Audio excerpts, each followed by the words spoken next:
In that case, I think we should get started. Already running a little behind. So if you take us up on mics. You're up and ready to go. Okay. And all those online, if somebody will just give me I see Ryan, would you give me a thumbs up if you can hear our audio? Cliff, thank you. Sure do appreciate that. Having that bit of housekeeping.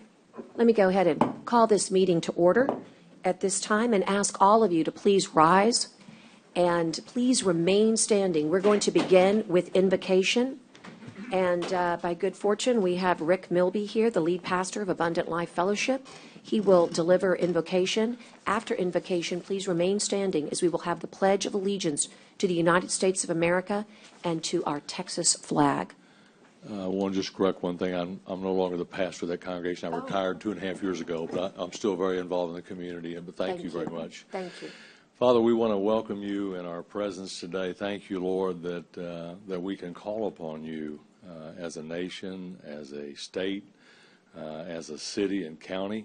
Thank you, Lord, for this commissioner's court who recognizes that you're sovereign, who opens each meeting with prayer, and we want to just welcome you here to speak to us and through us. I pray your blessings upon each of our commissioners and upon our county judge. I pray that you would impart to them wisdom. God, you said if anybody lacks wisdom, let them ask of you, who gives to all men generously without finding fault. And so I pray wisdom would be upon their hearts and minds. Godly wisdom would be in their thoughts. I pray that you bless the citizens that are here today, and those that may want to speak or share. And for all the business takes place, thank you for all of our county officials. Bless them, supply their every need, and may your will be done here on earth as it is in heaven. In Jesus' name we pray. Amen. I pledge allegiance to the flag of the United States of America and to the republic for which it stands, one nation under God, indivisible, with liberty and justice for all. Honor the Texas flag. I pledge allegiance to thee, Texas, one state, under God, one and indivisible.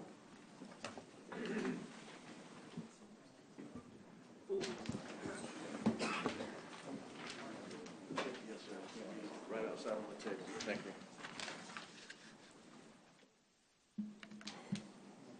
For purposes of the record this morning, I'd like to note the time, which is 8:42 a.m., and the date is July 6th, 2022. We are at Nueces County Commissioner's courtroom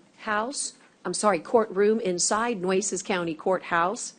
And I do note that all are here and present, all commissioners are present, and therefore, for the clerk, I do certify as the presiding officer that a quorum has been established.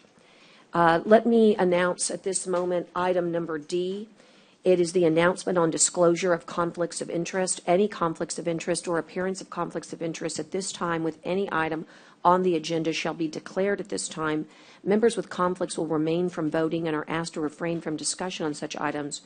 If, of course, a conflict is discovered later in the agenda or at any time in the meeting, we would ask that those be disclosed at that time. Seeing that there are no conflicts, I'll ask you to turn your attention, please, to Mr. Timothy Everest, our risk manager, who will give us a safety briefing. Tim. Good morning, Judge. Good morning, Commissioners. We're meeting here today on the third floor of the Nueces County Courthouse at 901 Leopard Street. Restrooms are located on the right-hand side of the third floor atrium as you exit the courtroom past the Human Resources Office. Please note there's a fire extinguisher located at the rear of the courtroom. There are also 5 additional fire extinguishers throughout the third floor atrium area. In the event of a cardiac emergency, an AED is located on the atrium wall next to the Human Resources Office. In the event of emergency, the person responsible for dialing 911 today will be Connie. In the event of evacuation, the egress route will be down the atrium stairs, exiting the La Pond Street entrance, and assembling in the parking lot across the street. Should there be a need to shelter in place, court attendees will remain in the courtroom. Depending upon the severity of the incident, the courtroom's double doors will be secured and remain secured until given further instructions from the Nueces County Sheriff's Office or other law enforcement agencies. Our shared safety topics for today is there's the active shooter awareness training, which will be conducted July 11th and 12th for Nueces County employees in the banquet hall at the Richard M. Borchard Fairgrounds. That concludes my safety brief, Your Honor. And I'm grateful, particularly about the important information in case anybody wants to attend regarding those trainings. Okay, at this time, I'll turn our attention to the agenda as we begin with public comment and ask that those online that wish to make public comment, you just need to use that virtual hand icon and let us know, and we'll call on you. For those of you that are here and hadn't seen our digital clock, it is somewhat new. You can see it right there. It basically records the time. We'll ask you to come to the podium. As you know, during public comment, we don't necessarily speak back to you, but sometimes it's related to an agenda item, and you can hear a response. But please know that we are listening intently, and there's always opportunity after the meeting to reach out. So with that in mind, we ask the first person to come to the podium. Even with glasses, this one's tricky for me. Is it Colby? Is it Witz? Forgive me. Wiltsey. I see it now. Mr. Wiltsey, welcome. Colby like the cheese. Got it. There you go. All right. Well, Judge Canales, commissioners, good morning. Thank you for allowing me to address the court this morning. My name is Colby Wiltsey. I'm the Executive Director of County Citizens Defending Freedom here in Nueces County. I came here today to address an MOU that was voted on and passed 5-0 by the court on June 8th. It was drafted by Coastal Bend Wellness Foundation in Nueces County. The MOU would give Coastal Bend Wellness access to Nueces County public libraries and allow them to teach Project Rush. You should have copies of that on your desk right now in front of you, all the information. But I wanted to bring awareness to a particular curriculum that is associated with Project Rush called Making Proud Choices. This curriculum is being presented as an innovative community intervention that educates high school youth and their families on teen pregnancy prevention and adolescent health topics, including STIs, behavioral health, and substance abuse.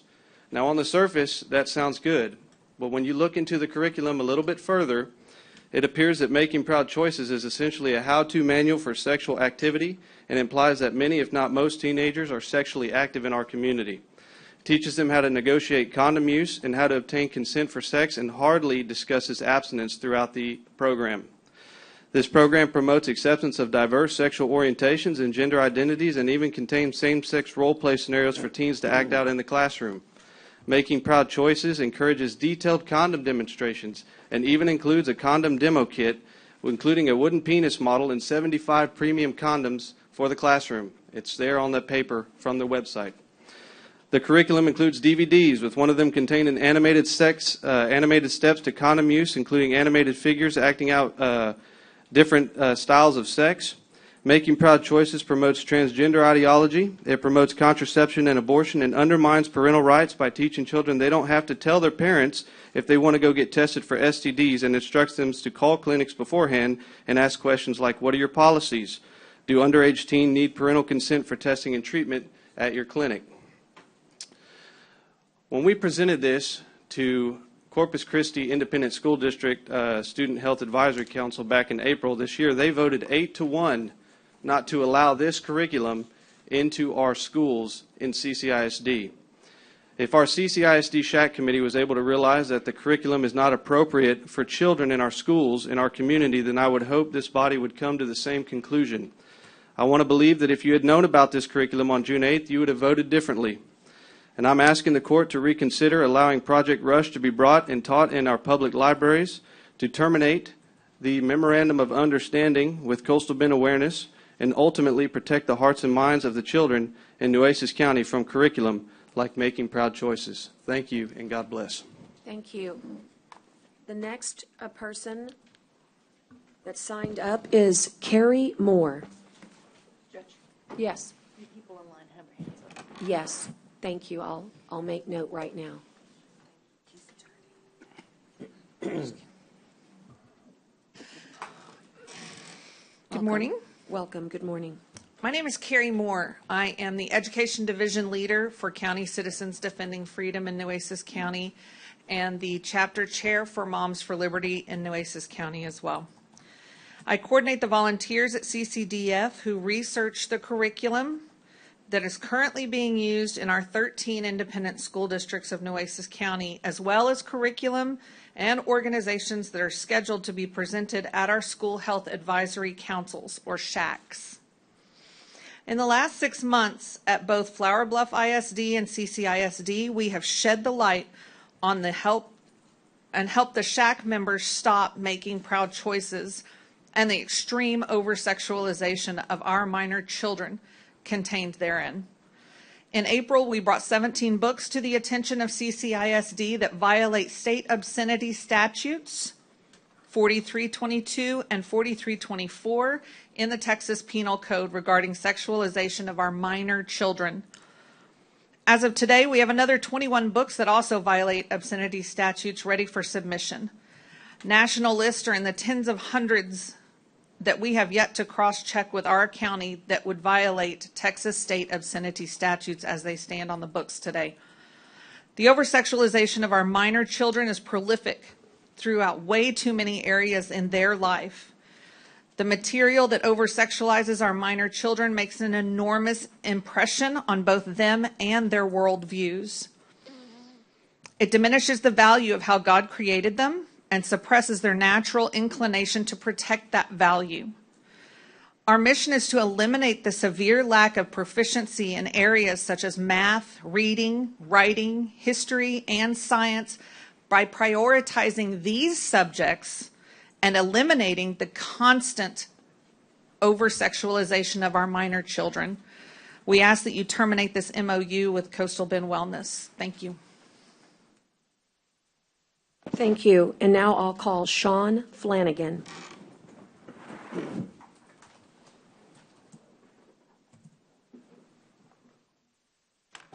Hello, Judge and Commissioners. My name is Sean Flanagan.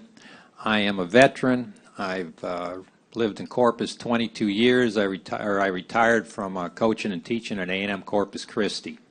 I'm here because y'all are busy, and I think when you passed this memorandum of agreement or understanding with the Coastal Bend Wellness Center, I don't think you were aware of what was in it. It was a wolf disguised as a sheep. I really do not think there are too many parents in Nueces County that want their kids to go to the public library to learn how to do oral and anal sex, but that's what's in the curriculum. If you look at some of the materials you've been provided, one of the materials you've been provided is the CSE, the Comprehensive Sex Education Harmful Elements Analyst Tool. It picks out 15 different harmful elements in sexual education programs for children. Making Proud Choices flunks 15 of 15. And if you think that's an exaggeration, just if you look at page 4, and harmful item 3 promotes anal and oral sex. They got 2.5 pages of quotations and segments taken out of the curriculum and out of the teacher guide that goes with this program. As a longtime educator, you know, what adults do, what the choices they make is one thing. But what the choices y'all make for the educational opportunities for our children are important. And I really do not think that the county or the parents in the county would be supportive of this type of educational program if they were aware of what's going on in it. And I don't think you guys were aware of what's in it when you voted for it. So I'm asking you to reconsider your decision. The contract allows you to get out of it by written notice within 5 days, and I sure hope you take that option. Thank you. Thank you, sir. The next person signed up is Nancy Vetta. Judge, may she go before I do? Julie Washington, she's right after me. Yes, if you cede to your spot. Okay. Miss Washington is next on the roster, and I'm just calling it in order. Okay. I haven't done this, but the clerk really likes it. If you would repeat your name, I think some of you have done it, and the address. Do you like that, Emma? Is that how you'd like it? If you would from now on, I'm sorry, I did not remind. Ms. Washington, please proceed. Thank you. Judge Canales and Commissioners, my name is Julie Washington. I am Community Coordinator for the Southwest Region for American Federation of Teachers, and I am reading to you a release from President of the Texas AFT, Zev Kappa. Educators stand with LGBTQIA plus students. When will our elected officials do the same? Texas AFT President Zev Capo commented today in support of Corpus Christi American Federation of Teachers' recent LGBTQIA plus book giveaway after online abuse stemming from a social media post by Nueces County Sheriff. At a time when our state's leadership has made it a legislative priority to bully vulnerable children for trying to be who they are, we must remain vigilant against any attempt to stir up hate against the LGBTQIA plus community. So our union stands disgusted by the vitriol and hate spurred by the social media post, since deleted, from County Sheriff Chris Hooper, sharing his apparent disdain for an event hosted by the Corpus Christi American Federation of Teachers, the Coastal Bend Pride Center, and other community partners. This event included a giveaway of books that show the LGBTQIA plus community in friendly and positive ways, something we unequivocally support. We know reading not only opens new worlds for our students, but can help them understand themselves in the process. Every child deserves to see themselves represented in the books they read. And we are immensely proud of the educators across the state working to get life-changing, affirming books into the hands of kids and families. The sheriff's post is another instance in a long list of elected officials projecting their personal biases in the public sphere, giving license for the hateful rhetoric that leads not only to the violence, but unequal treatment under the law of some of the most vulnerable students among us. As educators, we care for every child in our classrooms, our schools, and it is our responsibility to protect them, support them, respect them, and regardless of a gender identity or sexual orientation. As union members, we long have considered it our collective calling to stand up for those who are targeted or bullied by people in power who take that calling especially seriously when those being bullied are our kids. We wish that only those in elected positions took their responsibility to Texans and Texas children as seriously. Thank you. Thank you.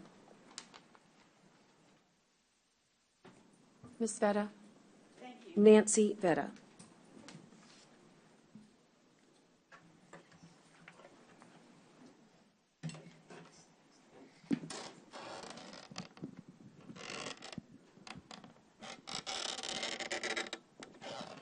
And just before you begin, for those of you online, I do want you to know I do see you, and we will call on you. I am writing your name down, and you can announce at the appropriate time. I just want you to know I see you. Go ahead. Judge Barbara Canales and Commissioners, my name is Dr. Nancy Vetta. I'm the proud president of the award-winning Corpus Christi American Federation of Teachers. I'm also president of the Coastal Bend Labor Council. I'm regional director for 11 counties for the League of United Latin American Citizens, and I'm vice president of the South Texas Human Rights Center. That means that I represent over 4 million people in this area and across the state and nation. I stand before you because as an educator for over 35 years, I have witnessed situations with regard to our students during which they commit suicide because they're not accepted, or they cut themselves, or they are homeless because they're thrown out of their homes because of who they are and what they represent. I have witnessed that firsthand, and I have counseled students as best I can as an educator. Additionally, when I'm talking about suicide, this type of suicide, Commissioner Gonzalez, is also among our adult population here in Corpus Christi. We have high domestic violence, high poverty, And we even witnessed a suicide right here in this building by someone who was identified themselves as LGBTQIA+. He was a judge. We can't have that anymore. And in light of everything that's happening across our country, the hate, the vitriol, we must learn to communicate with each other. If there are concerns regarding anything that's going on, I don't see where anybody in this room who is speaking about the Coastal Bend Wellness Center curriculum, not one who has approached me as the union president to try and see how we could work this through. I think we need to communicate more. When Sheriff Hooper went ahead and posted what he posted on Facebook on a vitriol website, which is the South Texas Politics, he may have expressed his opinion, which is his opinion, and I respect that. But at the same time, he caused vitriol and hate to ensue in that page that hurts our children. What was an honest, we have, as the Corpus Christi American Federation of Teachers and AFT, have brought over 50,000 free books to our children here in this community. 50,000. And this time, we wanted to recognize the children and the parents and the families who identify themselves as LGBTQIA+. And we gave out 1,000 books to those people who wanted those books. We do not need a law enforcement officer who has people under his lead who are also identify as LGBTQIA+. In fact, I know that 2 deputy sheriffs have resigned as a result of his comments because they felt so insecure and so unsafe. And I feel unsafe as a lifetime community member. And in fact, I'm 4th generation Latina here in Corpus Christi. I feel unsafe. We believe Sheriff Hooper should apologize and should say that all people are human beings, that every human has a right to be who they are. And the Corpus Christi American Federation of Teachers will stand by our commitment to value every individual for who they are and who they represent. Thank you so much. Thank you so much. All right. Pastor Rick Milby.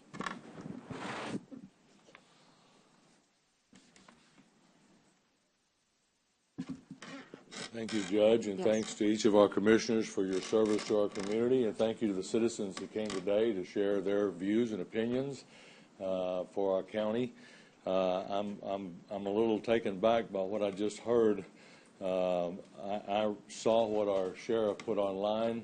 Wasn't going to speak about him, but all he did was post a picture that they had put online. He copied and posted again and used the word "wow." I use that word all the time. That's the only thing he said. And yet I heard such bitterness spit out towards him for the word "wow." I'm 73. I grew up in a generation where we opened our school in the morning with prayer. One of our student body would read a scripture. We'd pledge allegiance to the flag. My principal had a Bible on the corner of his desk. I know that because I spent a lot of time in my principal's office. I remember when all the kids that drove to school pickup trucks had high-powered rifles on the back window of their truck in a rack with a scope on it. We didn't have shootings back in those days. We didn't have gender dysphoria. We didn't struggle with those problems that we do. But in 1963, we removed prayer from our schools. 1 year later, we removed the Bible from our schools. 10 years later, we began to murder children in the womb of a woman, and that law was passed. And we've seen this downward spiral take place in our society. The last speaker talked about the suicidal rate that's going on right now. We didn't have that when I was growing up either. We were taught right from wrong. We were taught principles and values and good things. I am offended that somebody would have an agenda to try to sexualize small children. In one of our political parties, in their platform, they want to have sex education from K4 to K12. It's in their platform. I didn't have sex education in school. My parents taught me about sex. We had biology, but we didn't have that till high school. And we were taught values and what we did. I have a 6-year-old grandson, and I look at him today and I think, you don't know anything about sex. Why in the world would someone try to sexualize you, try to teach you that, think that that's important to pass that agenda on? And so I look at who's pushing this agenda. I look at our society, and we blame everything, but the reason is good parental guidance, is good leadership of our community, our councils, and our commissioners who would lead our society back to a right generation, a right way. And so I appeal to you today. Many of you grew up in my era. Many of you are Christian. You identify as Christian, which means that your moral code comes from a book called the Bible. And in the Bible, it warns us about these kinds of things that take place in our society, to shun them and move away from them. I don't hate anybody. I don't hate anybody in this room. I don't hate the people who have spoken already. I love them, and I pray for them regularly. My wife have a morning watch, and we pray for these people. But I don't want an agenda pushed on my children or my grandchildren that's just wrong and not good for society. And we see what it's produced in our culture and in our society today. Thank you. Thank you. For those of you that might be in the room that would like to make public comment that didn't sign up, I'm going to give you that chance. But now I'm going to turn to our online friends who, constituents who wish to make public comment, and I'll call them in order as I see them, Connie. Mr. Ryan Turner. Good morning, County Judge and County Commissioners. My name is Ryan Turner, 440 Naples Street. Forgive me, Ryan.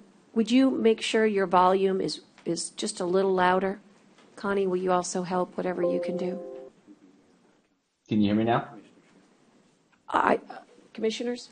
Very little. Okay, it's tough, Ryan, but do it if you'll just speak up. Go ahead. We stop that clock. We're going to reset the clock. I hope you can hear me. Yeah, I like that better. Good morning, County Judge, County Commissioners. My name is Ryan Turner, 440 Naples Street. I'm here today as Chair of the Bob Hall Pier Ad Hoc Committee and also Vice Chair of the Coastal Bend Foundation. We are very concerned about the current design of Bob Hall Pier, as it is a one-column pier or one pylon pier instead of the double pylon pier as it previously was before. Bob Hall Pier is a Texas treasured wave and has over 60 years history of producing a great wave here in the at Bob Hall Pier at Padre Valle Park. We as surfers are also stakeholders. We are part of the community, and we are also an economical benefit to the community. We stay in hotels, we go to restaurants and bars, we visit the museums here, we surf here, we go to the vendor, previously Michael Mays, and we're patrons there. The current design of 4-foot diameter pylons with 66-foot spacing, in our opinion, we've done a bunch of research, will not produce the same wave as it was before, and probably will not produce any wave that is rideable. And again, Bob Hall Pier is known for producing a barreling wave, a top-to-bottom wave that is known throughout Texas, and people come here throughout the nation to Corpus Christi to surf that wave at Bob Hall Pier. And many of us locals have missed the way that wave is, and we would love to see it reproduced. And please consider us as stakeholders in the community to redesign that pier as a double column pier or double pylon pier to produce good waves. Thank you. Thank you, Ryan. Neil McQueen. Mr. McQueen. Good morning. My name's Neil McQueen. Can you hear me okay? Yes, sir. Okay. Neil McQueen, 4213 Estate Drive in Corpus Christi. I'm the co-chair of the local chapter of the Surfrider Foundation, and I'd like to reiterate some things that Ryan said. The new Bob Hall Pier, the future Bob Hall Pier, should be a fishing and a surfing pier. You might recall in the online survey that was done, asking people what they wanted out of the next pier. Many people who just want to go sightsee or eat at the restaurant responded that they want to watch surfers. They enjoy watching surfers there. I have surfed by piers on the east, west, and Gulf coasts in other states. It's well known among surfers that piers and jetties, they slow the sideshore currents down and they allow the sand to settle out, and that forms good sandbars. And then what happens is the waves refract around those sandbars and create a good surfable wave. As Ryan mentioned, Bob Hall Pier has a reputation for a clean, hollow wave when the conditions are right. And to show you that, this is a world surf guide here, and it's a big, thick book, and they have surf spots all over the world. And so for Texas, the wave that's featured, that black and white photo there, is Bob Hall Pier for the entire state of Texas. So it really does have that reputation. Last thing I want to mention is that I spoke with a friend who did their PhD thesis at Hart Research Institute on sediment movement in Matagorda Bay, and they confirmed that it's possible to model a single versus double pylon design and to determine how that would impact the sandbars. So it's very possible, and I encourage y'all to require such modeling. Thank you. Thank you, sir. Cliff Schlabach. Yes. My name is Cliff Slobach. I live at 122 Whiteley Drive in Corpus Christi, Texas, and I'm the other co-chair of the Texas Coastal Bend Surf Rider Foundation. I'm also the chair of the Nueces County Beach Management and Advisory Committee, but today I am here representing the surfers here in the state of Texas.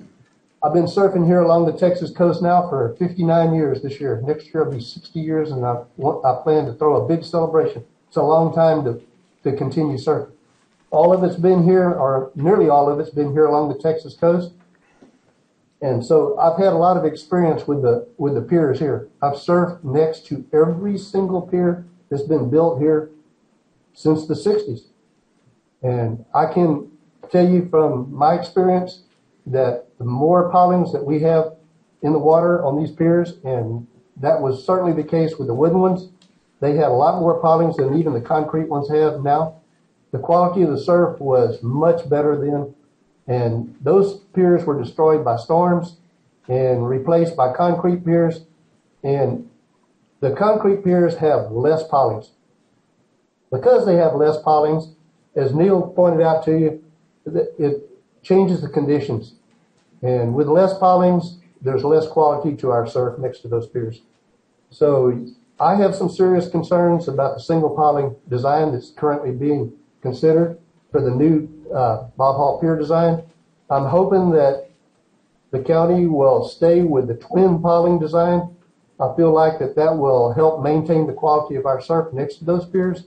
And that wave is considered top-notch wave here in the state of Texas. We've held numerous surf competitions there over the years, including the Texas State Surfing Championships on numerous occasions. It would be really, really devastating to the surfing community if anything happened to that wave. And so I'm going to ask that the county give serious consideration to sticking with the twin piling design. I have checked the internet for, to try to find any example of a single piling pier like the one that's being considered in an ocean setting. I have not found anything. So there is nothing that I can see that would encourage me to believe that it would maintain the current quality of the wave that we have at Bob Hall Pier right now. Again, I'm going to ask the county to stick with the twin piling. We're not asking for anything extra to be added to the design of the pier. We're just asking for them to keep the same piling design as they currently have. So that's it. Thank you guys very much for allowing me to speak to you about this issue today, and I'm sure that we will be speaking with you again about this in the future. Thank you. Thank you, Mr. Schlabach. Finally, online, I see Tommy Schultz. You need to unmute. Tommy, if you would unmute. Is that better? Yes, sir. Hello, Judge Canales, the Commission. Thank you for the opportunity to speak today. My name is Tommy Schultz. I live at 430 Knickerbocker, and I am a lifetime surfer. I judge for the TGSA. I'm a member of the Surf Rider Foundation, and I'm the vice chair of a new program designed to test the recreational waters in Corpus and the surrounding areas in the coastal bend. I'm also certified by the National Spill School to be eyes on the beach for oil spill signs. And I surf on a daily basis and do provide beach first aid and bring a huge kit with me every day for those times when the lifeguards are not present. I am very concerned about a single piling pier design for a couple of reasons. And of course, the first reason is because Bob Hall Pier is a gem of a wave. I am also a videographer, and I have done videos on Bob Hall. It's amazing. It can be amazing. A single piling pier will not be amazing, I don't think. And I am a little concerned about how to hold up to our storms because Texas gets some storms that come farther from anywhere else to get here. We're really, we get hit pretty good when we do. The surf community in Corpus Christi is a lot bigger than most people know, and they are a very large demographic. And surf is actually a tourism thing now. So we get surfers from all over, California, everywhere, coming here to surf. It can be really good. It's not always really good, but it's always can be dangerous. And I really am concerned about if the surfers aren't represented properly at Bob Hall, that with less surfers in the water or no surfers in the water, I'm afraid that Nueces County is going to see an increase in mortalities at the beach. I have been involved in countless rescues. I have brought people in both dead and alive, most of the time alive, and that's the way we like it. Surfers rescue so many people on a weekly basis that it's pretty astonishing. There's no record of the numbers, but I can tell you that a month ago, I was part of a rescue that pulled fishermen out of the channel. Their boat capsized, and they got rescued. By the time the Coast Guard showed up, everything was under control, and that's the case a lot of times, is people do get there, but it's too late when they do. So the surfers take care of it. I can also tell you that we have pulled lifeguards out of the water. So we're pretty serious about helping people out. I would really like the county to think about those items. We did meet with the engineers on the pier to talk about some things, and I think it's really important that Bob Hall Pier and the wave, I think the wave deserves preservation and the surfers deserve some representation. We're not asking for much, just what we had before, and we'd like everybody to stay safe, and thank you. Thank you. Thank you. And I know, I've always wanted to know this, Connie, can they see the clock online? I think Yes, they can. we can. Okay, good. And just for the audience, I try not to interrupt if someone's on that train of thought. Obviously, we always ask everyone with respect to try to be as close to the 3 minutes as possible, but I hope you can see with a little bit of respect for one another, an extra 10 seconds, 20 seconds, I don't think it's going to hurt, but I certainly appreciate If I went everybody's- over, I apologize. No worries, no worries. I just wanted to let everybody know that we try to be equitable here. Okay, with that, that does, and thank you for your comments. That does conclude both what I see, Connie, if you'll do a scroll, anybody else in the courtroom? Okay, seeing none, I will proceed with the agenda at this time and ask that we move, commissioners, to the proclamations and resolutions. And Judge, if you don't mind, we do have one more public comment. I didn't see it. Yes. Okay, great. I'll hand this back. Also, I try to do my best of filling it out, but I didn't quite do that. If you would just announce your name. Sure. for Sorry, the Judge, I record. didn't raise my hand That's quick okay. enough. My name is Pat Craig. 39 years ago today, I walked into the Air Force Academy. I'm a retired Air Force pilot. I had the blessing of adopting 2 children while I was active duty as a single mom. I consider that a super honor. My day of retirement on the Lexington, I began homeschooling my 2 children. My daughter graduated a couple of months ago, so my kids are out. And so I knew nothing about the local schools. But I heard that there were some books, and I started researching. And so when I looked online on Dr. Vera's Facebook page, one of the books they're giving to the kids is this one here, All Boys Aren't Blue by George Johnson. I have 6 pages. I'll just give one excerpt, and I'll keep it as clean as I I can. This book was displayed prominently at AFT on the top of a bunch of books. He reached his hand down and pulled out my insert male anatomy that begins with a D. He quietly went to giving me head. I just sat back and enjoyed it, as I could tell he was too. He was also definitely experienced in what he was doing, because he went to work quite confidently. He came up and asked me if I wanted to try on him. This is not sex education. This is indoctrination. This is how to, why to, where to, who can do it to you. And this is not what we need to have our children exposed to. Now that MOU, I understand. You have the information now. Please make the right choice. This is not hate. This is teaching our children and encouraging for them to grow up and be the humans that God intended them to be. And we need to be part of that, encouraging them, not confusing them. And let them grow up. And what adults choose to do and what they choose to read, that's fine. And if parents want to give this to their children, they can go check it out at a place where children can't check that out on their own, as it is not approved in accordance with obscenity laws in Texas. Thank you. Thank you, Ms. Craig. Once again, I'll ask. Okay, thank you. Seeing none, I'll move forward, as I said, to the part of the agenda where we showcase our resolutions and proclamations. This month we have one, and I'll ask Belinda to read it.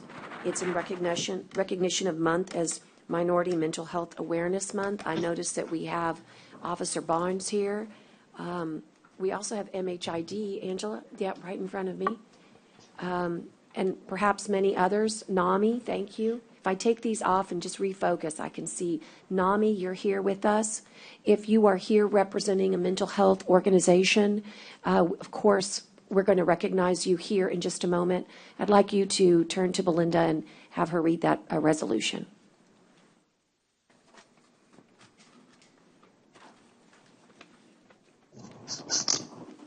We don't have it ready? I have it ready right here. It has nothing to do with anything. It's good. Yeah. For our mental health, there may be something that we might have to add, but so I may not have a final one for you, but let us at least recognize the month. I know you all have made a big effort to be here. Go ahead. And forgive me, Aaron, I see you here too, representing Nueces County Behavioral Health. Forgive me, I'm starting to see everybody's T-shirts, and it's nice for you to stand up and let us recognize you. Thank you. Go ahead.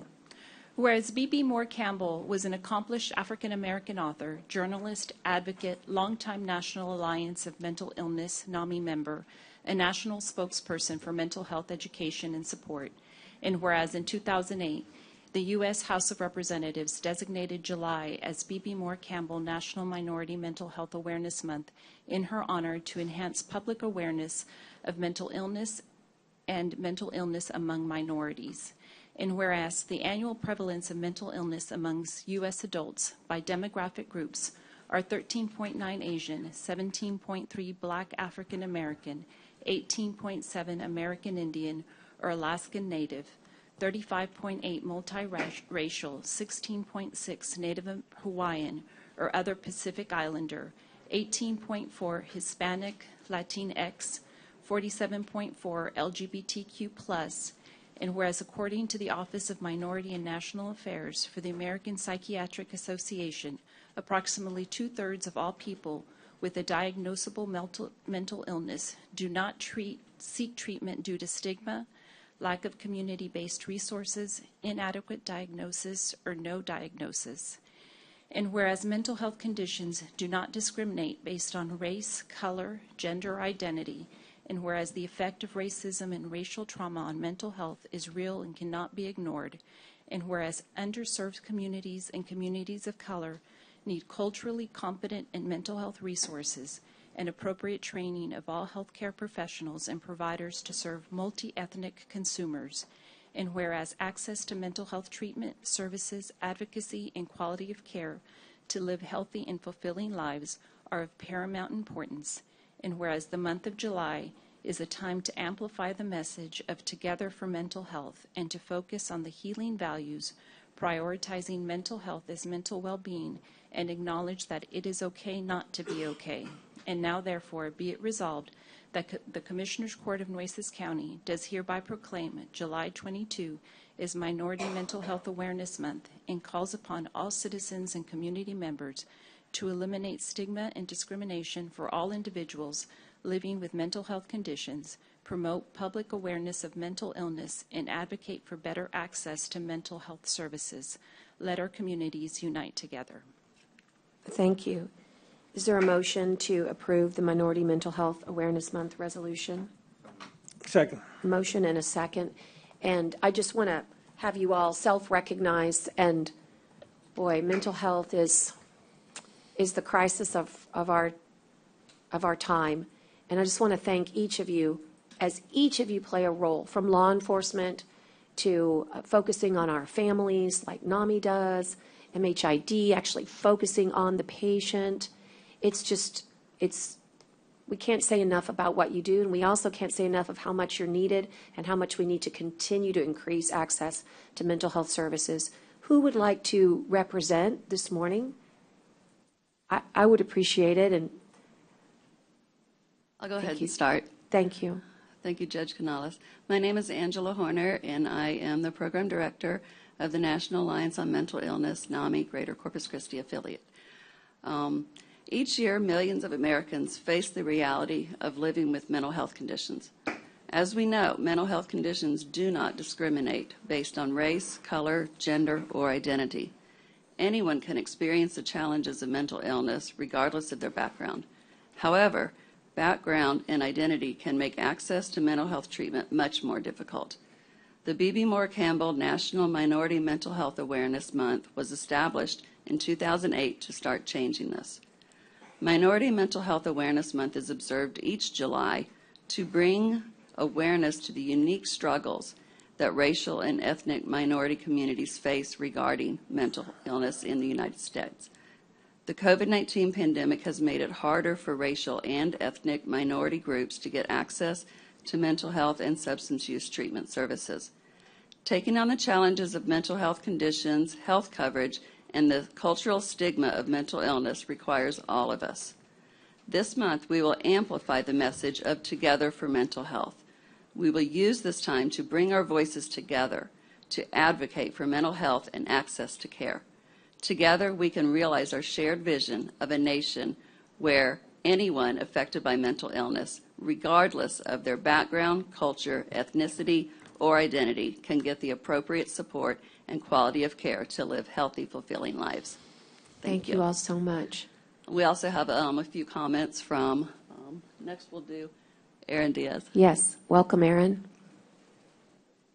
Good morning. Good morning, Aaron sir. Diaz, Department of Mental Health for the county, and work with Dr. Xavier Gonzalez, and of course, all of these partners that we have here.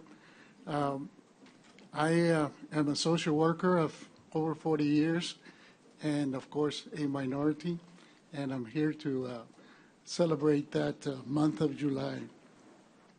During this past 2 weeks, we've been working at the IRT, and thanks for Dr. Gonzalez, Mr. Gonzalez, Commissioner, for that opportunity. It was during that time that, again, I was reminded of the importance of having a minority person in that location, and I'm sure the others that we had with our own culture there, our minority culture, and able to communicate in our very native language. So I thank all the partners, including MHID and all the others that were there to support us for being there, providing this valuable service to our community.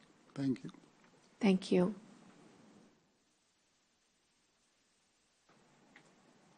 Hello, Judge Canales and Commissioners. My name is Malika Wiley, and I am the co-founder and marriage and family therapist at Uvalve Healing Center, located right down the street, actually. And I'm here to say that this proclamation it really helps break the stigma of minorities. And I'm really thankful to be a part of this with NAMI and the others. It's amazing that our community is taking action and talking about mental health, minorities, and the time to take action is now. Minorities do not have access to mental health and continue to circle through the system. The need needs to stop, and we're here to help that. My hope is that this proclamation encourages mental health professionals to ensure that they are checking their own biases, be aware of cultural differences, and that they're getting the extra supervision or supervision that they may need so that we can continue to serve our community. Thank you. Thank you.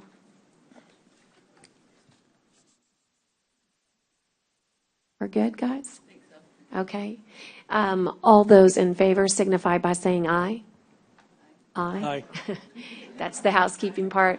Ladies and gentlemen, in order for you to promote the good work that you do in mental health, would you like to come forward, take a photo with us? And as I said, maybe later we can get you the original resolution. Would that be good for awareness? Okay, we'll ask you to come forward, and I'll join you shortly.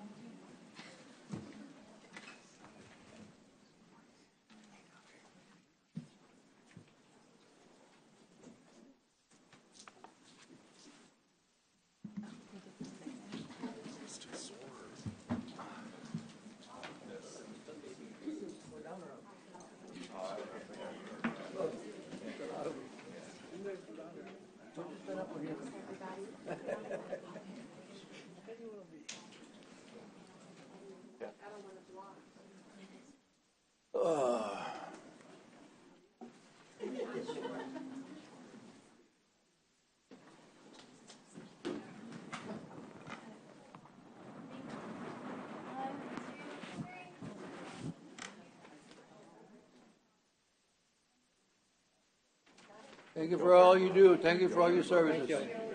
Appreciate you guys. The movers and the shakers.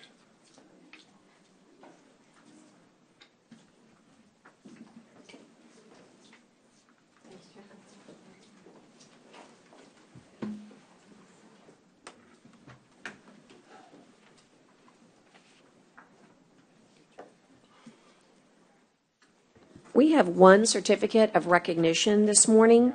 It's under H1 on your agenda, and it's in recognition of Mr. Richard King for his tree donations to the Nueces County Hazel Bazemore Park. This is special, and Mr. King, if you would like to rise, as they say, we have something very special to present to you. Belinda? Yes, and I believe y'all have the certificate Yes, up there. ma'am, I do. But what it reads is, we hereby express our sincere appreciation to Richard King for his kind donation of oak trees to Hazel Bazemore Park to help beautify our community. And it's signed July 6, 2022, and all of us have signed it. And Mr. King, I guess I don't know the background of how this came to be, but I certainly know what it means to plant a tree.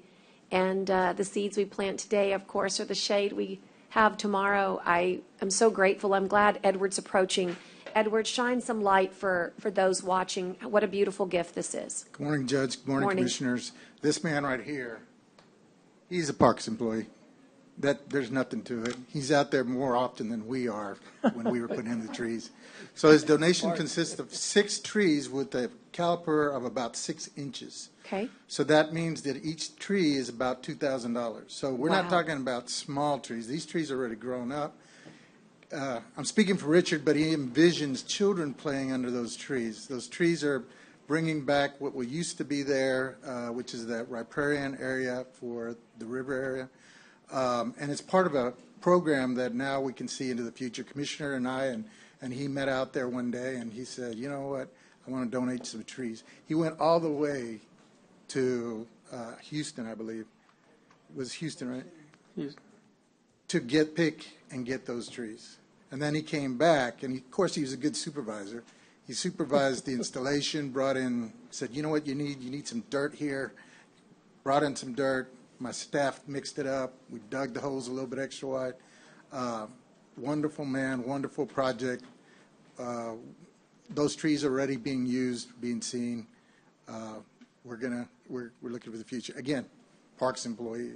Richard. Awesome. Thank you, Mr. King. Well, I already got my recognition from the Audubon Outdoor Club. Thank you much, because they're going to have birds. They're going to be migrating back this, fall, and I think that was one of the best gestures I got from them was a little card in the mail. So I envision possibly putting in another 6 more trees next year, maybe earlier in the year.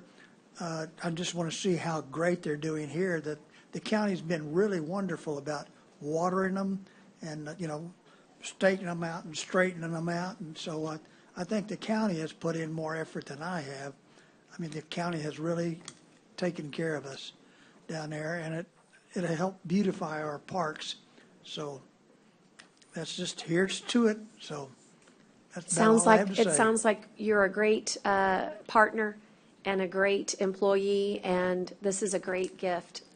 Commissioner Hernandez? Yes, ma'am. I personally want to thank Mr. King. When I got the call from him that he wanted to donate some trees, I thought he was talking about, mediocre trees. I said, sure. Then he said, when we met out there, he said, no, you don't understand. I want some good trees that won't take long to take root. And that's what he's done. And I've been out there on weekends, and people are already enjoying them, like Edward said. And they asked me, when did y'all plant these here? They weren't here before. I said, no, we had a gentleman that donated them. He said, well, thank you to him, because he spent quite a bit of money, because we know what those trees are worth. So, Mr. King, again, I want to appreciate you, tell you thank you, sir, that I do appreciate what you've done for us, and you beautified our park. So thank you very much, sir. Okay. Thank you so much. We'd be honored to take a picture with you, and for all of us to present. I'll pass this to Commissioner Hernandez to present these beautiful certificates to you as a token of this special day that commemorates the planting of these trees.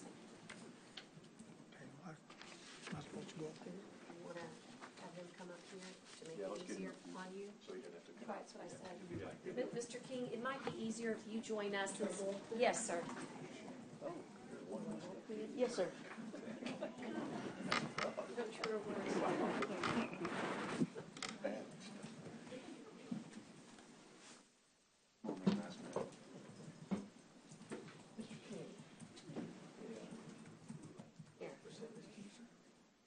Mr. King, why don't we put you in the middle, sir?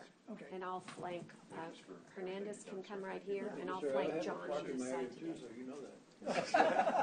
All righty.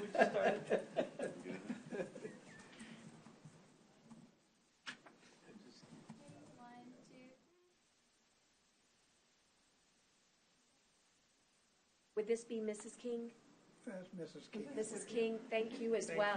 Thank you, Ms. King. We'll have her here. Get her up here if you want a picture with her.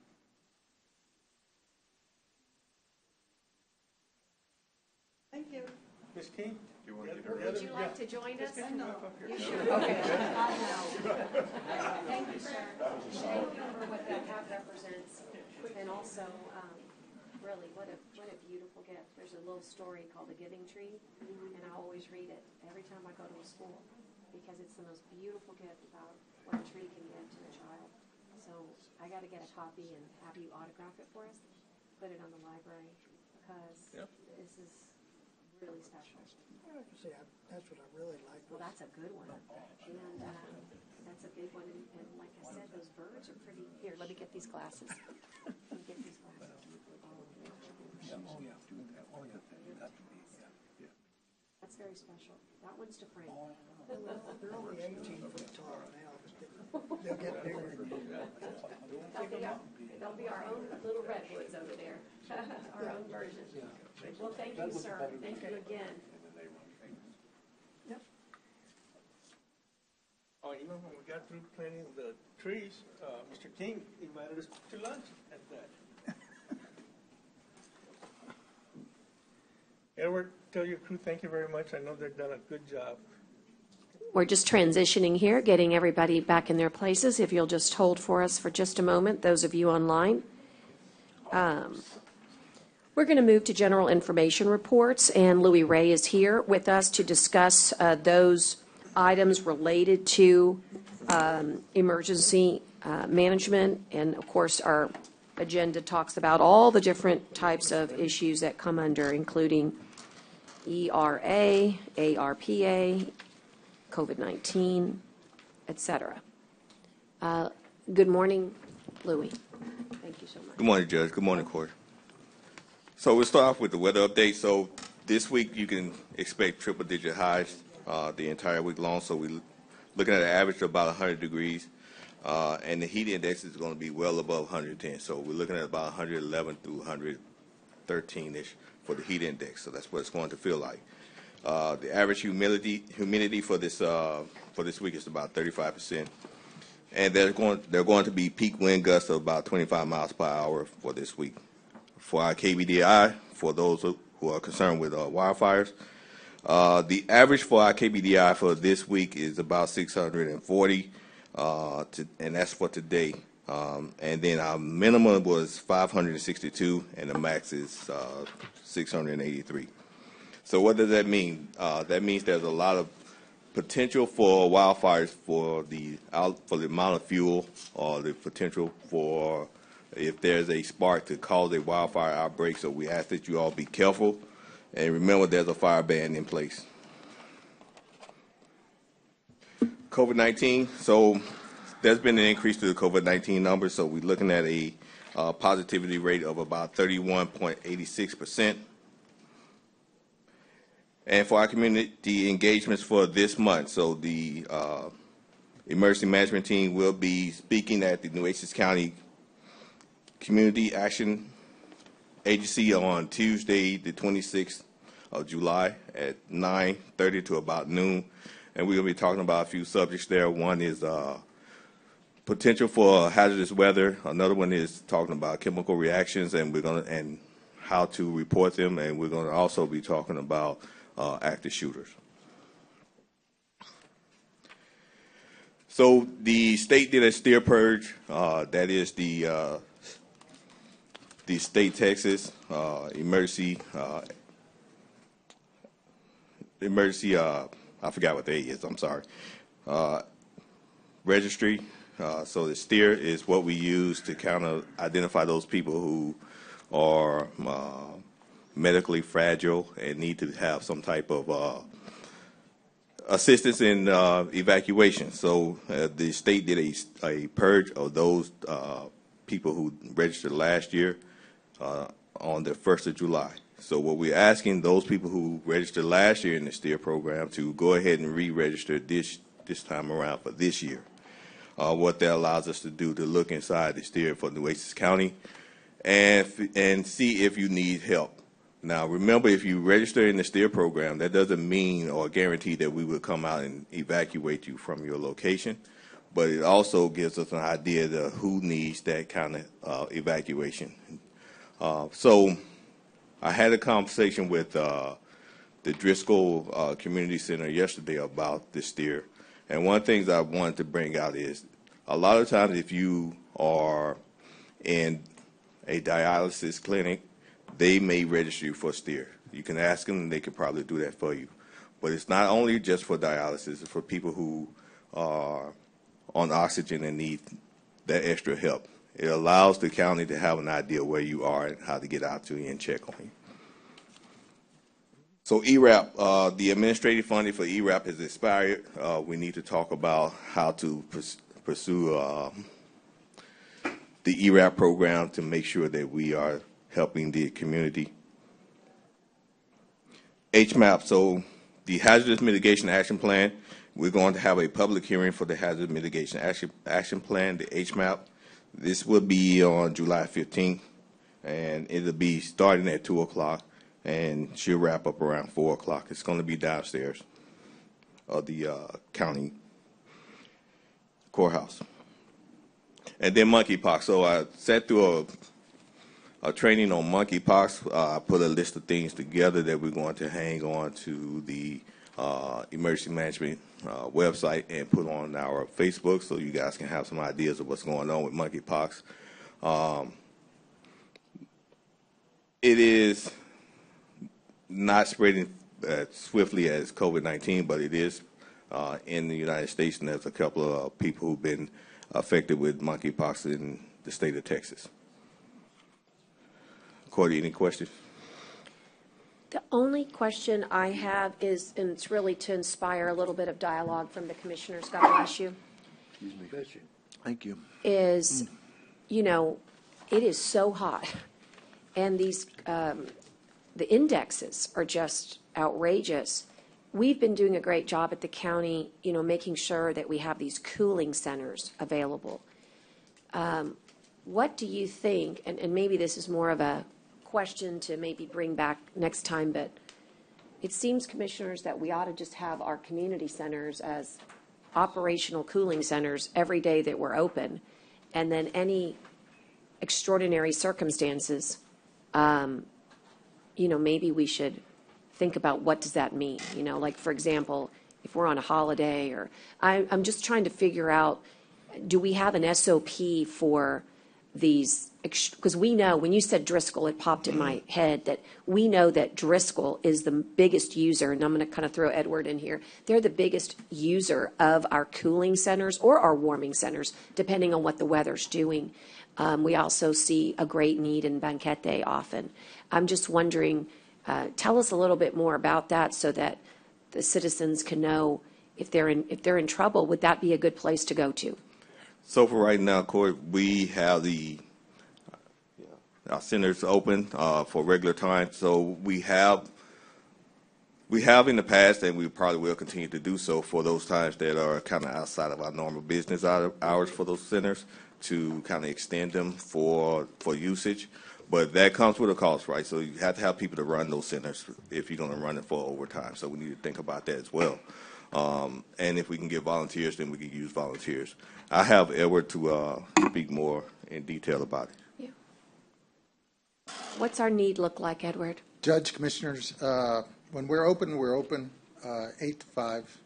Each center and each facility that the county owns, y'all, the ones that you manage, even the Bishop Center over there, the operations, your little room over there, Commissioner, are open from 8 to 5.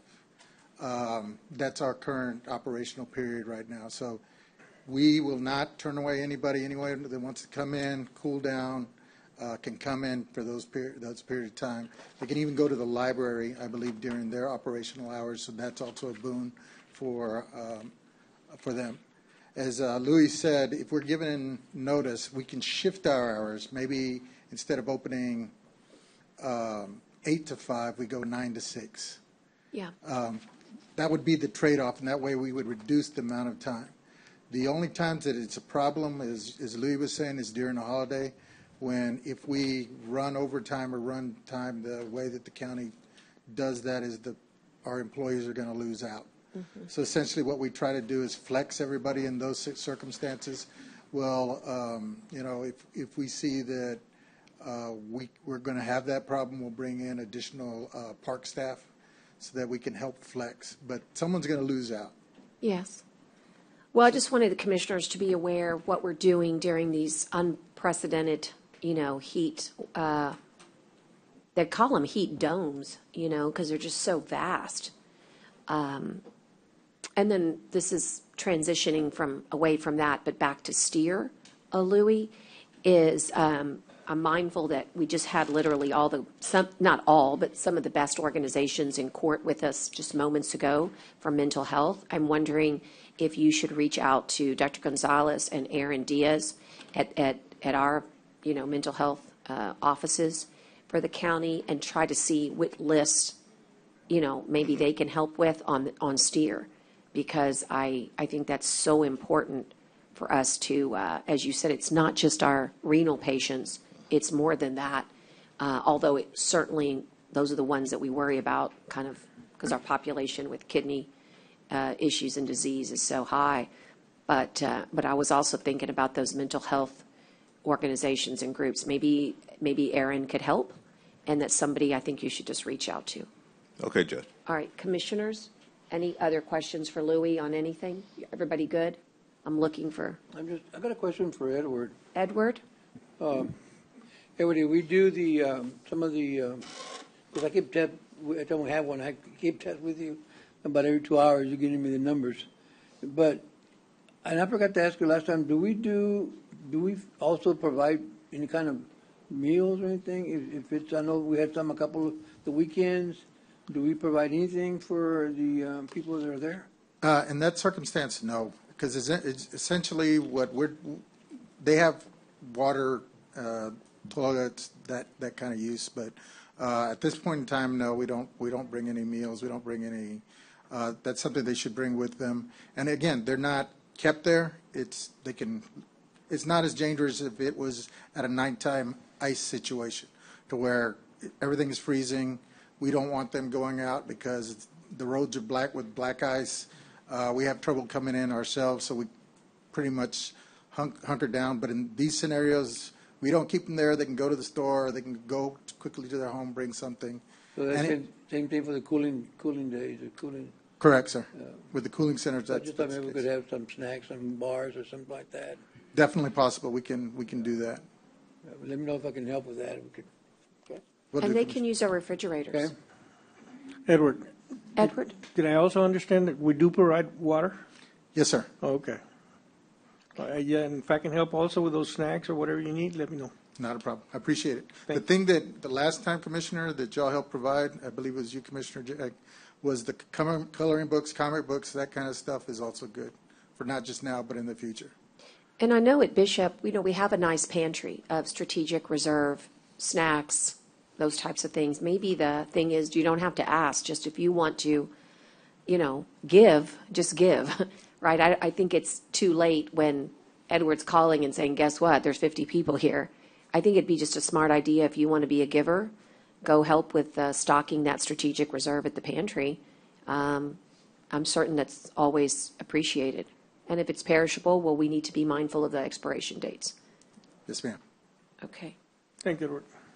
All right, thank you guys for that report. I'll just move on, Louis, at this point, and take us to the board appointments, the Nueces County Civil Service Commission. We do have, one appointment coming up, and so this agenda item is to establish the opening for such applications. Is that correct? That's correct. All right, I've got a motion. Is there a second? Second, and all those in any discussion? I'll just note that the applications for those of you listening online will be open from July 6th to July 20th. Hearing no further discussion, all those in favor signify by saying aye. Aye. Aye. Post same sign. I'll move to the consent agenda and note for the record that's items A through R. A through R, and I'll look for a motion to approve such items. I'm going to pull a few of them. Tell me which ones. Number C. Letter C. Special motion, but I need to talk about 14, 16, and 1. 14, 16, and item number 1, okay. Back in the back. Special motion? Special motion. Okay. All right, and which other? That's all I got for me for some. Okay, anybody else? We need to table letter L. Hold on, I got some other ones I want to pull. I thought you were just talking about the special motions. Okay. Yeah. I got F, I want to pull F. Okay, hold on, let me do F. F, okay. And I want to pull K. K. L. K, L, O. O. And Q. And Q is in Queen. Okay, is there anybody else that has any others?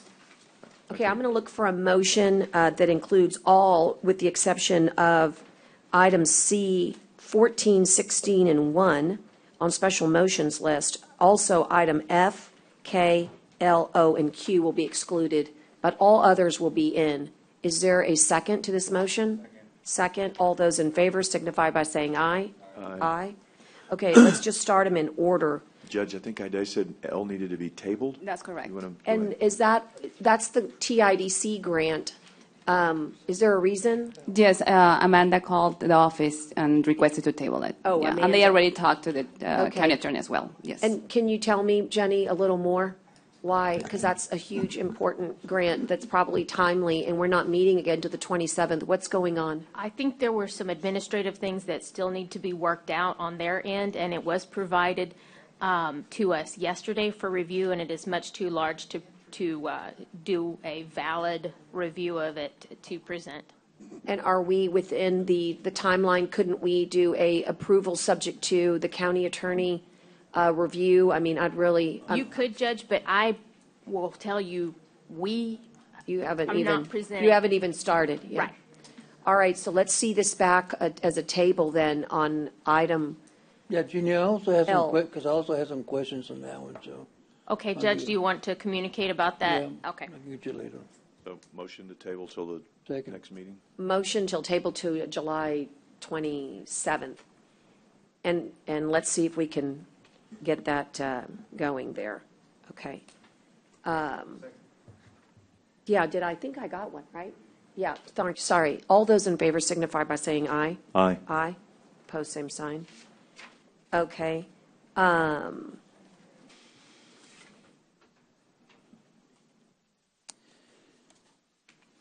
Which one do you want to go to, Commissioner? Okay, C? Yes, but I mean, I want to start with number 1 or number 14? 14, or number 1, this is a different number 1. I don't know, I got two number 1. Okay, how about just identify it for Dale? Number 1 I have with ABM. Okay. It's in the back. Number 14. Well, which one are we going to do first? I need to find it. Yeah, we're asking you Where do which wanna one. go first? So I can find it.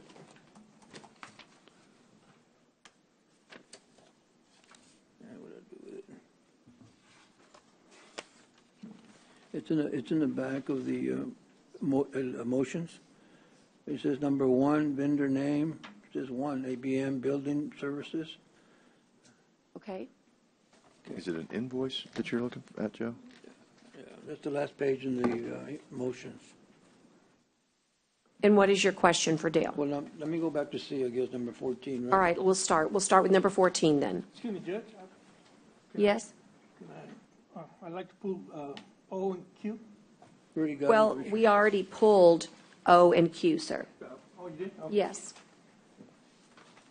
Go ahead, Okay, Commissioner number Gonzalez. 14, I just want, this is for clarification, I need to, when it says men and women's health service of the coastal bend, diabetes, is this part of the diabetes programs that we have, that we give money to from diabetes?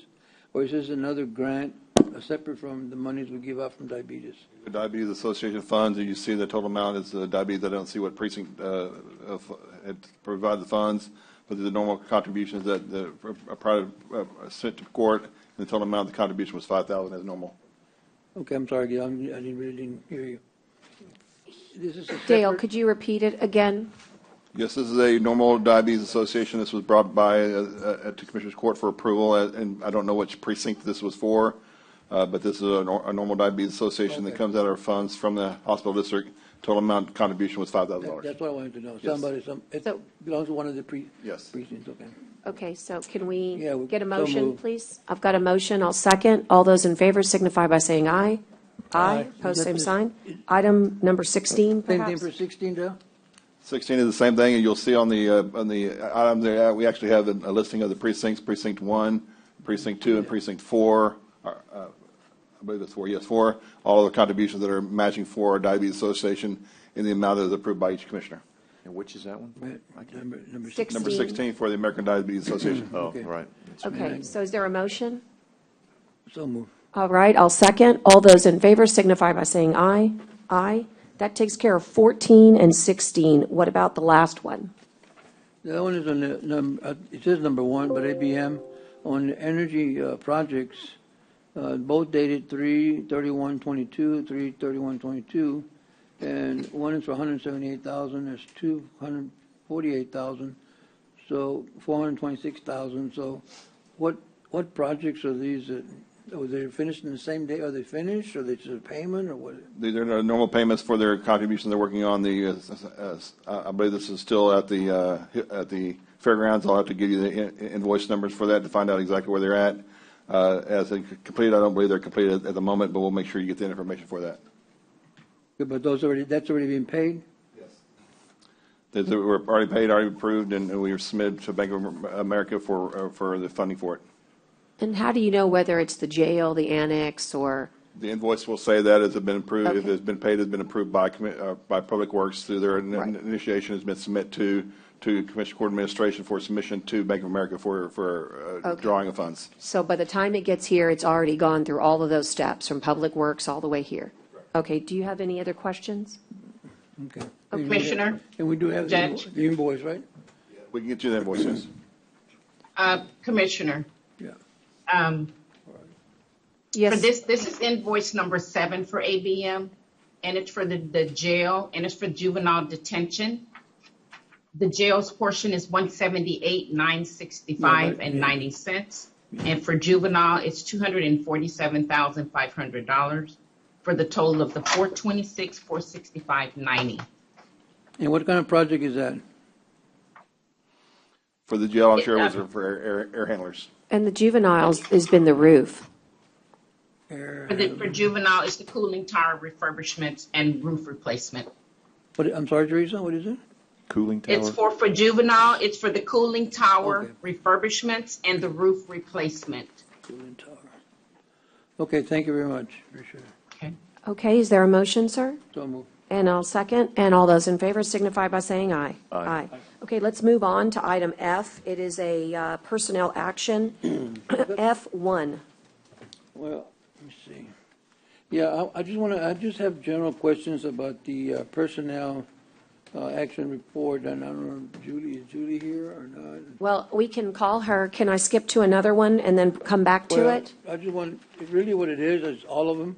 I just want to make sure that I'm reading it right. Okay. Like everybody has a number on the far right. Does that mean that money is coming within the department, or money is being added, or what? I mean, all it says is reclassification, and then it says about how much is paid. Okay. And then it says the total. So I don't know. So, Ide, would you be so nice as to please call Julie, or could you answer his question just by looking at it? All right, let's just skip for a second. Now that we know what the question is, if she will come in. And let's go to K was pulled. Who pulled K? Commissioner Gonzalez, did you pull the East Hidalgo Detention Center? Yeah. Go ahead. I just want the clarification. What does this mean as far as the marshal services related to Nueces County, East Hidalgo? Are we having the marshal inmates there, or what? No, sir. So No, this is the contract that we have, Commissioner. This is the contract that we have with them, just for the transport that we have for prisoners that we have. Okay, So that's normally by this time, they request this kind of adjustments with this mileage. Okay, so this and is the per just for diem. transport, not for detention. It's for the detention as well. Yeah, because it's covering the East Hidalgo and the and the coastal bend as well. let So me that get we had the contract with them, and we just adjusting the So mileage. the This is contract for them is for holding inmates, federal marshal inmates. and the transport of them. That's correct. Detention at Hidalgo, right? Correct. That's correct. And the Hidalgo Detention Center is which one is that one? The coastal bend Hidalgo. That's in the valley? Yes, and then we have the Hidalgo Center, yes. So And then we have the funds as a special revenue, and we always get the funds from the U.S. Marshal. Okay, I'm confused because if we have a contract with them for detention for federal inmates, and we're holding them in Hidalgo, so Commissioner? where do we, how do we do this contract? I mean, We have a contract already in we place, have- yes. we And gotta then have a this is just the amendment just to adjust the mileage rate. And this normally happens in this month, in July. So every July, Commissioner's Court approves this so how amendment. many federal inmates do we have contract with them right now? I can pull the info because every time we receive the invoice from them, and it reflects how many people we move in and the mileage. So we can get you that. When we first started with these federal inmates, it was to save money for the county, right? But evidently, we're not saving any money because we put them in Hidalgo. So. And we get the money from the federal. We need a state, timeout. yes. Yeah, I know we get it from the federal. I mean, I know all about the federal, believe me. But I'm just saying, the contract, can I just have a copy of the contract? Sure. Yeah, I can provide you all that. And Dale, could you just provide a little bit of information here? This is a contract we've had for years and years and years and years. And what we do is we receive a lot of money, Commissioner Gonzalez. We make a lot of money on our administration of these funds. For the transport. The federal government requires housing of inmates, but they cannot do a private company by themselves, so they have to contract through Nueces County to do a contract with we have two facilities, one in East Hidalgo and one here close to us, and we provide them, they come through us, the billing comes through us, the money comes through us. We bring in about, we spend about $35 million each year. We bring in about $37 million each year, and with additional funds we have, it goes to our general fund as a transfer of about 1.6 to 1.8 million each year. And as Ida was saying, this is every year they do, their labor costs go up as do ours, and this is just a renegotiation of the costs that they have to bill the U.S. Marshal for to cover their costs of labor. This is an agreement between us and the U.S. Marshal, because that's how the contract has to be, because, again, the federal government cannot contract with an outside prison. This is not our county employees. These are not county inmates. These are federal inmates. Right. And I understand that, but the only thing then, so when we get those monies from the federal government, like we used to have them here before at the jail. Yes. So that money actually goes into general fund? No, we have a special revenue fund called GEO contract with the U.S. Marshal Services. As we said, for the East Hidalgo, we probably bring in $25 million each year, and we spend $23 million giving to the facilities.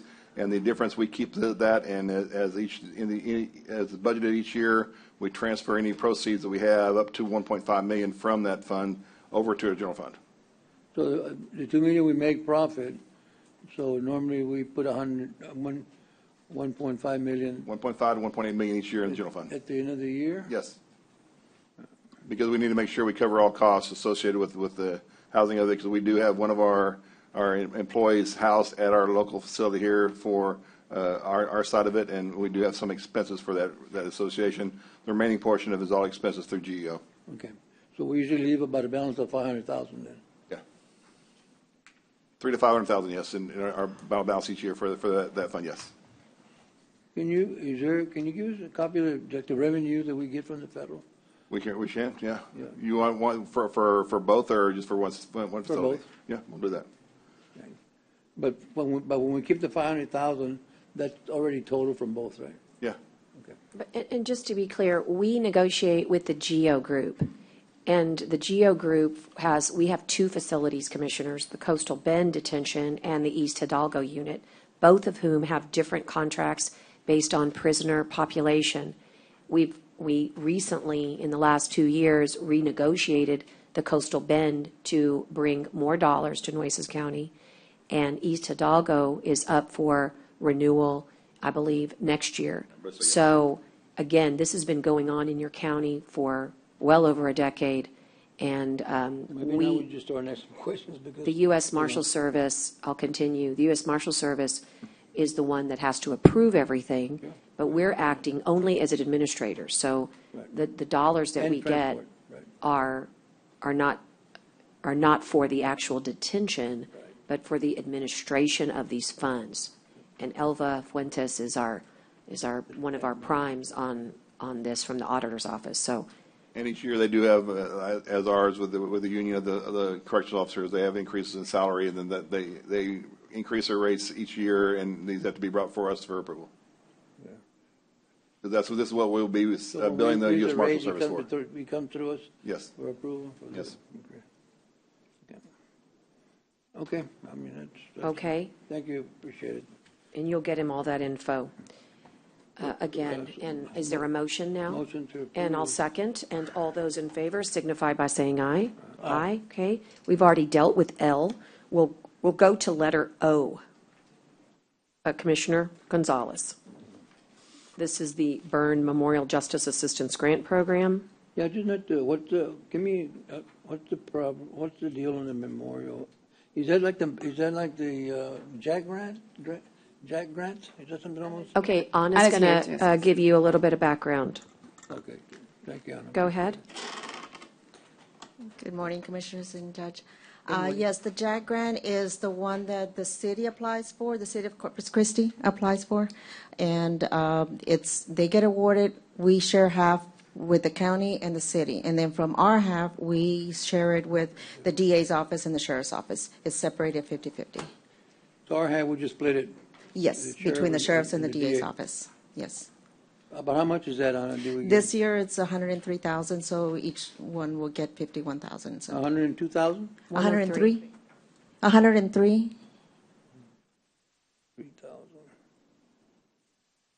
So the And DA will usually- get half, and the sheriff's office And get then half the of city will that. get Yes, half of ma'am. the half. And Half usually of the whole. budget for the sheriffs is usually a lot of training and maybe ammunition. And I thought that was interesting, Anna, about the ammunition, because that was something that during budget workshop, that was discussed. And so I was wondering if someone would help find out if the ammunition request is no longer needed, if these funds can replace that. Or was the ammunition request in addition Right. to? If somebody would just bring that back to us on an email, that would be terrific. But also, I'm sorry, Judge. Go ahead. But also, because remember they requested radio, but also requested some training for the constables and sheriff? The training that comes with this one is like travel, going to conferences, the per diem, the meals. No, they said that they could go to level 2 on firearms training, remember? that? Oh, the ammunition? Well, not the ammunition itself, it just, there was a level they can go to level 2. They mentioned something about a level that would help the constables and the sheriff. So I just thought maybe some of this money could pay for that instead of us giving them money for that. We would send the request to the city to send it to the grantor to see if it's an allowable expense with this particular funds. Usually it is, but it has to go through a process besides what's already been approved through the budget. All right. And so what does the district attorney do with his, it looks like it's, like say, 103,000 that we get, so it's 51.5 each or something, or whatever The I'm doing my past math. has been like with computers or laptops or things like that they're needing for the DA's office. There usually is equipment, not necessarily travel, not necessarily, I think part of it was some furniture, so, but it's usually equipment. Okay. Thank you. Thank you. Appreciate the clarification, Commissioner. Second. Motion and a second. All those in favor signify by saying aye. Aye. Commissioner, item Q, Gonzalez. I just need a clarification on that. I don't. Okay. West complete agreement with. Who can provide the clarification on the Reuters contract? I believe this is our normal contract. That's correct. With Reuters, who has the West law. The West law is in all the libraries or just the? Just for the library, yes, and it's paid through the library. Just the law library? Yes, that's correct. Not the other libraries. No, it's just for the law library. Do you know how much that is? I can get you that information. It says I have $833 a month. $833 on my notes A month per month. for 36 months. Not bad for West law. Pardon? Not bad for West law. And again, if you'll look at your backup, it's got a kind of a listing of what it's able to do, which is West Law, West Doc, West Paralegal, all that stuff is on like the second or third page. But this is just for the law library. It's the only place we have West Law. It's really the only place we consolidate our legal library. Okay. I know I was working with this because when last fiscal year, the cost for West Law for the law library was around $35,000. And because of our low amounts of business, trying to reduce costs, I know Ida renegotiated with, that's why it's a lower rate. And we appreciate her doing that. It's very much utilized by the lawyers in the office, but it's nice to get a lower price. Yes. So is there a Okay, so move. motion? Second. All right, motion and a second. All those in favor signify by saying aye. Aye. Okay. Let me go back to the personnel report. Yes, we can. Here she is. Julie, I got a couple of questions. Yes, sir. Thank you for the reporting. I really appreciate it. You're welcome. And as I looked through the report, I don't know, maybe I'm reading it wrong. I'm not sure. So everything on the right of the report that has numbers, is that something that is an increase, or is something just, or is it something that that was transferred within the department and they have those monies? Because some are promotions and some are whatever, but so none of those on the far right are increases, right?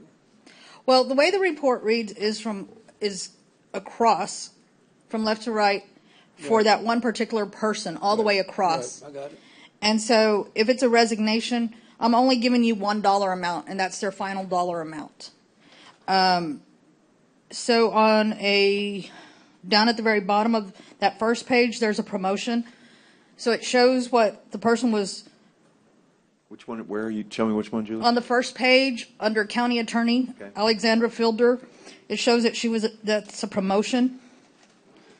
So under the current biweekly column, that's what she was at, and then she was promoted, so that's her new pay and step. And so everything that you're seeing on this report has already been approved or it's been budgeted for. And these are actions that have been taken after something has been approved through court, or we know that the money was already in existence in that budget. Can we, in a way, somehow identify those that have been approved through court? They all have. They all have?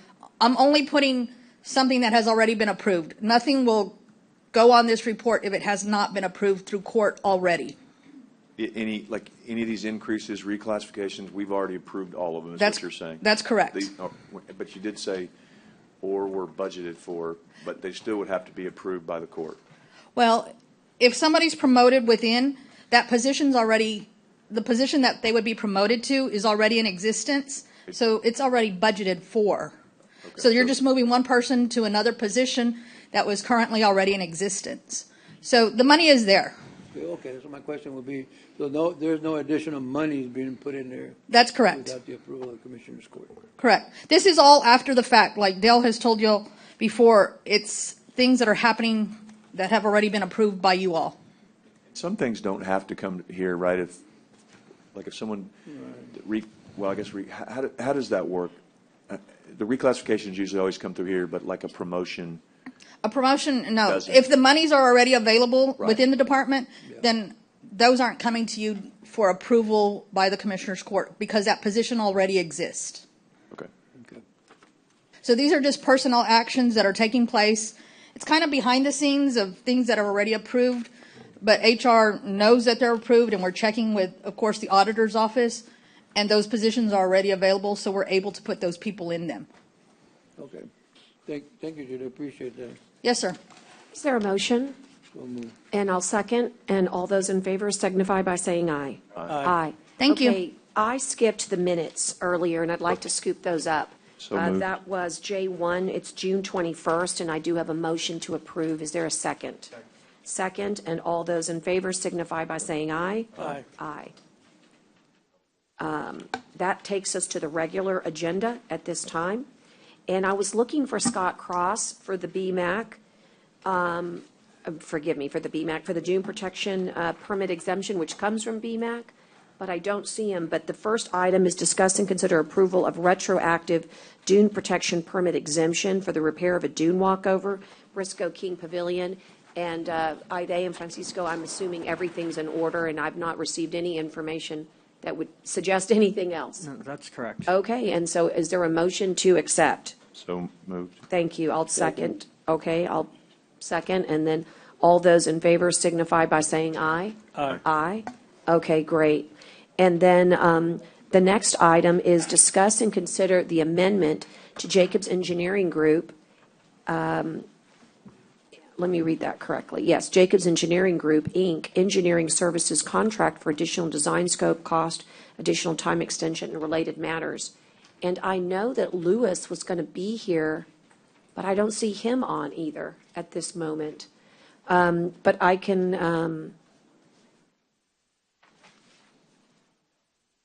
what would you like to do? Would you like to just text him? Yeah, I maybe? Yeah. Okay. Yeah. I think it would be smarter because I think he's lined it up. I will set the item up to tell you that in your packet is the information. I believe it's 337K. Looky here. Perfect timing. You did come on over here. We're going to talk about the Jacobs Engineering Group. Yeah, he's here. Yeah, if he would mind coming in. I'll just catch you up. A moment ago, we did approve the dune protection permit exemption for the walkover, and I would like for you just to tell us that everything was in order. It was. Thank you. That's retrofit. I mean, Correct. retrospective, because, Judge, if you remember, that was the end of Briscoe King Yes. dune walkover. Hannah took it out. It was not usable for about a year. You gave me the money to go fix it. Yes. So I just went and fixed it and worried about cleaning up the permit action later. Okay, so we're good now. Yep. All right, thank you. We're going to wait for Lewis because we need you guys to introduce this item. Here he comes. This is, again, for the record, an amendment to Jacobs Engineering Group contract. And welcome Scott and Lewis. Scott, if you want to help tee it up.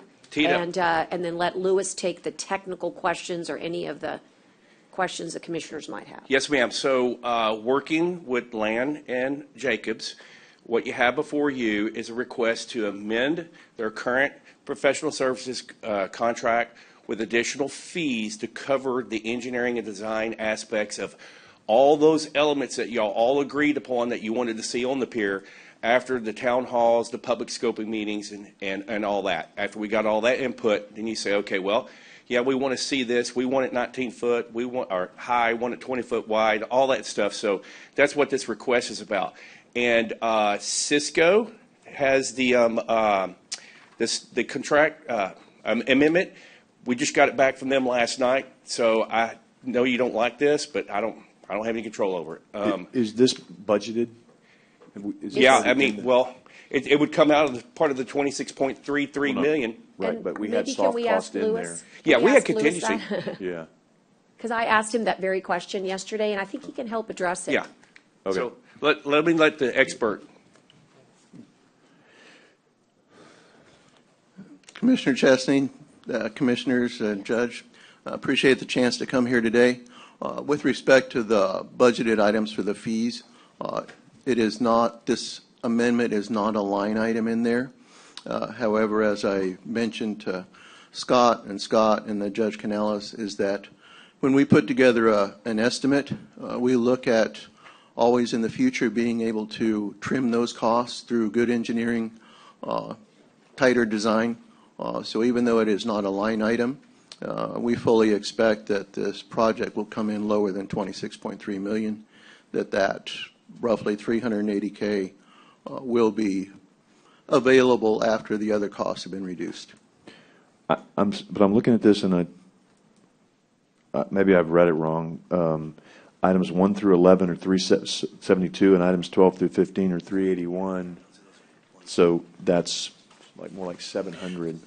Correct. So what you're looking at there, the items that have construction budget, the items that are within that 26.3 million are the items 1 through 11. So those are included in? Those are included in that 26.3 So the answer is million. some is, some isn't. So Correct. You're saying today what the 372 is already accounted for in the line item using your term, but the 381 is the additional request for today. That's not included in that line item? No, sir. Neither one of these is included as a line item. The 372 and the other ones, if they end up being budgeted, funded for construction, we expect that the fees will be able to be absorbed in the lower cost of the actual construction project once we get further along in design.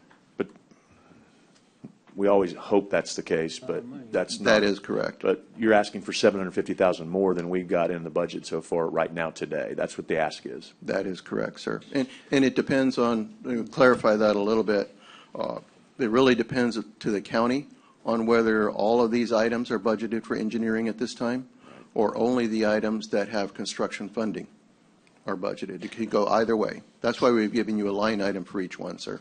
So I do have to kind of ask here, I don't know how to, I mean, I'll take any responsibility that I have on it. How does this not get put in the allocation when we had that entire meeting and had the court approve all this stuff? How does this number not get approved then? Because this is an additional $750,000. We can't budget based on we hope the cost will come down. We have to budget as if we're going to spend every dime because we're a governmental entity. We represent taxpayers. We have to do that. So I have to ask, why wasn't this in that original deal? Because this is more money. That is correct, sir. At that time, Jacobs was asked for construction costs for all these elements. We provided those. I did think about it in the back of my mind, well, what about engineering costs? It was never asked, so frankly, we never provided it, even an estimate. So I apologize for that, sir. So I would. Commissioner, what do you think about what do you think about, and for me, that 20% was put there kind of for this reason. There's a 20% contingency as a line item. That's a huge number, and I it was think that's. 25, wasn't it? I'm Or was sorry, no, is no, it I'm not 25? sure. How big a contingent, that's a good point, because I mean- thought what we put in was too high too, but what did we put in as a contingency? What That's a is good in a point. contingency there is if you look at the range between the high and the low costs, the high cost includes a 25% contingency, That's which huge. is what is being budgeted here in the 26.3 million. So So- of course, that contingency takes care of inflation in construction, inflation in materials, things that are unknown at this time. So this is kind of a bigger picture discussion because, Mm-hmm. and, $1 million. well, 750. and the contingency to me is high, and,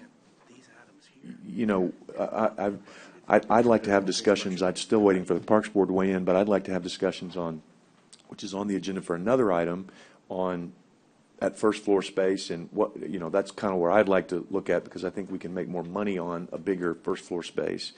So we might need to really have a tightening up of all this meeting. Right. Before we just do this. I I'm mean, not- I'll just tell you this, in order for him to do his work on the basics that he needs to do it on, I feel like we have to do the amendment. But I will say that for me, the dollars are there inside that contingency. The reason that contingency was so high was to anticipate, as you know, we moved from an $18 million project to a $26 million, and those contingencies represent extra dollars that are needed. That's where you can get those dollars inside the 26.33 that we have appropriated, at least as to what we have said go so far. As Lewis says, if you look at the line items, and I called him yesterday on this same exact issue, if you look at the line items, there are still some that remain to be seen, which is really what you're talking about, that extra space. Well, So and he there's just some- needs the amendment in order to continue the design. We don't want him to stop design, Yeah, in other words, and I think and I think we because should shove it in contingency. yeah, because as I was looking through this, there's items in here that he's quoting that we haven't that we Exactly. weren't going to do. Exactly. Right, like the bump outs in the middle, and Right. we didn't vote for the public plaza and the second story, and so I guess what I agree. need to figure out is I how we see get it. this to an amendment that is only How with about what that? we've approved so far. Yeah, I think that's good, and I Right. think That that was number what our one. intention really was, Commissioner. Items 12 through 15 are exactly what you're talking That's about. exactly There's right. no Let me- construction dollars budgeted. So I told him just to do his proposal based on engineering of those construction items that are budgeted, that you have approved, which are 1 through 11. Exactly. Right, because, for example, it's yet to be determined, but Yeah. I was going to discuss it in the item later.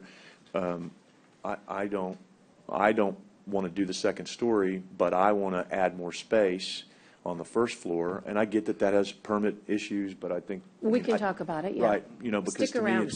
we're building this thing for 50 years or hopefully longer, and, if the permit's delayed a little bit because we go back and make the first floor bigger, then that, to me, is not a huge deal because we're looking at a 50 to 60-year build here, and to me, that's better. And so like 12 through 15, I wouldn't feel comfortable with today because we haven't Correct. gone there, and we might not ever do the second story. We may just do more on the first story, which should be not a lot of extra engineering. It's drawing more space. You know what I'm saying? So let me look through 1 through 11. So 1 through 11, you think we've already done that we've committed to? Is that what you're saying? Yes, sir. The 1 through 11 are all the items that when you publicly scoped this out, when y'all have had your meeting, you said, yes, we want to build that, and that. And Scott, does that represent the 337, the 337,000? Yes, right That's there. that's Yeah. the number that I'm Or working on. 372. 372, that's the number I'm working on, and I feel very comfortable that that is inside those contingencies of 25%. Yeah. Well, now, good point. It's still, I gotta say, I'm still bothered that we didn't address this when we did the whole 26.5 million. Okay, I've said my bother, That doesn't mean I'm going to do anything about it other than articulate that I think we should have done that then. So I agree with what you're saying, Judge, but that I think the 25% is too high. But before we go and ask the court for additional dollars, which is what we're going to do here, if we're not careful, or say that it has to be inside the, like in other words, if we pass this with the 372 and said that has to be in that contingency, then we're not asking the court for any more dollars That's at correct. this point. And I'm okay with that because I think that's fair to the court, gets Lewis on board where he can do what he needs to do, and we're not asking for any additional dollars because I think that That's 25% is really high. I think we need a contingency, but I think there are going to be dollars that we're not going to spend in that 25%. Yes. I pray that those are the case. So if we pass this today saying this would be within that contingency and that needs to go back and be altered on that line item to where it's a 23.5% contingency. Exactly. We can and do put that. this in as a line item, then we're still staying even from what this court has been asked to do. Yes, sir. The only Does that thing make is sense? he does need the amendment. He does I'm need the saying- actual, yeah. I'm So saying pass the amendment 1 through 11. I'm with you. But it be considered as part of the contingency and no additional dollars are being asked. No for to additional this dollars. court. I think that's fair, sir. Right. I think I have that's a fair. question. I have some questions too. So. Go I have a ahead, question. Commissioner. Yes, sir. You said you didn't mention anything because we didn't ask. But did you know this was coming? It was probably going to happen? That was why I apologized to Commissioner Chesney, sir. It was because, yes, I was thinking, yeah, we'll need additional dollars. I did not offer up an estimate of those additional dollars to Scott Harris or Scott Cross. For that, I apologize, Commissioner Hernandez. Well, I would like to see in the future that if you all notice that we don't ask a certain question that you all are going to be bringing back, you all would volunteer. Yes, sir. Help us out. I'd like to find out, I mean, I have 100% record in supporting the island on every project that's come on board. Never even on one motion have deviated from support of this. But this, I'm not going to accept. I'm not. I think it stinks to high heaven. This is the strangest practice I've ever seen. I think just because we have contingency does not mean anything. Contingency is built, in my opinion, in my experience over the years in projects, it's about materials. It's not about the cost that you have really at the initial phase of the project. It is at the final phase. And with the way that our economy is going right now, it's about materials to me. And so that I just cannot, for the life of me today, support anything to do with any kind of change that should have been caught. Apologize to the people of this county for, the mark has been moved from 18 million to more and more and more, and continue to support it because I do see the bigger picture. I do believe and support that one part of the county benefits, it benefits the entire county. And we have people, plenty of people that come from Precinct 3 and all the precincts that come to use the pier. And that's been one of the main topics that I'm asked many times over when I start talking to anyone about county issues is about when can this be done and when is it projected to be done. But this just, I cannot support this. And I'm always positive, and I always look to the future and bigger scope, bigger project, bigger picture. But with this, I cannot support that today, and I will not. John, I respect that. And that's what I'm trying to. I do. I really. I'm bothered by it, but we have to have someone to design it. And so I hear you. I can't say I disagree with your principle. That's why I'm trying to just come up with something that doesn't spend more money, and I can make it as much as a motion that says, and this amount has to be cut out of the project so that there are no more dollars. I mean, and I think we can do that. We're going to have to go out and of the money we've already allocated, because I'm super bothered by it too, but I don't know what else to do because we have to design it. Well, can I say? I'm sorry, Joe. I didn't mean to cut you off. I agree with Commissioner Hernandez and I agree with Commissioner Maris, and I think Commissioner Chesney might be a little upset, but he's not telling you a lot of things why he's upset. And I really, this is really uncalled for. I mean, you guys are the professionals. They call you the experts. They call you, I know the judge says you guys are the experts. But, the experts should be able to tell us ahead of time, hey, you know what?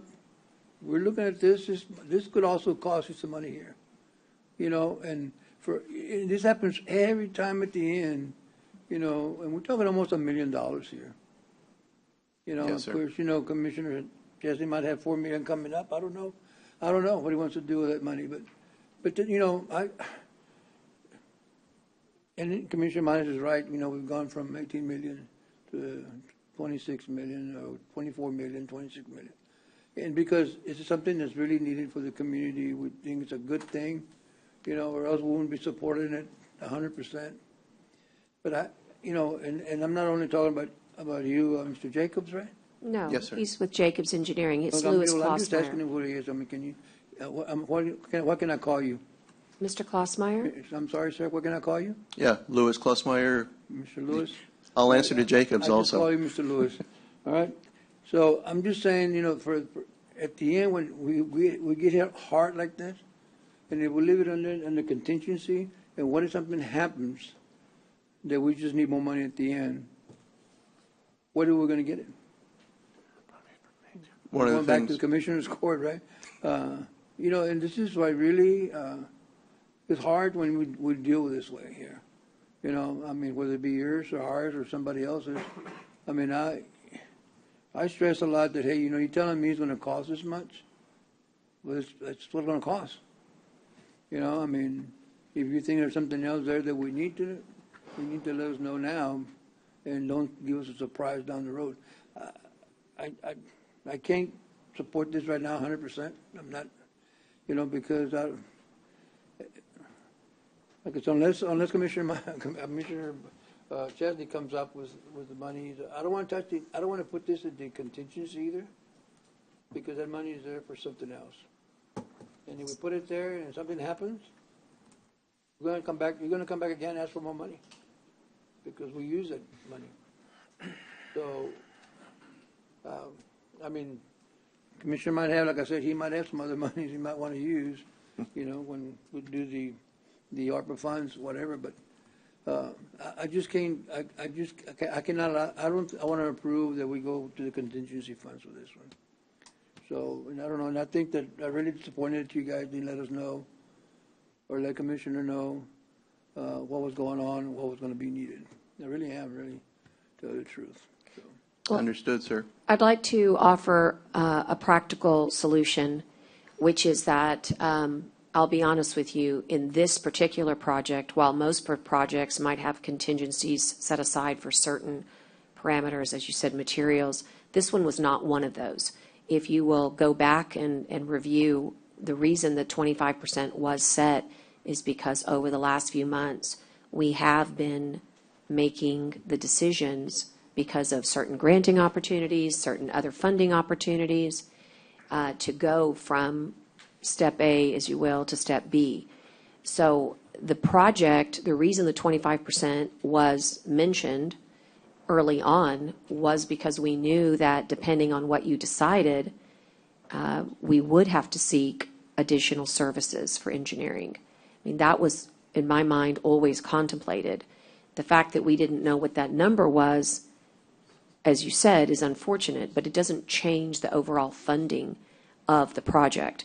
And these contingencies, you have to understand the materials that you're involving here are mainly concrete, so, which is a volatile market in and of itself. But I think our biggest discussion comes in the and related matters, and some of the public comment that we heard this morning we are in the early stages here. The time to have, I agree, if you don't know about something and you are 3/4 of the way designed, you say, hey, I need another X amount of dollars, that's a terrible thing. But where we are right now is the perfect time to practically solve the issues that we have. And I would not want to see this project delayed, because now you really are, through our own choice, creating a project that will cost more tomorrow. So I'd like to see whatever it's going to cost, it's going to cost. And again, it's inside the overall budget. The contingencies for this particular project was meant for both. That's why it's not a 10% contingency or a 15%, but that 25 was meant for, we don't know yet if we're going to have that remember, we just discussed that geometrical, we're calling it that mid-angular T. less than a month ago. That was literally probably a month ago that we made those decisions. So as those decisions get made, the cost for design changes. And that's what the contingency is for. So again, unless you want to stop design on items 1 through 11, this amendment practically needs to be approved. And I think the measured approach is you have to live within that budget for now based upon items 1 through 11. And I think you said you could do that, to me anyway, yesterday. That is correct, and that is why they're all individual line items. If the county chooses to do 1, 2, 3, and 4, only authorize 1, 2, 3, and 4. And then we'll just continue on design for those. And I don't want to jump ahead, Commissioner Chesney, to that other item, but I need to let you know, or maybe you can stay, Louis, so that I can maybe get to that other item while you're still present. But since that and related matters is still there, what you heard this morning, and maybe you didn't hear them, Louis, but we had a lot of members of the Surf Riders Organization talking about the one pier, if you will, or column every 66 feet versus the 2 every 33 feet, and how that, in their mind, either should be modeled or some sort of alternate analysis be performed so that we can see what that would bear. But those are the types of decisions, guys, that will alter a design service contract. That's no different than going horizontal for more space.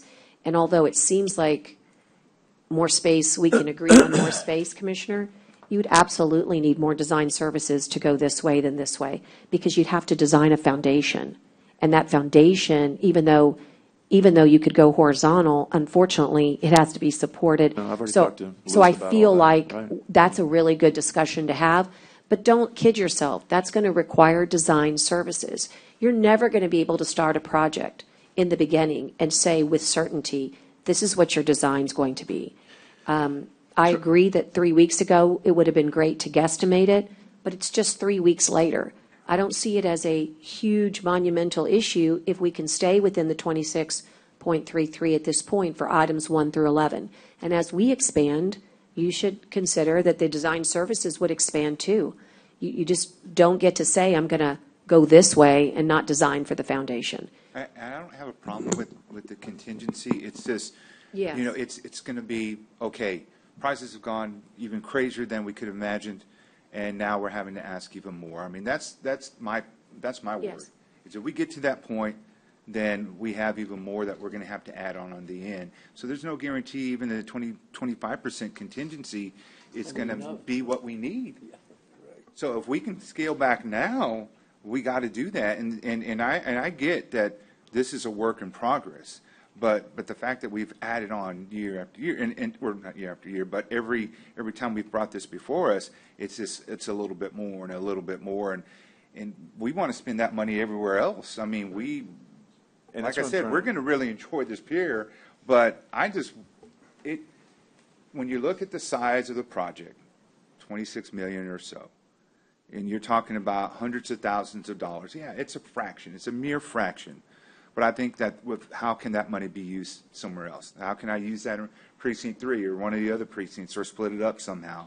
That's how I see it. And so my worry is, okay, we could say that it's going to be in the contingency, and it'll be okay. We planned for this, and we move forward.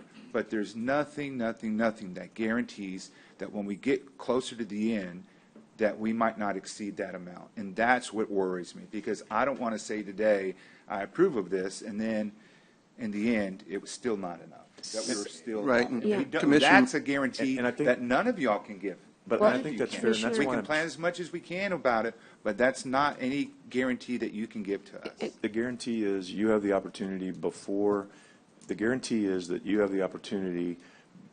it goes forward, before it goes to bids, to say, continue to say no, because and believe me, I completely am as bothered by this as you are, other than I don't know what else to fix it, because you got to have a design element, right? Mm-hmm. So that's why I thought if we say, look, we're not going to, this isn't additional funds, this is only passed, and we're going to use that, and we're going to reduce that contingency, which you would acknowledge, as I said going into this, a 25% contingency is way higher than we do on any project at Nueces County. Yeah.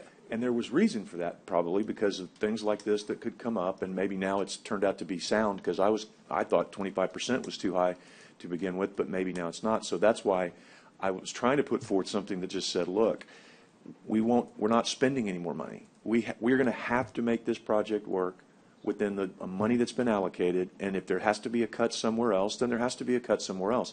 I don't think there will be, but I would never want to represent in any way, shape, or form that I know that or could guarantee that. But I don't also want to lose on the motion. So I want other suggestions from the three of you who have the concerns, which I respect and I agree with. I'm bothered by it. I mean, I'm saying it out loud. I started the conversation out by saying I'm really bothered that this wasn't addressed early on. But I do think we can get it done within the contingency and not spend any additional dollars. So, but if you three have any suggestions other than that, please make them. Well, but we got to figure. I don't know how else to go forward on a design concept. Commissioner but what do we get Gonzalez? To the contingency, Commissioner? Say for instance, we put in a contingency.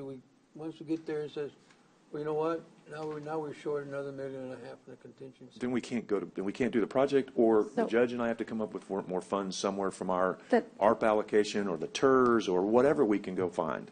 And that's one of the items that we're going to talk about. I was going to say, we're going to get there. So could we just call that item 2 and continue to do it? Yes. Can we talk I might take a bathroom break, but yes. But just hang on for a second. What I want to say is that, to answer Commissioner Modis's good question, that is why I'm such a big fan and proponent of program management and value engineering. There is not one building project out of the $150 million that we have in the field right now, some complete, some in progress, that are not subject to commodity pricing volatility or workforce volatility. There is nobody here has a project, and it's all relative. It's the economies of scale. So if animal care turns out to be $500,000 more because of, commodities that you have to go buy that are much more expensive, then that's what's going to happen. But what you do in order to temper that is you do say, this is what I have, and like a turnkey operation, you say, I want to value engineer, this is the money I've got.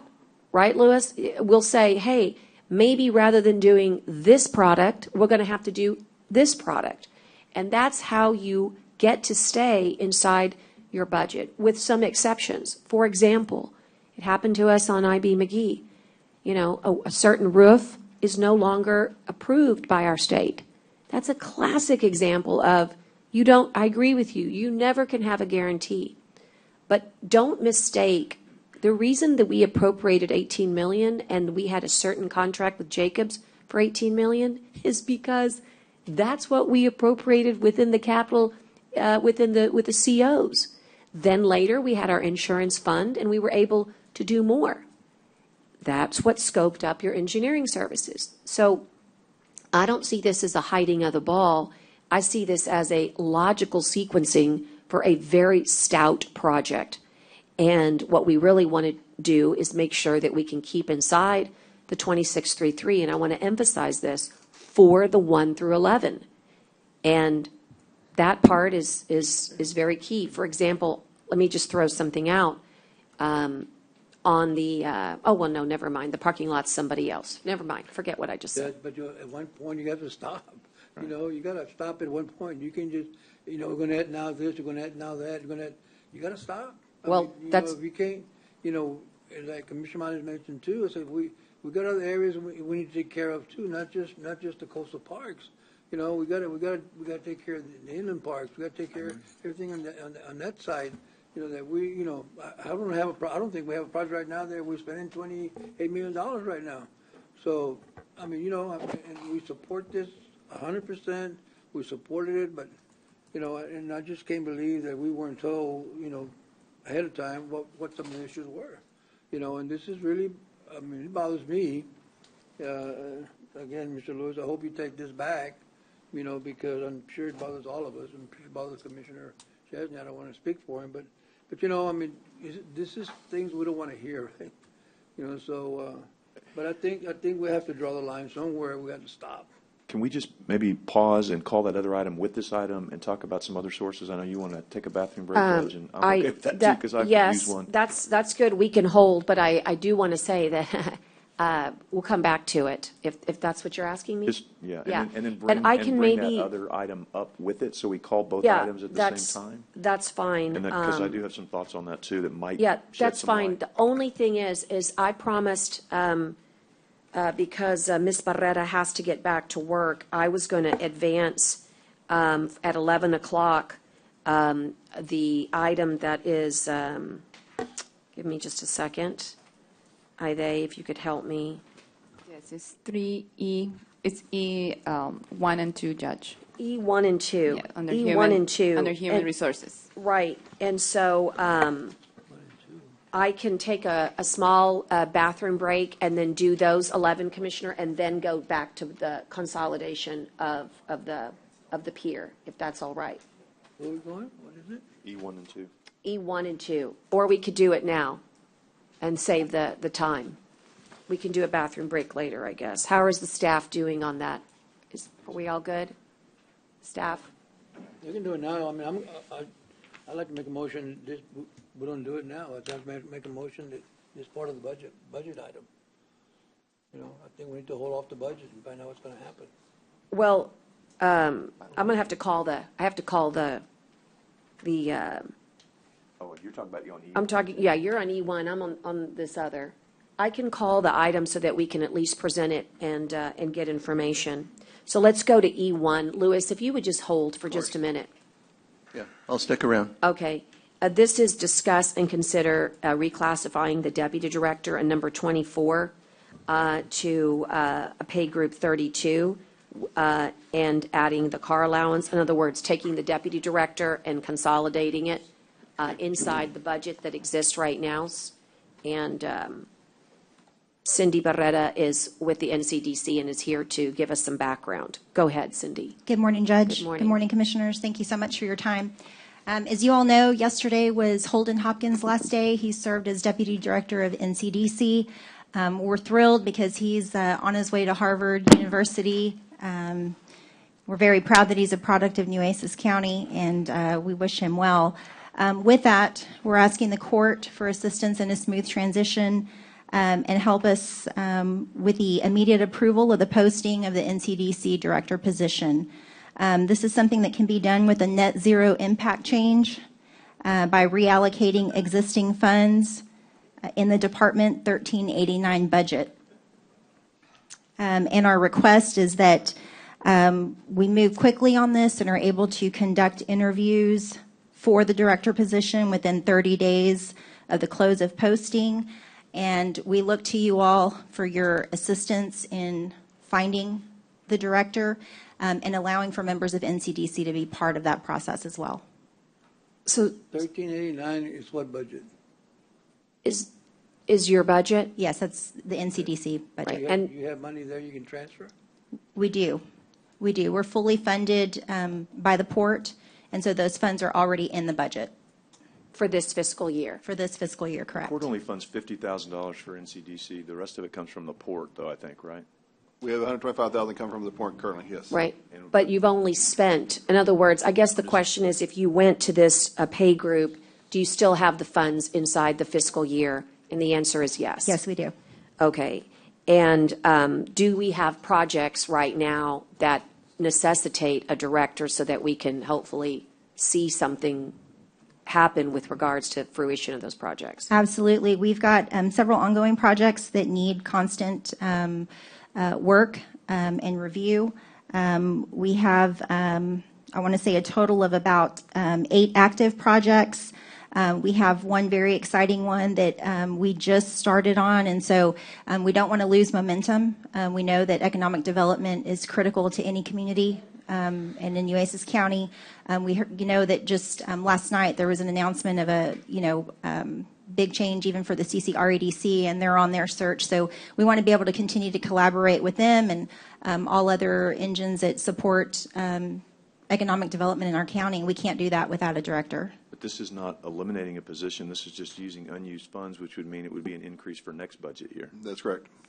I'm not really ready to do this during a non-budget. I mean, I just don't understand. Those funds come directly from the Port of Corpus Christi, so we're actually not asking the county for any additional funds, Commissioner Chesney. I get it, but if they're a Nueces County employee, and if the port's funding dries up, then we're on the hook for it.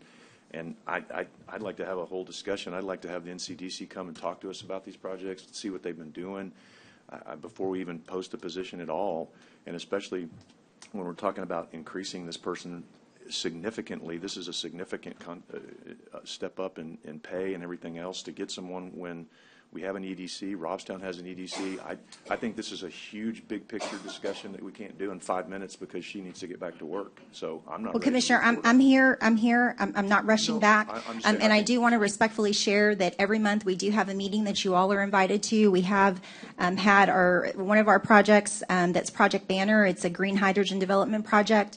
We invited all of you to participate in those meetings. Right, so engagement has to work both ways, but the projects are active. Right, but Cindy, that's great, but the public doesn't get to see it if we go to meetings. I want those presentations here. Right. Because I'll be honest, I don't have time to attend every other meeting that comes up. I go to meetings all the time for my constituents, for things that I have. Some I can make, some I send my staff to.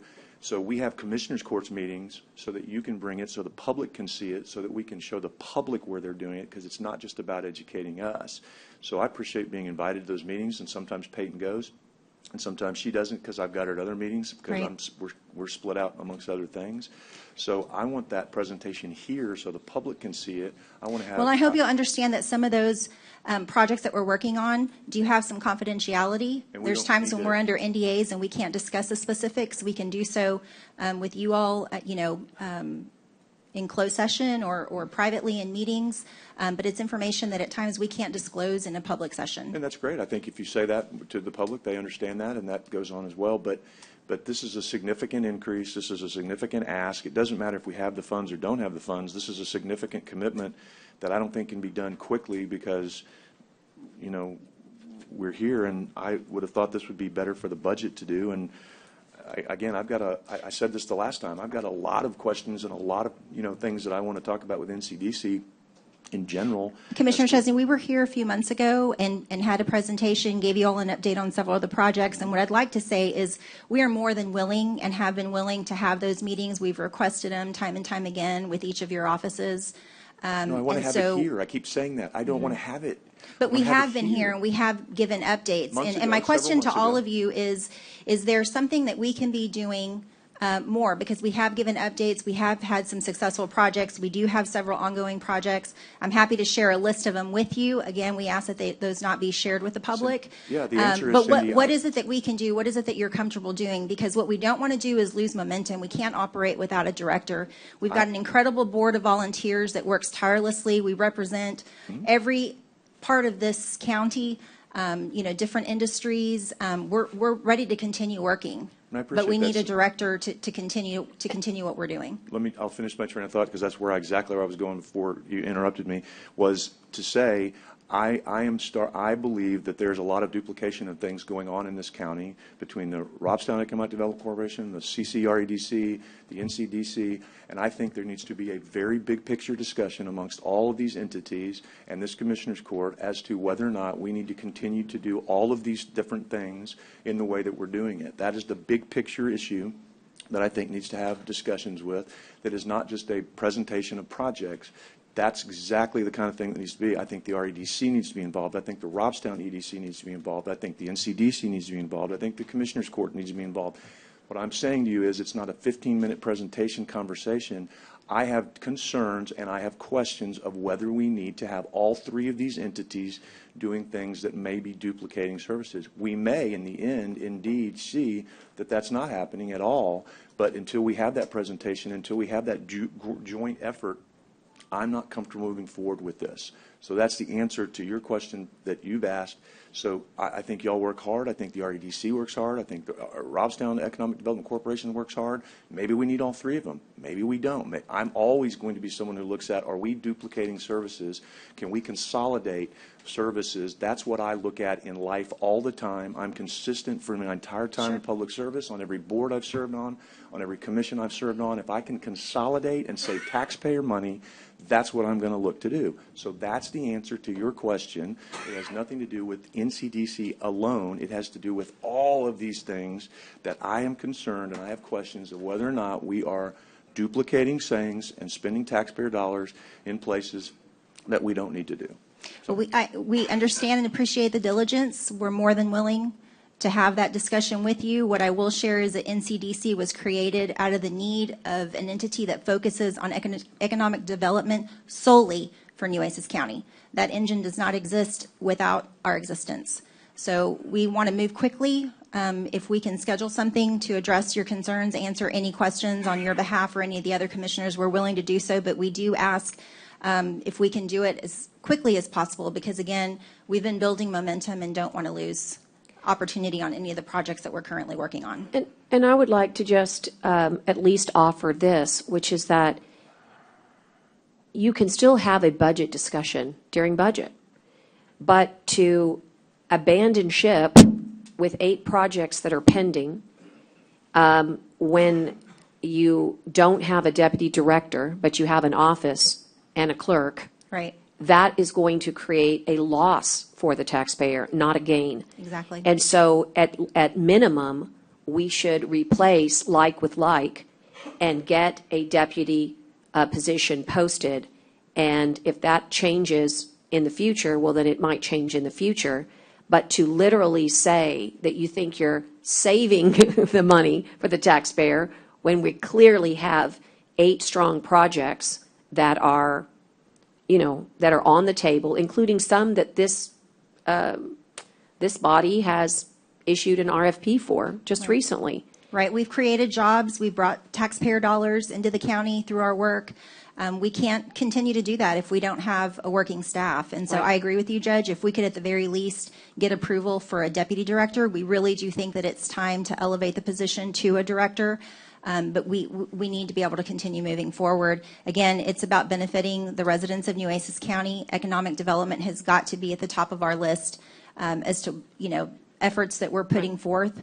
And we ask the court to please work with us quickly. And really, the reason I thought this was a good item, Commissioners, is because there wasn't enough direction on what to do when you lose a deputy director when there's no director, right? So that was a choice that we made early on, that we knew we wanted to have a director, but we didn't have the funds for a director, right? A director couldn't be at the pay scale and have any reality of getting somebody at that pay scale. And so we chose instead to do a deputy director. And just like San Patricio has an EDC, and just like Port Aransas has their, every municipality or county kind of does it on their own. And then, of course, there's huge collaborations that take place. But having said that, you don't want to have an office that has nobody home. Right. That's not good, and it's not good for the people that have already had projects. Mr. Hopkins did a great job, but we all knew for 3 months that he was leaving. He gave us plenty of notice. We tried to get this on the agenda in plenty of time, but we've run out of time. And so all I'm looking for is some guidance from the court to get the deputy position filled. It's currently budgeted. Everybody knows that you have to go through budget cycle to go to the next budget. But we've got to have somebody that's there because our volunteers are just volunteers, and they need to continue, the work that's really important work for all of your precincts to encourage both tourism dollars, technology dollars, military dollars, all the things, all the projects, energy dollars, all those housing dollars. Right. But how are we going to do that and recover from COVID-19 if you don't have anybody home? This court needs to, at minimum, authorize the posting of the deputy position to fill what we're completely missing and move on. I want to address one more concern that Commissioner Chesney brought up, and that's about the port losing interest. We're very fortunate to have Commissioner Catherine Hilliard, who serves as one of our board members, and Sean Strawbridge, who is ex officio. So they're very bought into the work that we're doing, very supportive, and it's a partnership, a collaboration that we're very proud to have, and we feel that delaying this process would be the only thing that could jeopardize that relationship at this point. I think also that we need to look at the opportunity that has been provided, and Judge, I saw your comments yesterday, and quite honestly, Which ones? regarding the removal of Mr. Vacy, and I agree with you. Was a little shocked by that myself, and a little disappointed in that. Don't know what went on behind the scenes there, and I know that you didn't support that according to the news. I don't know if that's correct. That's correct. And I, I'm a little disappointed in that too. However, what that provides is opportunities to look and see if there are ways to do things in unison with the EDC and do some sort of consolidation between the two, to where maybe there's I don't know, maybe there's just a bigger picture here that this can exist as a entity under the EDC with some sort of independence, but yet not having to, having an NCDC that ran under the EDC that was totally focused on Nueces County projects, but yet still ran under the EDC, and with the new EDC director coming in, I don't know. I just think there's some opportunities right now. I don't And again, discount I didn't opportunity. know that I was don't coming. discount opportunity. I think that's an awesome idea, but I just think that nobody's home there either. I know, because I was there at the meeting. They're going to go out for a nationwide search. That's going to take some time, no matter how efficient we are. What you don't want to do is have the projects that are in the works not have a deputy. We have a deputy. If Holden had decided not to go to Harvard Law, we would still have the NCDC director position. He made other plans. All I'm saying is that I think it makes smart sense to get a real director, like we always said we would, when the money was available. The money has become available, regardless of our budgetary contributions, I might add. Okay, so if Nueces County tomorrow decided to give $0, you still have the dollars to do this project. 100%. I'm sorry, to do this to do this motion or, this. So it's not about Nueces County budget money. It's about making sure that we are providing the opportunities that the people expect us to do. Now that the EDC does not have a director, it's more important than ever that we get this done. And I think that opportunities should be explored. Have no problem with that.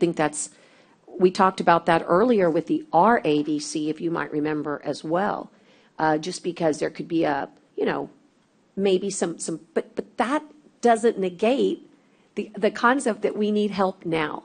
So my hope is that what we could do, and let me look to see how it reads.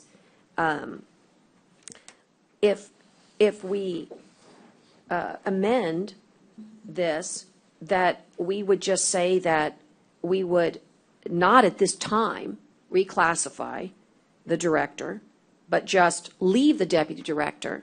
Then on item number 2, I would say, please allow us to post and get folks interviewed so that we can get somebody at that office that we are utilizing, and get that clerk with a supervisor, Miss Hope, and let's move on down the road with some of these great projects. And if there needs to be, executive session item on July 27th, I'm glad to put it on. As they say, if the mountain won't come to Mohammed, then let Mohammed come to the mountain. Come on in and share with us all those 8 projects. If that's easier for the court, we could do that on a quarterly basis. That's just an idea, but we need a deputy director. We need somebody to continue the work and not leave that office blank through the fiscal year, which would be October 1. Right, and we're here, obviously for the benefit of the county. We want the court to be advocates of NCDC. So anything we can do, there's always room for improvement in communication. If we need to meet with each commissioner individually, monthly, quarterly, whatever the request is, we'll fulfill those wishes. Sure. Because we, again, want your support. Thank you, Commissioner. Judge, for me, the money's already there, right? And that's the thing. Absolutely. Even if we said right now, we're cutting off our source, it's still funded. And right, so we don't need funding directly from the county at this point. I have no problem discussing the future, or I have further ideas of how do we maybe look at the partnerships that are existing out there already. But the fact that it's already there, it's already allocated and available, I support that.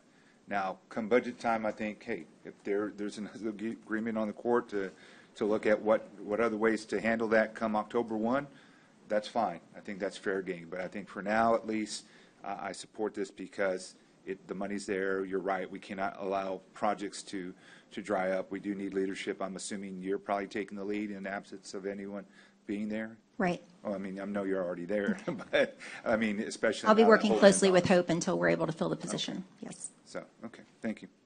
So when is Hogan leaving? I'm sorry? When is Hogan leaving? His last day was yesterday, Commissioner. He's gone.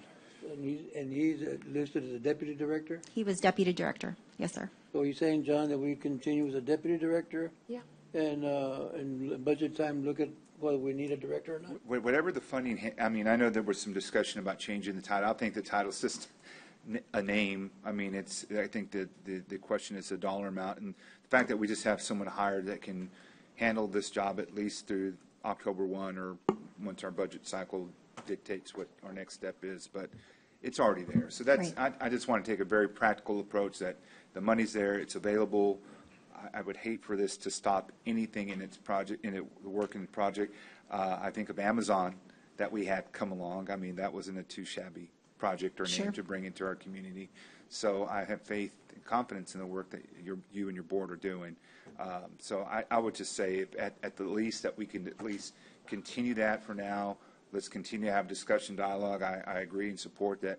A little bit, more updates would probably be better for us, so we can really look back and see what's being done on behalf of the people and what we can publicize. Let's do that, and what we can, obviously, hopefully, that would come out soon as a victory for us in bringing in or attracting a business. So that's what I would like to see, is if we could just do that for now, make sure that we keep moving along, let you, start the process now, bring in someone, hire them, and let them at least finish out the budget cycle, and then we'll decide what to do after that. But if we hire someone now, then we're committing to that. That person has to be a county employee, and then if you want it ever to merge, then what do you do with that person if that doesn't work out? And I don't know. I just think there's, and I mean, yeah, that's the thing. And I think we need to look at restructuring the NCDC. I think if this Commissioners Court's going to be involved, then we need to be involved with it. We need to be involved in appointing board members. We need to be involved in all aspects of it or no aspects of it. But I just think, I just think, to me, again, I agreed with you. I'm sorry Ian left. I wish he wouldn't have, but to me, that's an opportunity to be. Pardon? I'm sorry, what? I said I agreed with you when your comments about, not being surprised by this whole Ian thing, and I supported Ian. I didn't know what was going on. But to me, that's an opportunity that we ought to be looking at all of this in one fell swoop, and just to hire someone and say, well, we'll just do it for now and hope it works out. I don't know. I just think that's. I think that, I don't know, to be honest with you, a deputy director is not a director like, other directors are, but having given the whole pay grade and the scale, but we there's a have no- housing we have no say project.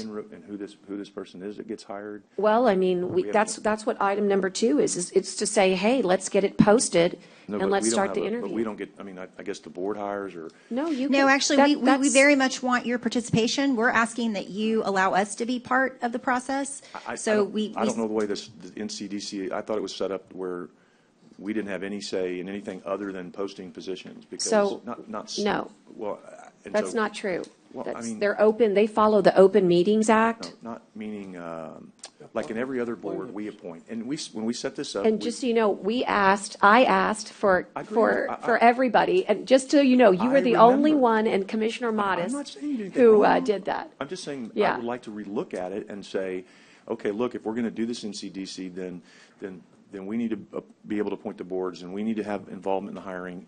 But there's so much of that.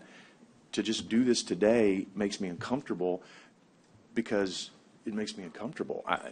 Well, if I get I think- outvoted, I'm okay with that. I just don't want to do Right, this but today. remember that That's that what I was- if you don't do it today, then nobody's home for another 60 days. And there's a housing project out there, an energy project out there, But those a projects we're hospitality all project. involved Who do you think's going to do that? But we've been doing those, the ones you're talking about that have come to the court. Okay, these are not the ones that you know of. These are not the ones you know of, because those are the ones that Cindy is telling you. And while we can get it on the executive committee, what we're saying is I bet the what EDC is, would help us for a while. I get they don't have a director, but they have staff. They don't have a But they director. have staff and infrastructure. They have an interim director. We could ask the interim director of the EDC. We could ask the Robstown director to help us with those things until we figure out what we want to do. To me, we're just moving so forward. a regional EDC, I would suggest to you, since I was there and you weren't yesterday, that would not be a good idea right now. And they've got their hands full. And number two, that could be, again, as I said, I'm not barring that future opportunity, but once again, let's just take a vote. If you don't want to have anybody home, let's go ahead and get that on the record. I have a question, Judge. Okay, Commissioner Hernandez. This young lady seems to be very knowledgeable in what she's talking about. Yes, sir. Why don't we make her the interim? Well, I think because I have a day job, Commissioner Hernandez. Thank you very much for your vote of confidence. I'm very Tell him what passionate you about do. it, but Tell him what you do. I'm the business development officer for Wealth Advisors at Frost Bank. I see. But that's why she's so good. And you can't speak about any of the other projects that y'all are working on? I could give a general overview, but again, out of confidentiality for the companies that we're working with, we prefer to discuss those in closed session with commissioners. Judge, what I'd be willing to do is if we could find, Ms. Burrow would be awesome, but that's actually a decent suggestion. If we could do this as an interim until we figured out where we were going, I could support something like that. I think that's fine. If we could find someone that we could just do for. But you still have to post. Pardon me? You still have to post. Right, but as long as you said it was interim, or you Okay. found someone like the That's REDC found, I'm willing, Let's do it. I just don't want to hire someone and then we go a whole different direction. So I don't Well, know how we do an interim. I hear you, but hiring would be interim. I know what you mean. But it's interim meaning it's a temporary interim position. That's, Okay. listen, I'm here so that we can I'm trying to find move I'm forward. trying to I find- I think it's the sport It's a coat. solution. It's working It's- for me. yes. It's working for me. Agreed. Let's, Commissioner Hernandez that credit because Excuse me, isn't there anybody else in your department that could be interim? So we have a clerk right now who's fairly new as well. So I think we really would need to do a posting and do an external search. I'm okay with an interim temporary situation until we figure out okay, what we I'll want to do. make, I'll make the motion. But not at this. But Well, can we an do it at the interim deputy? is somebody that you wouldn't, What'd you say? under fairness, you would want to let everybody have that opportunity. You don't, I didn't understand what he you said, can you just go select somebody? Is that what you're saying, Commissioner? that's what Yeah, you know, appoint Well, that's true, the somebody. board. You can appoint somebody. You're saying let the board appoint somebody? Yeah, Well, the but board- they were saying about, post or something. I don't think you would have to post it and. The board, Well, I just don't know the employee policies on that. As a county employee, maybe Julie could run back in here, but typically what we do as fairness is that we don't just select. We do allow the community to say, hey, I want to vie for that job, even as interim. That's usually why we post, but But if it's an interim and a temporary, that's a good point.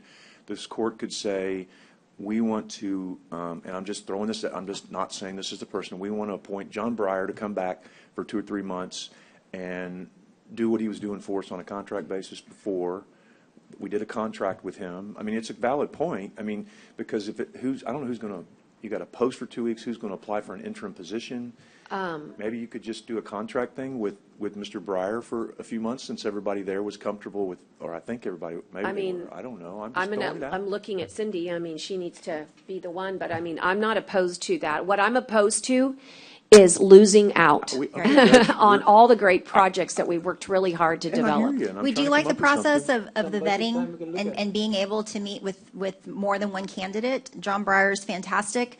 If the budget allows for us to bring him back, that's another question. But I agree with the judge. We need to have someone there who's qualified and meets the requirements to fill the position, and How that's much where do we we pay? lean on. 7. Yeah. I would make a motion that we appoint John Breyer at the same amount for the next 90 days that we paid him before. It's in the budget, and then let's do something and have these joint meetings or whatever we need to do and figure out where we're going to do. I'll put it on the agenda for the next meeting that we have Can we have a large backup scale- plan in case John's Yeah, not 'cause available? What if he says, I've got Yeah. a project I'm working on? You have a or- backup suggestion? I'm No, really- I would say, if you're willing to post an interim, that we hire an interim and go through the hiring process. I don't think it has to be John Breyer. I think we can. I don't care. I'm just trying to get you I somebody like just the until we idea of figure an it out. interim. I'll be honest with you. Okay. If I the- withdraw it. I withdraw it. Well, it's a good idea. I'm just saying to you that I think that what would be smarter is to actually go through the process and say, look, you're an interim. How about this? How about this then? A motion to hire an interim for 90 days, and y'all come up with I mean, some Okay. more general motion, right? Doesn't Yeah, have to be that's him. good. Right? So help me craft the All right, motion that gets us 90 days. That's And I'll good. put it on the agenda for the next meeting to have this big discussion, or maybe the first in August, I don't know, I'll get it on. But tell me how you want to craft it to where we get you 90 days with whomever, so that we don't have to necessarily post it, but we could do it as a personal services contract with someone that, Okay. if the board, that the board picks. I'll let And you the board pick 'em. picks. Okay, can you I have just, great confidence in your board. Let the all board right, pick them. July 27th is our next, that could actually be faster than going through the It will hiring be process faster. You can at this do it. You point. can pick however you Okay? wanna pick. So July 27th is, we'll bring that back. Okay, so And my- if that meets with the court approval. So I'm going to need to table this item. I'm sorry, not table it, just, I was going to make a. Go ahead. Okay? go ahead. I would make a motion that the NCDC be given the authority to hire a personal services contract with someone for 90 days at the same amount that we were paying John Breyer, and the board picks it, and you go. And that's for the Emma, that's going to be in lieu of item number 2. That's the way we can look at it. Okay, That's on number 1, and then I would just move to table 2. all right, Yeah. that's fine. Okay, so that would be on item 1. Sorry, Emma, thank you. On item 1. Does that give you flexibility? Is that? Does that give us enough flexibility? John, go I mean, ahead. I support it, but what's, in the title, is this interim Interim director? director, deputy director? Interim deputy director. Deputy director. Yeah, I mean, yeah, I don't care. I think it'd be Interim. Like you said, I'm not so sure that the title, How about, what we want to say is that you're in charge. You're answering the phone. About interim- You're following your directives as a board, right? interim person who runs the NCDC? I mean, let's, Okay, now we're getting silly. Let's Well, just, I'm just trying I to- think we got it. I think we got it. I Do it, it's understand. fine. I think you guys, that splits it a little bit. At least it gives you surety until our next fiscal year, and it also gives you the autonomy to get things done. If you don't have a July meeting, only thing I want to encourage you to do is get one on the Yeah, schedule. absolutely. And please let everybody, Something to know look at about for it. budget time anyway, too, so. And then we get to look at it, the budget, and do it through the budget process. Julie, we thank you for your help, but I guess we're good. Okay? All right. All those in favor signify by saying aye. Aye. Post same sign. And then how about the table? Motion to table? motion to table 2. And how about a second? Second. All right, Sorry. thank you. And all those in favor signify by saying aye. Aye. Aye. Okay, good. Thank All you right, all very we're good. much. And I see that we have, and thank you for that, I see we have Judge Hassett, so I'm not going to do our break right now. Judge, I apologize. I know that you're in trial. So I'm going to advance items that were placed on the agenda that pertain to the purchasing board. Items number 4, discuss and consider the process for reorganizing the purchasing department so that it reports directly to the Nueces County Commissioners Court. And then item 5 also deals with the purchasing board, discuss and consider recommendation for amending the Nueces County policies regarding purchasing card, P-card use. Let's just take them in order. Item number 4, Commissioner. Oh, we're going to 4. Wait.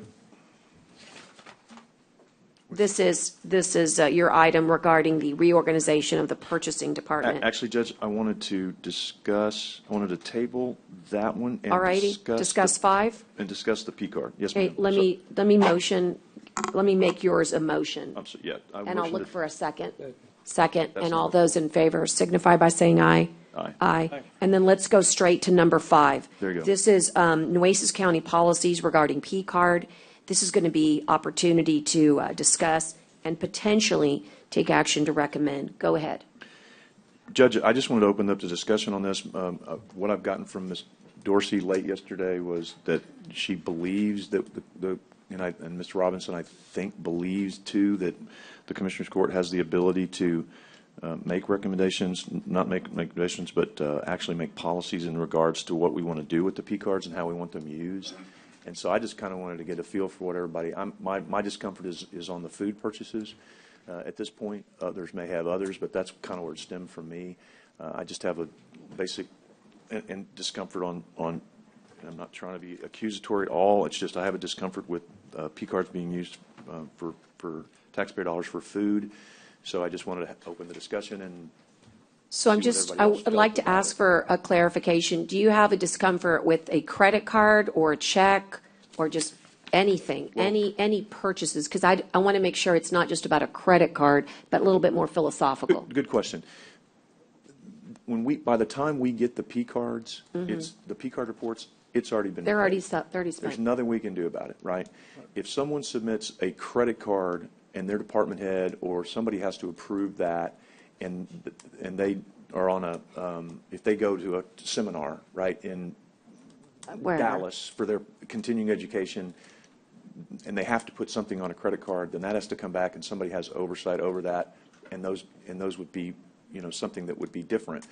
But just being able to use a P card for food, and then by the time it comes to us, there's absolutely nothing we can do about it because it's already been paid. That's my discomfort. That's the philosophical discomfort. And that's a little bit on the credit cards too, but I get that you have to have some flexibility with a travel or whatever. It's more in-town meals and things like that I'm just trying to address. So there were some issues that came up where there were, for example, the juvenile department, the district clerk. Remember, we went through all those litanies, and what we asked was for clarification.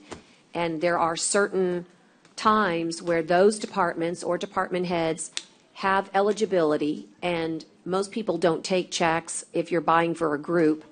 And again, if eligibility is part and parcel of the way we normally run our business, that's where it is a convenience to use it, but it doesn't mean that it's not vetted. Dale, can you help here? Yes, as Commissioner Chesney was saying, when someone uses a credit card for any kind of purchases, the credit card user must go through and reconcile the transaction, must post the description of what it's for, attach a receipt, then it must go to the department head. We review this at that time. If we have a question, then we question the department head as well as purchasing, and then it's between purchasing and the department head to determine whether the availability of the expense is valid. Once they determine it's valid, then it gets processed and pushed into our system and paid. So the question you had is there are some departments, like you said, juvenile department, which is mainly funded through our Fund 28, which is a grant, and the state allows purchases for supplies for grants, including some food and treats for juveniles, and some other of our grant areas do allow this. I believe the Veterans Grant we just had, it does allow some food for our pantry. And so there are some allowable expenses, but as Commissioner's saying, there are some that definitely need to be pushed through, and my office sees this information, and we challenge this each time. It's sent back to the department head as well as the purchasing agent, and they are the one that determines the value. So back on yours, if you want safeguards, we have some. Are you asking for more safeguards? Because we have safeguards in place. So we see transactions every day. We pull the transaction report every day. Are you willing to work with Commissioner Chesney to see if there's additional safeguard that you think would be needed? Because I know that we've gone through many commissioners' courts over the years, and this has never been brought up before. What safeguard would you recommend? Because I bet all of us, if it's reasonable, would be happy to recommend it to the purchasing board. Again, once we find a questionable cost, and food's been a rational issue, and every time we see a purchase that had to do with food, we make sure we turn it back to the department and say, was this a qualifying expense? What was the reasons for it? And then we turn it over to the purchasing department, and they work with the department if it's a qualifying expense. So what you're saying, Dale, is at the end of the day, purchasing department is the one that really approves it? Yes. That and the department, yes. And the department head. Yes. Excuse me, Dale. Yes. You also said there were grants given? Yes. Okay. Are those grants separated from the county monies, or they are? Yes. Okay, that's what I want to know. And so, my thought is, Commissioner, is if you can, it's not a bad discussion. You should always have safeguards. We definitely have them. But what recommendation are we wanting to send up? What we can do is, if this is a challenge, and what my staff and I can do is anytime we see something that we question on the food purchases, as we said, we talk to the department head and purchasing. We can also forward this information over to Commissioner Court Administration as well as Commissioner's Court, saying this was a challenge item we had, and it's up to the department head to determine and the purchasing department to determine the value, and this is what we're seeing. But the we can problem, do that. Right. So the problem still lies with, and I don't know how to, like I said, I don't have a solid suggestion on this because the problem still lies with once we get a P card report, there's nothing we can do about it. That's the problem is, and to me, Is that true? Well, there is certain questions on that, because if both my department and purchasing department determine that this is an invalid expense, even though it's a transaction you see on the report, we have submitted a claim to the department head or the employee that charged the expense for reimbursement. So that's the remedy. Yes. Right. So I But guess you'll still maybe, see the expense. Maybe we should just start with the definition of an appropriate expense, because for me, at the root of this is trying to figure out how I justify people's food other than for when they have to go somewhere for work out of town. How I have a hard time justifying any food being paid for that's not that. So maybe the question is the policy has to change of what's an appropriate expense, right? Because an in-town meeting where everybody has food, to me, is not an appropriate expense. An out-of-town, to me, I'm one person, but to me, you can go get lunch somewhere else. Everybody ought to buy their own lunch. There shouldn't be any free lunches on the taxpayer, unless you have to go out of town for a training. That's about the only thing that I can think of that should be an appropriate expense, but I may be wrong. Well, so ironically, we're not allowed when we travel to put P cards. So when I travel to conferences, we don't use it for food. That's where you get your per diem. Correct. And it's your per diem that gives you that right to use your own money. That means up to a certain amount, yes. So we don't even have to do that all of the one. food expenses then are in-town expenses. Yes. And that's what I have a little problem with, that taxpayers shouldn't be paying for people's lunches if they can go buy their own lunch, or unless they're forced into staying to, like if they have to be at a meeting for 8 hours and they don't get to go to lunch, okay, fine. But that's kind of ridiculous in its sense too. Everybody ought to get a chance to go eat, not except us.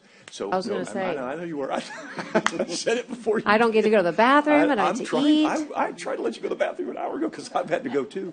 But so that's what I'm saying is I really have a problem with the food expenditures, period, being a taxpayer expense. I really do. I don't think that's necessary. And so my starting point, you're right, and you made a good point, Judge. If you go out of town, you pay it on your own credit card and you get your reimbursement for your per diem, or you get your per diem in advance. So the easy thing might just be all food purchases don't go on the P card. Except for, I will tell you, and I would need to have the different departments articulate it. But if you do that blanket, first of all, here's the process, because I want to make sure.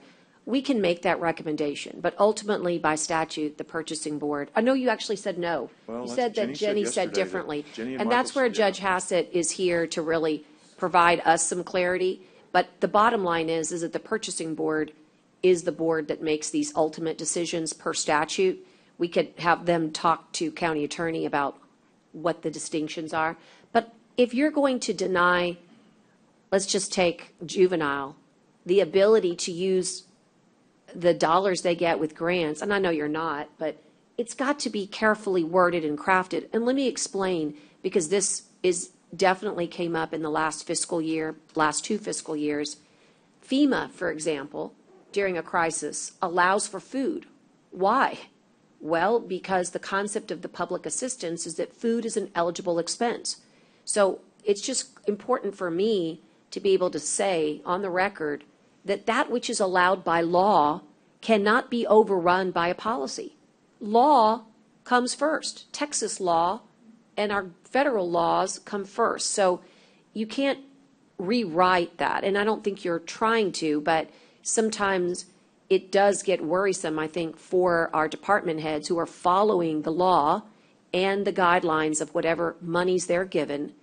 And for us to say, you can't do that, because we have a philosophical difference. What we need to be worried about is it being used properly? Is it eligible? And what was the need? And that's where your auditor and our outside auditor, mind you, confirms. And we haven't had a problem. I don't like inventing problems where one doesn't occur. But if you want to go make a recommendation, I'd love to see it, because I might agree with it. Well, and I think that's where I'm trying to go, is maybe that's where we should start, and like maybe the motion should be that we consider looking at no food purchases should be paid by a P card, and then bring that back next time, give everybody a chance to digest it, and then tell me why I'm wrong on that, because I just don't, and again, Judge, I wasn't really trying to go there, but yeah, just because it's allowable doesn't mean it's necessarily like that I like it. Right, Or exactly. that I'm comfortable with it, and so. I just don't want I'm our just not kids to not comfortable have with it. snacks. I don't want Edward's coming up, which makes me think he uses the P card for maybe our senior centers. Correct.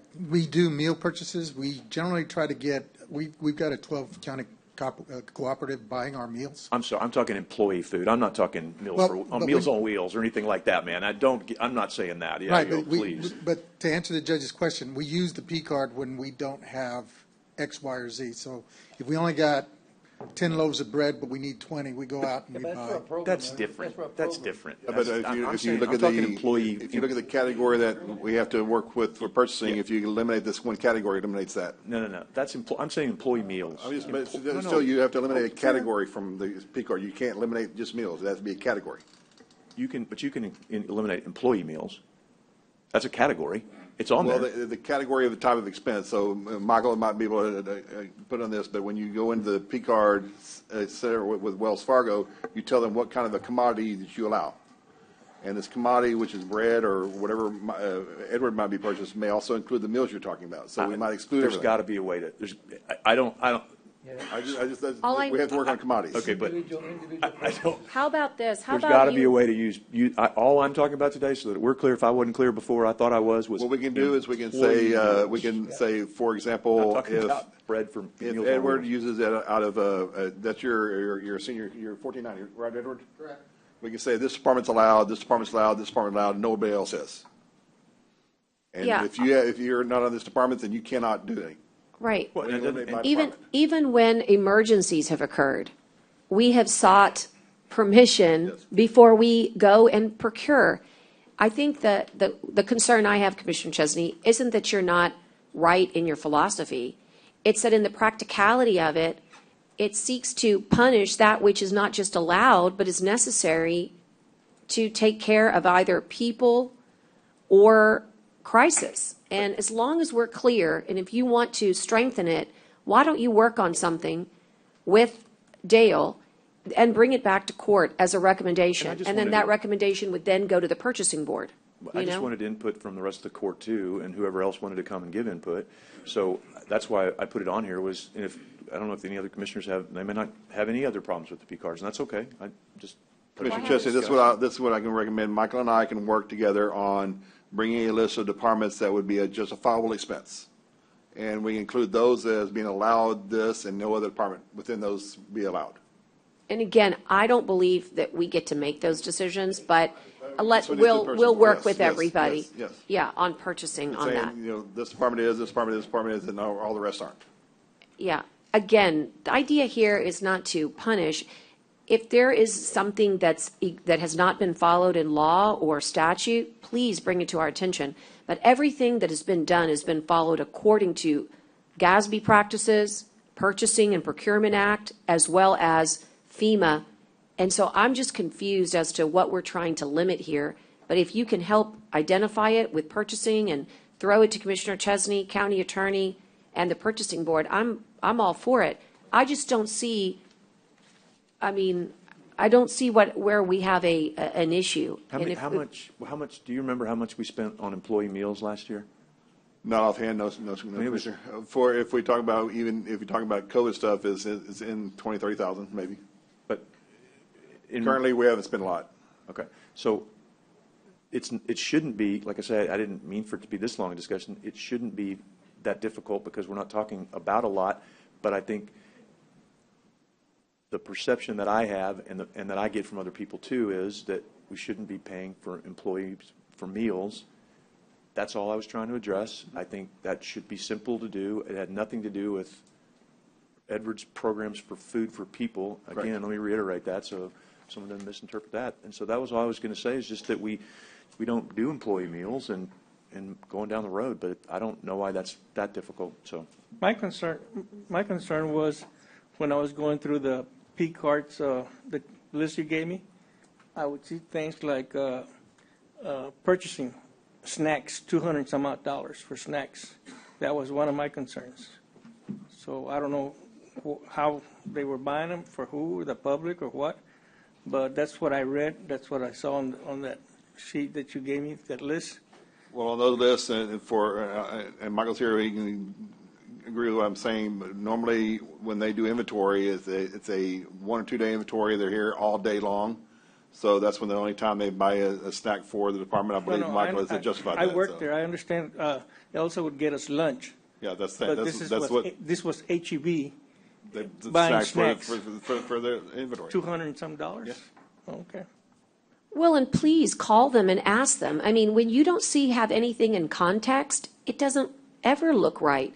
You've got to know what the backup justification is in order to understand whether or not it's something wonderful or something nefarious. But I think the idea here is that there are many instances and there are plenty of safeguards that both require our P cards to be used. Why?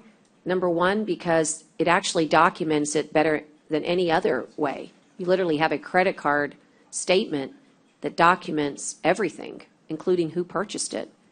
I think it's a great record. And if it's not allowable, the auditor's office, along with our outside auditor's office, along with the department head and the purchasing department, are 4 different layers of making sure that it's done right. But if there's any concern we need to, address, I mean, let's address it. But saying I saw something on a bill without context of what that is could mean the difference between Homer not buying, the nourishment, and believe it or not, they do get afternoon snacks in detention, and not. And so I don't want us to create or invent a problem that doesn't exist, because it sounds like, When I asked about the juvenile being department, vigilant. Judge, I didn't know back then that they were getting a grant from the state. Uh-huh. Okay, so that's why I asked that Got it. part. But the purchasing department did concern me that they were getting $200 and some odd in snacks from HEB. Well, when you say it like that, it just sounds terrible. But if you know that it's something that's like, if you can say, hey, on 5-1-21, you purchased this, Michael, what was that for? I mean, I have the backup documentation. It might be incredibly normal, but we just have to have, facts. Could be, yes. I understand. But like Commissioner Chesney said, by the time we look at anything like that, they've already been processed. Right, but by the time we look at it, the auditor's office is our checks and balances. They're an independent group that we trust. I mean, if you can't trust the auditors, we're in big problems. Yes, we are. And so they're the ones that are checking for us, right? So, okay. Well, what do you think about your motion, or what do you think? Yeah, I was just going to Want to say make something? I think Dale had the right suggestion. I would just move that at the next meeting, Dale brings back a suggestion based on the input received Fair from the enough. court today on the Fair P enough. card use. Dale, are you willing? All right. All right, we'll just move on then. Judge, Commissioner, you had asked. Yes, to speak. I know we have representatives from the Nueces County Water Control Improvement District number Yes. 3 here. If maybe we can move them up on the agenda. I know they're busy, I'm- everyone is, but I mean, people that are here, I think we should try to honor them first, and then. I'm everyone happy else is- to extend the courtesy This to you, is item Commissioner. number 19 under the regular agenda. Yes. Item number 19, I'll advance it out of courtesy here for another political jurisdiction. That's discuss and consider American Rescue Plan Act funds to support the Nueces County Water Control and Improvement District number 3 Booster Pump Station project. And Commissioner Modis, I'll let you introduce, and also Water District number 3 is here. Yes, Judge. Thank you for recognizing. This has been one request that we've had here brought to us in the past. This is to help support booster pump stations, and this is a project whose offices are housed in Precinct 3 in Robstown, but actually service residents in Precinct 3 for the county commissioners and Precinct 1.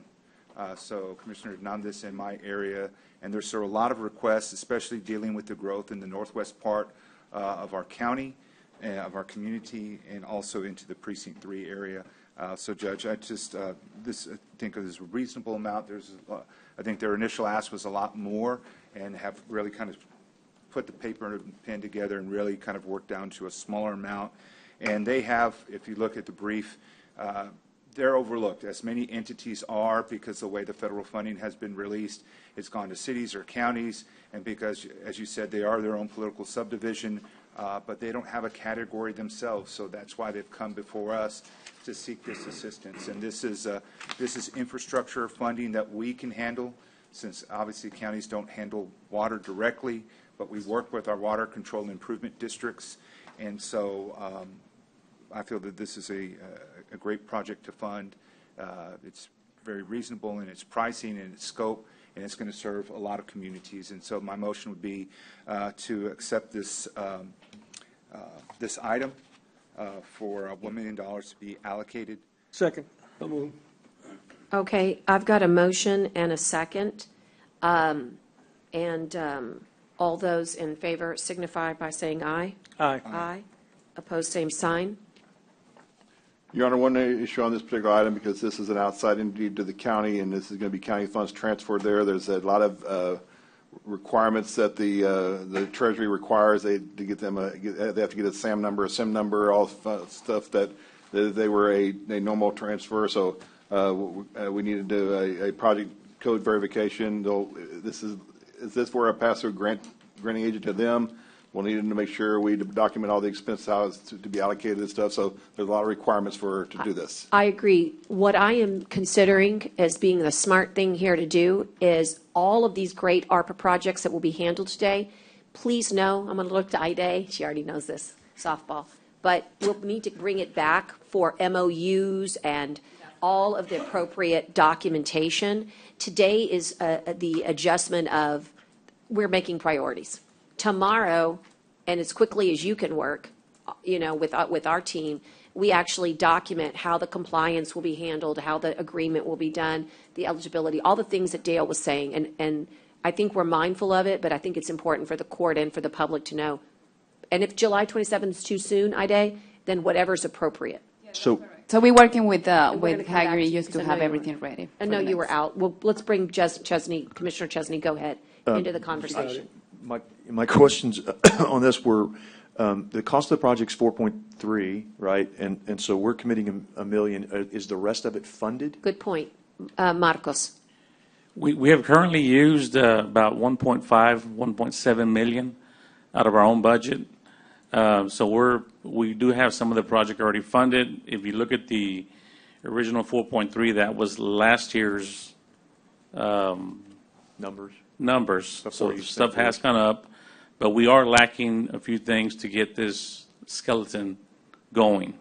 Now, as time goes on, we will use budgeted money just to finish off this project. But again, we had no choice. We have raised rates on Ford, so we do have some monies coming in that is going to finish off this project along with county monies. And one thing I'm so sorry.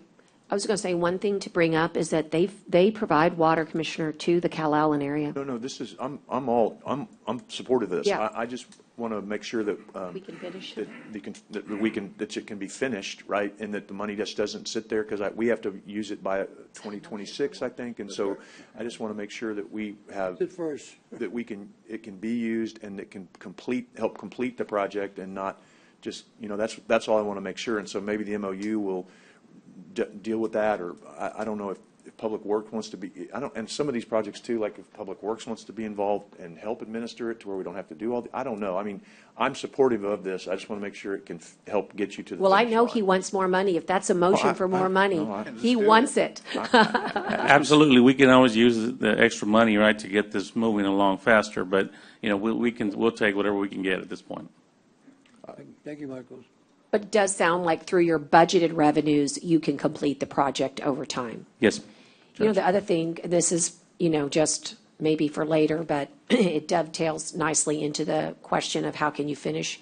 I hope that you guys maybe will seek Nueces County help.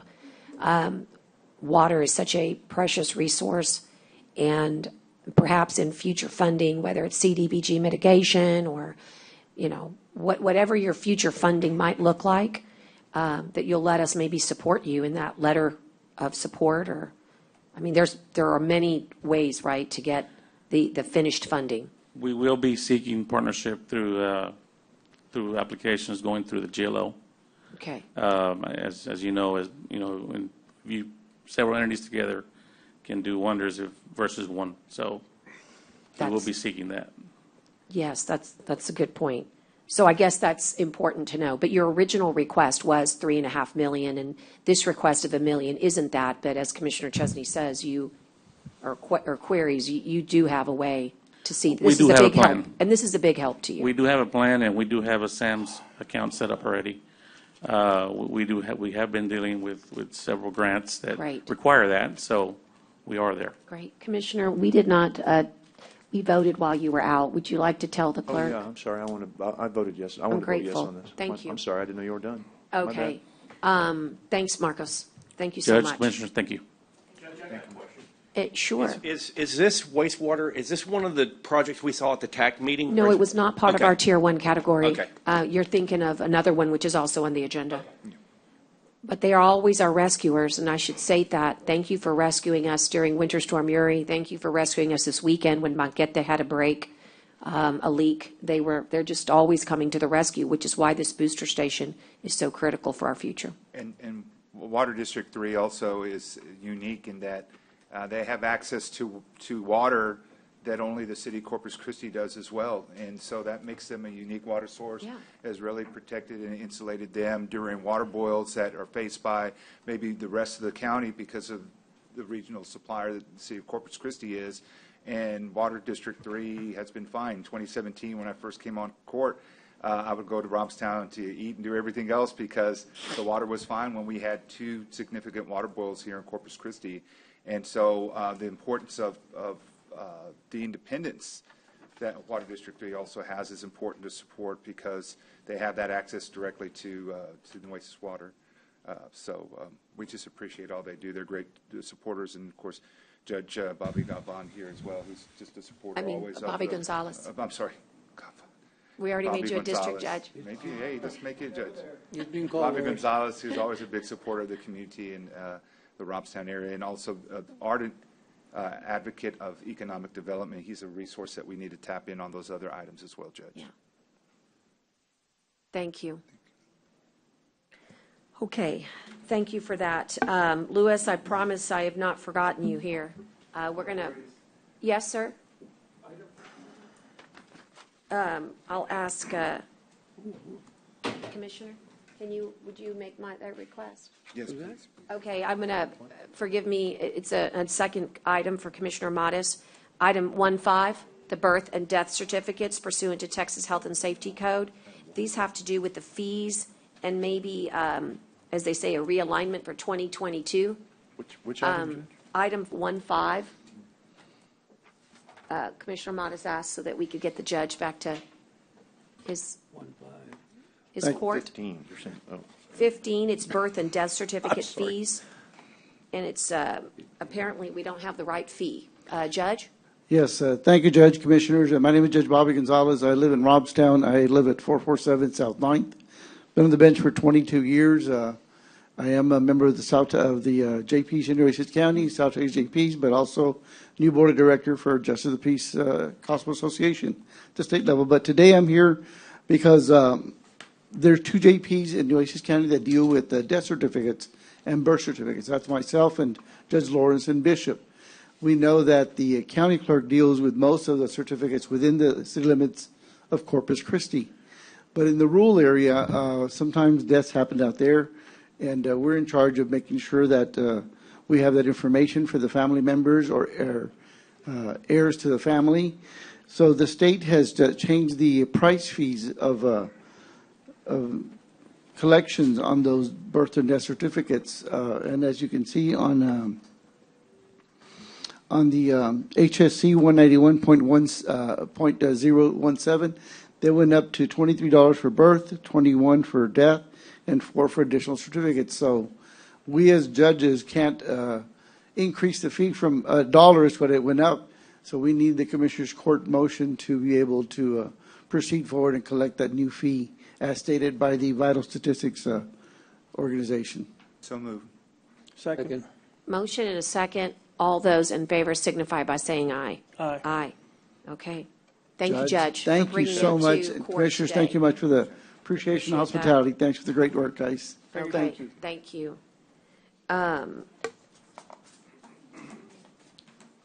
What I'd like to do now, knowing that the second item, Commissioner, wouldn't be just a 5-minute, can we take a bathroom break for the next 5 minutes? Commissioner, Ide, yes, you've got something else? Go ahead. We're missing the vote for the agenda 385. Let me move back. Who was the second? Who seconded that? Just 1 second. Oh. 385.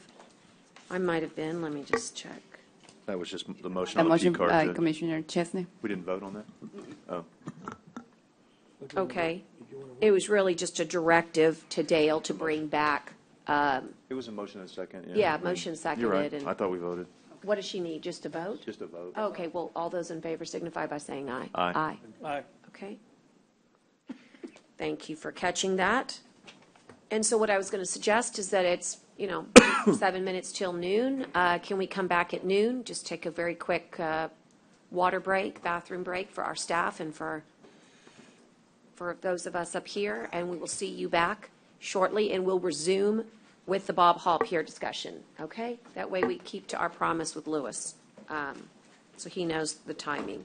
The time for the clerk is 11:55, and I'm going to take us out. Well, I didn't get a motion, Commissioners. Could you give me a motion to take that 7-minute break? Motion, and I'll second. All those in favor signify by saying aye. Aye. Okay.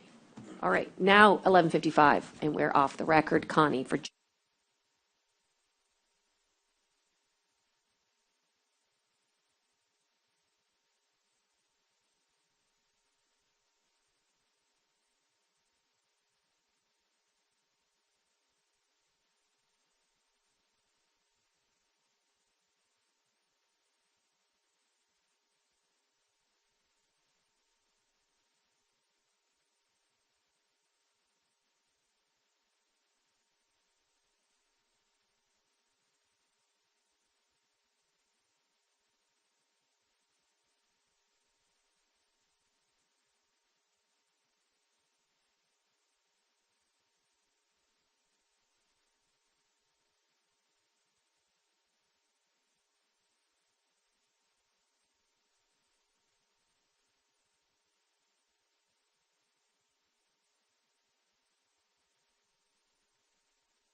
I have been asked, and I agree, we'd like to get him back to the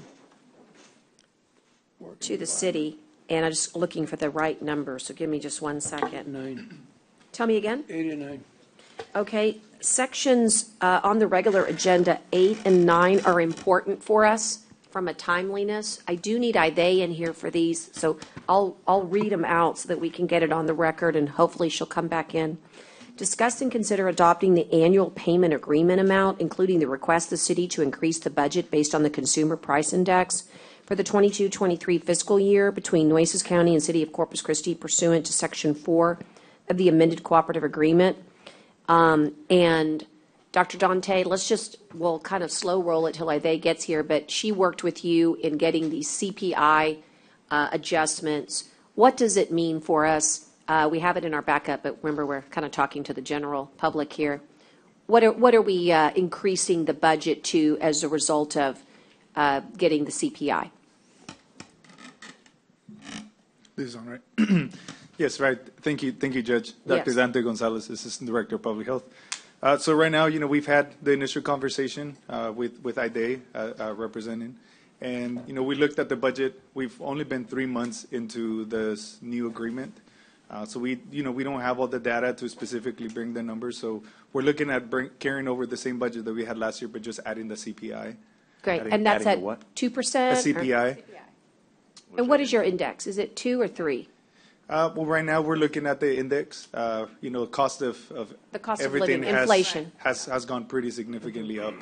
What's the number? Oh, I can run. We don't have it yet. We don't have it yet. Yeah, yes. we don't have one. So that right now, we we've don't agreed have the upon. agreement. It's going to be until the 27th, Judge.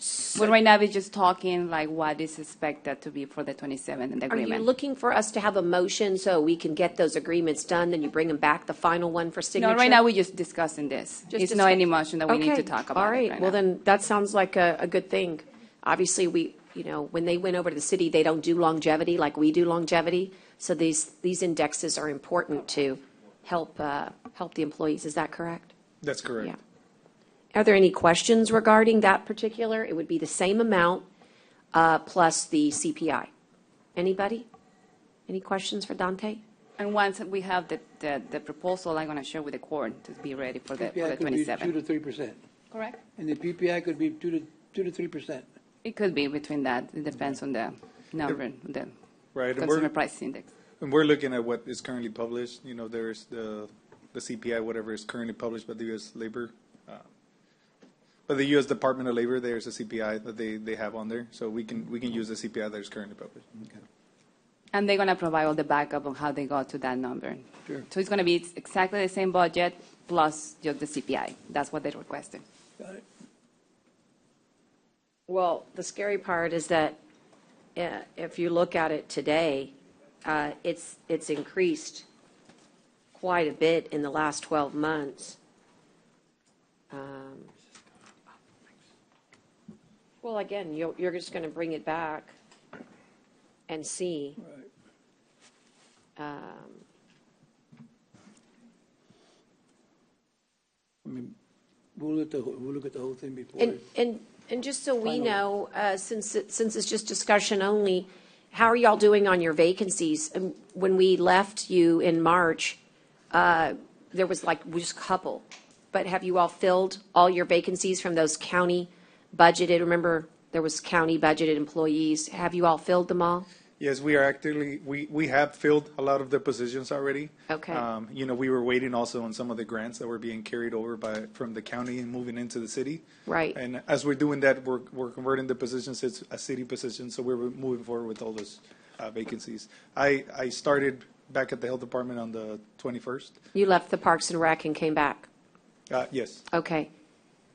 Okay, and we still do not have a permanent health director, correct? Not yet. Correct. Okay. Not yet. And But we're you still are, looking. but you are a real assistant health director. I am the assistant director. Right, the assistant director. Okay, and Dr. Onifrak, is she under you in the org chart?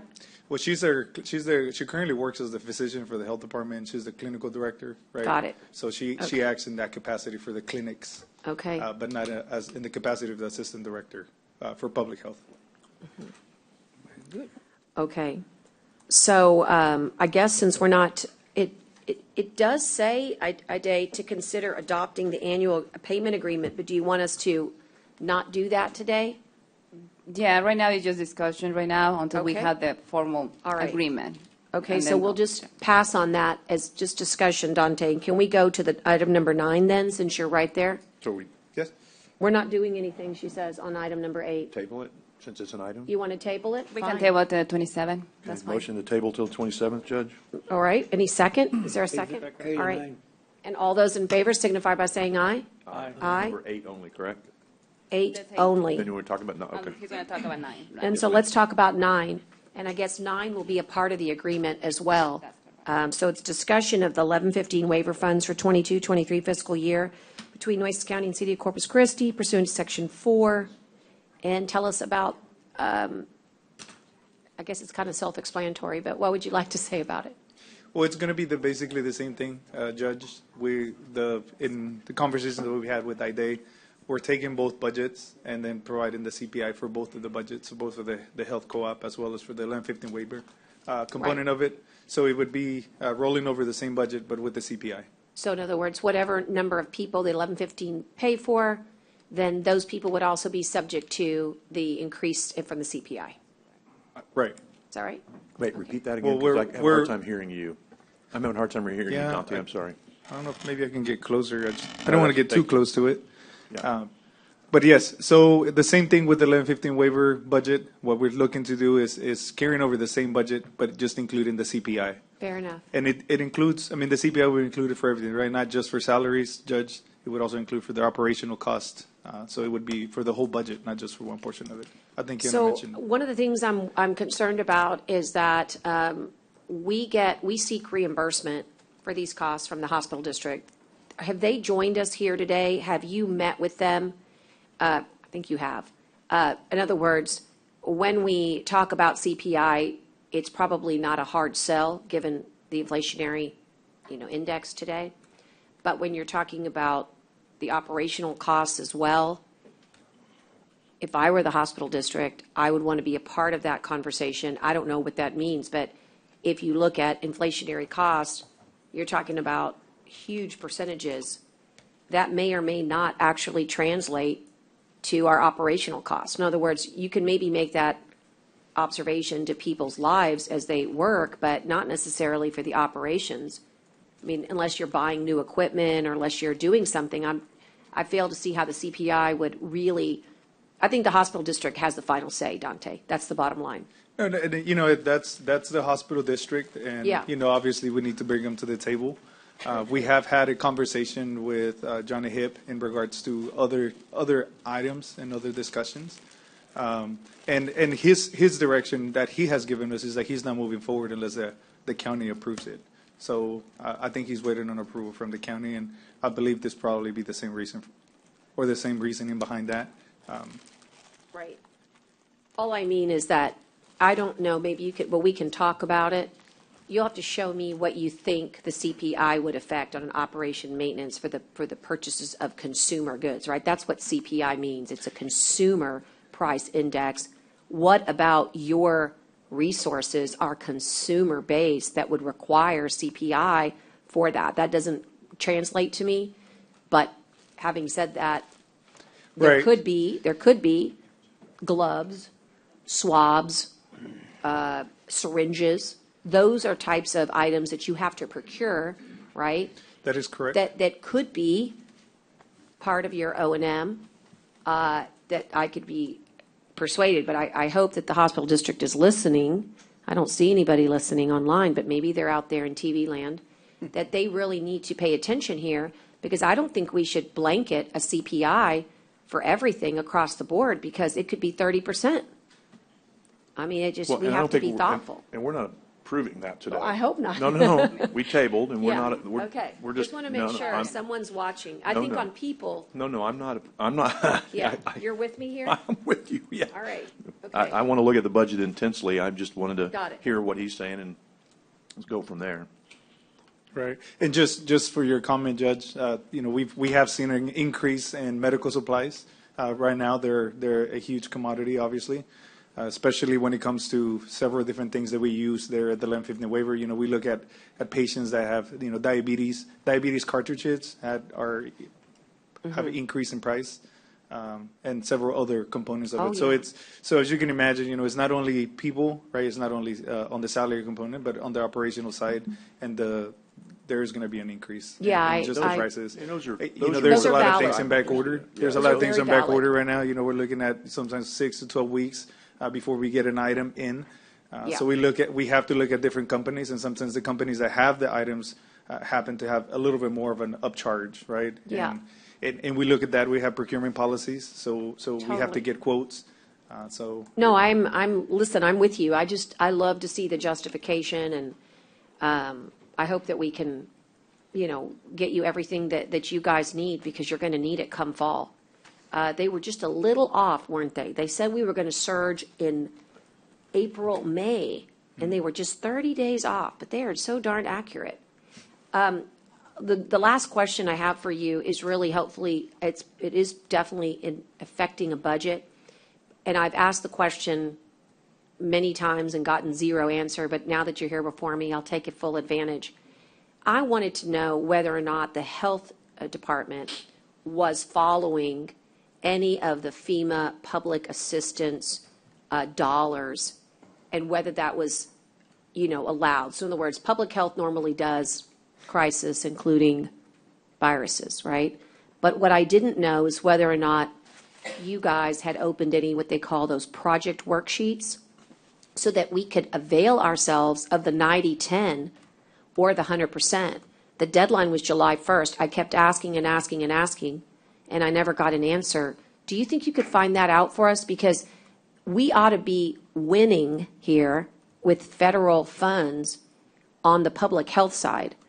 And since we're not in charge of the day-to-day operations anymore, I don't have a visualization that when we were working together on operations, we, the county, and as of just yesterday, or let's see, no, whenever it was, Tuesday, we just got notified that we're approved through April. All our costs through April are 100% covered for vaccinations.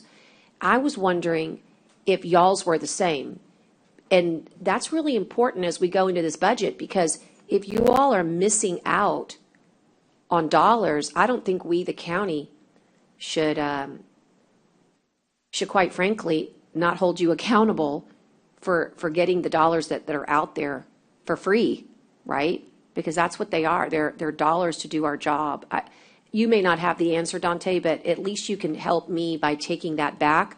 I've tried to no avail with your superiors to get that answer, and it's not hard. It's just yes or no. Either yes, we have a project worksheet for FEMA PA, or no, we don't. And I don't understand, because we were allowed reasonable questions, and that seems really reasonable to me, to make sure that the county, when we give you this budget plus CPI, that we know that it's being stretched. Anyway, I'm glad you're back. I always thought you should have never gone. I'm really happy to have you back where you belong. You're an epidemiologist of the very best, you know, qualifications, and we need you in public health, and I'm glad you're there.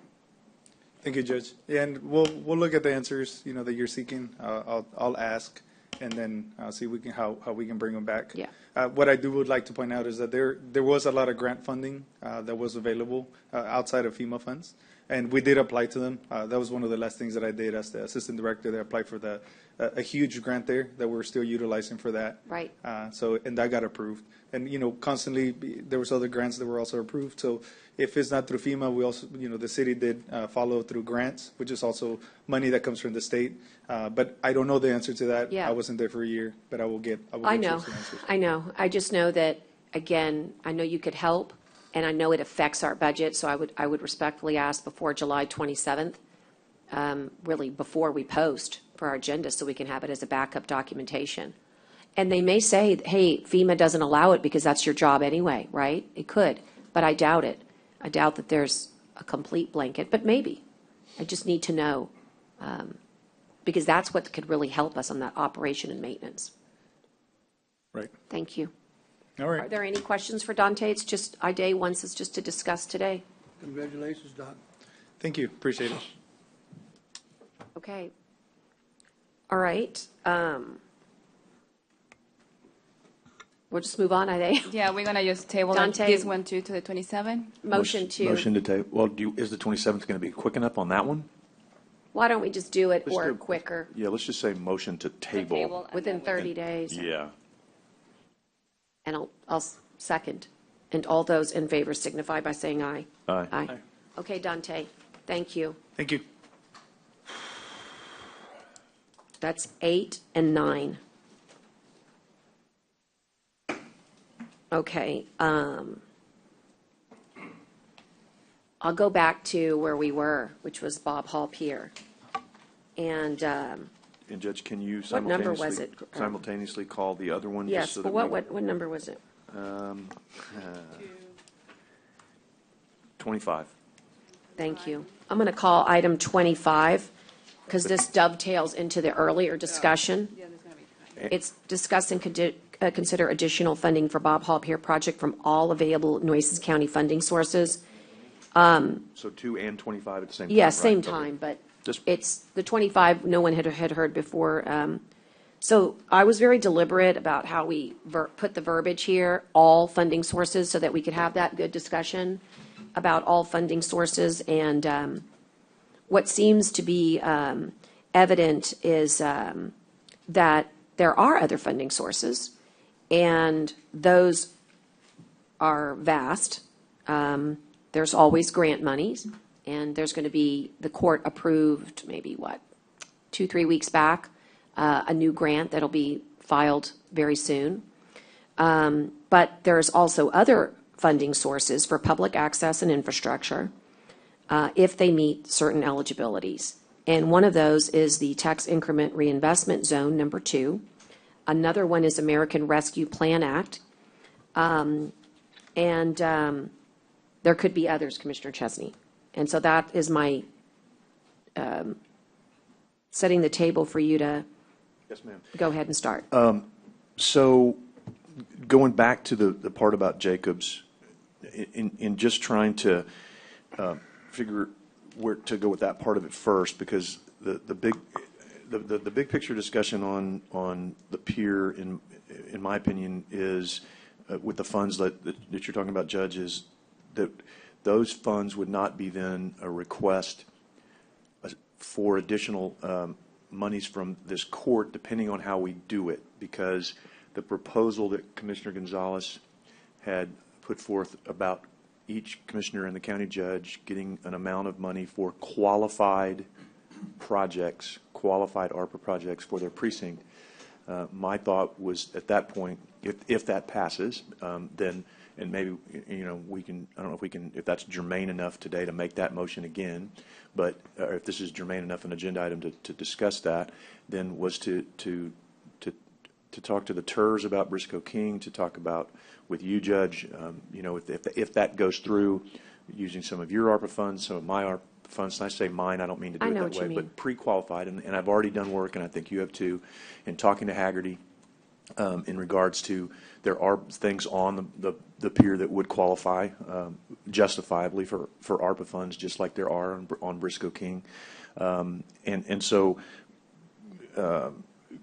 that's kind of the big picture that I wanted to make sure the rest of the court understood where that was going, because I do think the possibility exists to come back, but those will not be requests that will take away from anything in any other commissioner's precinct, because if that motion passes, then that would be one of my priority projects, and hopefully one of the judge's priority projects. I'm not speaking for you, Judge, at all. I'm just, that would have been my ask for, when we got there. So I'm trying to make this all kind of into a ball, going back to it to make the point of, I hear what Commissioner Montes Gonzalez said, and I agree. I don't want to come back and ask the court for additional funds that would be used in their precincts, because the court has been super generous with this. I 100% believe this court has been, it's been 5-0 votes on this Bob Hall Pier since day one. I'm appreciative of it. I say that everywhere I go. I put it in print. I say it on TV, everywhere I can go. And so that's the last thing that I want to do.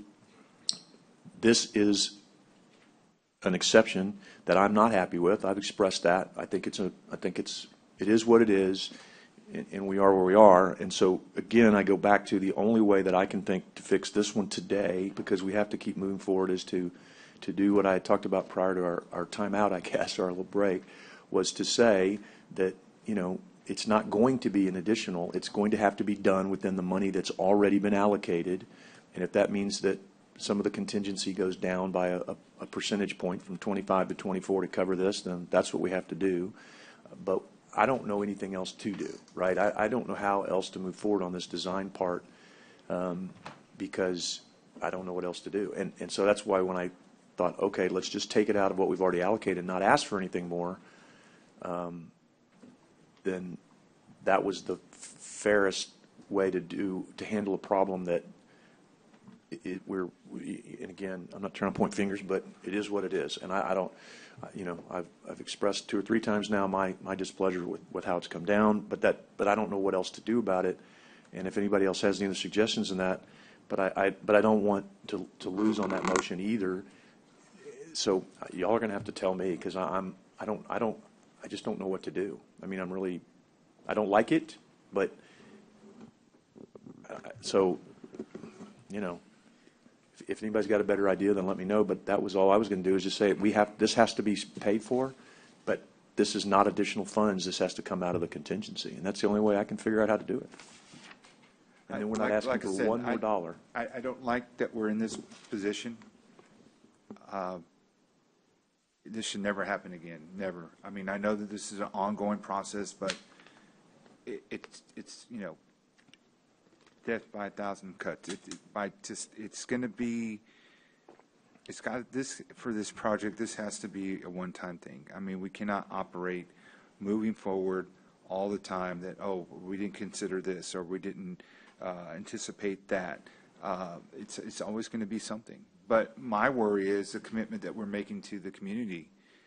What's our projected completion date of this? You're in the mosh pit.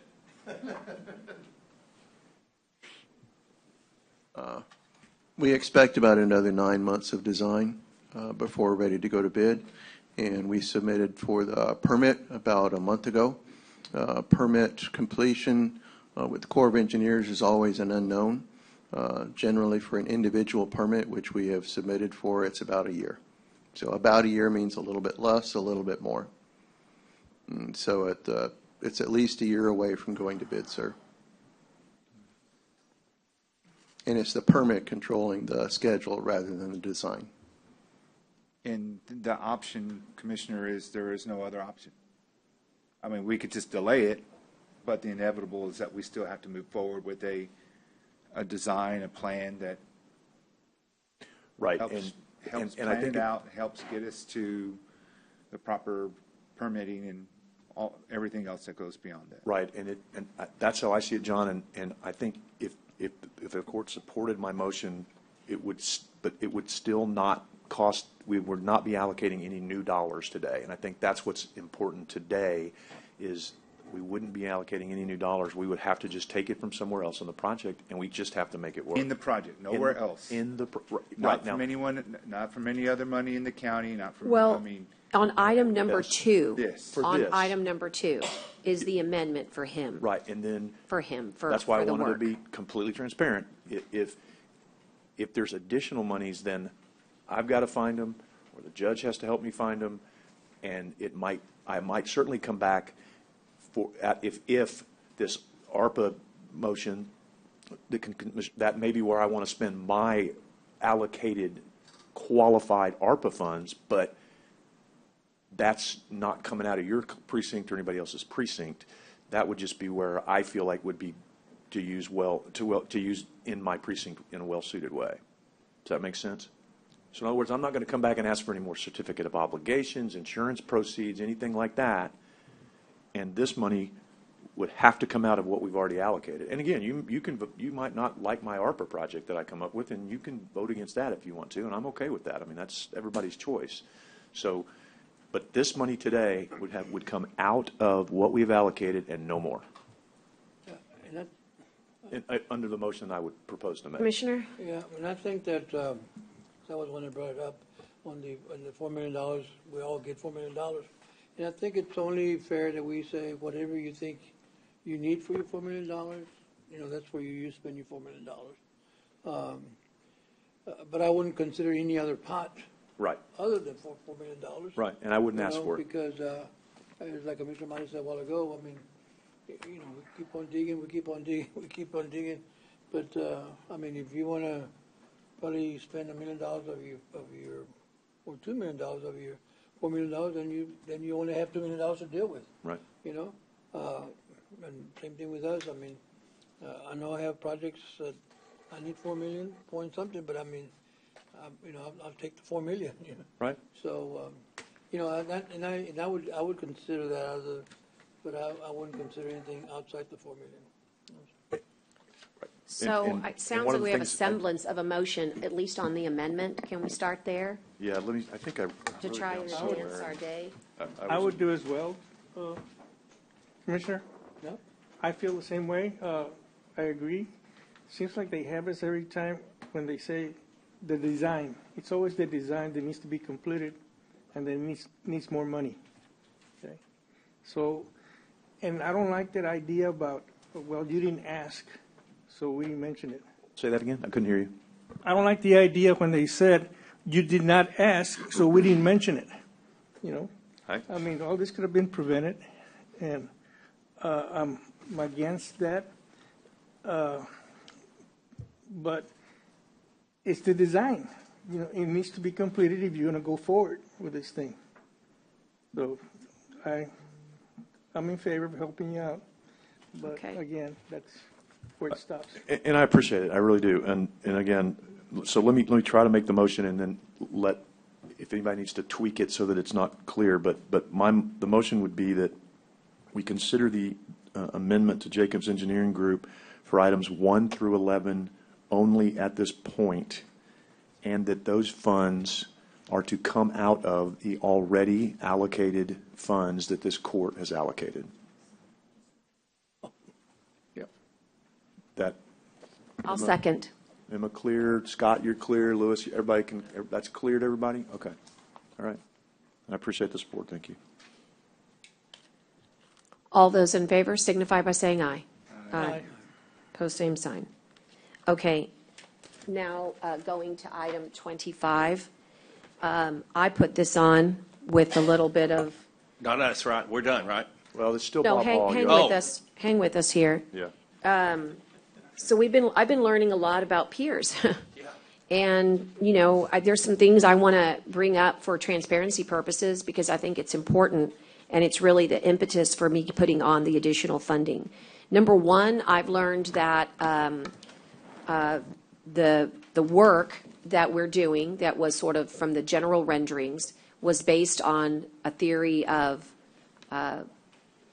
generalized economy. In other words, one big pier every 60 feet, okay, versus two piers every 33 feet. And one of the things I'd really like to see, and this was articulated by the Coastal Parks Board, Commissioner Chesney, that an alternate analysis is important. And I asked Louis yesterday, is that possible? How long would that take? I think this court should at least understand the design could, I'm not saying it would, could impact this iconic surfing pier that, as you saw, is inside the book of surfing books, right?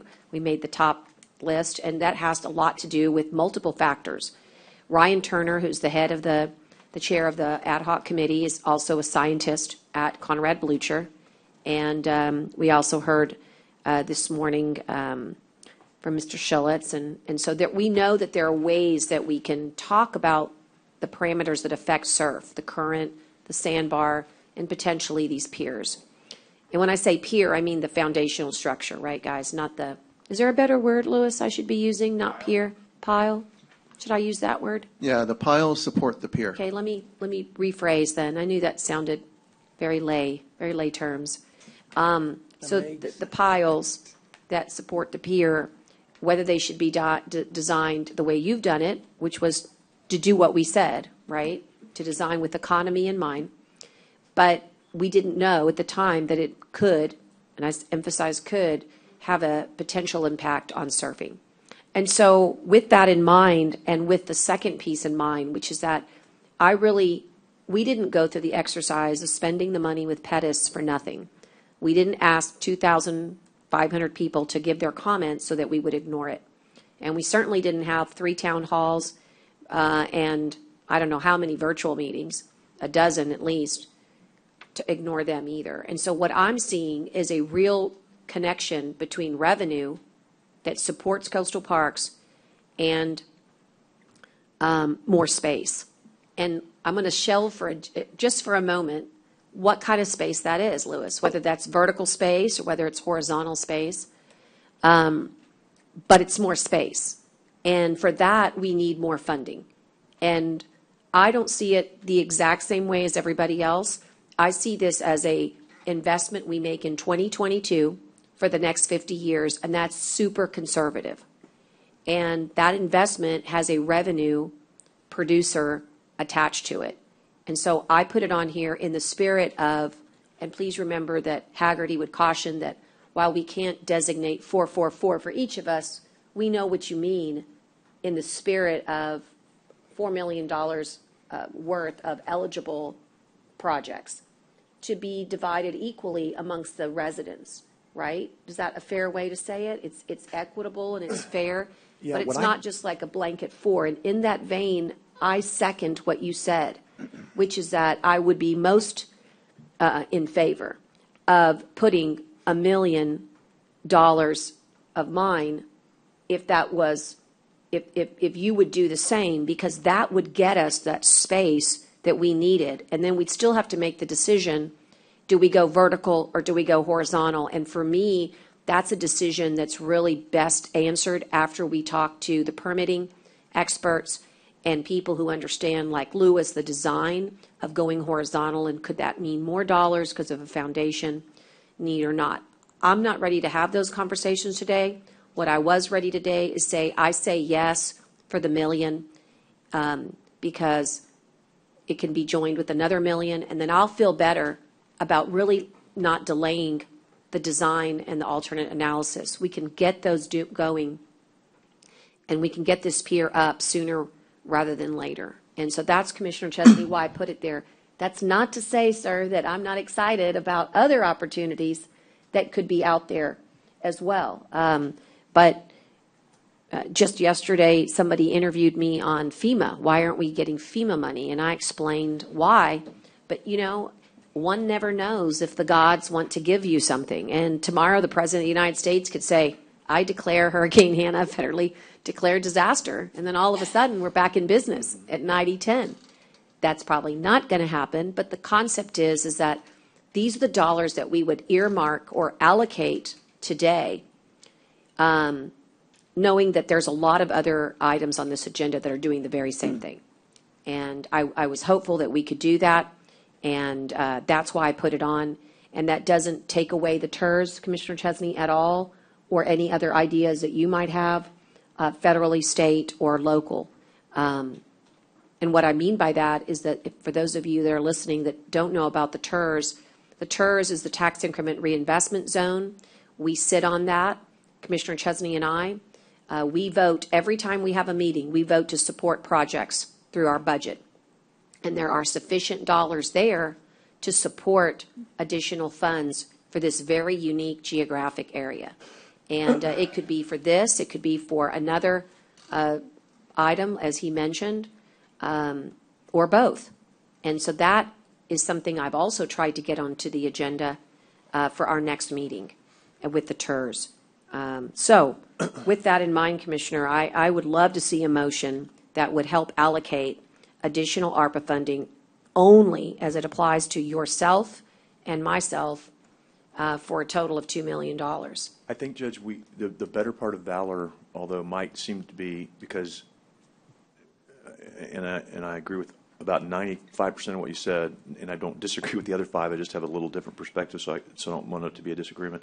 So, to me, there's agenda items throughout here that I would believe we could make the motion to do the allocation, because I didn't get from Haggerty that it couldn't be. In fact, at the convention that we all just went to, they talked about how several counties are doing exactly what Commissioner Gonzalez said, and saying they allocated, in fact, some of them said they allocated all their money to the commissioners and the judges for qualified projects, and Haggerty did not tell me I couldn't do it that way.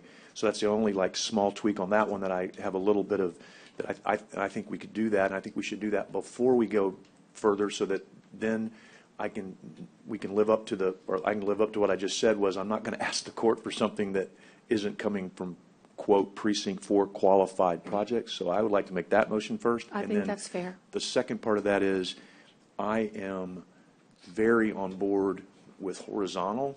I am not on board today. I'm not saying maybe tomorrow, the next day, somewhere down the road. I'm not on board with vertical. Am I getting that right? I don't. Yes. I like going out. I want it to be a firmer foundation. I want it to be a more solid.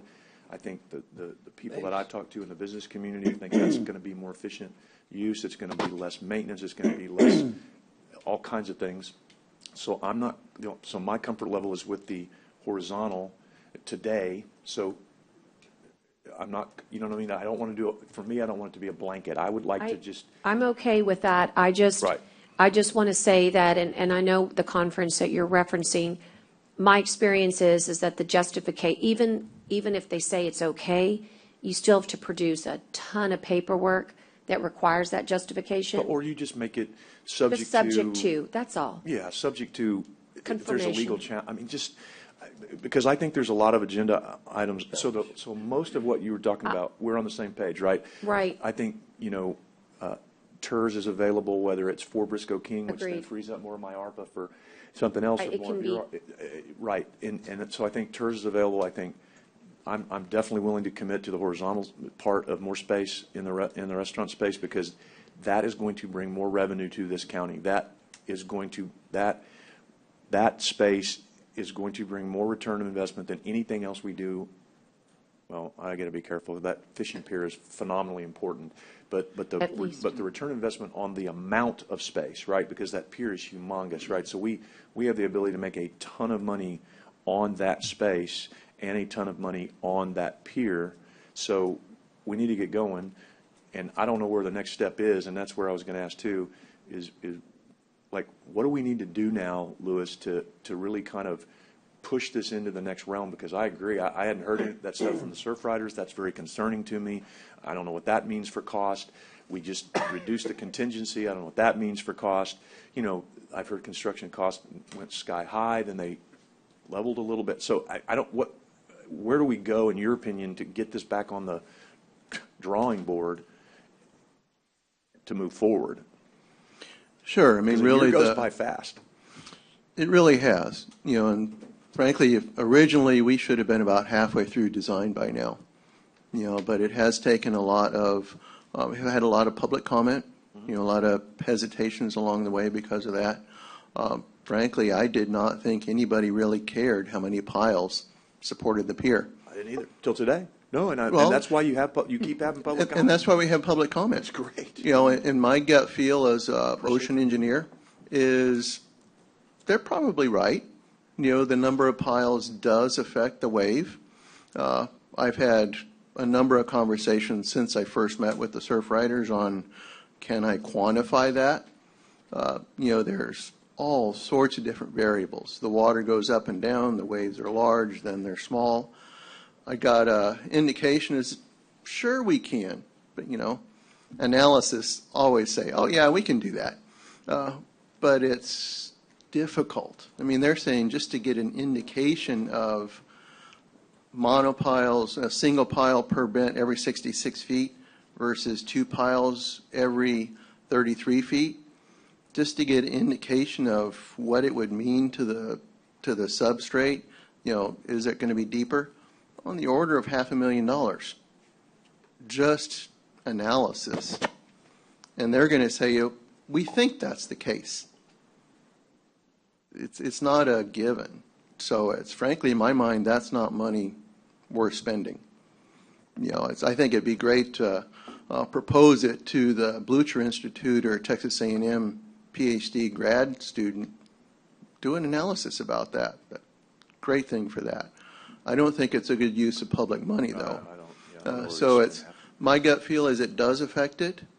I do know that the industry is going, it's less expensive to build, to drive fewer piles. Fewer larger piles is less expensive than it is to drive more smaller piles. Because time is money, time is labor. Labor is expensive these days. So it's, and really, more smaller piles is also more product, more material. So it will cost more. But you could also, I mean, yeah, and I guess, okay, Maybe- so we're getting kind of farther out down the Right, I path. was gonna say, Right. we're getting a little detailed, I'm but just asking you, what do we need to do next? Because I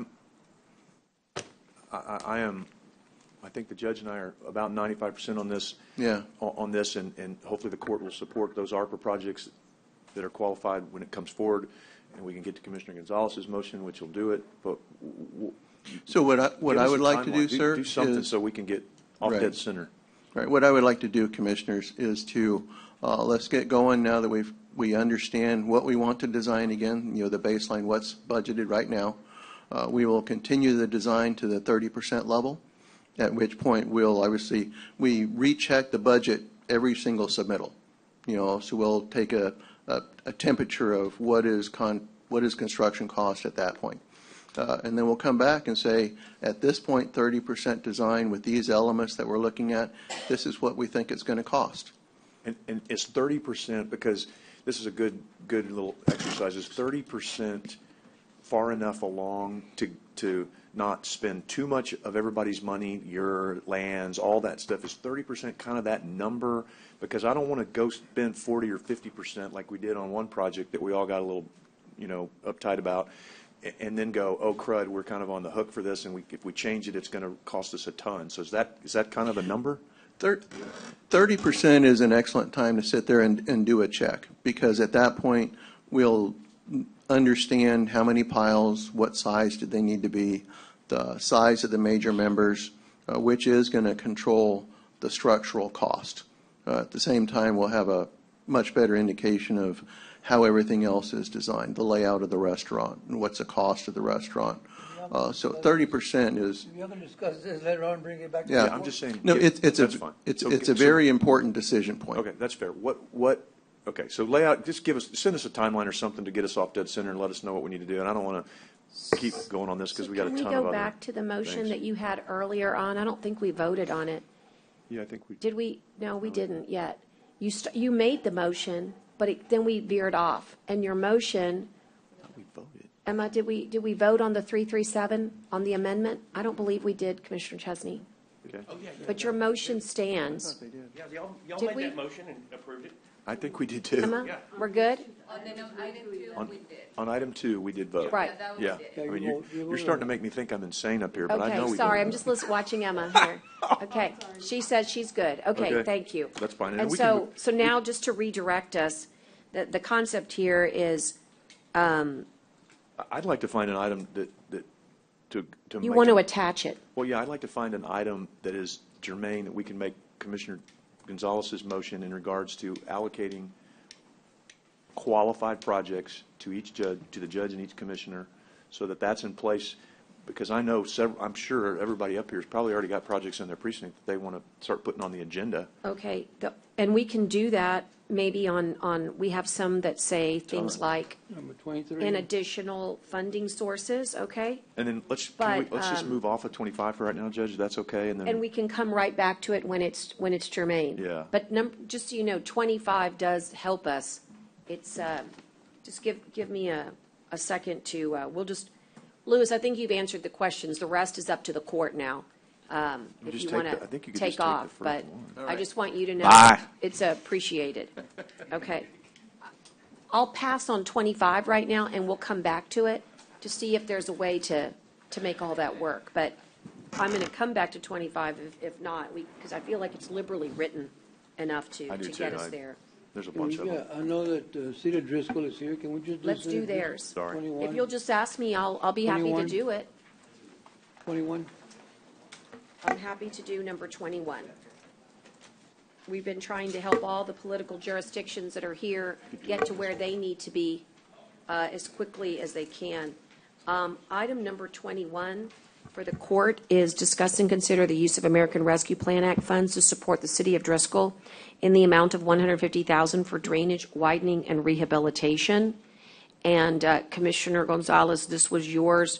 The only thing I hope you noticed is in the backup documentation, I attached a number that I think would be more appropriate, which is $660,000. That's the number that was designed. I believe that that would be the number that they would need to affect the change that they seek. We're gonna do away with the 150 and just use 600,000? I would use the number that, it's attached. If you'll just take a look at it, Commissioner. And someone's going to keep our tally as we're Yes, doing they're- these items, they're right? online. Oh, They're online. No, I mean Teresa or whoever's Yes. keeping the tally. Teresa's online? Yes, Okay. they're online. They're watching us here. And what do we, just so I know, what are we starting the day with We were at, remaining ARPA funds? I'm going to have to yield to Tom Leatherby. so A you month own- ago, it was 48 million on regular and 6.3 million on the wanna make governmental sure we know- services. yeah. But let me look here. Tom, are you online where you could give us the update? Or Rachel's online? Hi, this is Rachel Knobloch. I'm pulling up the numbers. Give me Appreciate one. you. While she's doing that, it's 632,653.13. It's up to us as a court how much we would want to allocate, but I'm just suggesting to you that this is the right number, or as close to it as it can be. Well, if they're looking for construction and infrastructure, I guess the 632,000 would be beneficial to them. But if they not want to do the master plan, then of course we can eliminate the 150,000 and they get to 632,000. You can go right to, Either way, I mean, doesn't, I mean, I think if they think they need the 600. I'll let you go ahead and, Did we get these figures from ICE. Engineering? I got the information from ICE and confirmed with Public Works. I'll make a move, we give 632,000. Second. Okay, there's a motion and a second, and all those, well, actually, let me call for discussion because we're right there. Forgive me, I'm sorry. Go ahead. Yes, good afternoon, Judge Good and afternoon. Commissioners. I'm Paula Wakefield with recently joined the city of Driscoll as their interim city administrator. So I've been Congrats. reviewing the details from all the meetings in the past. And so, but you're correct, the total of the engineer's cost estimate was $632,635.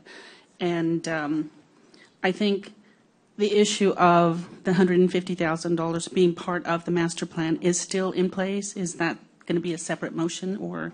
So, two things is, this one would be for, and I'm going to be very careful about it because you know how ARPA is kind of quirky about how important you have to say it, what we're actually doing. It would be for drainage widening and rehabilitation. So the 600,000 would be for that. And maybe what we could do is visit about a master drainage plan because under the Texas Water Development Board, we got that extra $450,000 to be able to, we took your request and stuck it inside that Water Development Board grant. And so you are getting a master drainage plan exactly as you all designed it and was submitted. I think this is giving you That's 630,000 correct. instead of 150, which is That's correct. that's a pretty good. But you're still going to get the master Yeah. drainage plan. And It's you're gonna just get the not from plan these too. funds. It's just not, yeah, in other words, it's Right. just, yeah. So instead And of, we like, can the work motion with you. today is 150,000 only, what Commissioner Gonzalez is saying, or Judge, both of them Yeah, are saying both is, instead of 150, we'll give you 630,000. I understand That's a pretty good, I That's don't know an how to increase. say. But since you just got there, let us, we it's owe like a you really a nice sit-down, thing. Yeah. right? We owe you a sit-down to catch you up to speed on all the other, because I want you to feel good about the fact that the drainage plan is important, and we believe that we have a deliverable that's owed to you, and it's based upon super specific criteria that you all gave to our engineers. And so I feel like you're going to get exactly what you want, but that this is definitely the icing with maybe a couple of cherries. Because this will actually get you what you need versus Absolutely. versus not. What do you think?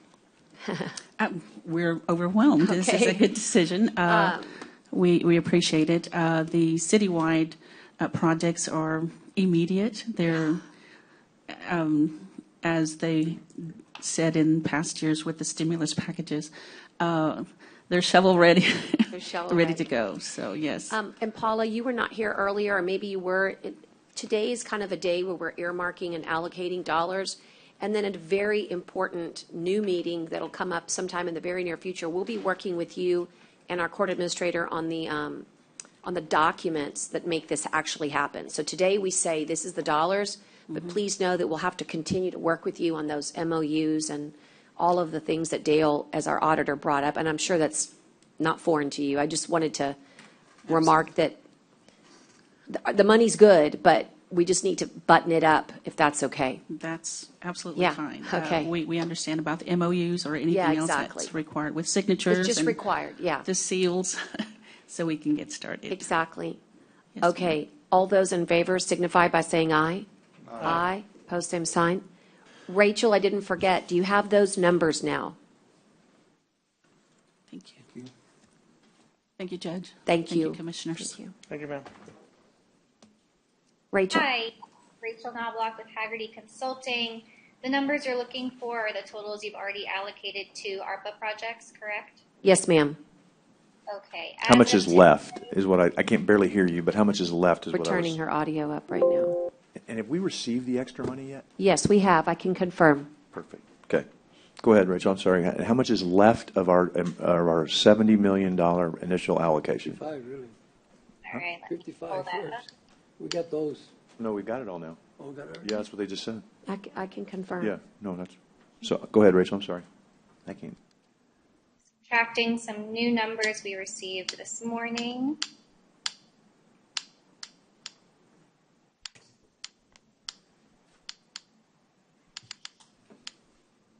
You have 52.6 million remaining. And does that include our lost revenue government services? It does. How That's much? what I Lost thought. spent 2.3 million. We're Okay. allocating I can't hear her. I'm sorry. 55. 52.6, 52.6. 52.6 is what we start today with. Got it. Yes, Okay. and that's a cumulative number, Commissioner Chesney, and she can break it down for us as to what is lost revenue equals government services versus what's in the, what I call the, everything bagel bucket. And so maybe it doesn't have to be right this second, but when you get that number, you can let us know. But that 52 million is now, Rachel, while you were online, we just allocated 632, 635. Did you say the cents, or did we forget the 13 cents? Did they say it? 32,000, which what I heard was the. 32,000. Okay, we just didn't, we just made it an even number. I said 32. We pulled it from the 632. Yeah. Okay, 632. We made it an even 632,000. Is that right? Right. We didn't do the 635, Commish? No. All right, just 632,000. So Rachel, just to mark that down. $1 million for the water Yes, control district. and then earlier it was the $1 million for the Water District number 3. Okay. I'll move on. Is there anybody else that I should help advance here? Okay. If I'll see Travis here with the with item number 17. Let me take 16 first.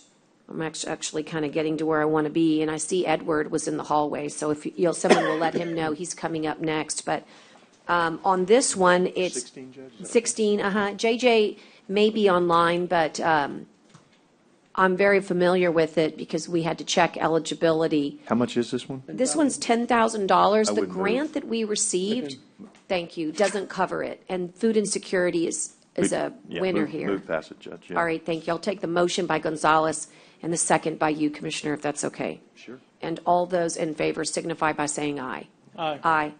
And I promise, so I'll just let you know that for the record, I'll print out a few emails that couldn't be here for public comment, just supporting the item. I'll print them and turn them in later. Thank you for sending them. The next item is item 17. Judge, And, yes, go ahead. I interrupted you, I'm sorry. I just had Go a ahead. thought on that one. Say it again. I just had a thought on that one. Go So ahead. I'm, Which one? on number 17, I'm not sure, I'm not against this or for this because I'm not really clear on it, right? I've met with the people on Zoom, I've heard the proposal, but they are advocating for their position. So my thought on this is before we allocate $500,000 for something like this, is that we hired our own independent engineer for a couple of, maybe $2,500, something like that, to give us an assessment of this project that like is independent, that says, not someone who's advocating for someone else, because I'm not an engineer. I don't understand this project very well, even though I've talked to him about it. And I just thought if we hired someone like, say, Hanson, John Michael, that has environmental, and we did that, so that I didn't have to get into a big fight over this. If there's a fight, maybe just something to, is that okay? It's fine, and the only thing I can tell you is that I did not notice that. But if you would run it as a PO, or in other words, we did not notice that. I think if it's Well, I'll pertinent turn to this, if I just said that we were to allocate $2,500 in ARPA funds to hire Hanson Engineering, John Michael, to do an assessment on this and report back to us as quickly as he can, because I'm not trying to delay it. I just don't know if this is worth spending $500,000 on a study for or not. So that would be my motion. So I didn't mean to articulate too much. No, I hear you. And because I think it's reasonable, we can motion second and get that going. I just want to say that that this one is, I wish Scott hadn't left now, this one is what they call, this one is in the process, but has already made it to the Tier 1 category, which means that scientifically it's made it to the General Land Office realm for what they call the Technical Advisory Committee. So I think it's not a bad idea because you will get somebody who will have a lot of data points to be able to adjust. But this is a huge project, and actually I think it benefits your area as much as everybody else's. That's basically to create a regional wastewater system that doesn't exist right now, and there's no way to basically have more homes supported in the rural areas for precincts 1, 3, and Bishop 2. It's really everybody. It's 1, 2, 3, and 4 without this being done. And so they're going to be doing this in phases. Dan Leindecker wanted to be here, but he had RTA today, and I don't think he's online. But I don't think there would be a huge delay if somebody looked at it. I just want to say, you think it's okay to make that motion, Francisco? Can you repeat the motion? My motion would be to use $2,500 worth of ARPA funds to do an independent assessment on item number 17 to see if this is a worthy project for us to fund. And it's pertinent to the project. Do you think for 2,500 that would work? I guess. Yeah, I asked. Okay, thank you for Before I that. did it. I was a little worried. No, I did, because it's. Okay. I think it's sufficiently related. All right, thank you. I'll second it. And Wait a second. you already seconded it? Okay, I'm sorry, Commissioner. Gonzalez wants to be the second. We're all fighting now for seconds. You can have it. No, it's a pun. Anyway, all those in favor signify by saying aye. Aye. Aye. Okay, post same sign. So we'll make this happen quickly so that we can get this vetted and brought back to court, okay? And you're going to take the lead on getting that, Commissioner, you're going to take the lead in getting this proper paperwork going? Tell me. Short fuse. Just tell, I don't Just usually work hire with engineers. IDA. I don't do that a lot. Just tell me what you want me to do. Just work with IDA, please. I will let them know that it's coming, John Michael at Hanson, and then I'll let y'all contact him. Okay? All right. Okay.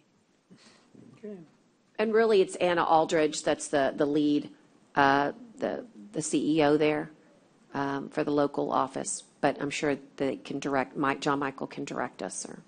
Okay? All right. That takes care of, we're really flying now. We're doing good. I'm going to Judge, let me ask you before you move off that one. go to 18 because he's here. Where is the one that would be pertinent to potentially make the motion? It's coming. It's just, I'm taking I'm forever sorry. here. No. I'm But sorry. it's You found coming. one, that's fine. I'm going to go to the next one, which is, because he's been standing here very patiently, which is number 18. Edward, would you mind joining us to give us background?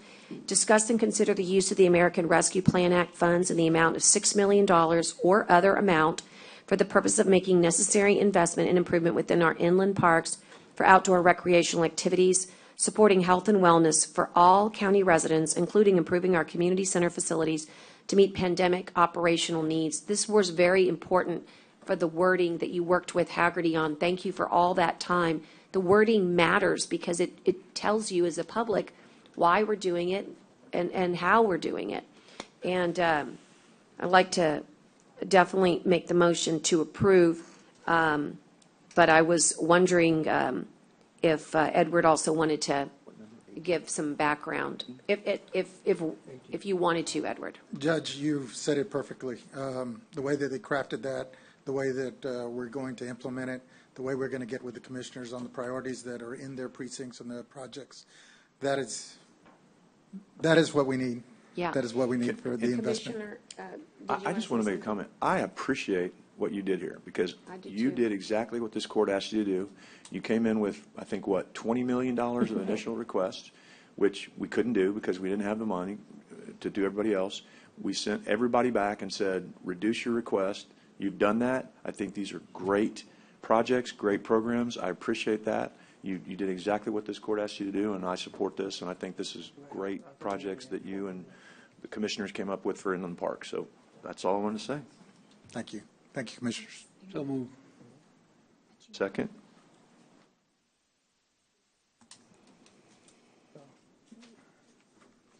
So, okay, so the bottom line here is that, as they say, well done. I'm looking forward. Today's is a good day because you're allocating, but I always get excited when the projects come forward and you get to see all this transformational change.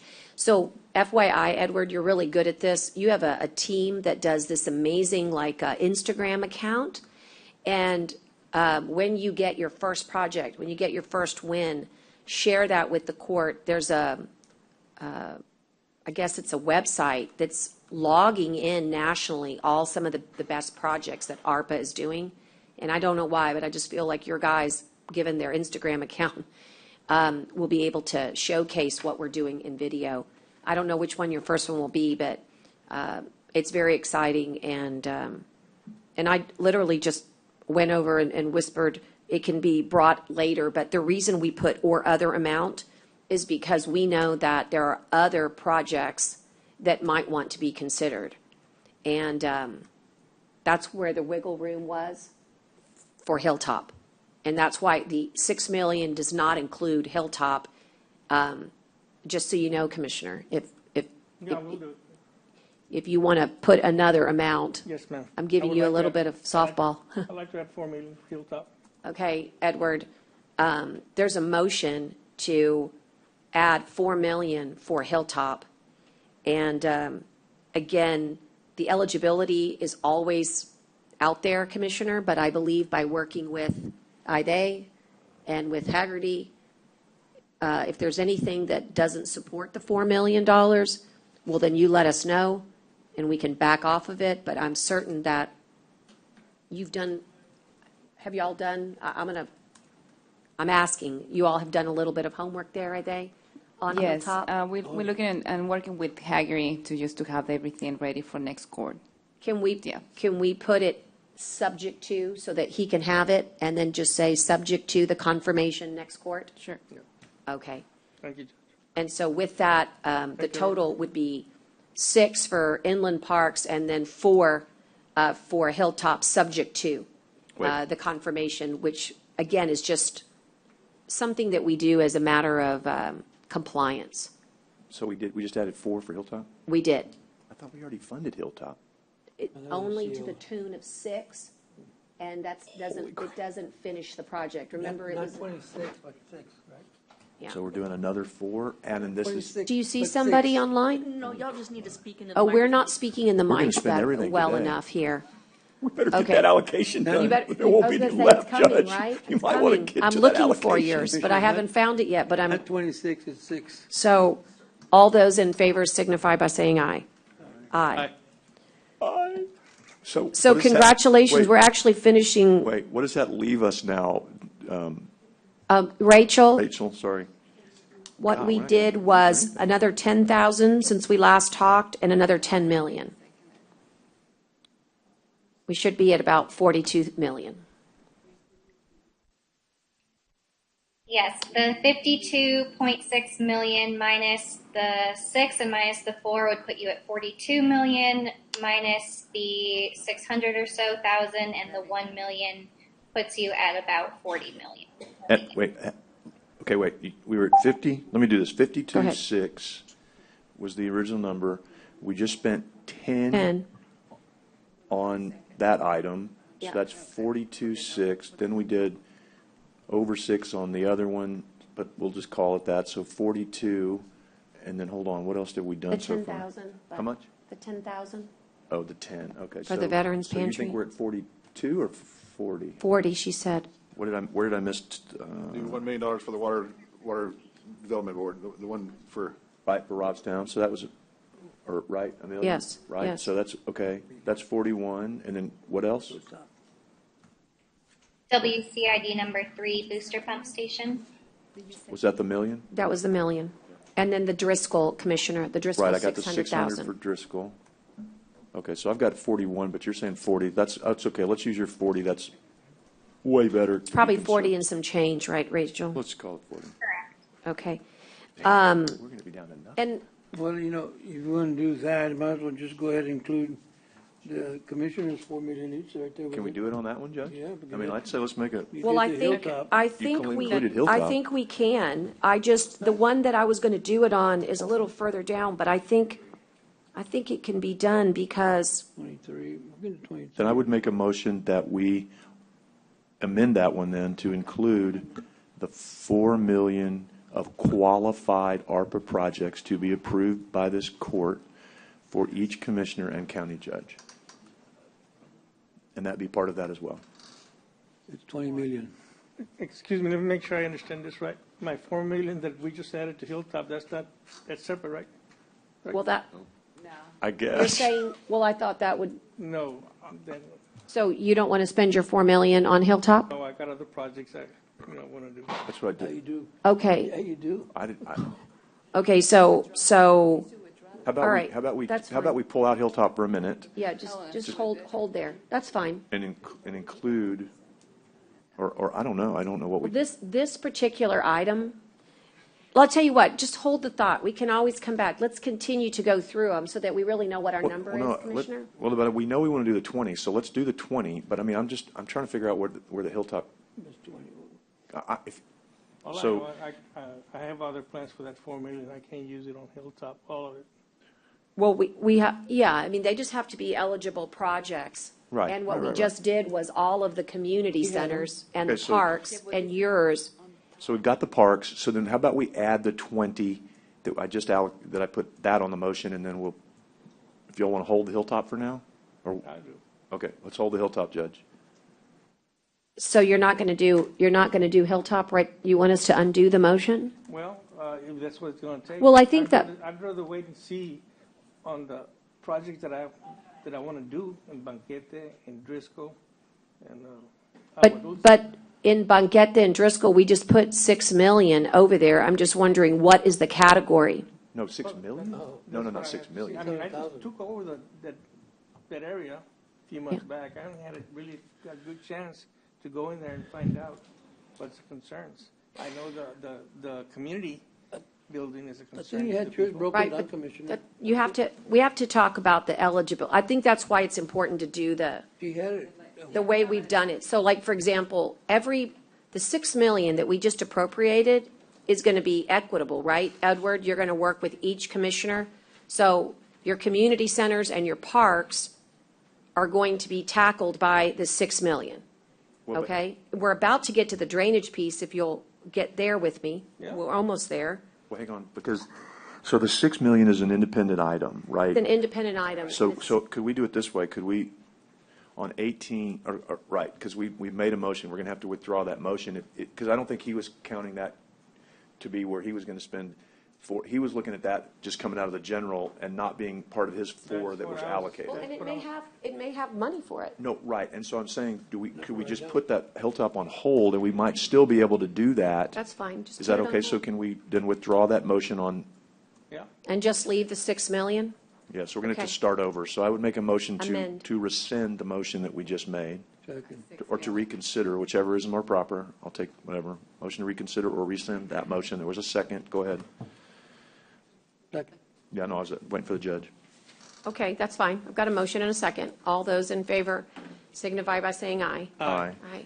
Now, I would make another motion that approves item 18 As is. as is with the additional motion, or with the additional language of each commissioner and county judge getting 4 million of ARPA-approved projects to be approved by the court at a later date. So that's, Yeah, I need a second on that. that's taking care of 2023? I'll take care of 23. Okay, because 23 is the 4 million, it has Yeah, that one. 23 takes care of it. That's Yeah. where I was headed, Yeah, so Commissioner. just do, But I don't know, it's we do okay. 18 and then we just It's move fine. to 23 That's to fine. make it cleaner. Well, it doesn't matter because our projects may not all be drainage. They I may not all agree. be, Just- mine aren't just- drainage. Just stick to your Right, motion. so I've made my motion. I think there was a second, maybe? I'll do it. Okay, thank Second. you. So so that we're clear, that agenda item now is a $26 million agenda item, so that everybody knows. And Commissioner, and I know we said it earlier, but just, this is all bringing forth eligible projects that qualify for ARPA. Okay, in the spirit of equity across the county. That's really the right spirit, right? Not that we're just giving each. No, it's all qualified projects, That's and they're right. going to benefit the whole county. I mean, and That's right. absolutely. All those in favor signify by saying aye. Aye. Aye. Okay, guys, I'm going to move on to item number, well, I'm going to hold item 20 because there's Public Works, there's a bunch of things that hit to item 20, so if you'll hold there, we've already done 21, let me do So, 22, I'm sorry, so that leaves us 20. 14, right? 14 million left, Judge. I'm sorry, because I got to do the 6, yeah. So 40 minus the 26 that we just did. Okay. But that doesn't mean but we got 20 to spend, we just are spending it differently. So it doesn't mean it's all gone. It's That's just, right. we got to all bring it back for different That's right. projects. 7 million for the medical examiner. Well, hang on one second. Yeah, hang on one second. I'm going to do 22, because it's your item. It's the Banquete Water District number 5 for $1 million for the rehabilitation of manholes and sewer lines throughout Banquete. And Judge, on that one, I would really like, Make a motion to make sure, I make a motion that we go through Public Works on that one. Right. Yeah, Public Works monitor it, and make sure that it's done accordingly, the way it's supposed to be done. Because if they don't have any, extra funds to finish it, then we can't do it, I think. And I was reminded, Commissioner, that this was the project that came to court a long time ago as a presentation that Texas A&M Kingsville Right. did. Sure. And so this would be something that that Juan would bring to court as an RFP, and they would go out and do this work, and he would be looking at this work. as You'd long be as looking Public Works over is, this that's work. great. I'm good. I I don't- second that motion. So motion and a second. I had already talked to Juan about that project, and we're going to get involved. Right, right. But these are the projects that I thought were going to be inside the 4, but you're saying that these are not going to be inside the 4. Commissioner, I'm sorry? would these be inside your 4? Which ones? The banquete? Because no, it's uniquely to banquete. No, Banquete is not mine, but. It's mine. According to. No, I know, but it was his agenda item. I'm just I wondering. know, because the commissioner wasn't here, he was off sick. That's why I was submitted for. Okay. All right, so let's go ahead and just say, I've got a motion and a second. And this is another million. And this is another million, and all those in favor signify by saying aye. Aye. Aye. Okay, and I don't know what 23, 23 is the drainage, and again, Oh, these are Oh, those, that's already, we're taking it to So that was the one that you said would be inside part of 18, for county drainage improvements. That would be part of your, 18, number 18? right. No, yeah, 18 part was- of the 18. No. The one that you made with the 20, Oh, Commissioner. this is your 4 million? Yeah. Yeah, that Oh, Okay. you've already got all yours That's done. okay, I mean, Yeah. still go to the same place. Okay. Okay, so, but this, so these. But so I then- still want to go ahead and make the allocation for the drainage piece of it. Right, so what I'm saying though is this is your, so the motion here is to approve it as your $4 million allocation that we just did. Okay, For drainage improvements. no, but for his, Yes, yes, okay. for his I didn't 4 realize million. these But were I your- just want to say it's on the record, it's for No, something right, great. It's right, no, for it's drainage. awesome. It's And awesome. really and- improvements, Comes out to 4.4. and it's remediation, And you're going to right? make up the rest of it. And you're going to give us a list later. No, the not list is today. here. Got it. Great, you've got the attachments. And so we're going to approve as the attachments. Yeah, it's total Belt Lane drainage, total it's not total. Okay, go Belt ahead and read Lane, it. Petronia Estates, Golden Acres, acquisition only Tierra Grande, acquisition only Petronia. Got it. Okay, Those are the projects for. got it. Tierra Grande, Petronila, and then some of them, go ahead, Ide. And also we have some of the precinct 1 that he also provide the backup as well. That are also part of the 4 Yes, million. exactly. Okay. Oh, And wait, did hold on. those, Commissioner, include the ones that came from backup for what I'm calling the FM 1889? Remember the Because this is more than 4 million though. the Stone Gate? And Yes, that includes Stonegate. yeah. equals- Remember the one that Yeah, well, we needed to. County Road 52 That's and correct. 1889? His projects? Okay, all right, well then, Oh, these are, okay, so these are projects in your precinct and then you're going to bring some later. and he's got We some, already- he's got Yeah, some we in there already as a has it. clue. They're all attached. Sorry. I just want That's to what make, we say by- We're ahead of you, I'll Commissioner. catch up. okay, I just want to make sure that and really, Commissioner, they're in your area. It's Mr. Chestnut's area and Yes. Mr. Firkin's area. They're included in there. Yes. Yeah, Yeah? yeah. And that's Yes? another item? Yeah, that's correct. No, it's inside No, it's that part of 4 the 4 million. Okay, wait. It's all attached. That's Let's correct. turn to So it. here's what I've got. I've got all the ones that I just read out loud. Are all of those not in your precinct? These ones that I just read out Those are loud? all mine. These are all yours? Okay, so then where's the agenda item that deals with Commissioner Hernandez's? Has to be a different It item. has the attachment. No, we include everything. That's what the 23 is reached for the county. So everybody. That was meant to include each precinct and the judge. okay. Wait, That's what wait. we're saying, like 18 is one and 23 it's a separate. I'm totally lost then. I'm sorry. All right. Fine. We need to organize this, reel this in. I hope the next meeting to have my items on, and I really think that this is great what we're doing, but it's, we got to look at the whole picture at one time and the same scope of work. I have no problem and saw that they're separate attachments under one specific item. But where? But I think it's better if we could put all the precincts in at one time instead of, only 2 out of 4, 2 out of 3. So that You're would be saying just for my the drainage, Commissioner? on the drainage, yeah. Yes, and That's we're gonna have definitely- that, that's Commissioner. my focus. That's one of the things I hope to finalize probably by tomorrow and definitely it will be ready by the 27th. So that would be my only thing. If we can organize it and deal with it today, that's fine. But I just think it's better to just kind of present to the public that it's all at once. This is kind of, drainage related, and these are the precincts that are involved, and this is how much we're doing. Correct. Rather than kind of piecemeal it together. Yeah, and we're going to bring everything back on the 27th, Commissioner. So it's going to include, your project, Commissioner, each Commissioner projects, including yours, and we're working with Haggerty. So we'll still have that chance then. That's correct. On the So, 27th, we're going to doing it- prepare with Haggerty. We're going to bring back a document that includes all the projects approved by court So since the we're very still- beginning, since we got the American Rescue Plan money. So what we're I'm trying to not a get step behind then today with mine bringing up on the 27th. No, It can no, we still just- be Yes, adjusted we're to going something. we have that plan. Perfect. Okay, thank you. So we're going to get with you, Commissioner, so you can provide us at the projects that you have. That's good. Thank you. And so And so just, So what we just passed was $4 million, or we haven't passed it yet. So the first motion would be, I guess, then to allocate all of Commissioner Gonzalez's ARPA-approved projects of his $4 million, but then how much is going to be totaled for Commissioner Hernandez's portion? 23, Agenda 23, it was meant to include everybody's, Meant to include to what? include all the precincts and the judge. Right, but it just says And then we 4 did it million. on the 18, whatever we meant to do with 23. So that's what I was saying, like, 18 should be 6 million, and then the 23 is 4 million for each precinct, the judge, including all the projects, not just Commissioner Gonzalez. Everybody's 4 million. You're saying that you did this inside 18 instead of 23. I don't understand, but what's Commissioner Hernandez's portion? Like, in other words. Huh?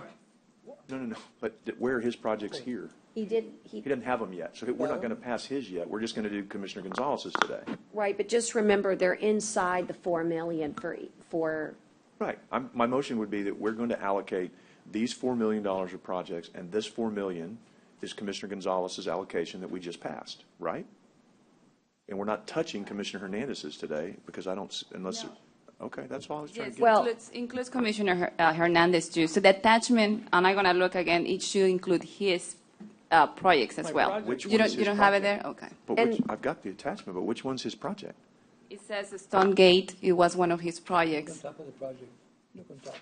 So it has all the Commissioner Gonzalez, and then it has all Commissioner So Hernandez. it's just Commissioner Gonzalez's are the only ones listed. Yeah, it was listed there, Okay, so and then we let's do 'em- combine. Let's do them separately because I don't know what Commissioner Hernandez's are, and I just read the ones that Commissioner Gonzalez has allocated. So let's do that as a motion and then go back and and the clarify. other- Is that okay? 'Cause I apologize, I've been out a few days and I hadn't gotten together with one. I just don't know which ones you're doing. Yeah. That's all. Well, I think we can bring them back. I think that's I not a can get the problem. backup, and then we just- But I will say to you that I did want to double check, and I'm certain that you've done this, but since we have them on the line, land acquisition, does that qualify? Because that was my only concern, is that some of these dollars that we attached is for land acquisition. And I don't know if that's going to be eligible as you've done it, which is why the agenda item was broad. And, but I see here that you have attached construction. Just know that as each item comes forward, all we're doing today is just saying, hey, guys, you've got this much money for this type So of we're not going to approve his remediation. projects today then? Well, I would say that would have to be subject to the final vetting. That's why we worded it very specific with drainage, Then maybe we'll just bring these Drainage back one at a time as you want to do them. improvements. If you don't take the land acquisition, I mean, we can always use it in drainage anyway. Well, I don't That's know right. what That's the why question on land acquisition. it's really meant for drainage improvements, and I don't know if land acquisition is going to count. You gotta have land acquisition to be able to do. And Well, I know, but the government's bizarre. They don't always see it the way we see it. It's a good point. It's a good Probably point. will, but let's question. But that needs to be, And on the 27, Hager is All going to of it. present everything, what qualifies, what Right. it doesn't We're not qualify. going to do 23 today then, is what we're saying.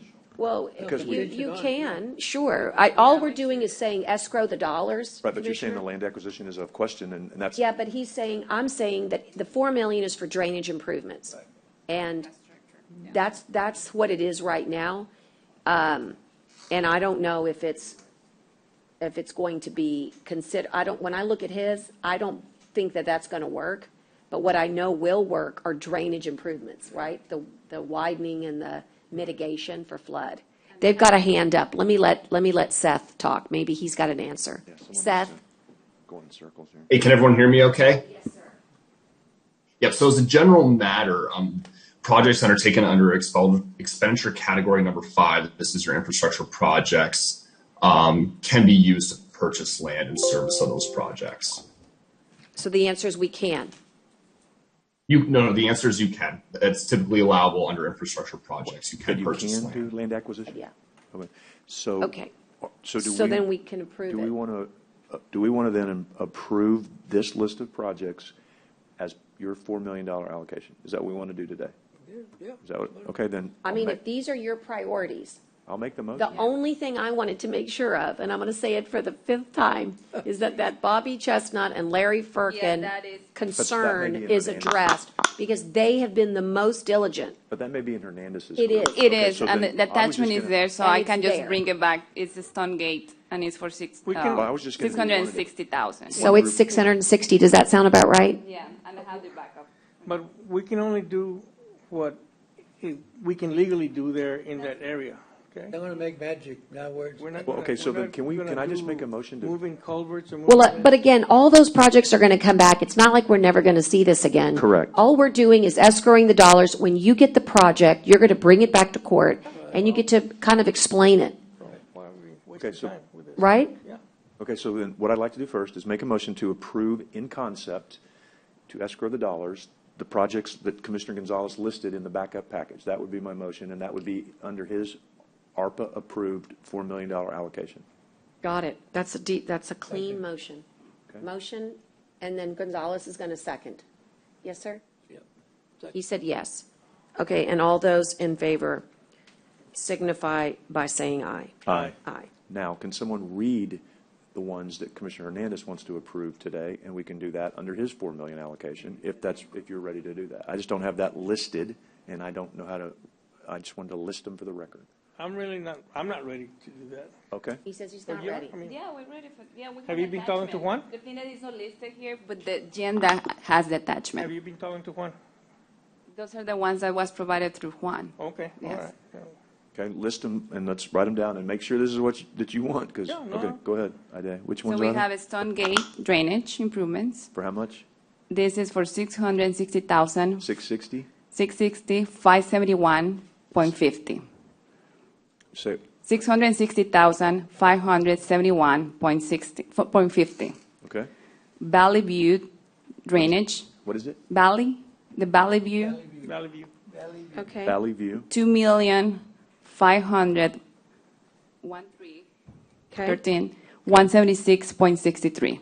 Okay. Here's the, Is that it? that's, no, we have more. Lone Oak drainage, that's correct. And that's for 300,000 even. That it? Yes. Yeah, those are the three projects that I have. Okay, so that's 2.5 and 6 is 3, it's about 3.4, 3.5, so you'll have about 400,000 or 500,000 left. Is that right? Does that sound about right? Yeah, that sounds about right. You want to make Okay. that motion, so, to approve those? You still got to bring them back, but if that's the Oh, one, okay, yeah, let's make it, if we're going to bring it back, let's make the motion. Yes, I'll make the motion. Well, that would be under your $4 million ARPA-approved allocated Okay. projects. all right. Although, got a motion. I'm going to take his because it's his motion and your second. Motion and a second. All those in favor signify by saying aye. Aye. Aye. Okay. And now,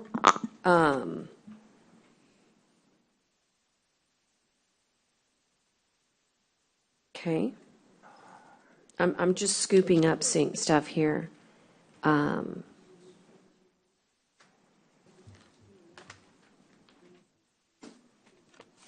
Okay, so now, Commissioner, but I don't know if we ever got our chance to do our,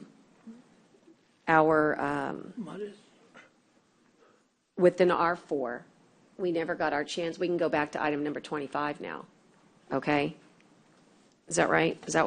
Item number 25. So now that you've made the availability of the 2 million, I'm sorry, of the 4 million, No, but you did it on 18, Judge. I did it on 18, but now that we've done that, now what we can do is appropriate the million from your funds and $1 million from my funds We have to bring it for the back. Bob Hall Pier. Probably have to bring that back right in the next. Well, it's noticed now. I'm saying what we didn't have was the bucket of dollars. Now we do. And so my motion on 25 is to allow us to take $1 million from Commissioner Chesney and $1 million from mine to do those, and I'm going to call it extra space. I'd like to stick it with horizontal right now, Judge. That doesn't mean we couldn't come Can back I and just amend say it. that contingent upon it not being more expensive? No, because I might come up with more funds. Because I really believe that first floor space is the right thing to do for this county. I think it will get us the greatest rate of return.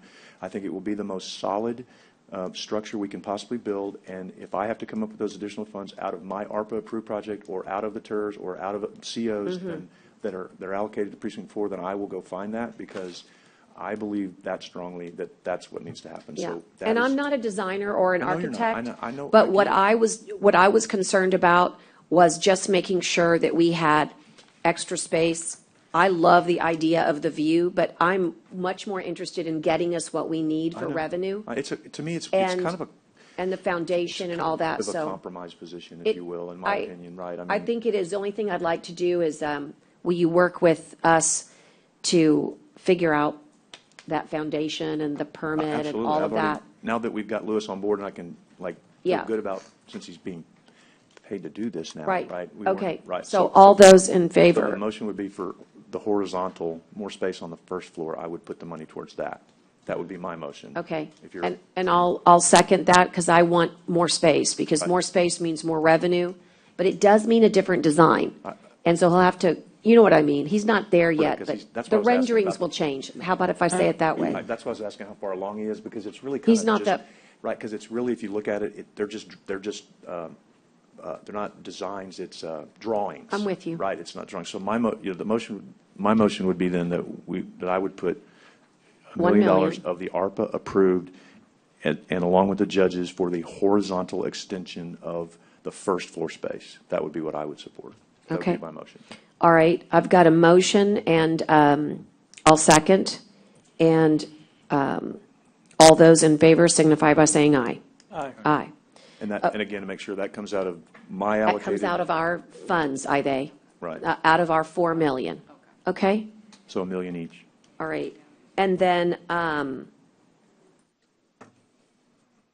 what time is it? 15 till 2. Okay. I'm going to go back and just see what else I can, we've just been all over the darn place, so give me a second to, there's a couple of things I know needs, which is item number 14. It's discuss and consider removing the not-to-exceed amount relating to access forensic toxicology for forensics toxicology lab services. I understand that this was just really, Jenny, more of a, maybe a mistake in the way that it was brought forth as one item when we really use them all year long. Is that a good way to describe the forensic services? In other words, we don't want to have a not-to-exceed because we always need them? You always need them, and I don't, in the agreement, what I'm told is you have a sole source letter, so you don't have to worry about this $50,000 mark. I believe there should have been a finding that it's a sole source as a step in that process. And so, yeah, you're going to, if you need them over 50, you have the ability to do that. But I believe earlier the court said not to exceed, and so I think you just need to go back and correct that or change it. And you're recommending that? Yes. Okay, so with that recommendation, court, can I have a motion to do just that, to remove the not-to-exceed amount, given that these are the services that are required? Elizabeth, the one that's going to read the case, or what? No. That's different. That's for the toxicology. This is the normal. This is normal services that they have for the medical examiners. Yeah. What it was the problem is when it was discussed here, the motion reads not to exceed 50,000, and that's why we're bringing it back just to exclude that. We can go over 50,000. Correct.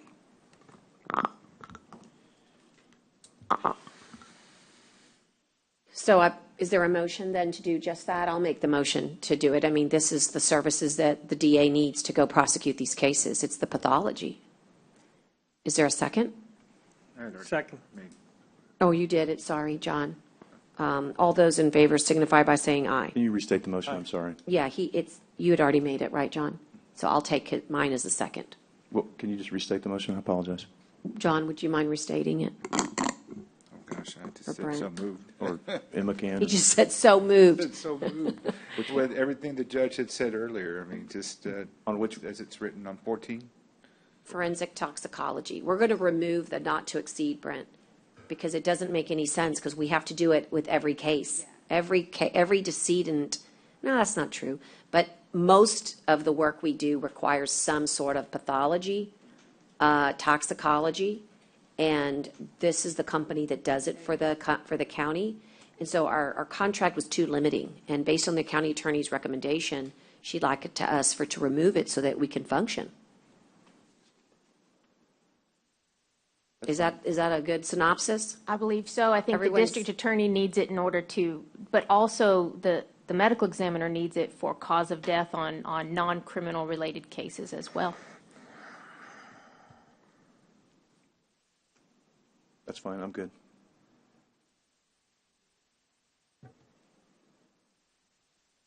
that okay? All those in favor signify by saying aye. Aye. Aye. Okay, so on that page, I am looking at 14 through the entire page, 7 of 11 being accomplished. So where are we going? I'm going to go back to page 6 where we left off. Okay, because some of these are also very important for the medical examiner's office as well as the hospital district. So I'm going to go back.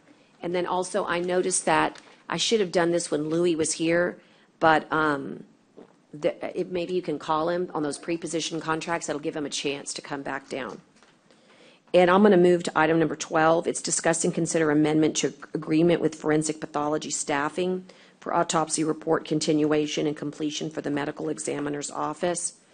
And they're online. If the court has any questions, Dr. Yeah, Ayala, he's online for any questions. Okay. Are there any questions here? I think the idea here, correct me if I'm wrong, Jenny and they, is that there are some cases. What we did was we hired this group to handle 29 cases, but there are some other ones that we didn't identify then, but we have them now that are also related to the district attorney's office that we need their assistance, and this would give us the opportunity to use them on those at that limited basis. Is that accurate? I think they were time of the essence autopsies that had delay. I don't know if they are related to a district attorney. Okay, so in other words, it doesn't have to be a homicide. It just has to be time is of the essence. Yes. Fair enough. My bad on that. Let me correct. It could be, but doesn't necessarily have to be. It's just a time is of the essence. And so the idea here is we need court permission to tackle those. How many are there?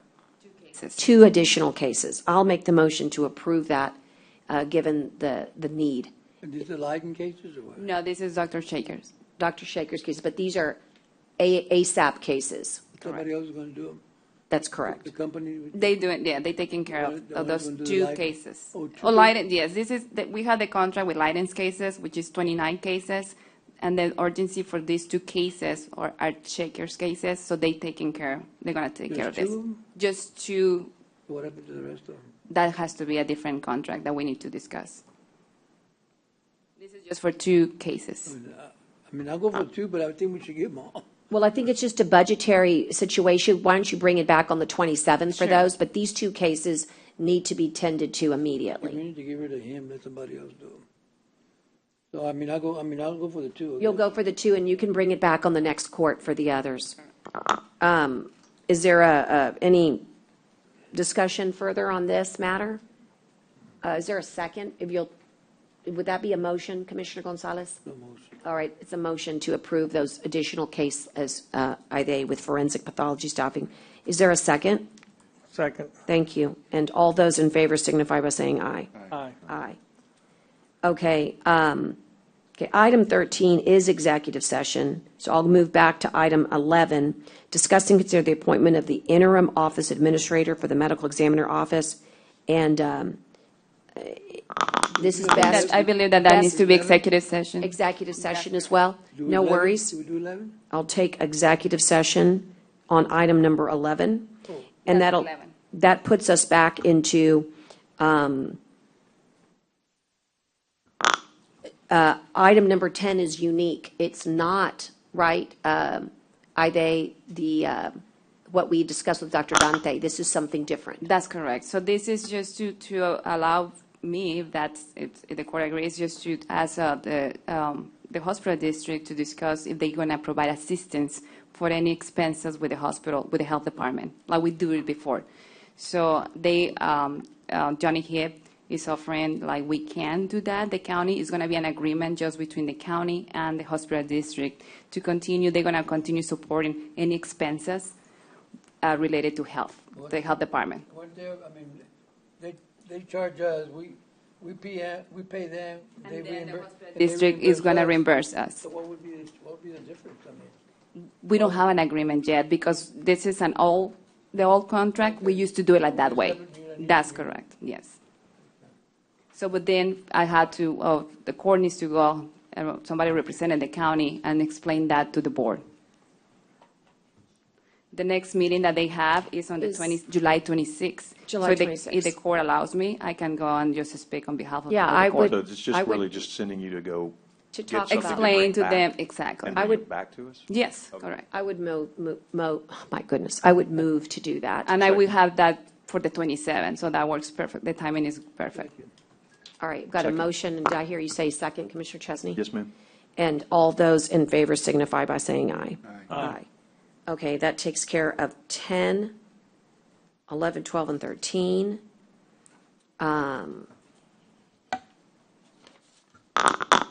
Three, right? We're doing pretty good, I guess. Awesome, Louis. Louis, earlier I skipped over to accommodate some folks in the room, and you had an item that you put forth to talk about preposition contracts for disaster response relating to any declared emergencies. You wanted to talk to the court about getting ready for hurricane season at all and other crises. Tell us about it. So yes, Judge and Court. So what we wanted to do is try to put some things in place just for a preparedness look. One of the things that we're talking about is just having a contract out there that we can kind of utilize as we need in times of emergencies or in times where we need to grab large items like generators or black holes or whatever we need to put in place for emergencies. So one of the things I did was I reached out to Edward and I reached out to Michael to figure out how we can do that. And in this discussion is the kind of the first step into trying to put something in place that we can bring back to the court so you guys can have a look at it and vote on it. Now, I'm hoping that Edward will come and talk to me, talk more about the kind of items we're looking for, and then we can go from there.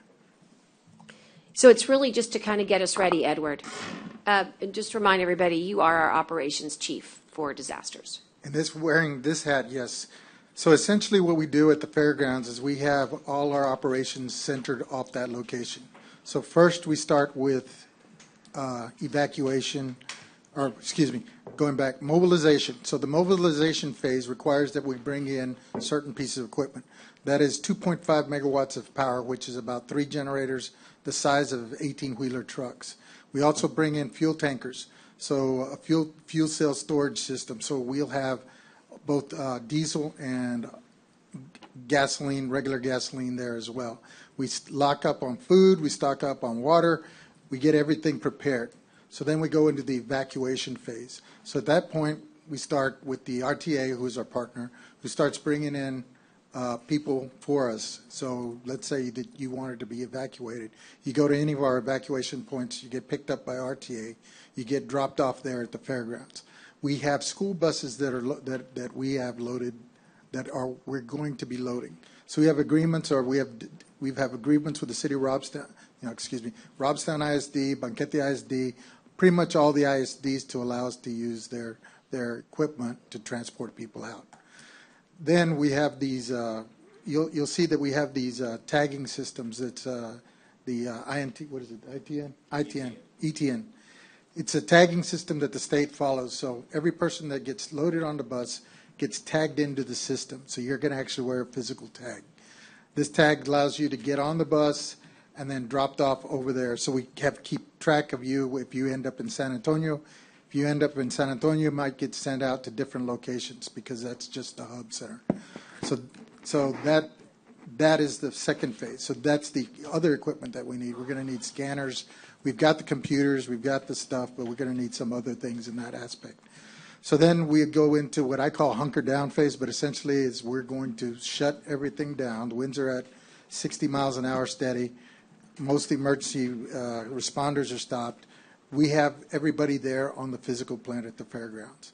So we're going to be in Ballroom A and Ballroom B. We take showers in the exhibit, in the equestrian, not the equestrian center, the pavilion over there next door. So everybody's hunkered down during an emergency. And so we're just then, as you're going through the storm, like we did the hurricane, power started fluctuating, goes in and out. As it goes in and out, we're making decisions whether to turn on generators or provide other things. So what Louis is trying to do is set up all that stuff So I know that y'all purchased and bought equipment, but that may not be all the equipment that we may need in a hurricane. So I know that you got 4 gradals and you've got 1 vacuum truck, but maybe we need 3 vacuum trucks. Maybe we need, because we need to service additional areas. So what these preposition contracts do allows us to use our own stuff first, but then if we need to bring in other items, then we can bring them in at a reduced cost. So we had an incident where when Commissioner Mares was in charge of Driscoll, we were looking for 6-inch pumps, and we were also looking for vacuum trucks. But what had happened, because it was a massive rain event, is that we lost all that equipment to the wells. So the oil wells, or the oil producers, were soaked up to all that equipment before we even had a chance to go out and try to acquire it. So these contracts are very important in that aspect, in that they guarantee the equipment is ready and available for you when you put it together. City uses Garrett, a company called Garrett. So that Garrett company has different packages. So say, for instance, you call it the hurricane package, and you put together all the equipment you need for a hurricane. You give them that list. You call it the flooding package, then you tell them, okay, this is all the equipment that I would need for a flooding. And then you may have a freezing package. This is all the stuff. So when you call that stuff up, they'll automatically deliver it to you, and you can begin usage of that equipment.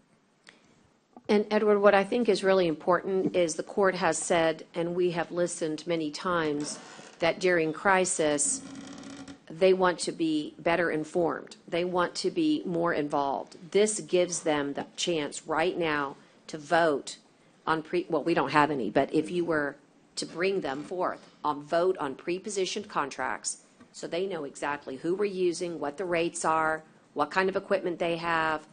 And even though we have to pull the trigger as we see fit during the crisis, at least all of that is done in a huge transparent way.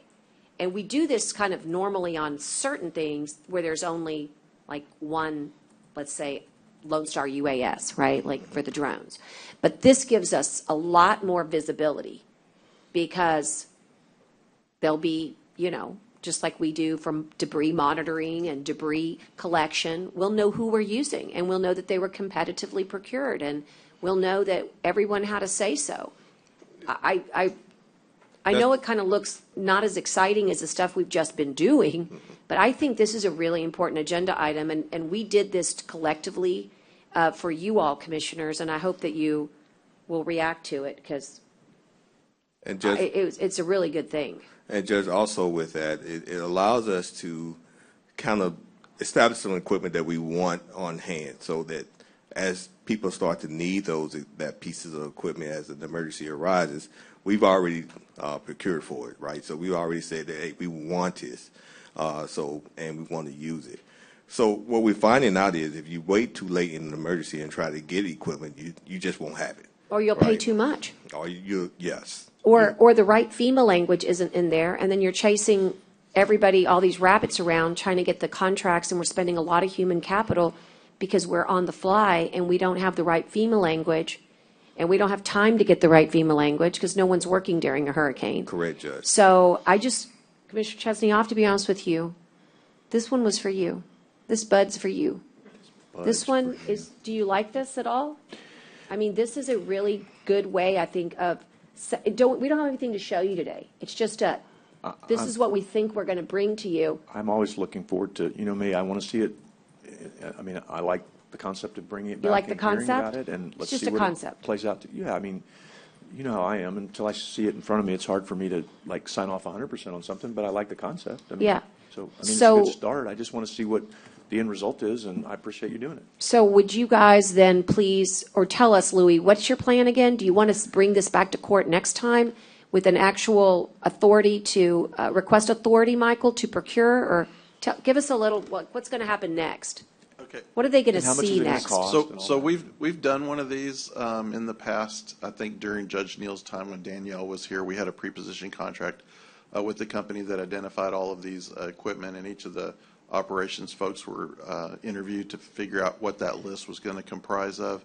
And so what I would recommend is that with the vote of confidence from the court today, that would empower our emergency operations folks to start identifying a scope of work of what we would want entailed in this project.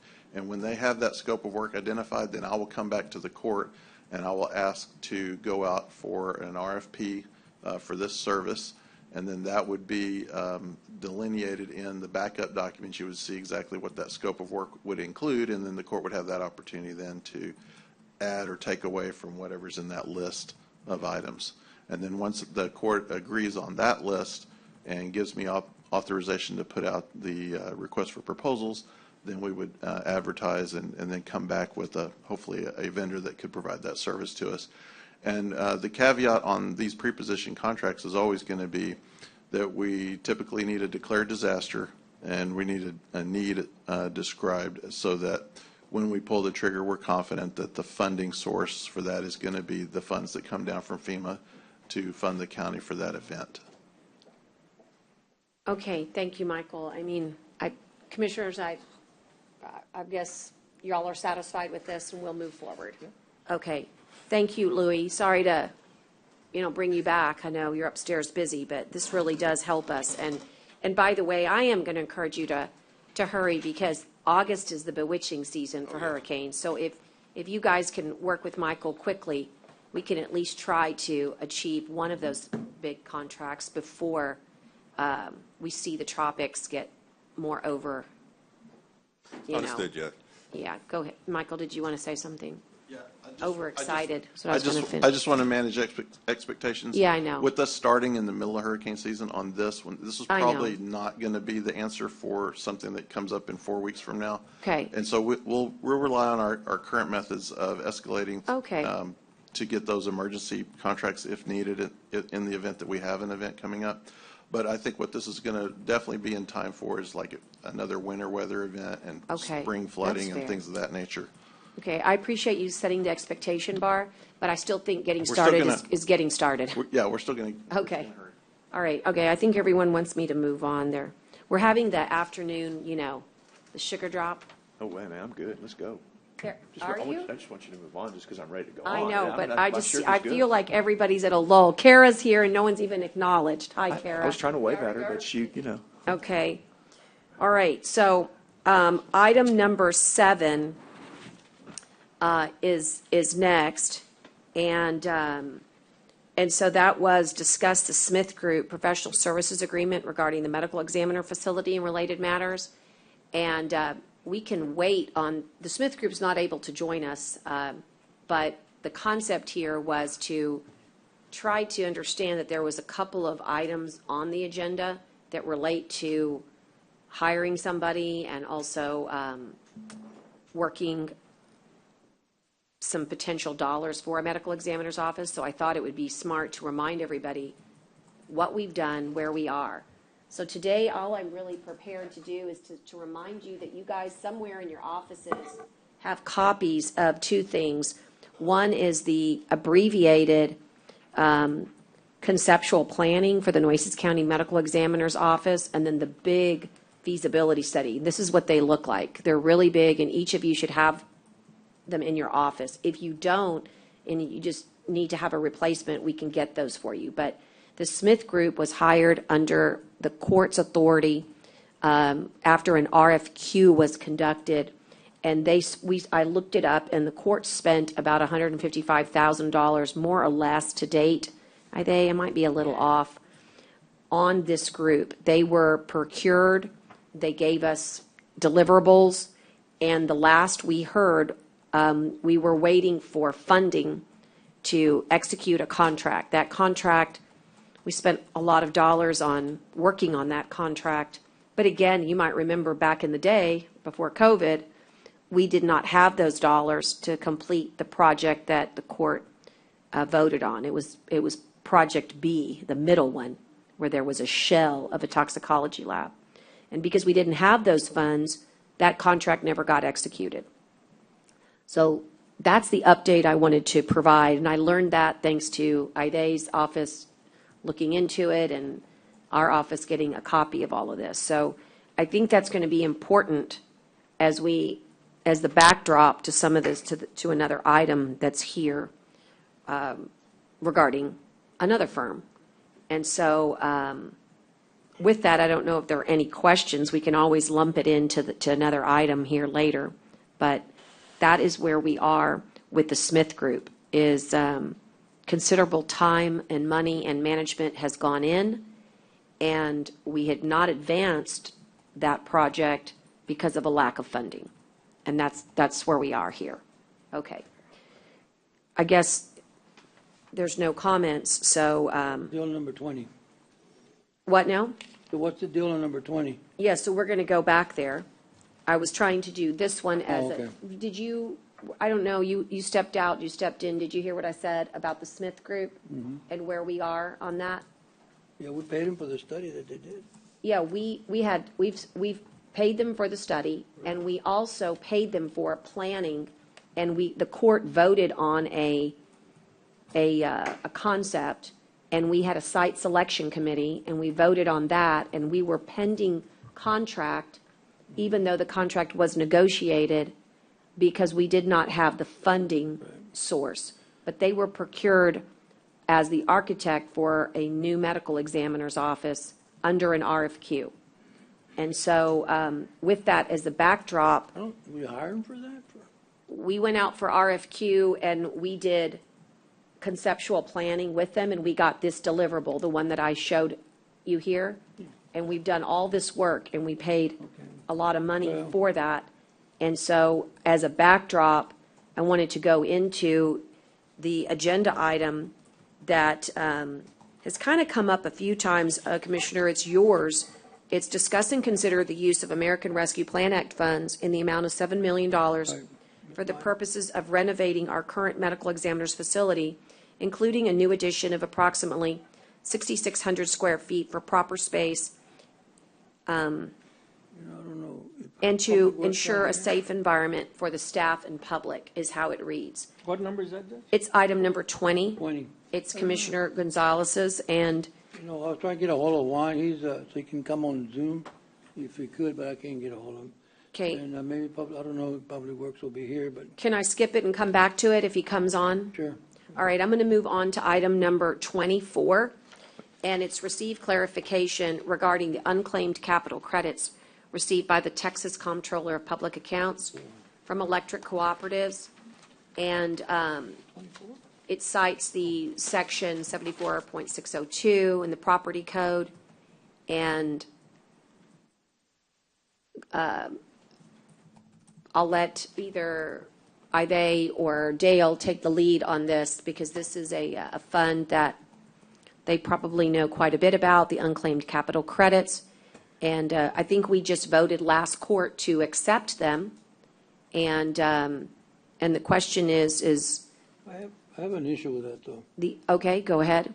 Maybe Dale can shed some light, but I mean, you know, in fact, last time I asked to get some explanation and feedback on what's going on with the tax credit, with those credits, or, you know, we're talking about where the funds are going to, and, you know, and I got a kind of a breakdown from the auditor's office that some of these funds had been going to NCDC, and there was assigned to go to NCDC, but nothing in record shows that we ever approved that. No action has ever been taken by the court. And I'm sure everybody got a copy from Lisa, right? You got the Lisa's copy? The report that Lisa sent from the auditor's office? That, you know, and I don't know what, Adele, do you know who authorized this?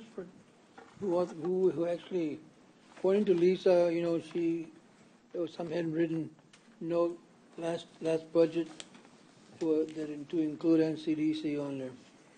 So, do you know anything about that? The only thing we saw was the receipt we printed out. The receipt was approved by Commissioners Court Administration to deposit the funds into the NCDC. So that's the only thing that was added. The funds come in September every year. Normally they do go to the Family Protection Fund. This maybe this 1 year was first deposited in NCDC to begin the starting function of this. But from this point forward, we're going to follow the court order to deposit it as part of the Family Protection. But back when Tyner was here, he's the one that brought up the court. You know, do we give those funds to those nonprofit agencies? We still do. And we still do? Yes. So what happened to the credits? Those are the monies those agents supposed to be getting. So where do those credit money goes to? That money is still we still have the funds set up in the family protection funds. However, the state has suspended and no longer collecting the funds for any fees forward. So if we want to continue that, we'll have to find that out of different funds. But this is the funds that we received from the state for capital credits, and they were in the past all deposited in the family protection fund. And we've always made the payments that were required by the court to the individuals the nonprofits that y'all ask us to pay for it when they are funded through this fund. We asked you to? Every year, y'all tell us who to fund to. Do we tell you to fund the NCDC? Yes. No, I'm asking Dale.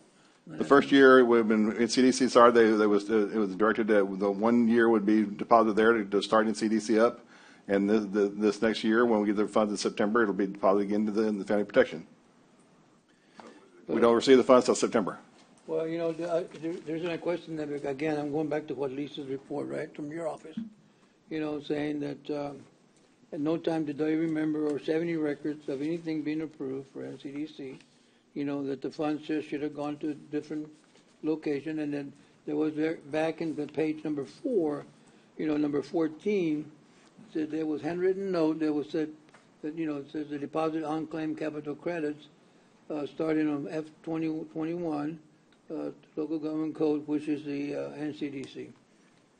So, I don't know what happened there. They received the checks coming in Commissioner Court Administration. They're the one that they coded it, and then we've got a copy of the receipt to submit to court. Who administration did that? Court Commissioner administration did that? Teresa's the one that authorized it and to tell us where to deposit it. So who authorized Teresa to do that? They received the checks. This is really, every time we ask something like that, you don't know what's going on, and you're the auditor, man. You should know what's going on in your department. And every time I ask you something, I don't know. And I don't know. Well, you should know. You should, and I know you know, but you should know, and for you to give me an answer that I don't know, that's not a very good answer coming from the auditor, But I just again, I'm going to go back on what Harry said also, that they went back and looked at the video. At no time whatsoever was any discuss about the NCDC, but it was also that China was the one that presented those agencies. There was nobody else added to that except those two agencies. So I don't know the money, if you want to get it, if it's not going directly to the funds, which it shows here they probably are not, I don't, I just don't know. I think that something here is not right. I'm going to just tell you that, and you're the auditor, so The Family Protection Fund, if you want, we can move the funds back from the NCDC. However, NCDC will be short and will need to require funding from the general fund. I'm sorry, I didn't get you. We can remove the money back from NCDC, from the Family Protection Fund, move it back there where it belongs. However, NCDC will be short and will be required funding from the general fund. And Dale, I take exception with where it belongs. Economic development, as was pointed out last court, is a permissive. Yes. And I totally take issue with the fact that this was not discussed. I wouldn't have been able to remember it if it had not been discussed in court. We did discuss it, and I appreciate Harry and Lisa doing reconnaissance, but I don't know exactly what they researched or when, or whether they looked at budget workshops or notes or Kara's minutes or whatnot, but you're the auditor, and Lisa and Harry work for you, and I agree that, just because one commissioner says, hey, I want to get some answers, doesn't mean that you have to backpedal 100%, when we all know that, the funding from NCDC is in plain sight and plain view. We started off with some extra dollars, as you said, when we started it, and the court voted on those extra dollars. I think it was at $50,000 originally. The original $50,000 transfer from the general fund. Transfer from the general fund. Yes. And before we got the, what I call the third-party funding, the Port of Corpus Christi's funding, there was, I think, some lag time there. And there was no way that that could have been accomplished unless somehow there was a recognition that the NCDC received those funds. Can you say there is something like that, Dale? Was that the question? Well, I'm just reading what came out of your office, right? And so do you have something contradictory to what your employees are saying? Because, I mean, We it's reviewed hard for me the to statement. believe There was no direction from court. Now, there was budget talking and there was budget hearings, but these budget hearings are never part of minutes because they're workshops and they're not hearings, so they're not necessarily court ordered. But once the budget was adopted, and if it was that was a portion of the budget, then that's the transaction that we did. Or how about was it done in the budget? It was done at budget change order. I mean, that's what I'm asking. Do you have Well, anything change order that- be expense, not revenue. Okay. Like, for example, could have been talked about, probably was, I don't remember. But if that's not something the court voted on, then we talk about a lot of things in budget hearings and workshops. So I could see where it could easily have gotten just codified because no one caught it, and maybe Commissioner Gonzalez just caught it, and meaning, I don't mean caught it in a negative way, just meaning somehow it got put in without court approval, which is not like what should happen. And so, and then it just happened again, then I don't know how that happened. So what I'm asking is It's only happened once, Commissioner. We haven't received the check this year yet. No, I get it, but is that, and that was my next question, is that considered part of the 50,000 that we contribute, or is it? No, that was separate. And how much is that? The amount we received from the capital credit was for $65,000. How much? $65,000. That went to the NCDC? Yes. And so that's, again, I guess, to me, That's why they have money. you know, I would have. Well, the first year they received $90,000 from the port. Their total budget was $140,000, so we needed at least additional $40,000 to $50,000 to be able to break even. So how much do these fees equate to for the NCDC? You're saying 60,000?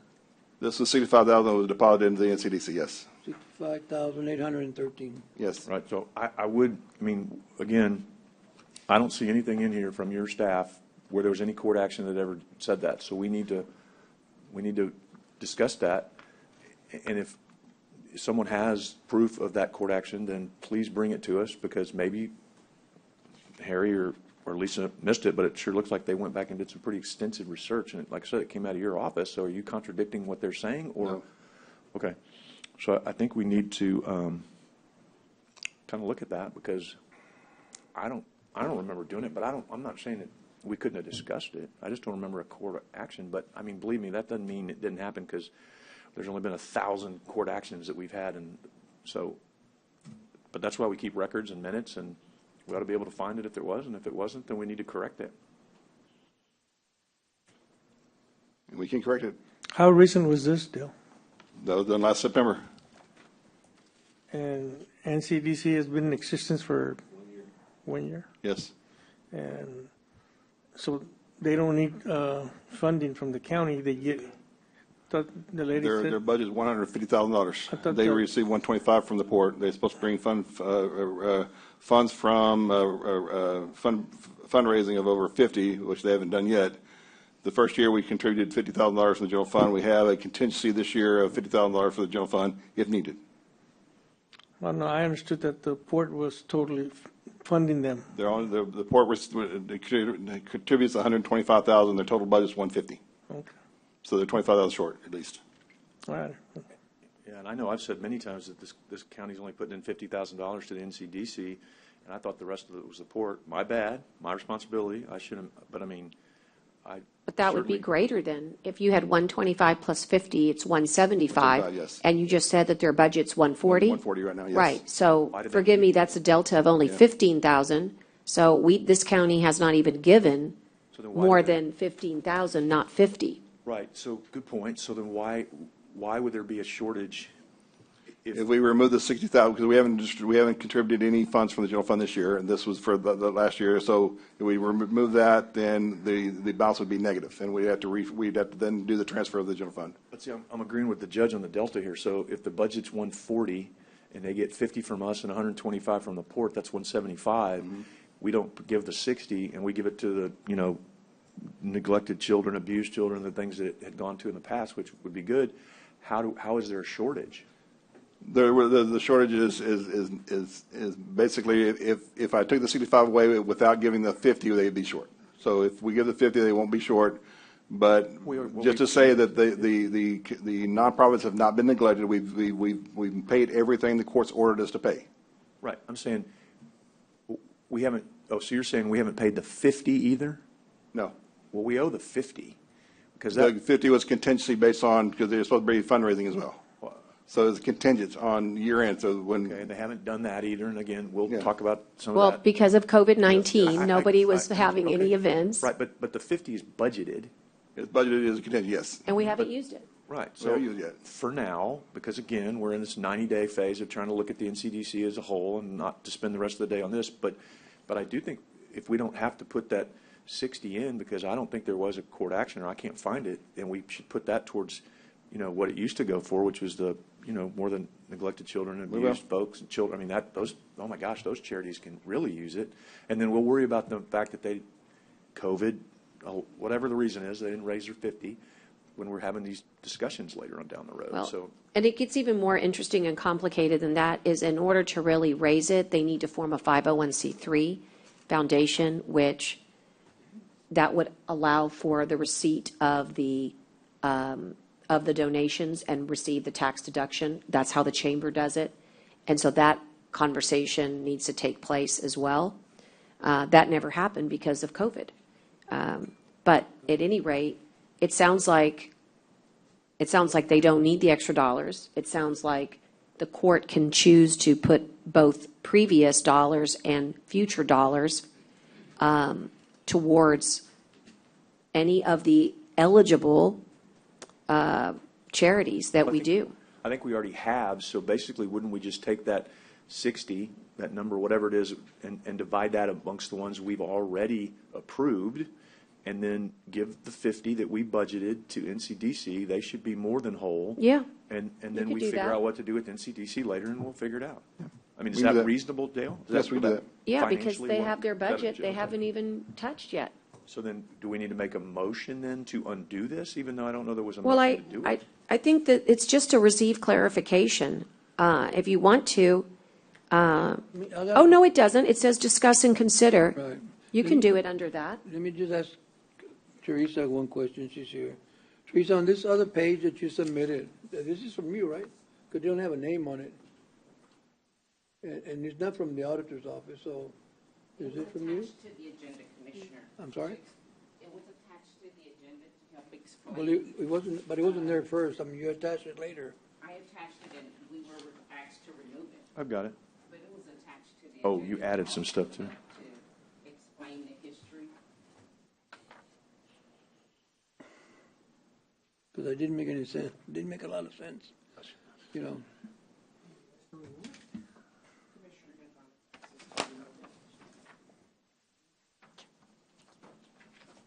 So I don't know, when they moved the monies, I don't know, was that part of the process, Teresa, that money be put in CDC or?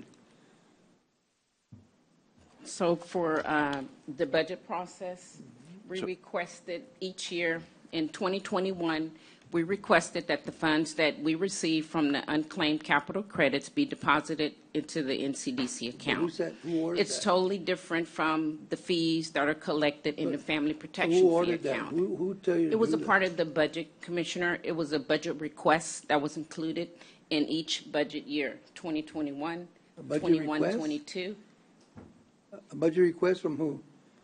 from the department. We worked on the budget, and this is what we Not from us, I submitted. mean, not from the Commissioner's Court. It's from the department, the budget packets. From the NCDC, they requested it? Right, in working with NCDC, in order to make the budget whole, working on revenue and expenditures, we requested to deposit the funds from the unclaimed capital credits into this account, along with the port revenue. This was before general fund gave the $50,000 transfer. Got it. So there was no transfer from the family protection fee account to NCDC. Those funds are totally separate. They're still in that account. We have over $200,000 fund balance in the family protection fee account. So we haven't transferred any funds from that account. Okay, so that's pretty important information, It that no is. family, so all of this business, so this was, so you had this explanation Yes. and you removed it. We were Why? asked to remove it from the agenda. Well, this explains it, that's not right. It's in the agenda. The No, public it's should not. have been It able was to see removed. this. It was removed. It's in my packet. It wasn't removed from Okay. mine. It was part of the package. Okay, it's not good. removed. It was part of the, never was part of your agenda. It was part of the package. It's The in the packet. packet. Thank you. It was not removed, We'll Teresa, give it- because I'll I've give got you- Yes, it. sir. It was removed from the agenda. It's a part of the packet that went out, and then we were requested to remove this attachment. Teresa, it's in my packet. Because you received the confidential packet when we finished posting. But then it got And removed. so we But it were didn't get requested to recollate and take this document out of the packet. Okay, but To I'm take just it saying- out of the agenda. You have So- it because you received the confidential packet when we completed the agenda. But not part of the other open. But when, Wow, so- but it was updated and Your eyes finalized, only. and this document came out. Okay, I got it. Um, So now this is completely different than what we were just talking about with Dale, which You doesn't know, I make any think sense. Dale and I are on the same boat, that we did not transfer any funds from Family Protection Fee account, and that's kind of where I'm going. These funds were simply deposited into the Family Protection Fee account. We haven't received the funds for this year. Which funds were protected? The unclaimed capital credits, they were deposited to the NCDC account. The unclaimed capital credits, we received these funds at the end of the year, like in September. So if you choose to not place them in the NCDC account, then we can put them back into we can put them into the Family Protection Fee account. But they're separate funds. Or we can They're- put them in something else, or we can just not transfer the general fund transfer, and we can change how we do the NCDC later. That's correct, because the department needs the funds regardless. So if we use the deposit from the unclaimed capital credits, then we don't have to use the general fund monies to supplement the cost. Or like Dale said, general fund would have to pick up that additional cost. Right, Yeah, but I think we approved to go to nonprofit agencies. The nonprofits are the Family Protection Fee two different accounts. funds. And historically, that's where those funds are deposited, but they can be used for various things. And one is economic development, which work in the budget process, it was a benefit, and it was a plus to put those funds over there and not have to use general fund monies to help that department. Okay, so what's really confusing to me then is, Dale just said the budget for NCDC was 140. Is that right? For this year, He just said Yes, 140. 140. Okay, so this revenue streams provides 230,000 for NCDC. Why would we need 230,000 going into that fund if we have a $140,000 budget? well, you have the port revenue, which is constant, right? We would not have to do the general fund revenue, and we would have the funds from the unclaimed capital credits, which would allow that department to have a fund balance moving forward, because it is a special revenue fund. In order to not have general fund to keep supplementing, we need to build the fund balance in that department.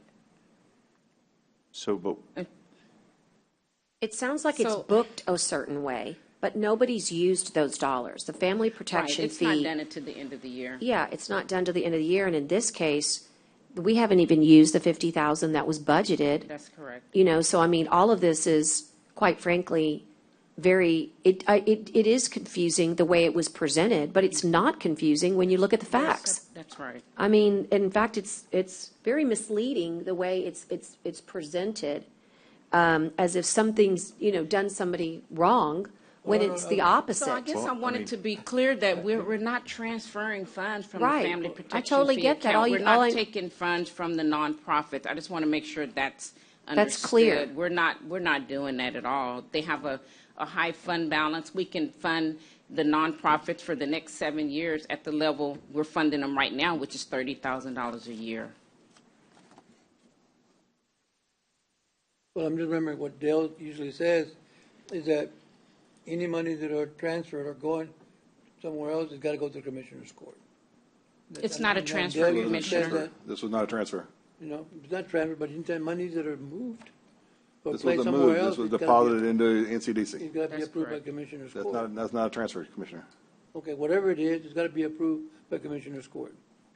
Okay, so we need to bring every receipt to Commissioners Court for approval. So I got think receipts? when we're doing the budget, The receipt from funds that was deposited. I don't understand. when we're doing the budget, we need to have someone to help us focus on this during the next budget, because Yeah. this was confusing, because until you walked in, we were having an entirely different conversation. Right. I agree. So that doesn't make any sense to me either. So we need to, you need to remind us at budget time, please, that we need to address this and figure it out, because I understand now what you're saying, but that wasn't what we were saying for 15 minutes before you came in here, which is a little frustrating. So, all right. But I think the helpful part is that we've now distinguished that the family protection fee is preserved. That's correct. And is not touched, and in fact has a very healthy balance. That's correct. And also we've established that the budgetary, which we all at least recall, is $50,000, and we have not used that. And what we've got is an opportunity to receive unclaimed capital credits. Correct. And we're going to do that, and then we'll get to say where those should be directed very soon. Right. So, I mean, as they say, that's the receiving clarification, but it's certainly not posed in a, I think we're clearer now. What other questions do you have for Dale or for Teresa? Dale, on the, another area here on the special revenues for assets sold, like maybe vehicles or something else, what funds do they go to? What question was it, Commissioner? The assets that we get from sold, from assets that are sold, like vehicles or some other stuff that are sold. So 1331, I believe is the code, yes. Are those in the same pot that these other ones are? It's a different department. Okay. And that money goes to where? That money, it goes to anytime assets sold according to the budget resolution that the court passes every year. Those funds are in a special revenue fund by itself, and only can be used by the court's directions. And what, our balance on that one? I believe it's around 600,000, if I'm not mistaken. We cannot talk. We did the way we just said. I didn't include the Port A property, so it's probably additional from that. So. Yeah, this is no part of the agenda, when do Commissioner. Huh? This is no part of the agenda. She said. I'm sorry? She said this isn't posted, so. Oh, I'm sorry, okay. Yeah. All right, just, thank you, Dale, appreciate it. I'll get with you later. All right, so I'm going to move on and ask everyone to reread this, please, because it thoroughly explains it, and you got a copy now. And we'll move on to item number 26, which is discuss and consider, and I don't know how y'all feel about this, but we did take that 5-minute break, but none of us have really had like even 10 minutes to at least get food. So I do want to at least see if we can get through the regular agenda and then maybe take another 10-minute break. So be thinking about whether that would be acceptable to you guys. And can I just Discuss ask, and Judge, consider. On 20, are we going back to it? Yeah, no, Not right this minute, but I mean, are we going back to it or not? I'm going back to medical examiner, right? At some point? Yes, we I'm will. on vacation, so. Or someone going to be here to cover it? COK's here. Yes. Okay. And, Okay. We can go back to it. Remember, you said that you couldn't reach Juan. And I so know, I tried I'll to have use the to, vacation, I'll but- call it in a minute. I'm going to call 26, see if we can finish these, and I'll get to you. Discuss and consider amended work authorization related to winter weather recovery with Hagerty, providing for a decrease of $8,000.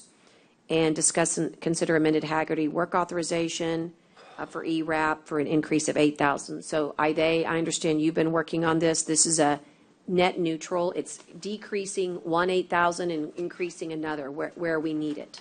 Is that accurate? That's correct, So Judge. moved, Judge. All right. I get that one. Motion, and is there a second? And all those in favor signify by saying aye. Aye. Aye. Okay, so I guess we can go back to the item number 20. I said no, mine was no. You said no? Sure. Okay. Okay, item number 20 is discuss and consider using the American Rescue Plan Act to provide for funds in the amount of $7 million for renovating a current medical examiner's facility, and in the amount of $6620 for proper space and to ensure a safe environment for staff and public. And there's also some other items on the agenda that are related, and that's why I guess you're here, Javier. And so you want to, Commissioner Gonzalez, you want to maybe bridge, are you trying to bridge these two items, B2 and the $7 million? Which is it, B2? The $7 million for the medical examiner's Right. office? And which It would one? be a renovation, not a new facility. That's what you're proposing? No, $7 million is for a new addition. A new and- addition? And renovation. I guess let me explain what the scope is. Can you pull your mic up? Yeah, Thank well, you. hold on one second, because I got to make sure that he's going to agree to bridge these two items. Is that what you're trying to do? They're together, they're together. Which ones, Judge?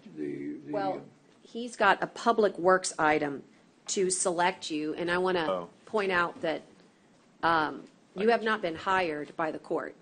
So you're here just as a friendly resource? Have you been Yes, ma'am. hired? No, ma'am. Okay, so you're doing, We want to hire him today. is what Right, it she's is. saying you want to do both at the same time, right? do you want to do both at the same time? Because Right. you, whatever you're here for, I just need to know how you're here. You're here as a resource, right, and a reference? Yes, ma'am. Okay, because we haven't hired you yet, That's correct. and just so you know, ARPA would require competitive hiring under a certain process, so you're really here as a loss leader for your company, but just to help the court, because you're so nice and friendly? Well, let me, I guess, give you a little bit of backdrop. That would be to, very helpful, You know, to how I'm here. like how you got here. How did I get here? Primarily, Judge, I was asked to review the magnitude of a potential medical examiner's facility. I basically was asked by Juan. Juan asked me to look at this project and see what I could come up with and make it more feasible. The current or the prior scope of work, the magnitude of the scope of work, the scope of work that it included was, or it exceeded the capacity or at least the funding that may be available. So the first comment or the first request was to look at the existing facility and try to figure out how we could renovate it and get that facility to come up to par. In reviewing the existing facility and the needs of the community based on population and the cases that the community needs to see, we reviewed the work that needs to be allocated, or at least the square footage that needs to be allocated for something like this based on the population of our city. And we estimated that in order to meet our needs and our surrounding community, we could renovate the existing square footage, which is about 5,500 square feet, and add about 6,600 square feet. Net total is going to give us about 11,400 square feet of a facility. At the end of the day, once we're done in two phases, this will give us a brand-new facility. Hold on. Yes, sir. Let me get one, see if we can get one on the phone here. I think he's on standby. Let's see.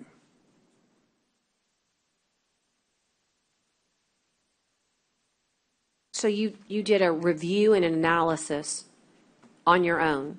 Well, Juan asked you, Yes, ma'am. On your own. and you didn't charge us for this. You just did it just because you were asked to review it? Yes, ma'am. Have you, in that course of your work, did you get to review this study that I'm holding up? Yes, ma'am. And so you reviewed this whole study? Yes, ma'am, I have. Yeah. And did you know that we already have an architect for a medical examiner's office? My understanding, Judge, is that their scope of work was to do a feasibility study. And the feasibility study is basically to outline the program requirements of a new facility. And are you aware that through their feasibility study, they said that we needed a lot more than 6,600 square feet in Yes, addition ma'am. to the 5,000 square feet? Yes, ma'am. And are you also aware that's not all that they've done, that we came to court and that we did another study, another renderings, and we actually had a contract negotiated with somebody? No, That's just, I it's have very no, odd I have- professionally to Right. interfere with another person's contract. I'm just very concerned about that, how you got here, why you're working on top of work that we've already expended taxpayer money on. And I don't understand I don't think it's a this. fair question So- for him to ask. so- You can ask us for that. I'm You can ask speaking Juan. to the gentleman But I that's don't here. think He's the one that he's spoke. He's doing what we asked him to do, Judge. Who's we? You know, the Juan Pimentel, the public director. Who's the we? And myself. And you? Well, we need court authority for somebody to come and do work. Well, then, I think really it's. We really- I this think is it's very really more fair concerning. for you to direct your questions toward our staff member and our commissioner, not the man who's Yeah, don't trying try to. to- Well, put him he's on the he's hot going to seat give me there. the honest answer because Hey, I Juan, know can you give him Javier. the He's a phone? very honest Yeah, person. I think he's given you, but you're kind of continuing to. I don't understand. Well, you're asking me about, to there a comment number on you can call professional one? this and that, and you're kind of getting into an area Their that, number you can call one. let's just, I would like Figure for it out. Juan to come here and He's on explain. vacation, Judge. He's on vacation? Well, then why don't we table this item till Juan can come and explain? We can. I mean, Let's do it. I'll motion to table. I mean, Is there is there a second? Is there a second? 20 and Table it until Juan can come and explain. Because you don't work for us, and I want you to be a reference, but I don't understand this. We asked earlier, Commissioner Gonzalez, to wait for our future medical examiner from July 18th, He's trying to call you. and, you know, They're gonna call me? Yeah. Okay. Okay. All right, thanks, bye. I would like to table it till he can be here and explain what it is that we're doing here. And I also want the county attorney to help me review, because we had a 5-0 vote. Maybe it was 4-1, maybe Yeah. it was an abstention. You No, abstained. I- Did you know? You I know? think I voted against. You may have been abstention. Let's look back. Well, I think I voted Okay, but- against the project. I don't know Fine. about the. Well, all I Smith- remember is that we voted on a For a concept study. for funding, and we spent a considerable amount of money getting to that point. For a study. And in the spirit of working with people who we went out and said, as a county, Javier, we want to do an RFQ to select architects, which, by the way, would be required for ARPA to be utilized, okay? So we can't even get to the other item because I'd like to just wait, but just so that you know, this county went out and said, we are looking for qualified architects for medical examiner facilities. And we did that. And we spent considerable dollars on it, not the feasibility, the actual architect. And they did tons of work. And then we voted on a concept and design after we did a lot of site selection. And we did that by comparing what our needs are for the region in the future. And that took $55,000 worth of taxpayer money. And if we're going to switch directions, that might be just fine. And I might be 100% for switching directions and appropriating these dollars. Might be better. But what I don't appreciate is this court having already done all that work, somebody without telling any of us goes around and he has to come and answer for that. And that's what I don't like. I don't like that they used you as a good architect and a good company that's already working in this courthouse as a means to do it. And I feel very strong about We that. need to use him for the project. That's what we need to do. He's a Well, good man. He's a good man. And I don't discount that at all. CLK does good work. But compared to 28 million. Yes, sir. But in order to do that, we have to be rule followers. And the rules at ARPA require an RFQ, which this county already has done. Judge, and I would. That's the big thing for me. I would simply then make a motion subject to following the rules that we allocate the $7 million from the ARPA funds for this project, and then subject to the rules being followed, because to me, this is more than sufficient for what we need and will satisfy our needs, and we can do it that way, and then Well, we'll have to follow the rules. how I that will is, be and then we happy can- to Second. acknowledge Second. that the money is definitely needed, Commissioner. But I But don't- let me just say this, and I know you know this, because you're the one that every single time talks about taxpayer dollars. What we need is what this book says, Well, okay? I didn't agree with that, for the record. I didn't agree with the fact that we needed to, in fact, I believe I voted against that $28 million project because I Oh. didn't believe we needed that. And that was, I think, quite frankly, since you're bringing it up, I was just trying to move forward. But I think that was a self-serving study by the people who did it. Then we ended up hiring because the more they get, the more they make. So I don't think that was done independently. And I think that I know you don't mean to disparage them, so let's just stop and let's not do but that. It wasn't, I said it wasn't done independently. And so that's in itself a problem. I believe this will more than suffice. And so like I say, I made a motion, Commissioners, I'll second, to just allocate the funds and then follow the rules. Whatever the rules are that Haggerty says. Yeah, the rules bring have the to be fund- followed. That's why I said it. And they have not been followed. And there's been a huge workaround, Commissioner Chesney, and I don't think you would appreciate that on any normal day. And I'm not. I know you don't work that way. I didn't. Okay. Well, so in the vein of that, so that it's clear that Appropriate the funds. right for this project, and that then. But we don't know what the scope of the project is, because and then $7 million just comes out. I think we can then go to the next item that's on here related to them, and then hire him to come forward as long as it follows the rules, subject to the rules. If Haggerty says you can't just hire him, he's got to be competitively bid, then I can live with that. I'm just trying to move this along to where it's subject to. Right, but the rules medical, being followed. under this, guys, and just so you know, it is about right for a medical facility to be in that $1,000 per square foot range, because that's what you've got here. For $7 million, you're about $1,057 per square feet. But let me just say this, why would we want to? I don't have a problem with allocating good funds for a much-needed project. But what I have a big problem is we literally spend 3 years and $155,000 plus of taxpayer money, and in one 5-minute, But Judge, somebody I'm that saying- didn't even get hired by the court is going to come tell us what we need? No, and when I'm we've saying- done all this? I'm saying let's stop all this. Yeah, I agree. No, and allocate the funds, and do this subject to the rules, hire him subject to the rules, and then bring it back so that Jenny and Haggerty can sign off and say, you can do it this way or you can't do it this way, and let's move on. I mean, because I just want Javier to know that this is not appreciated by myself as a workaround. It's not right, and it's just, this is not how full well how engineers and architects get hired, and this is not how you do it, and you know that for a fact.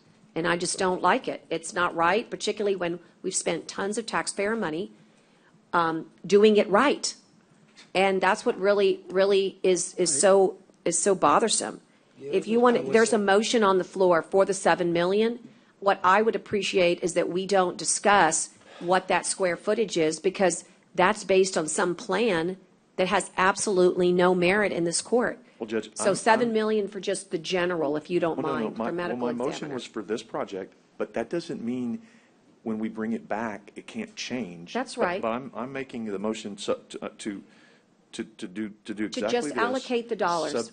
But the way the motion is written, and then add the language, subject to Haggerty telling us that we're doing it the correct Right, way. but you understand, it says it's got some square footage that we have no basis in fact for. I'd like the removal of the square footage, No, because but we I'm- have no knowledge with the $7 million. Judge, This can I- court, can I give you a no, little bit of wait, context? wait. Just Wait. hold on over here, because you don't want to jump into this. This, Commissioner Chesney, go ahead. No, I was just going to say, but I'm comfortable because this is what I've been comfortable with all along. And so Well, that's- I'm comfortable with this, subject to Haggerty telling us. But then when it comes back, if Haggerty says we can't do it this way, or it gets tweaked, or someone makes an argument to add more, I'm supporting this motion the way it is, subject to it being the rules being But how followed. could you support the 6,600 square feet when you have no basis in fact for it? Allow the facts to at least be brought to court. I'll concede with you in 7/8 of the way that the $7 million is a great thing, but I will not concede that the 6,620 square feet is the proper space when we have no basis in fact for that. Okay, then, well. Take out I'm okay with this the square because I footage. looked at this and I'm okay with it, but in trying to, whatever. But I can amend the motion to say that it's a total of $7 million to be spent and no more on this medical facility. That's what Out I'm of trying. ARPA. Pardon me? Out No, of ARPA. I'm saying period. But I've been consistent on this, Well, right? I mean, I've but always thought this was the Brent, right number I for hear spending you, on but this. It's you a liked- phenomenal facility. Right, but here's the thing.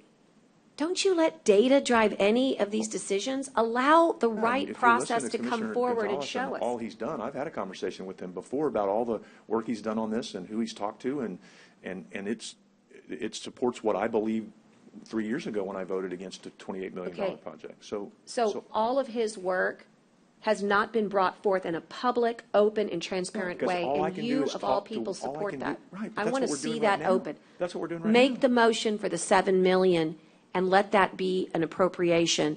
But if you do more, all you're doing is rewarding bad behavior. That bad behavior is going around the I'm supporting court. what I believe is right, and I'm pausing on doing the whole thing today because I want you to have the opportunity to check with Haggerty and everybody else to check with Haggerty, and we make sure we do it right. So I'm doing what I believe is right, but I'm listening to your comments and I'm taking part of it. I don't agree with all of them, but I believe this is sufficient. Yes, I believe that this is enough money and this is enough space to do it in. And if the rest of the court And based doesn't, on what? and they didn't the On first talking time. to Joe Gonzalez on the sideline? I argued on this 3 years ago. Whenever we did this 2 years ago, Judge, I said 28 million. I voted against that. Scaring me right deal. now, dude. You're scaring me because I don't know Judge, how to this deal is the with same something that position I hasn't. have. How do you ignore this? Because How do you ignore this think- without even getting a proper vetting of it? I don't ignore it, but I I mean, don't can't- believe can't we that just- I'm never talked to going to some of vote. the experts, How do we ever get talk to experts? Okay, but Talk we to some of the hired, we experts. paid money for You the know, talk to experts. the doctor that- You're not the expert. and, you know, they had this building built, this state-of-the-art building, and, you know, he paid probably less than $7 million. Where is Nice this, building, Commissioner? Where is this? State-of-the-art, you know, and he said, man, he said, we got double the amount of population, we got double the amount of offices y'all have, so why would you need that? Commissioner, where was this? So, Commissioner, you know, where? And he's a, Where was this, Commissioner? At Fort Bend County? Well, are Dr. you aware that Fort Fernandez- Bend County Dr. right Fernandez- now is adding because they did not create well, he sufficient wants to do an space? extension for another reason. But Dr. Fernandez was the one that recommended it, so we took his advice, we went, we visit, and the doctor there, I mean, he's gonna do an addition, but it's for something else. So it's not for autopsies, not for. Yeah, it's for space. It's for medical offices and space But that we they got didn't all design. medical offices that we need, Judge, there at the old building. Yeah. Are you familiar with the Crane Group, Javier? No, ma'am. Okay. Well, the Crane Group is who built the Fort Bend Medical Examiner's Office. And they were the experts on it. And also, the Fort Bend, as I said, is in the process of renovations right now because it was phased out. And again, it would be wonderful to have all this data, but I don't think that any real information is given because the way it works is we hire people to bring us data, and that way it's independent and it's open and transparent, and it's not done behind people's, behind people's. Everything was open. No, there's nothing open about this process. You could have asked me, you know what we were doing. You know CLK, exactly what we were doing. CLK You could have asked. should not have been brought in unless they were properly hired, unless they're just in the business of freebie work. Or have you been promised the work, sir? No, ma'am. Well, you must be because it's on the agenda. No, ma'am. It's on the agenda. I understand Do you that, know but- that it's on the agenda to select you? Yes, ma'am, but I was Well, not promised. again, I mean, you can act like we're all like we don't know what's going on, but everybody knows what's going on. It's like talking to land and ABM, you know. Judge, I would respectfully call the question on the. Call the question. No, Question. Okay, well, turns out I have to call the question. So again, what is your motion, sir? Are you going to leave it as is on 6620? Are you going to go on record Yes, ma'am. saying that that's the accurate square footage when this court has been given zero information that that's the accurate square footage that we need, when this chief medical examiner that we've just hired hasn't even been here to look at it? That's what you want to go on record for? At this point, yes, ma'am, I do. Boy. Subject to the Haggerty checking out through Haggerty. I have a question, quick question, Jenny. If whoever votes no can, whoever votes, let me see, whoever votes. The winning Thank side you. can bring it back. Can bring it back. The winning side can bring it back. Any member of the winning side? Yes. Great. With the Okay, I will right call the votes. question. I will call the question. All those in favor signify by saying aye. Aye. Aye. Okay, I'm on the part of the winning, and I would like to make sure that's on the agenda for July You gotta have 27th. all three, but you had votes. But you gotta have the votes. Okay. It doesn't matter, You can bring it Commissioner, back, but and you that's still called have the vote. violation It's of okay. Open You can Meetings Act. Bring it back, you still gotta have the Okay, votes. the point is that I'm bringing it back. It's fair. Okay? You know, Judge, excuse me, Okay. Judge, I've been sitting here listening to you preach to us how things should be done here, and, Is this germane to the well, agenda I don't item? know, but I'm gonna. No, I'm sorry. If well, it's not the Ba- germane, we can't the- hear the it. Let him Bailey finish, Judge. contract wasn't, Commissioner, Jenny, You if didn't it's do that. germane, will you address it to Jenny? you didn't bring that to us? Is it germane? You didn't bring that to us, What are you Judge. we don't know what you're talking about? Yes, you do. No, I don't. I don't know what the subject matter is, but if The it's Bailey not, contract, Judge, the one you signed. if it's not germane, we're not discussing your sidebar comments. It's same thing It's with what you sidebar argued. comments. Jenny, would you instruct Commissioner Hernandez that he is now in jeopardy of individual liability here? Oh, my goodness. Commissioner, the God topic almighty. of Bayou Park was not thing is, noticed Jenny, on that- the agenda. She's When you do, comparing Gina, what you they need to did deal with to the what judge the she's same done. way you are with him. You need to also tell the judge when she's out of line, Okay. right? I think We're you- advising, I think we're you need to do it advising. both ways, Ginny. Thank you, Commissioner Hernandez. We're going to stick to the agenda items. All right, so that one's done. Let you know what. That one's done. Again, if you can't stick to the agenda, Okay, next. you won't be able to be participating. We'll go to item number 27. Judge, I didn't catch everyone's votes. We voted chaotic. 5-0. It was 5-0? 5-0, Kara. Okay? And then that, and can I just, on that item, that leaves us now, I think, about 7 million of unallocated that's been, right, Let's Rachel? ask Rachel. Rachel, will you help us with a tally here shortly? Yeah, could you do that tally, Rachel, and just make sure I've got it right? I think I've kept up, and I I think think that that's leaves us close, right about 7. or And then 6 Judge- maybe even, but let's see. Let's have her do it. Hello, I have the 22 million before the medical examiner discussion. 20, no. Do you have that?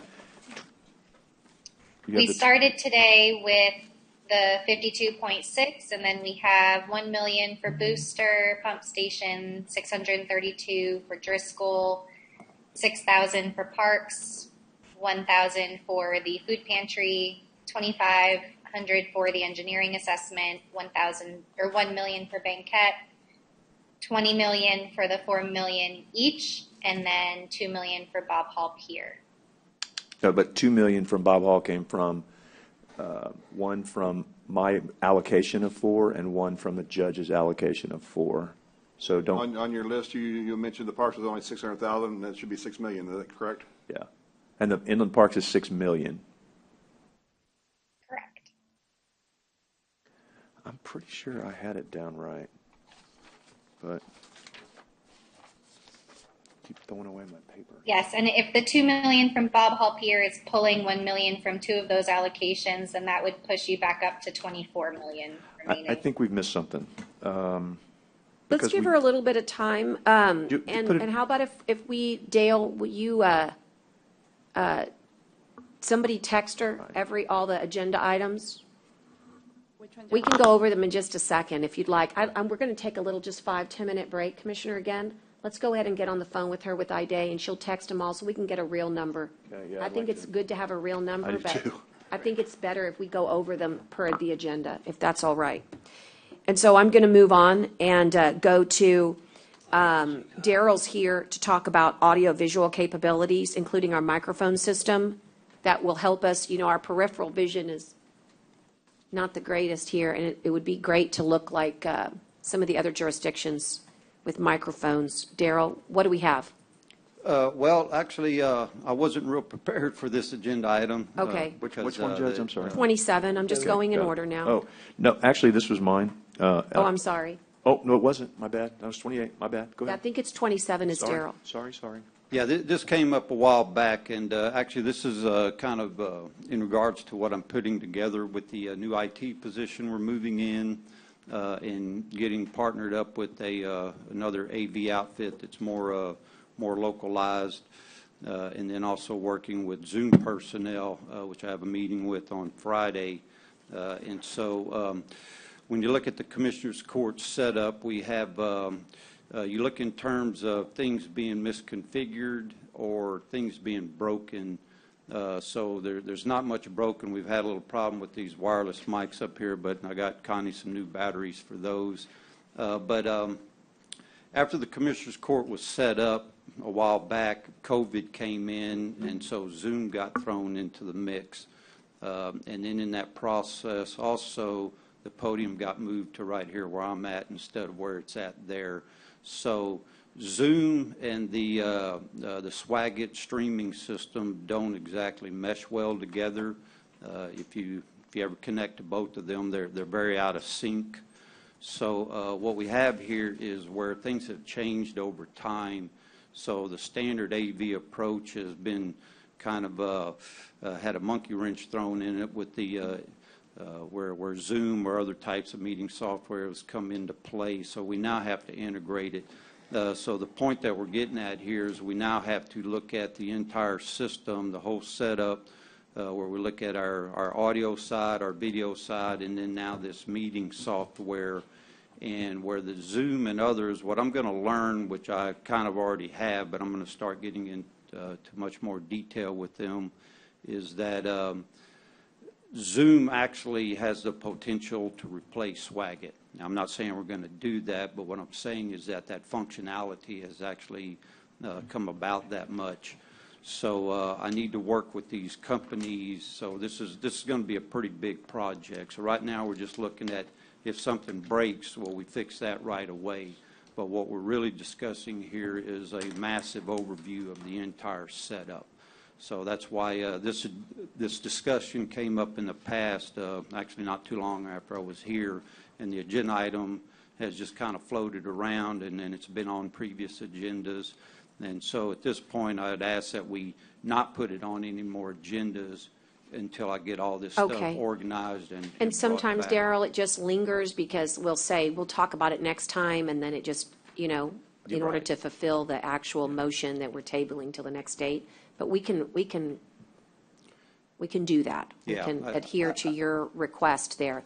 Okay. The one thing I was going to say is, on this camera that's like right here in front of me, That's a broken part. That's the Zoom introduction that brought right, that but I'm camera. saying to you, it's super, I have to tell you, it's really frustrating to look straight when I've got a camera, Yeah.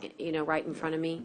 So is that also part of what you're talking that's about? one of the main parts. That technology? That camera standing right there and Conley having to manually spin it around, that's the center point of our discussion right now. Right. Is that camera doesn't belong like that.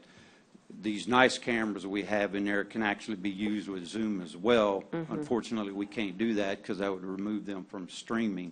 So we have to work with these companies and internally get this position that's just dedicated to this stuff. That's been a weak point in IT almost forever, but it wasn't that big a deal because it used to just be the standard AV stuff. Once you got it set up, you were good to go.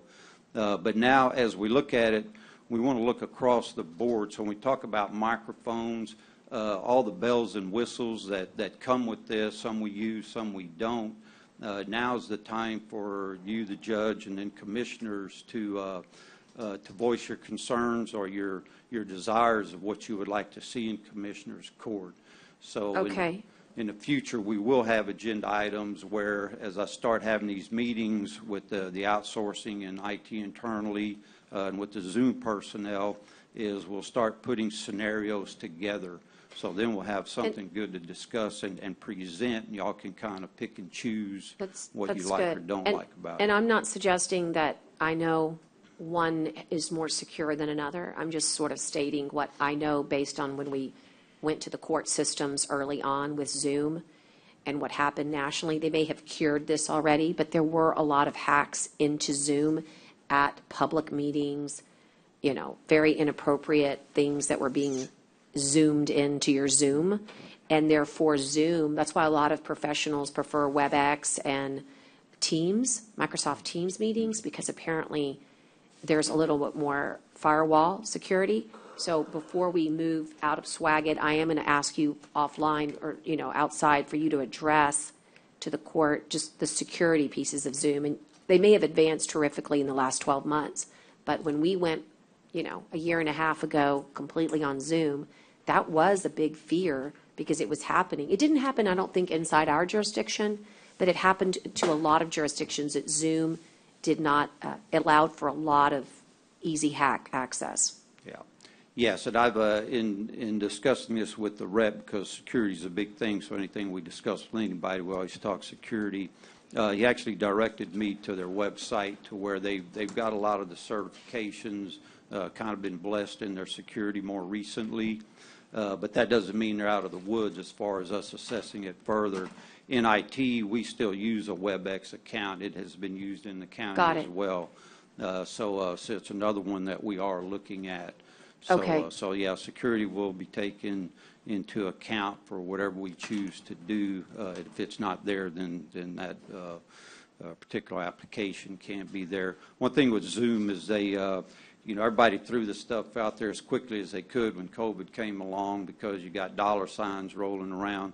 But with Zoom, they actually have a free account that a lot of people have gotten by with, and then they have like three levels of paid accounts after that. And we would no longer, the county's actually has been running on mostly free. We've had like 3 of the standard pro licenses internally that Connie has been able to use. That's how she gets the Webinar 500 from the Zoom people so that it can be streamed out through YouTube. So it's another streaming means as well. But they've come a long way since then. We'll talk with them. We'll assess their security, all their functionality, make sure we don't lose anything that we like. And then we'll start putting some scenarios together, and then we'll put it back on the agenda later on so that we can take a good look at it. Okay, I think that's a good update. Are there any other questions for Daryl? And that would include these microphone systems that we invested in, Daryl, up front here, where we can literally recognize by lights, and I don't have to have eyes on the back of my head to say, oh, Commissioner Chesney's trying to say something, so we can stop saying things like you're interrupting, right? You can actually see it, and he can buzz, and the court administrator sees it, and I see it. That's investment we kind of already have somewhat made, right? Yes, that functionality, I saw where it existed, the capability to do it, but it just wasn't configured. It's So like they kind of stopped short there somewhere. I'm not really sure why, but I'm not looking at those companies. I'm looking at something more closer to home and people that I've seen some of their installations already. Right.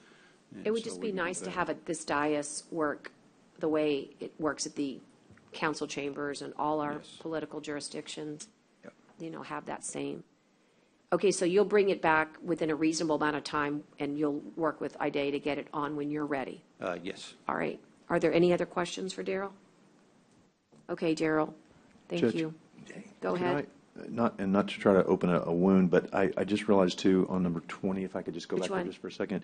You had asked earlier about if I was willing to say that this 6620 square feet was the proper. It's actually 11,400, which is the total square footage after the renovation. So I just want to make sure that was clear. That was what I was looking at, was that 11,400. So I just Oh, wanted- you're adding the original space. because it's a renovation Right. and an addition, so it's But- actually way less than that per square foot that we thought was if you take the 7 million and you end up with 11,400 square feet of usable space. I agree. So I'm that's just going to all. hold, I No, understand no. your clarification. Just I'm going to clarify. hold till Not- next time not trying to pick a because fight. I wish it was all that easy, but I feel like the $1,000 per square foot may apply to the renovation because it's medical and we have to be accredited, and there's like a million layers here. That's I mean, okay. it's not even like. Just want to clarify I that. hear you. Don't want to You're open it just back. wanting people to know that Right, that was the this number. particular scheme, which hasn't even been presented in drawings, in your mind, is an addition to the 5,000 square feet that exists. Yes, ma'am. In your mind.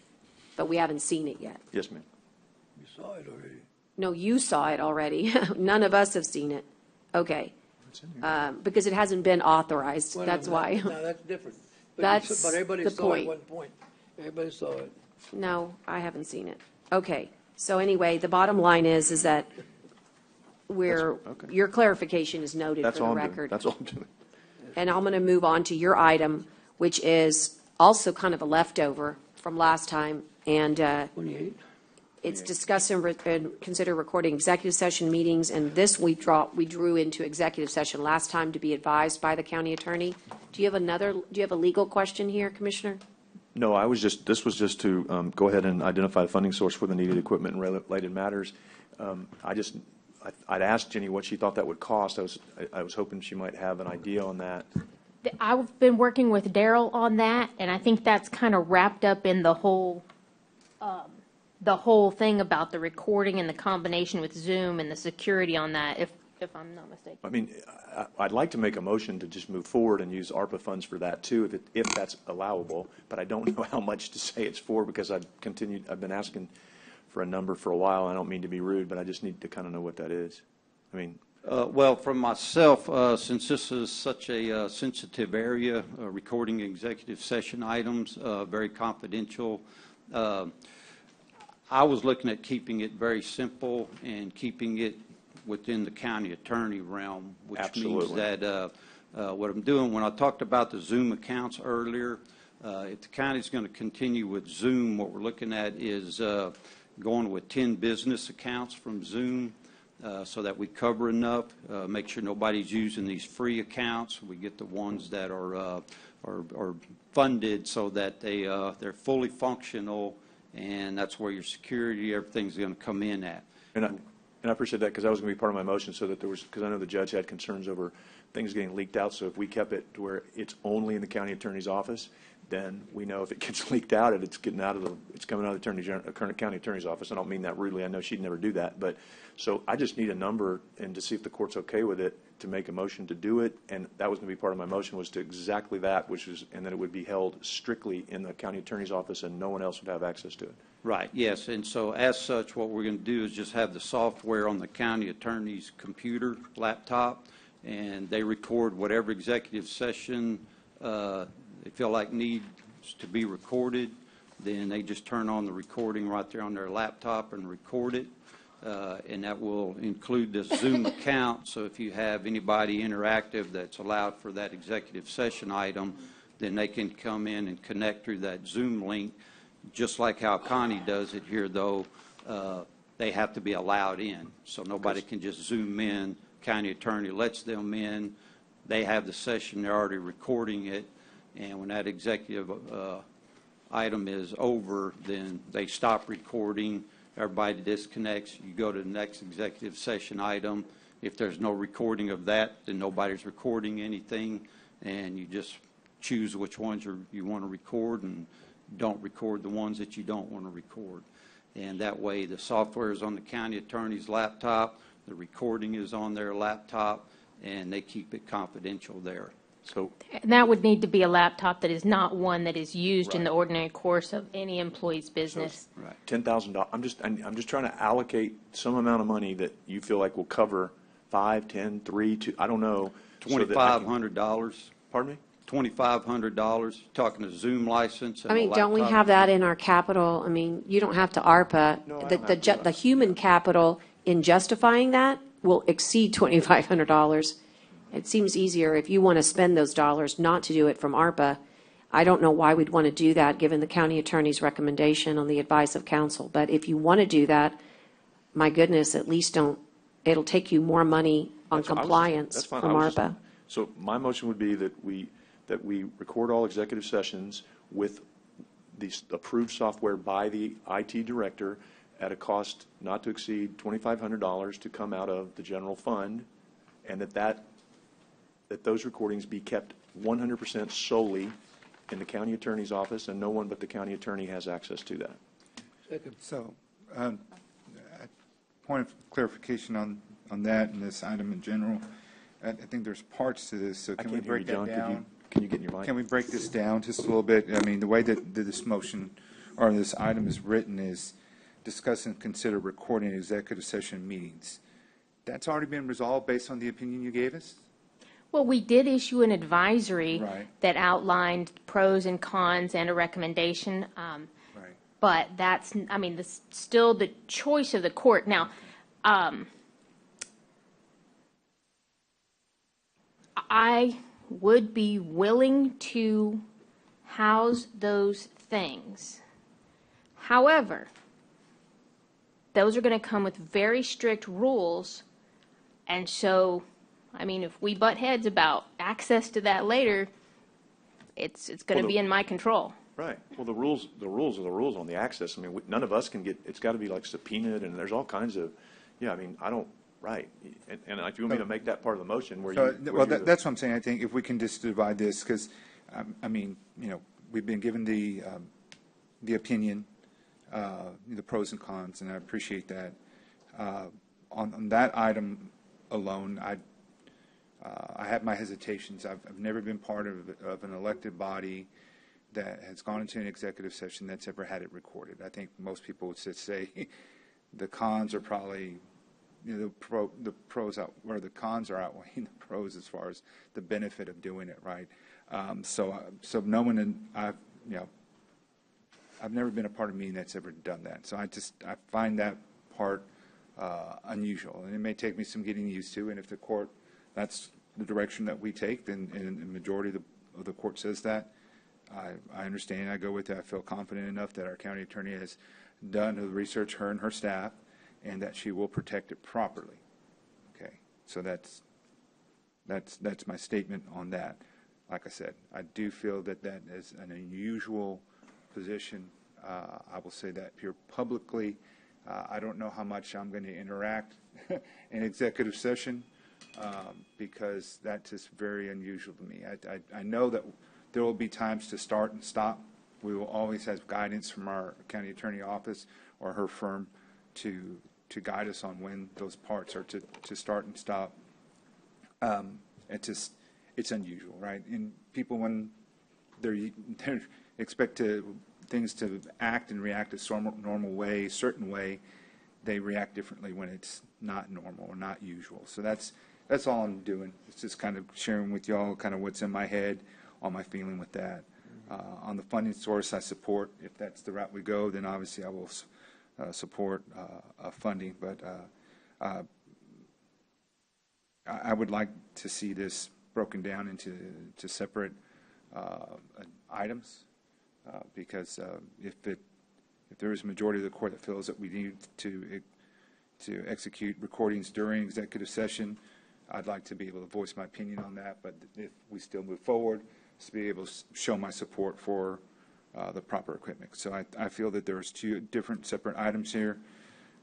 Jenny, is that correct? Or is this can only be taken as one? I know that what the motion was made, but I think you have discretion. You've decided one way, and you can split it up into different votes if you like.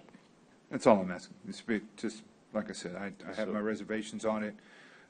Can someone read back to me what my motion necessarily a was? bad thing. I know it can help us with recall questions that come up. Obviously, that was expressed earlier, right? We have an issue of whether, one item, how it was delivered, or if it was recorded, or how it was recorded in our minutes.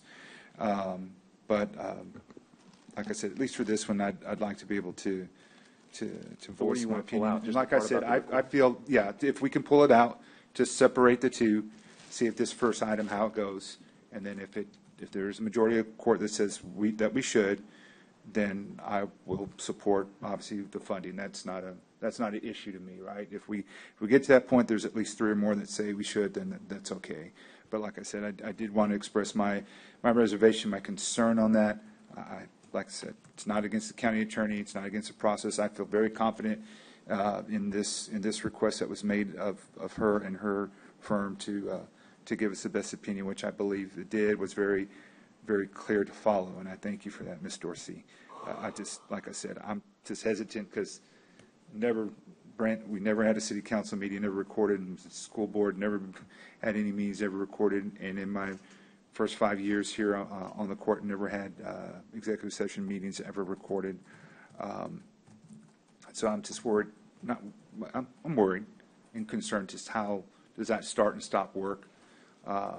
Will somebody be as versed as they should be, as I feel like Ms. Dorsey sometimes is on trainings or leave or other items that she will not be available. So will the person replacing her be as versed as proper on when to start and stop? Will there be a debate within us of, no, that needs to be recorded, no, it doesn't? No, it's all recorded. Who holds that? No, it's all recorded. My motion is that it's all recorded. Oh, gosh, then you're not going to get me to participate or talk in any executive session if that's the case. Your motion was to record all. I'm just letting you know now. Now, there I'm are letting the certain public know parts Commissioner, That's what I as far thought. as the contract negotiations only, Okay. where you have a 5-0 vote that it's needed Sure. and a finding from our office Sure. that it's absolutely needed, and that's just contract negotiations. I'm good with that. So that part, it would be good if you had the capacity to do that. I'm fine with that part. I So just, like I That's a said, this is, very, that's about as diplomatic as I've seen us that is an excellent way to satisfy two very different positions. What- it would be That good if for you the weren't. purposes I didn't of hear the, what you said. for the purposes of, there are certain situations that when a 5-0 vote is given for contract negotiations to be recorded, in those certain instances, you would need this capability no matter what. And for But- that reason, we could accept that those dollars would be appropriated. But you don't That's need what a- she was saying. But you don't need a 5-0 vote to record all the executive session. If you decide to record all of it, there are parts that are just, It just require have to have 5 votes? the contract negotiation needs that, not the other items. Right.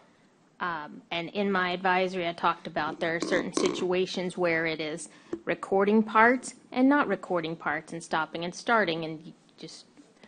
And John's comment was he wouldn't be commenting. So the recording then, obviously, mine would be based on whatever the rules are for recording, right? So that's all I'm making a motion as to what can be. In other words, my motion is I want to record everything that can be recorded. If the court doesn't support that, that's okay. But that's my motion. So, and then part of that motion was that you would be the keeper of that and that you would be the arbiter of if someone wants it, who makes the final decision, right? So that's, I don't know what part you want to pull out. so, and if I may, I wanted to finish up my thoughts. My concern is interviews. We've had interviews that we've done them in public, right? We've done a lot in closed session. When we did the sheriff, because that was a public elected official, I recommended and the court followed that we do it publicly, and we did. Most, if not all, of our interviews that I can recall for internal in-house staff, for director positions or similar positions, we have done we've done in executive session. We have to deal with personnel matters that deal with very sensitive topics and issues. That's my concern, and I'm trying to remember because I didn't refresh. I read it when you gave it to us, but I haven't refreshed since then, so I'm trying to talk it out with you as we're discussing. So on those matters, that would still be recorded then as well. Be recorded, and of course information that would normally be given to us about a behavior or an action taken by someone or something that said, I mean, to me, it's like, I hear it, I take it in, and then once we're done, I kind of try to remove it. I got other more important things to think about in life. So there's not a recording necessarily of me. I mean, I can maybe recall, recollect. I don't see the benefit in wanting a record that could be requested and justified, because we all know a judge can do anything he or she wants in their court and can pretty much, if they say they want it released, they could get it released, whatever legal reasonings or actions they have to take, but that can all happen as well. So I worry that the path that we go down on this is not done by many, if any. And so that's my concern. It's going to be a challenge for me to get used to. I'm not saying I'm not going to, and I can picture myself already start getting and talking in the moment in the session that we have. But this is very much different. And I also think it requires consent by certain people that are in the room, for those purposes. And I think it creates horrible liability as you discuss legal strategy for certain cases. No, you can waive it. No, it doesn't really, Judge, because your attorney's in the room. You can waive privilege all the time, anytime you want. If someone's in the room that doesn't want to be, then that can be something certainly looked at or whatever. Why would you waive but privilege? There's no liability. I don't see there's liability, because the only way there's liability is if something gets leaked or released that shouldn't get leaked. Good or released. lawyering will get this released. Good lawyering. If it's Good lawyering. Any of us can be witnesses. Any of us could be that now. serving in capacities. There are so many ways to have this abused, And the reason that John brings up the fact that it's not done is it's because for a reason it's not done. It will not foster the legal advice and counsel that we're supposed to receive, and the free flow of interaction to ask legal questions and to receive that and to discuss strategy, and that's the truth. And I don't understand why on those limited situations where the court needs to do it for contract negotiations, obviously that's separate and distinct. But other than that, it's not a tool that's used for obvious legal and litigation reasons. And we have a tremendous amount of litigation that this county endeavors in, and I don't think it's smart. In fact, I think it's negligence on our part to do it as part of the county. John, is there something you want to pull out? I'd be happy to respect your request to vote on something individually. You said something about breaking it down. Otherwise, I can. No, I just meant I think your motion was to include the entire agenda item. And like I said, whatever the rules allow. I don't know, because there's things that Jenny's saying that wouldn't be everything, but whatever the rules allow, that was part of them. So your motion allows for some attorney-client privilege pause on the recording so that is not part of the recording. No, you outlined certain things that can be and can't be without a 5-0 vote or whatever the case may be. I don't know what you're saying. Pause. Why would we pause? If you throw away the idea of recording everything, you still have an obligation No, I to would record. like to record everything. You said I can't record everything without a 5-0 vote. No, the 5-0 vote is only in the event of the contract negotiations. Right. I would prefer to record everything. Yes. That was the motion I made. But you don't. I said according to the rules and the laws that provide, whatever the law is that we can do it, I would prefer to do it all. Yes. Then that's the motion. Right. And if you want to pull something out, because John, you said something about, I was trying to respect your wish to vote on something separately. I don't know. No. I just meant the funding. I think your motion included the funding component and the vote itself. So that's why I was asking for separation. So what do you want to pull? This vote on the first item, which is discuss and consider recording executive session meetings, period. First motion. And then if that passes, then we go to the equipment part. I think that's what your motion was. How about if I just make that 2 motions in 2 seconds? Yeah. We'll just, that's that what way I'm saying, yeah. I'll make Sure. it 2 motions in 2 seconds, and Judge, you can call whatever order you'd like to make them vote in. Obviously, probably the first one first, so that. Well, it seems like the first one first, makes Right. more sense. I just don't. I just want to, you have the motion, right? Yes, ma'am. And who's going to second it for you? Second. Gonzalez seconded it? Yes, ma'am. Well, I'm calling for discussion and placing on the record and for future, that this is a terrible idea for litigation purposes.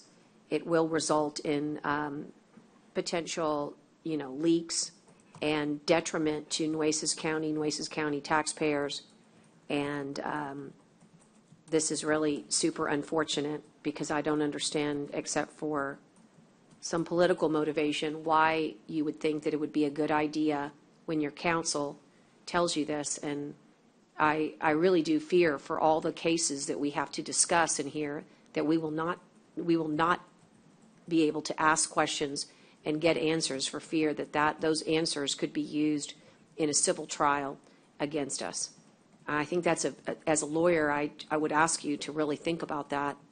It's just it's not done because most lawyers know that that's a terrible idea, and I don't understand it at all. So I'll be voting no. But again, protecting our county is our number one job, and if you can't do that with confidence, even inmates get the protection of privacy when they're talking to their lawyer. You are not affording us that same right of privacy with our lawyer. Because the fact of the matter is that once you record, it is a record that can be touched. And that is the truth. And that's why the advice of counsel was not a good idea. And it's just shocking. And I haven't heard one justification. I'm just curious, what is your public policy reason? If it's never going to be touched, what is your public policy reason for doing it, other than for some lawyer to come get a hold of it to hurt us and hurt our county? I'm just curious, what is it? Because I'm Judge, trying to I keep think an we are open a mind public- today. We are a public body, and I think everything that we do, that we touch, should be transparent in the vein that we are allowed to be transparent. So therefore, that goes to executive sessions, and that will allow us to be transparent in executive session in a confidential manner, that if a court believes we need to disclose that it should be disclosed. I don't think we should have anything to hide in regards to anything. And so I believe it's an open, transparent argument, and that is why I think that we should do it. And I served on other bodies too, and quite frankly, I never knew you could do this before. I would have probably argued. I don't to do know this. that you can. Well, I'm going to finish. Yeah, we can. We know we can do that. That's not I even don't know. being argued. Jenny's, you know, if you're going to take the same advice from the county attorney, she's advised we can absolutely do it. So, you know, that's the case. And so, you know, that's my argument. I think So we your should be as your open argument and is transparent as we transparency. can. And- In the realm of which we are, executive session is far less transparent, but we should have, in my opinion, a transparent record so that if anybody ever questions or says something or does something or accuses us of something, and it needs to be put forth, and the court says it needs to be, that we have a proper And what about record of privilege? that. Why, I mean, if That that's the doesn't- theory, then why do we invoke privileges on freedom of information requests? This is not easy to get, Judge. I mean, you can't just go get it. You can't just go ask Jenny for it. It has to be. Well, I know it that, has to be Brent. I'm subpoenaed, familiar. and you can appeal it, and there has to be all kinds of things like that have to happen before you get it. It's not like you can walk over to the county attorney and say, send it to me. So you asked me, that's my answer. I appreciate it. No, I really wanted you to say it, because I don't understand That's it my from a legal perspective. I think it's super dangerous. And Jenny, I would just ask that, you know, each of us, you know, seeks sort of guidance or recommendations from you. Don't I, as an individual, and each commissioner have the right of privilege? Can't I invoke privilege with you as the county attorney when I'm talking to you on email and I say, hey, Jenny, that's privileged information? What makes that different She's than the me court's having? attorney. Well, Judge, I'm I'm worried ask about that- my individual privilege with you as the county attorney being recorded.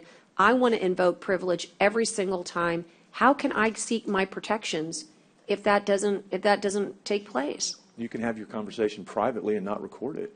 But I mean, I don't think that's a, I don't then- think, I but think then she's that's the not court's- open. Well, I don't think she's the court's attorney, Judge. Like, I can't go tell Jenny something that's adverse to you and she keeps a secret from you. That doesn't, that That's wouldn't. not what I'm talking about, Brent. Well, I'm but that's- asking for the invocation of privilege. We use the county attorney. Every document that we have where we are talking back and forth to one another, if we're anticipating litigation, is privileged. Not I per will se, but- advise the court in executive session on this matter, but not in open session right now. Got it. Okay, then I'm going to ask that we go to executive session on it, and we can come back right afterwards and vote on it after we receive that legal counseling. 29? Can we So we do gotta go to executive 29? session on That's that executive too, I session, guess. and Yeah. 30 is executive session. Is Mr. Turner online? Is he waiting for us? Mr. Turner, what am I saying? Mr. Ramirez? Oh. He's online, Bert. Okay, Can we do Mr. Huerta's other Yeah. item since he's still here? we can. That would be good. The what? Mr. Huerta's Bert's other here. item. But We you can want do, to the funeral. Judge, I was just going to make that subject to that it being, we can do item number, Let's go ahead and do number one. And public well, he's works. not What's the here, I problem? don't think. no, I was going to do Huerta because he's still here. But he's not here. Turner Ramirez is not here. We No, didn't but do it's number okay. two. I mean, do you need him here? He was here last time. Well, he never gave the presentation. Right, I was just. We've never seen the presentation. There wouldn't be a presentation because we It haven't hired was him. only to do with the buy board. That's what it was. Well, it says, I'm reading it, it says, receive presentation from Turner Ramirez Architects. I'm wondering if Mr. Ramirez is coming to give us the presentation. That's what it's noticed for. That's what we Said he was asked for. going. He was at the Adler funeral today. He said he was going to be here. Okay, at some so let's point. just postpone it for a second. You say he's going to come back? He went to I don't know. Adler's funeral. Okay, so let's hold that. We've got a bunch for purchasing, and we have a couple for Bert. Number two's been tabled. Can we just do number B2, Judge? Well, Table. Huh? B2 was going to be tabled. No, we were. I was going to do it to hire subject to the I- Haggerty checking it out and it being legitimately done, and if it follows the rules. Well, may I ask Haggerty, I don't know if we have our expert online, but under the ARPA, do we need to procure rather than select on professionals who are doing work for us that we'll pay for out of these funds? That's a possibility. Generally, yes, funds are tied to the uniform guidance procurement regulations. I can So barely in hear. I that think case, she we said cannot yes, consider but- selection at this time, Brent. I heard her We say would yes. have to RFQ it. We need procurement. And Judge, it's not ready for the county attorney. That's what she told me, that this item is not ready, right? Even if all of that, the contract was given, Kent in our office has it, but it is not ready. He has not been given enough time to work on that contract. Okay.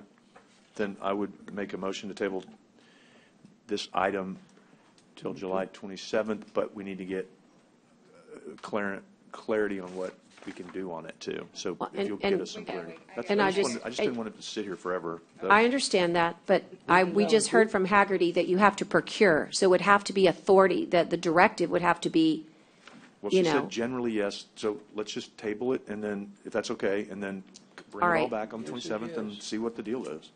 Okay. Table to July 27th. That's the motion. Motion, was there a second? Hello? Anybody want a Second. Thanks. Wake up, friends. I'm like, come on. All right. Thank All you. those in favor signify by saying aye. Aye. Aye. Okay, and again, we're waiting on that one. And then item number 3, JP is online to present NRG Engineering for the JL and McKinsey Annex Generator Project. Hey, Judge, can I ask a quick Been question? tabled, right? No? I'm confused on Public Works. I thought we, on number 1, I thought we tabled that one to get an opinion from the county attorney as to whether we could do it this way. Isn't that why we tabled this one? No, this one was, Called as you wrong? remember, we had to get authority to do the contract from court this way. Which one's that one? Right, but she had said, or somebody had advised us that we could do it through the buy board, and then we tabled it just to get some more information, I thought from Jenny. We've been working on the Barcom contract, and I don't believe we have the final word back from Barcom on the contract. I mean, the word back, like, The contract was received, we had edits, and we sent back to Barcom, I think through Public Works. But we're waiting on, my word is we're waiting on Barcom to give us the final word on the contract.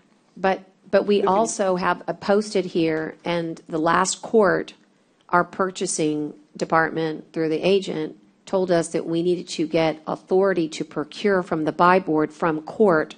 That's why it's on this agenda, so that you can bring that contract back, but this court is the one that gives authority and nobody else. And so you can't just do it without authority. And so that's why, if you wanted to tackle that piece of it, we could that's all I was going to do, Judge, is to. tackle that piece. So there's a recommendation. Michael said something. Yeah, they told us it was okay to do it, but we delayed it because you had some concerns, Judge, and we wanted to, so I was just going to say that we go ahead and approve this subject to the county attorney's final. Well, my motion is to approve the method of procurement, which would be for Buy board. the buy board, and that be done first. And that way, Michael knows he can enter into a negotiation Okay, that's fine. with this. That's how it's supposed to be done. That's fine. We're So, backtracking second. because it wasn't done correctly. Second. Motion and a second. And all those, any discussion? All those in favor signify by saying aye. Aye. So now this court, Michael, has given authority to use the buy board for this particular contract. And just so you know, that's heavily based upon the concept that that would be in the best interest of Nueces County. But I sure would like for you to share that with us, that from the money side of things, that not going out for bids, that this contract represents a good value for Nueces County. Okay, I can't speak to the value because I'm not an engineer and I don't Okay. know what the worth of this work product is. But I would like to comment on the process that y'all might want to consider. And I think what should happen is when we're working with architects and engineers and we get to the point of, I don't know, 90% completion on drawings, and we're getting ready to want to go bid it out or use a buy board approach, if there's a presentation opportunity that happens at that time, or that Public Works wants to bring it up at that point and say, hey, we're close on this one, before I talk to any individual people that we might hire for this work in terms of contractors, that they seek the court's opinion on the method at that time. And if they choose to utilize buy board, then that's certainly an option that meets the competitive bidding requirements of the Purchasing Act. We can certainly use it. We would just come back one time to court with that quote after it's been reviewed by Jenny's office, and then we could award that contract on the buy board. Also, at that time, you could choose to have me bid it out, and then I would wait to receive the drawings and specifications from Public Works, and then I would advertise and bring back the bids that come in, and then the court can award to the low bidder and go that route. What would be unfortunate is if we go, what happened in this case is if y'all had decided not to approve the buy board process and you asked me to go bid it out at this point, there's some ramifications of that that could be detrimental to the vendor in this case, because they would have advanced knowledge of the project, which would preclude them from bidding on that project later on. So had y'all decided that, then in this case, Barcom might have been precluded from participating in that bid. And then I would have to go through the bid process. You've already, in the agenda item, released their quotation for the value of the work, which also, in my opinion, does not give the county the best opportunity to get the best price, because now we're told everybody what it's worth before I go out for bids. So I think it's a great idea for the court to get that decision made right before the drawings are almost finished. That's a good practice, I think. Didn't happen in this So do we need case. to make a motion to go with the buy board? We did that. We just did that. Yeah, y'all already voted on it. I was We just already giving y'all voted some- on it. It's already at the county attorney's office. It's almost ready. You guys were quick. We're backwards, Bill. Anyway, I hope that it will be, this will serve as an opportunity to do it correctly from here on forward. Yeah, and I would ask Public Works if they have any questions when they're getting close to a project being finished about next steps. My door's open. I'm happy to talk to them about advice on what might be recommended. There's also going to be probably a time that Public Works can let me know if there are some timing considerations on when this project gets done. Maybe it's tied to some grant funds that need to be spent by a certain date. Those certainly factor into what procurement method I would support as well. So, Hey, and since you're standing up there, we have 5 items for you. We also have one,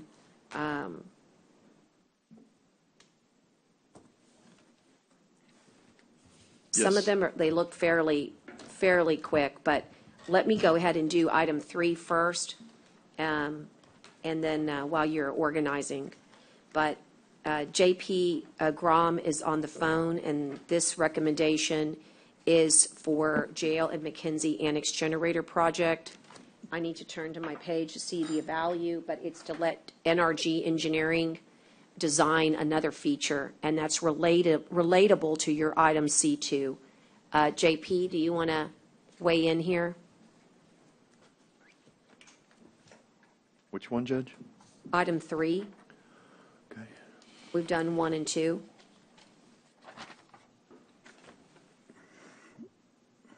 And I might be wrong. I thought maybe he was online. actually, I think it's John Rodriguez that might be. John on. Rodriguez. I'd like to move to table that one too till Juan gets back.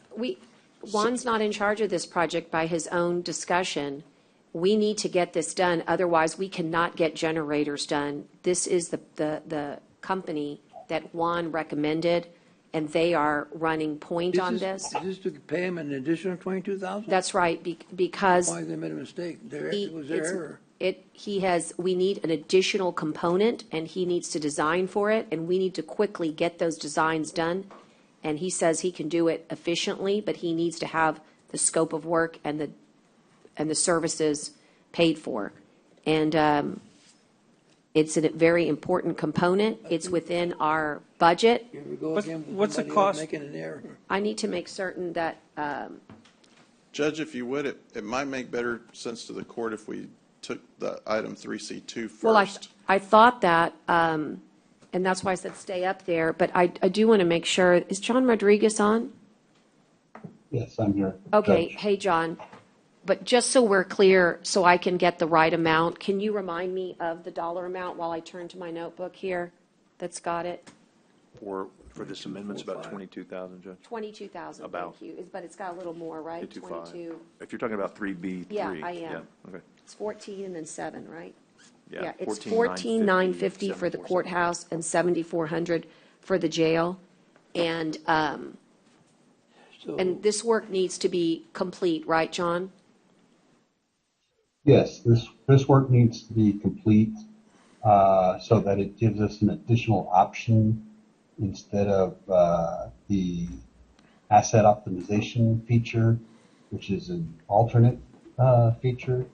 So we need to design some additional components that would allow us to not take the alternate and still be able to operate the generators automatically versus manually Got it. at And both locations. at both locations. Okay, and just so we're clear, you can do this work fairly quickly to get us back on time, maybe? Yes. Okay, the timetable is, okay. Yeah, let me ask, John, can I ask you a question? Can you hear me? Yes. So what happened here? I mean, y'all put this thing together, right? I'm sorry? Y'all worked on these generators? Yes, we've been working on this project now for several years. I know. You have. And So what what happened? happened here? I mean, y'all designed whatever you want to design, and y'all put everything together, and now something's not working, and now you need another $22,000? So the project as designed is set up for the asset optimization so that we can run the generators while we are connected to the grid. This would allow the county to sell back power to ERCOT and the grid, which is the asset optimization portion. However, that's an alternate bid, and or at least was an alternate bid in the previous bid that we took, and that option was not bid upon by any of the contractors. So we would like to now, since it was not taken, the system for each campus operates manually. So I'm sorry an to keep you, employee, John, I'm very hard to understand what you're saying. Are you here in town? yes, sir. Why don't you come in person here, man, so we can, I'm having a hard time, and, you're coming in and out, but you're in town, why come you're not here? It's like, I wish you were here, to tell you the truth, but can you come in person and then talk to us? Well, Sure. Come on in. I will come on down. Okay.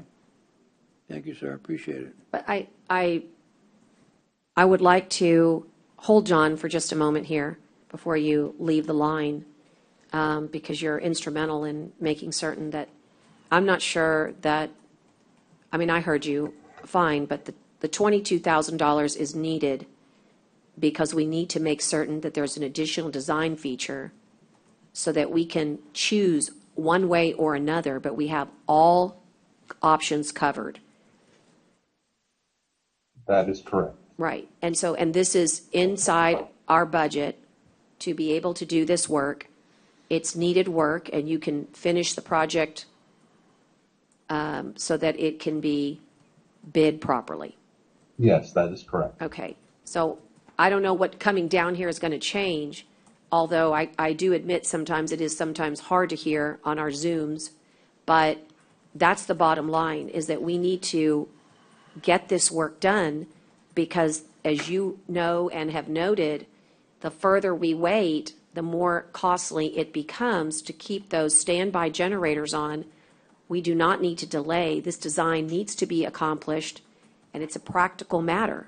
So I'd like to make a motion that we do this and get this work going so that we can get these generators to the next phase, which will also be discussed in 3C2. But John's work has to come first. We have to have the design so that Michael can do his job.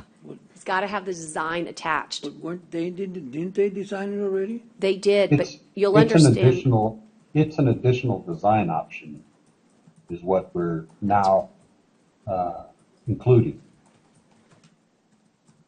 It's an important part that's been recognized in order for the generators to have very fast, turn on, so that nobody has to, they're automatic switches to be able to get them to turn on without a manual way to do it. And this is important for the jail, and he needs to be able to design for that.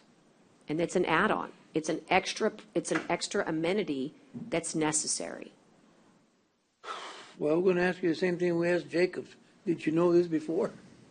So maybe I can clarify a little bit on this point. From my understanding is the components were designed with a feature, but it was contained within the resiliency piece.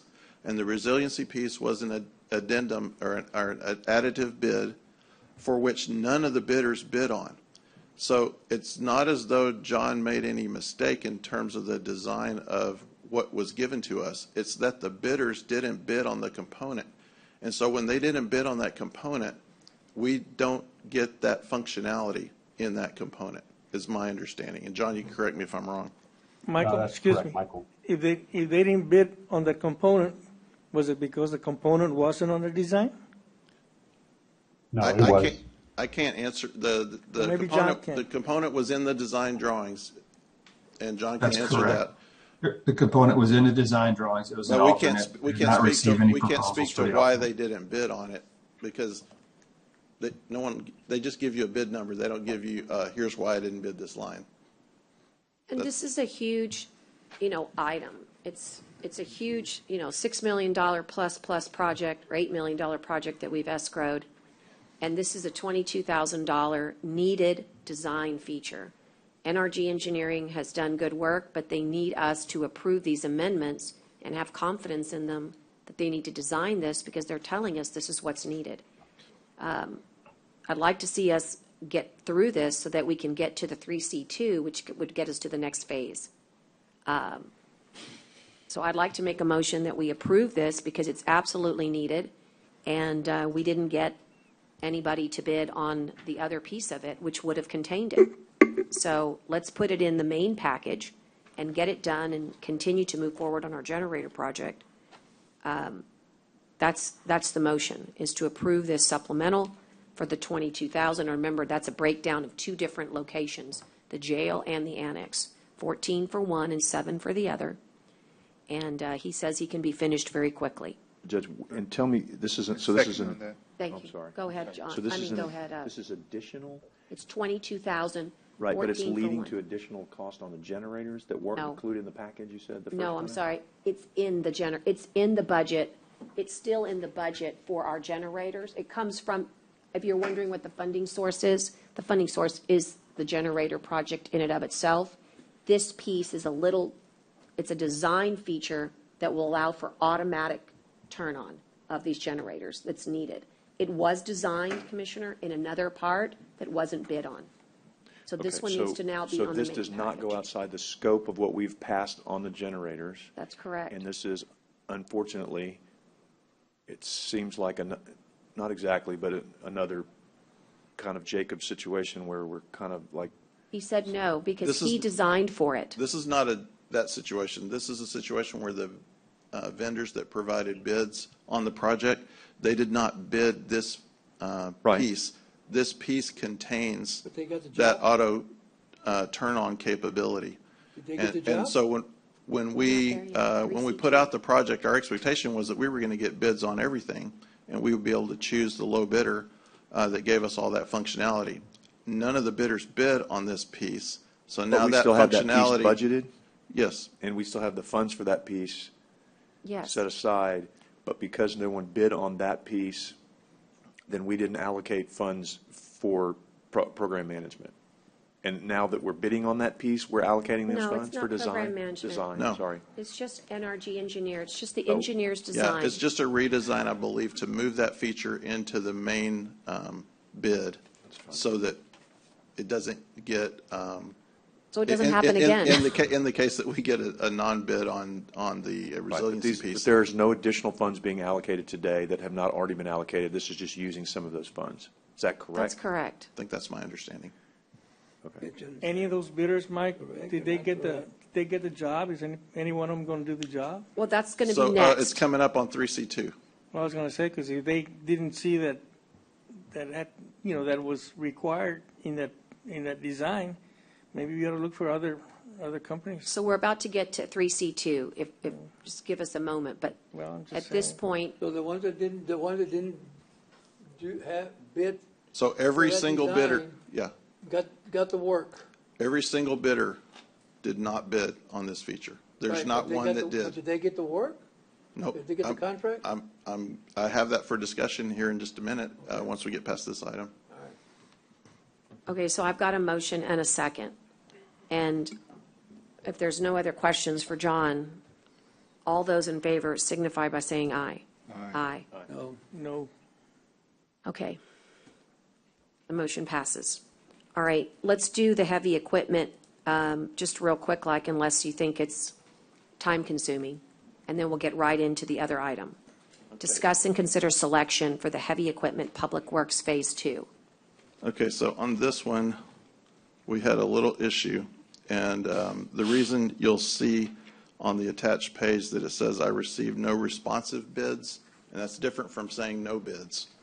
No responsive bids in this case means that They didn't bid it right. they didn't bid it correctly. And I had talked to Jenny about this and how best to bring it up to you guys. But basically, without revealing the name of the bidder that had this case, we received two bids for the same exact item from the same bidder with two different prices and two different delivery dates. According to my rules and the general requirements that was approved by legal years ago, that's the general requirements we always use to determine when something is non-responsive. When we receive two bids for the same item from the same vendor, that is considered a non-responsive bid. And I, as the purchasing agent, don't have the authority to waive that irregularity or formality in the bidding process, but the court does. So if the court is willing to waive that irregularity, then I can view the bids and provide those to Public Works so they can look at them and determine if they want to move forward on that purchase. That's a little dicey, right? You got a recommendation there, County Attorney? You can choose to waive the irregularity. You can also choose to reject all bids. You can reject all bids. And your recommendation would be legally? Legally, you can do either. It would probably be cleaner to reject all bids. Yeah, I kind of would think so too. I mean, we can rebid it and let it come back the right way, right?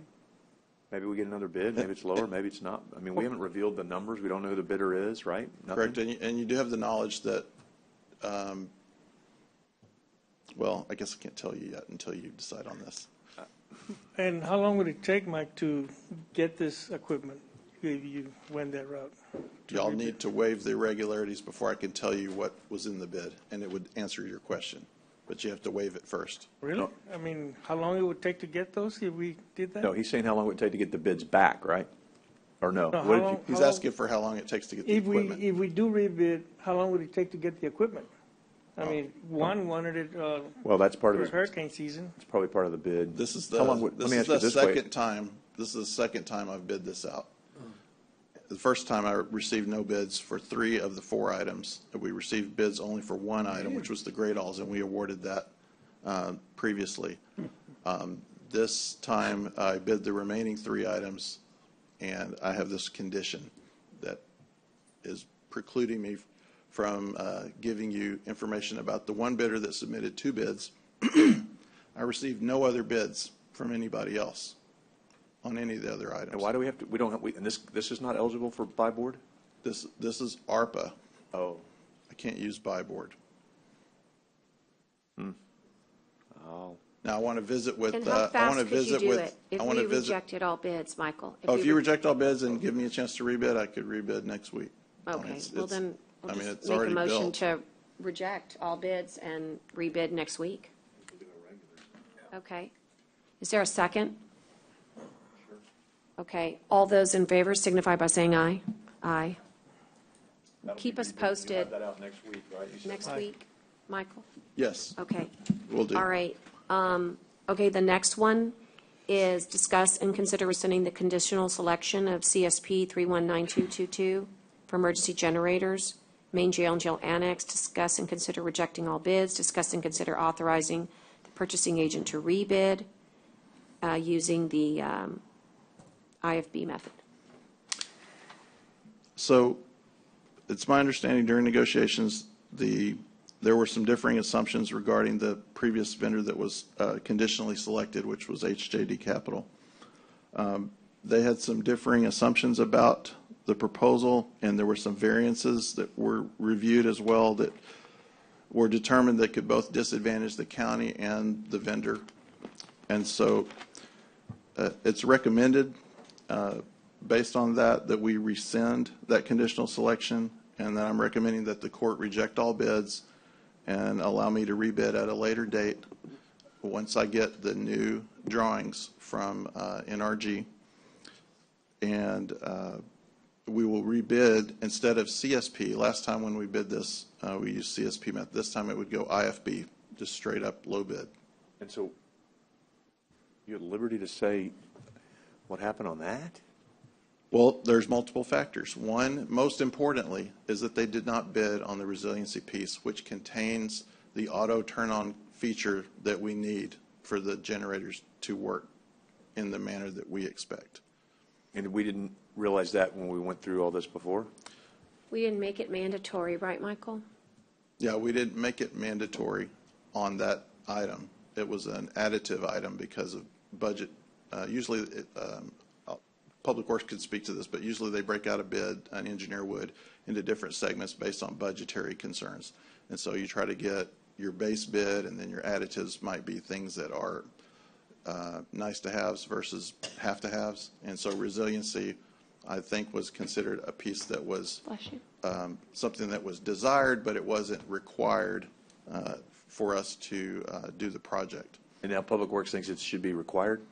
Well, we think that the auto turn-on capability needs to be required, and since nobody bid on the auto turn-on capability, which was buried within the resiliency piece, I'm going to have to rebid it in order to get that component into the Bert, main you're going to have bid. to come tell me about this. I'm. So while he's walking up, let me ask, is that, I mean, that can't be just incorporated into the low bid that we have now? Is that price too expensive, or why is it that we can't go with the low bid and then just include that in there? Say that again. So we had a low Can it be bid. added? Why? I mean, is it too costly? Are they going to bring it closer to the first bid? I mean, we have. It looks like pretty decent bid, almost $600,000 difference in bid, and you're saying they both didn't bid. So even if we asked them to include that, why would we go back out into the public, into the market, and put this out there again? More time that we're spending, more money that's costing as we wait. I mean, every time we turn around, it's a generator for something and everything. And then I think, kind of alluded to earlier, it's like it's the same projects we're dealing with. I mean, I'd like some resolution here and be able to say this is our bid, and by the way, you have to add this part.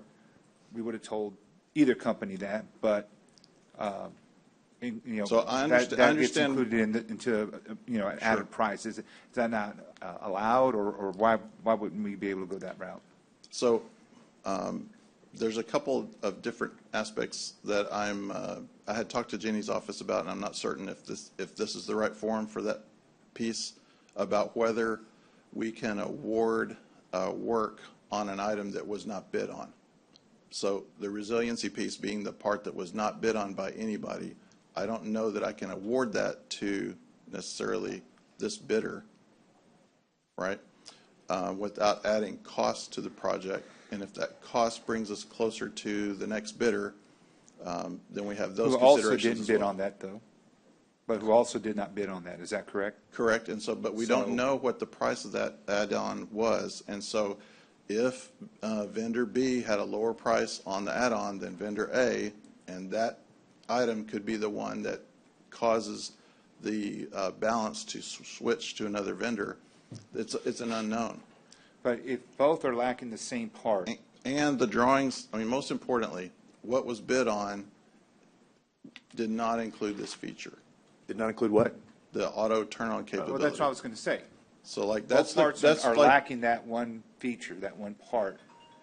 So even if this one includes that price and brings them up here, they still have to, Group B still has to raise their price to cover for that part as well.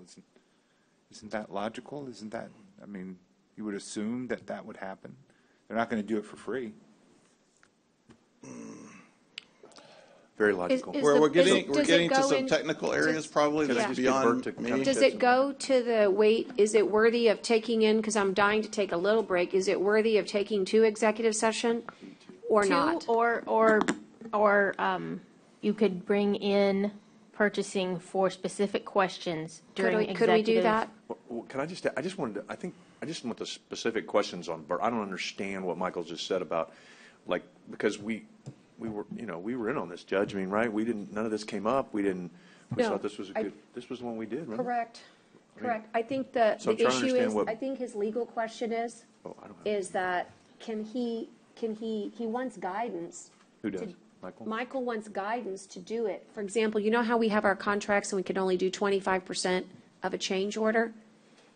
I think he's wondering how much I that can't switch would substantially cost. change the scope of this bid, and that component may be considered a substantial So he's change. asking for guidance whether or not No, that $20,000 worth of new design, if it's worth, is it a 50, do you mind if I ask John Rodriguez? I would prefer that y'all not discuss amounts. Okay, never Because mind. if I have to rebid I'm this with you. again and we're Okay, revealing those fine. amounts that Right. could So I jeopardize just was our asking best Bert price. technical questions. So Bert, as an engineer, can you explain to this how we got here? Commissioner, as far as Public Works is LAN's handling this project, we are a little bit familiar with it. Can you pull that closer to you? As far as Public Works, we're not, LAN is working on this project and we're kind of familiar. We've reviewed some plans and stuff like that. But as far as the changes, I believe it's just an additional automatic transfer switch like the judge says. I believe maybe, and tell me if I'm wrong, JP, the base bid requires it to be manual switch, and this component is just making the, adding a piece of equipment that's going to automatically change from generator directly to grid without anybody having to go out there and manually doing that. So I guess I'm trying to figure out is, It's if substantive. JP's on here and you're on here, why didn't we deal with this when we did all this? I'm asking you, I'm asking JP. In my both. opinion, and this is just my opinion, I guess the base bid was designed to have the manual. And when in my experience, when I used to do projects, based on budget, I wanted the project to work and put a manual switch if there was additional funds. We basically did additive bid items to see what the cost was, and if budget allowed, we would take that automatic transfer switch and build it into the base bid and As an additive? As an additive, yes, ma'am. And I think that's their intent. That was the intent. Of course, nobody bid on it. Can you just bid the additive? And again, More I'm asking. likely, in my experience, you cannot. The base bid, you have to So bid Michael's it. question is, can it be added to the contract? Yeah, I know, that's Michael. I mean, and Judge, you did mention something, and again, The additive can. You think so? If it was again, in my non-bid. experience, I mean, if it's within, I don't know what the project cost is right now, but if it doesn't exceed 25%, this, you could do it through a change order, like you said, Judge, as long as it doesn't exceed 25% of the total project. Well, plus we added the additive was there. We did not have it on the bid, just no one bid it. Right. So if we feel like now we need to add the additive, why wouldn't we be able to go back and negotiate with the low bidder to add the additive and get them to bid it? I don't understand why that would violate any procurement rules or anything else, because, I mean, now the numbers are all out in the open. That doesn't make it fair, right? So, I mean, why can't we just do that? The additive was on there, nobody bid it. That was my point, yeah. Right, so why can't we just go back and negotiate the additive with the low bidder, because, just because they didn't bid it doesn't mean, right? Well, I think that's Anybody? Michael's question. Historically, I'm asking we've- Jenny, I'm not asking Michael, I'm asking Jenny or whoever wants to jump in here. I mean, I thought on something like that, you could go back and do that. And I don't think the 25% matters, because this isn't a change order. This is a, look, you didn't bid the additive, we want the additive, you want to give us a price for the additive, and if you don't, we don't like it, then we reject How that much bid. more, yeah. We just don't have an indication right now of how severe of a change that is. Is it a box? You can't get into, I'm sorry, Jenny, but you can't get into a change order until you do an award. I'm not getting into a change order. I'm asking if And you I can go can't- back and review and rebid the additive. I said no change order. That doesn't, it's not relative here.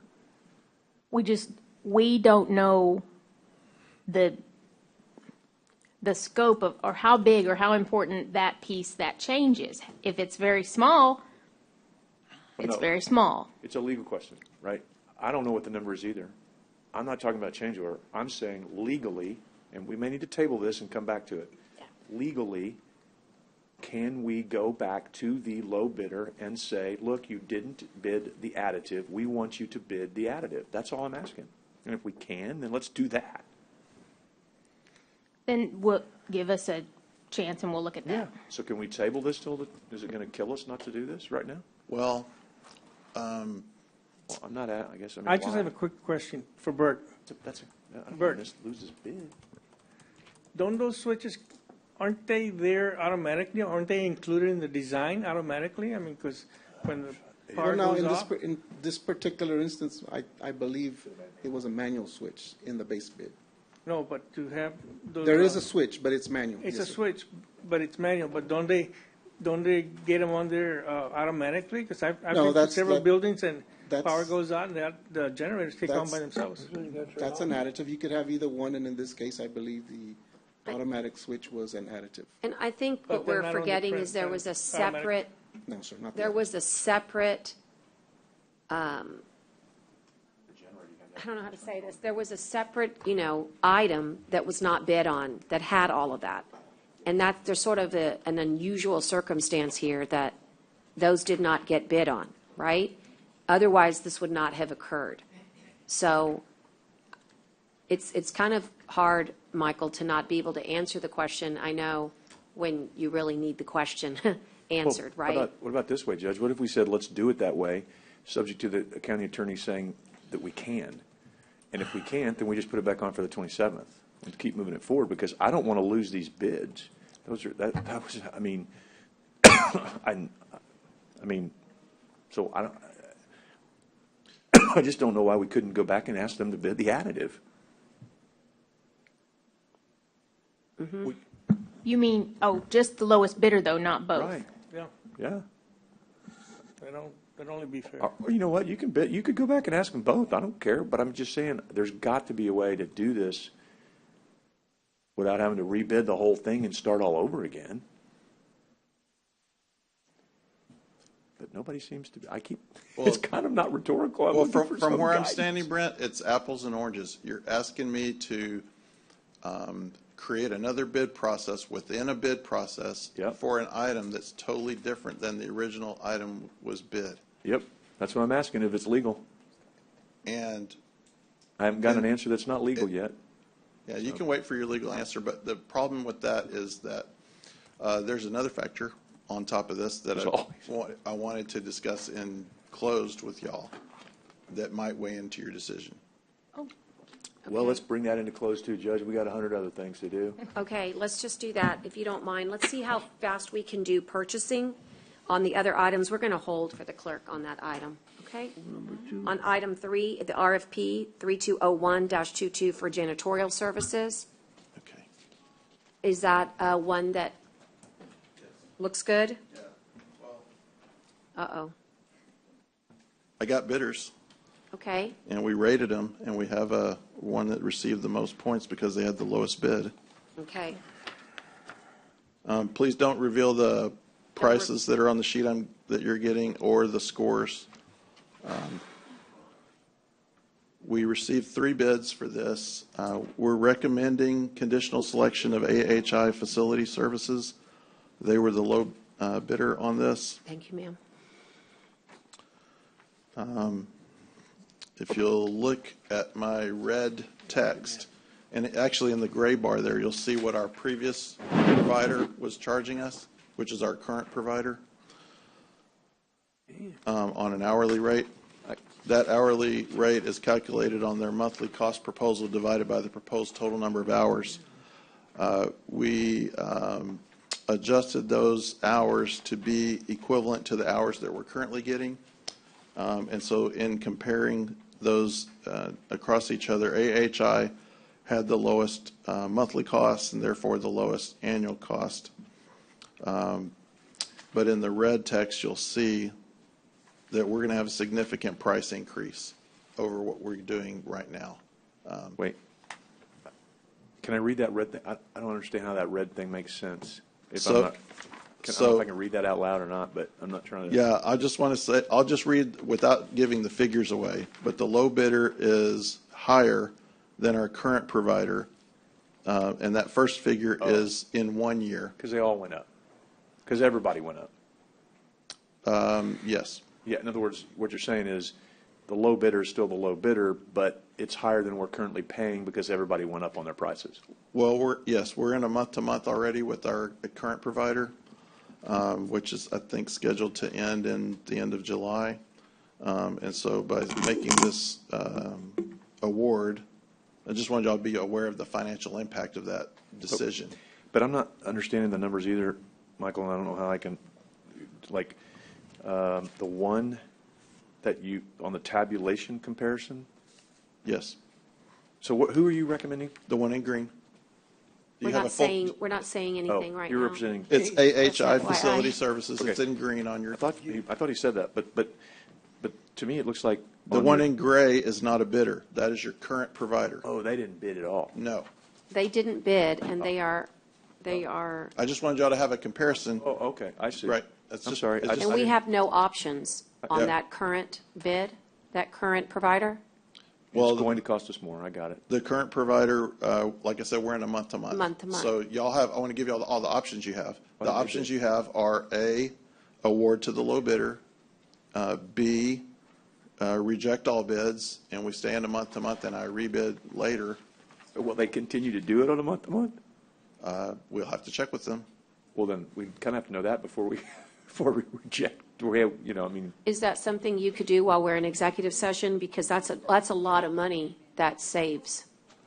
Yeah, I don't know why they didn't bid. Over 3 years, it's really a big deal. Well, we were under the understanding that the county was not happy with this provider. We had them under contract. They've been under contract 1 year of their new 5-year contract, and I was asked to take it out to bid again inside the first year.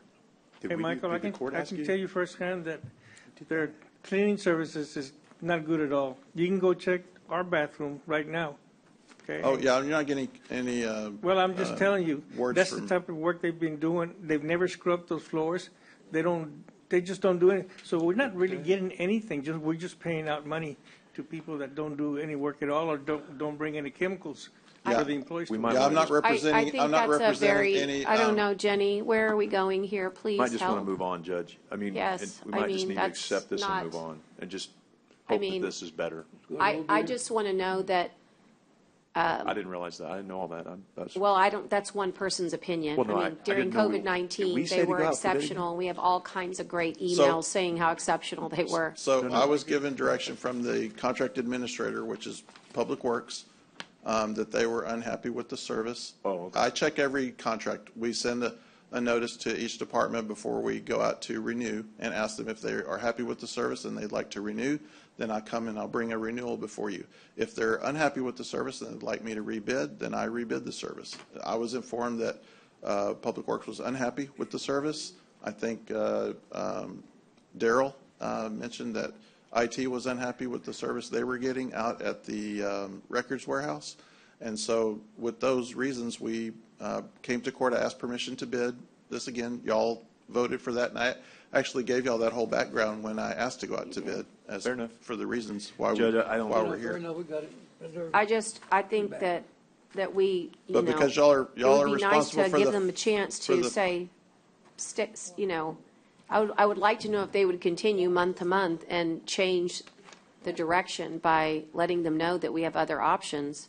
Do they not want to do the work? I'm not sure why they didn't bid. But we already, Well, I know, but I think everybody else knows too. But I'm just concerned that that's a lot of money over 3 years, Michael. That's, is, that's Judge. more money than we can really afford. well, it's the same. I mean, I don't know what we do. How do you do that? Isn't there any way that we could at least find out in our break whether they're willing to continue and whether they're willing to take some direction and guidance to improve their work for Records Warehouse, which we talked about, and scrubbing Mr. Hernandez's floor? Judge, as your own words you used earlier, why do we want to pay people for doing bad work? I disagree with you. I think that we've I had disagree tons with of you, Judge. information. Well, I'm just expressing an opinion like you have one. Yes. So what I'm saying to you is that the work that's been done during COVID-19, where we had heightened service, It's been bad, Judge. It's was been bad. very good in the tower. There was a lot of work that was done for sanitation, First and floor. we got a lot of compliments and a lot of emails regarding that from the judges and the Board of Judges, and that's what I'm referring to. Yeah, And if your ABM has had individual this areas contract for needed 10, help, they've had this contract for 10 years, 2 different 5-year spans. And then we just started our next 5-year span Right. a year ago. And so. I'm just saying for the amount of money, we should at least try like a remediation. Everybody, I mean, unless someone's just handing out money I mean, freely, it seems like. It's going to be $500,000 Who's the more low over bidder 5 here? years. Can you say which one it is? Yeah, you already No. did. I mean, all He's I already can, said I'm it. looking at it. Right. I said No, the I'm low, looking at the it. low bidder is AHI Just don't say the Facility amount. Services. He's just telling you the low bidder is. This doesn't have any bearing, but we don't have to get into numbers, but He said it. we have some extremes on the final category between the 3 bidding companies. Can you explain that without getting into numbers? I don't want to release or embarrass any Well, so company for their. each bidder bid a certain number of hours they thought it would take to clean the building, and a cost, a total cost for that number of hours. So we divided that total cost they proposed, divided by the number of hours they proposed, to get the rate that you see there on the hourly rate. And then we multiplied that rate times the number of hours that we're getting from our current provider so that I could normalize the data, because each one thought they could do it with a slightly different number of hours. Sure. And so when we multiply that figure times the hours that the county is currently getting now, that is the rate that they would be charging us for those hours. And so even the rate that you see there for AHI is not their bid amount. Their bid amount is even higher. That is the amount, the rate is the same, but they bid a higher number of hours. And so I have the ability, if the court wants to move forward with conditional selection, another option is that Juan and Daryl and. I'm sorry. I'm talking about the scoring sheet, Michael. Oh, I'm sorry. I'm sorry. So there's an extreme. Right. So in the bid documents we published, we utilized a scoring matrix which allowed for percentages of scores to be given out, and it's based on up to 13% difference in price. So if you have a price that's 13% higher than the next bidder, you will receive 0 points according to that matrix. It's designed if you have prices that are close to each other, that they would get a score that was close. And is that different than before? This is the first time that the county has utilized an RFP method for janitorial services. We have historically always gone with just low bid. So for previous RFPs, though, would we have seen scoring matrices similar? Because I can guarantee you I've never seen a scoring matrix of polar opposites like that we see on that final. Yeah, it's based on their price difference is more than 13%. And on the schedule that's in the bid that was published, all the bidders knew the game they were playing under and all the rules, right? And under that schedule, there's a percentage that if your price is 2% different from the low bidder, then you're going to get a percentage score times the 50 available points. But if your price is beyond 13%, then 0.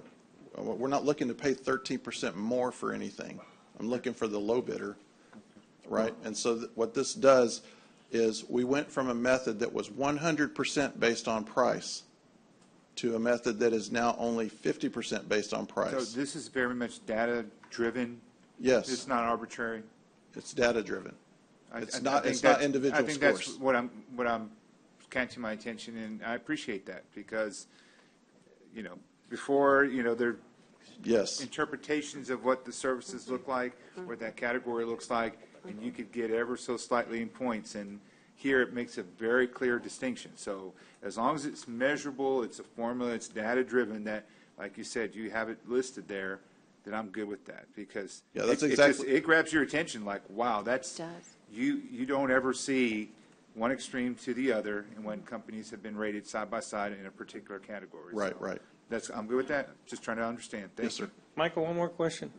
How many employees are they required to have every night to come to work? I don't manage the service. I'm not certain what the required employee counts are, but in the bid book, we indicated on their proposal response form a certain number of supervisors and employees for each site, and that was the same that was provided to us by the department heads that were using the service, which is for this building, Public Works, the IT gave us the records warehouse, Public Works also gave us for the yards, how many people, Coastal Parks gave us numbers of people for their area, and we also got input from Juvenile Department on their head count. And it was basically the same head count that we've always had, and so that's what they all bid upon, was having those same number of folks working.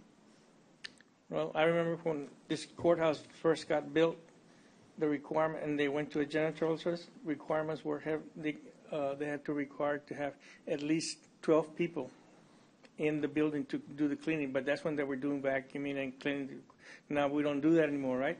So, I mean, how many, APM, I've seen them here with 2 people, 3 people, and even the ladies that work for them told, I asked them, is that solution sanitizer you got? Well, I can No. save you some breath because ABM is not bid on this project.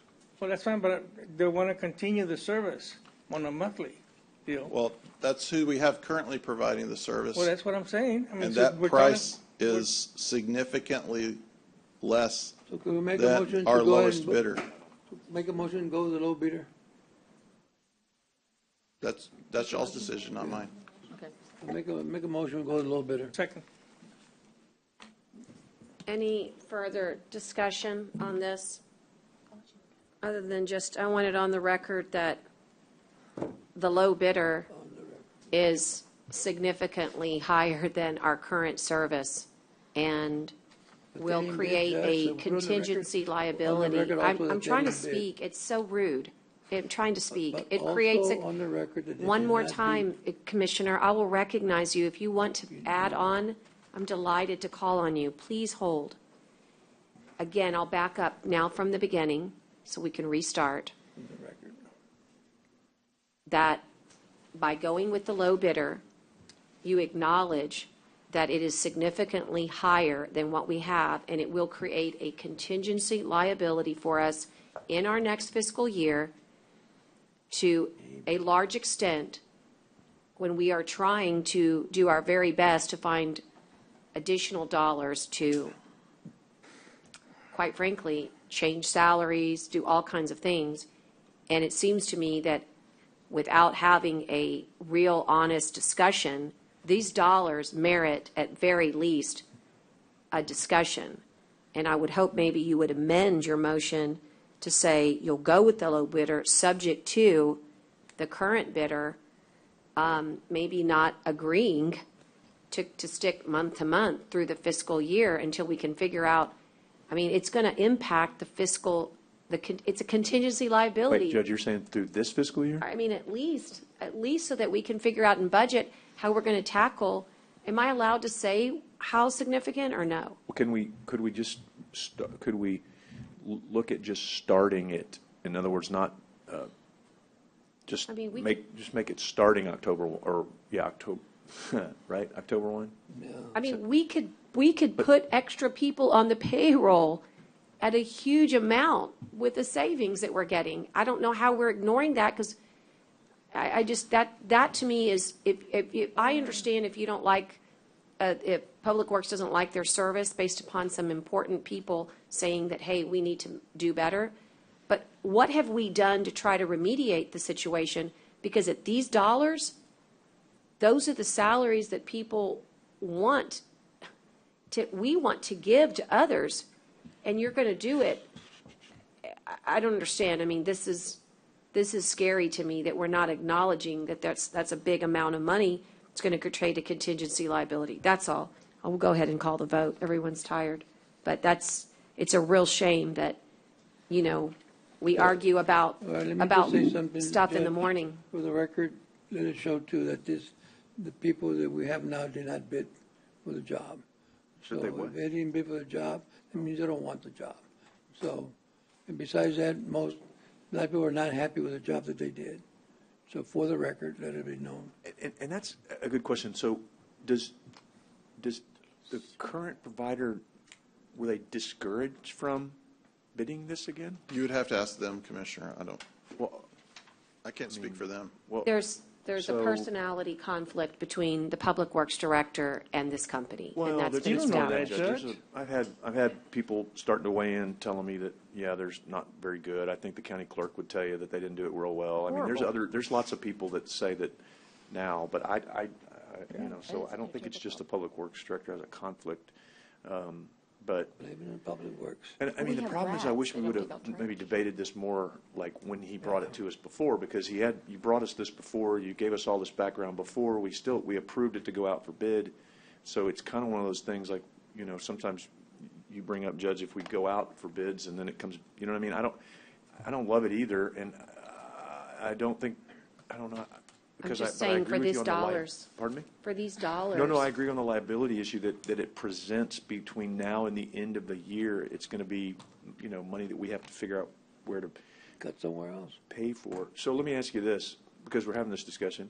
For that contingent liability issue, could that be covered by ARPA funding to make up that, because it is what, COVID-19?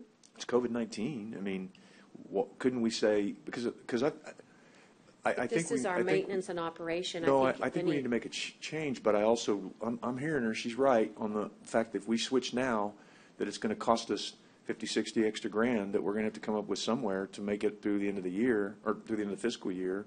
We're going to have to deal with it in the next budget too, but at least for now, I don't disagree with that. I mean, could you use those ARPA funds to make up that difference? Because I don't want to have to pay for it out of the general fund. And it is COVID-related. It is definitely COVID-related. I mean, this was all the extra cleaning we're doing. All the extra cleaning we're doing. Part of the service is definitely COVID-related. Like all the extra cleaning is huge COVID. I mean, that's why it's costing us so much. Yeah. It's because we're having to clean repeatedly more than we ever have cleaned. Now that we're back to trials. So that's got to be COVID related. I think that would probably be a pretty fast evaluation. I think part of it, not all of it, but part of it, and maybe that's the part that can be handled. But I'm just saying that it seems strange that we have an ability to, really see for the first time these numbers glaring at us over the next 3 years, and knowing what we're facing. I would rather say, hey, get your act together. You've got multiple complaints. These guys are in the business of global cleaning. They do Bush Intercontinental Airport, Del Mar College, huge facilities. It's not, we need to be, I wish we could have gone to them. I would vote to reject bids and go to them and say, you better do better, or in 2 months, in 60 days, we're going to go out to bid again if we don't see Wasn't huge there a improvement. motion, Judge? Yeah, but they rebid, Judge.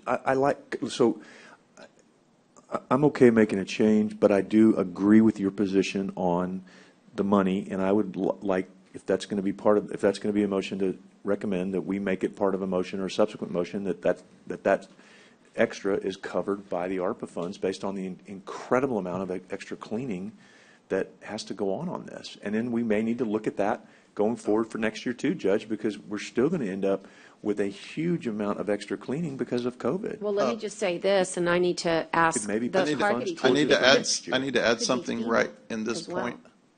What's that? I needed to add something. If you're talking about ARPA, ARPA was not part of this bid process. Oh. It doesn't have to be part of the bid process.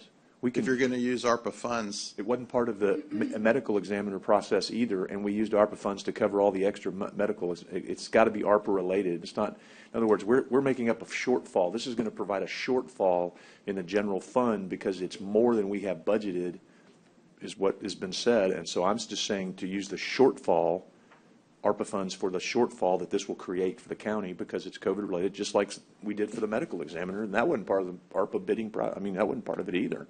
But we used it because it was allocated, it was told we could. So I don't know why this couldn't be either. I would want to get Haggerty's opinion on that. Maybe if we cut Haggerty as a consultant, maybe we could afford. You shouldn't have gone there. Okay, Boy, all right, hold on. I So mean, hold on. there ought to be an agenda item just for, Okay, wait. Let's don't. God, we're doing so good today. Well, we were. I know, but hold on. So let's just stick to this one, and I think we should make this. If we're going to take the low bidder, which I'm hearing that a lot of people don't like. Okay, that's fine. And I'm going to come back one more time. If y'all approve conditional selection, I would have to come back one more time to do the contract. Fine. Then whatever, so whatever the shortfall is, I would make as part of the motion that be covered by ARPA funding. And we need to look at it possibly for next year's budget too, or FEMA, as Judge said, somewhere else, because we are spending an inordinate amount of extra money on janitorial services because of COVID. There's no ifs, ands, or buts about that. So we have to be able to recoup some of those costs.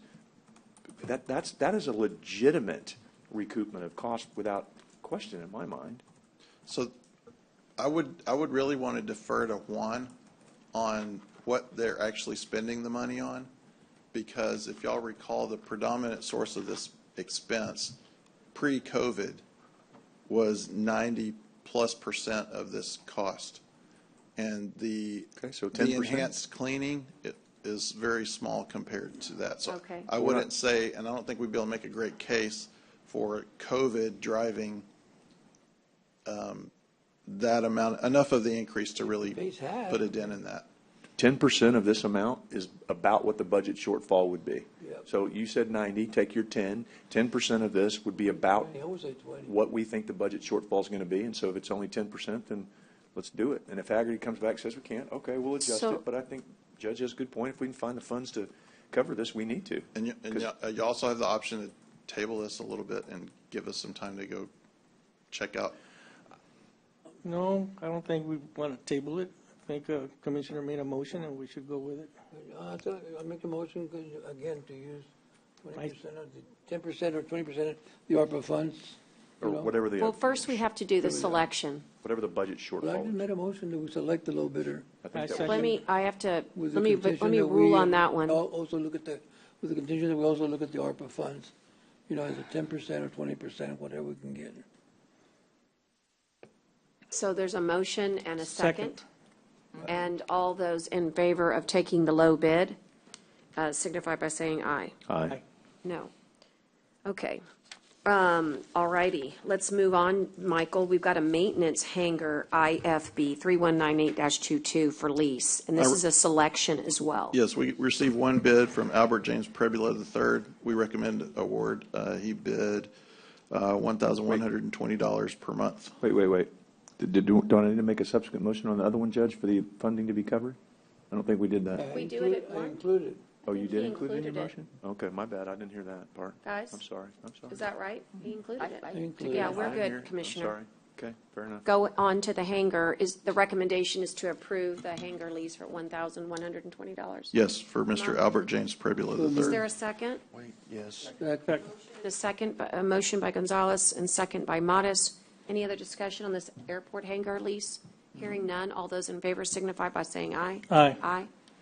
Okay. And sole source purchase with Daily Wells for 100 law enforcement radios for the main jail and McKenzie Jail Annex. This is purchased from Daily and Wells.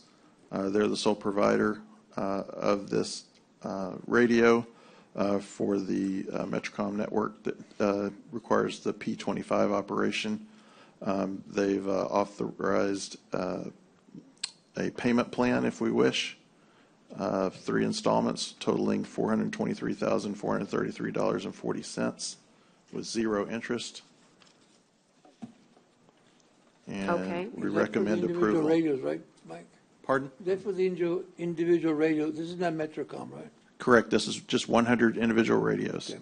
Yeah, these are Okay. Oh, yeah. P25 radios. I believe the court needs to make a finding on the record that it is a sole source based on what you've heard from. Correct. So let's do that first. Or is that correct? You want that first? So I'll make a motion that we do, as a court, find that Daily Wells is a sole source for these P25 law enforcement radios for the sheriff's office. Is there a second?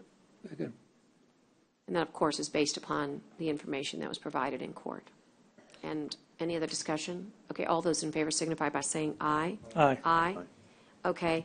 A And point of then the clarification, second part is the Jen- actual purchase. Jenny, I probably want to get with you on this because I believe I determine if it's a sole source, and then the court just approves the order or not.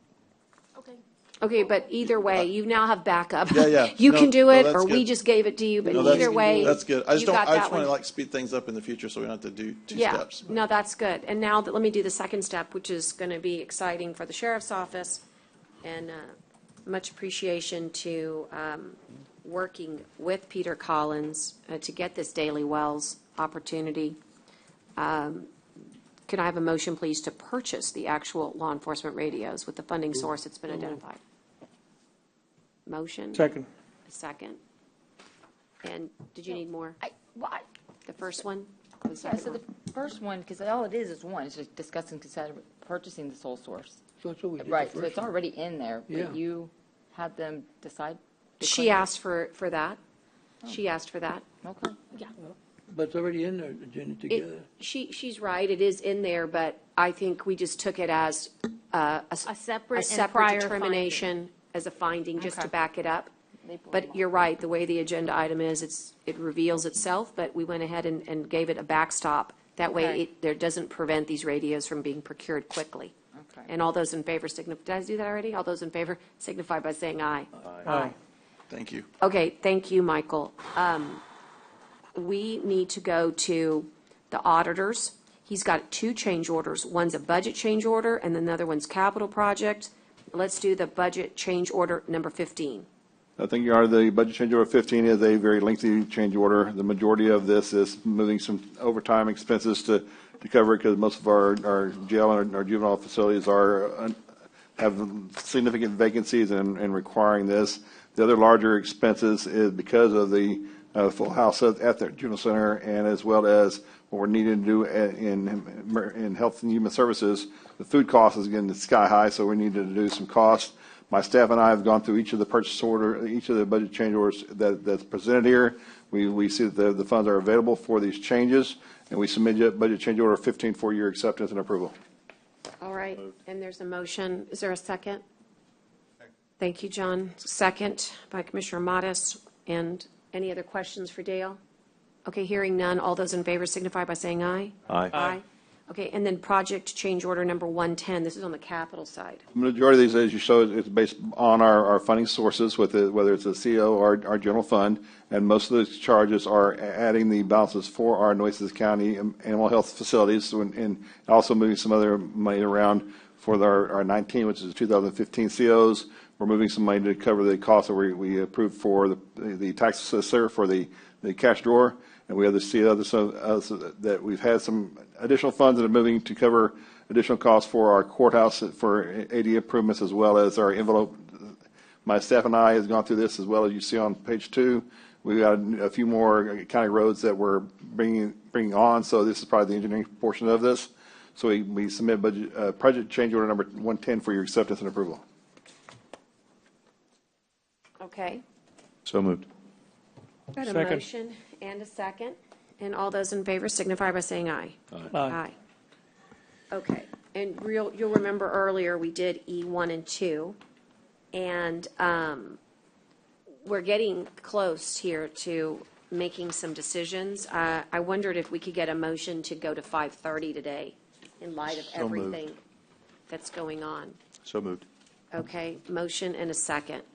we may have to table some things in order to get that Second. 5:30, but Yeah. we can at least try. Judge, I All can. those in favor signify by saying aye. Oh, I'm sorry. Aye. Aye. Go I ahead.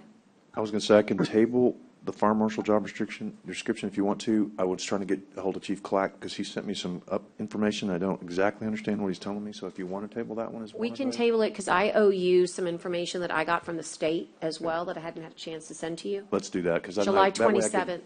If we do July 27th and then like maybe start with that up high day so I can get Chief Clack to kind of weigh in. I just want to make That would sure be that very the court good. hears from him too. That'd be very good. Okay, thanks. That'd be- Motion and a, Motion second to table. I'm sorry. Motion I've to got a table. motion and I'll go ahead and second. All those in favor signify by saying aye. Aye. Aye.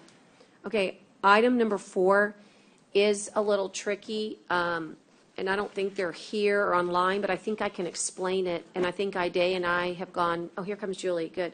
I think we've had a lot of good discussion with the district attorney's office about this, but I'm going to kind of let you and Julie lead. But this is to discuss and consider allowing the district attorney's office to hire or transfer attorneys or staff during any time in a pay period because of an urgency. And so there's some background here.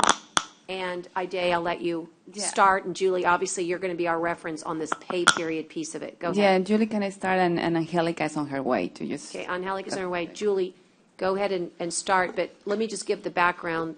There's a huge amount of vacancies in this office, and we've got to be able to try cases. And so this gives a little flexibility, but in a way that we can handle it because it would come almost one at a time rather than What number, Judge? changing a whole status quo. This is number 4. So E4. Julie, the whole thing is, normally we start on a pay period because that's what makes sense, right? Correct. However, there is a policy that Okay. the Commissioners Court has in their manual for employees Yeah. that we switch over employees either for a transfer or a promotion at the beginning of a new pay period. And the reason that this policy was written is because it's for the benefit of the employee that's actually moving. The current system that we have right now for payroll allows for the employee to just get paid through the end of the day that they work. So if we cut off the pay period halfway through, they wouldn't get that rest of the paycheck until another 2 weeks.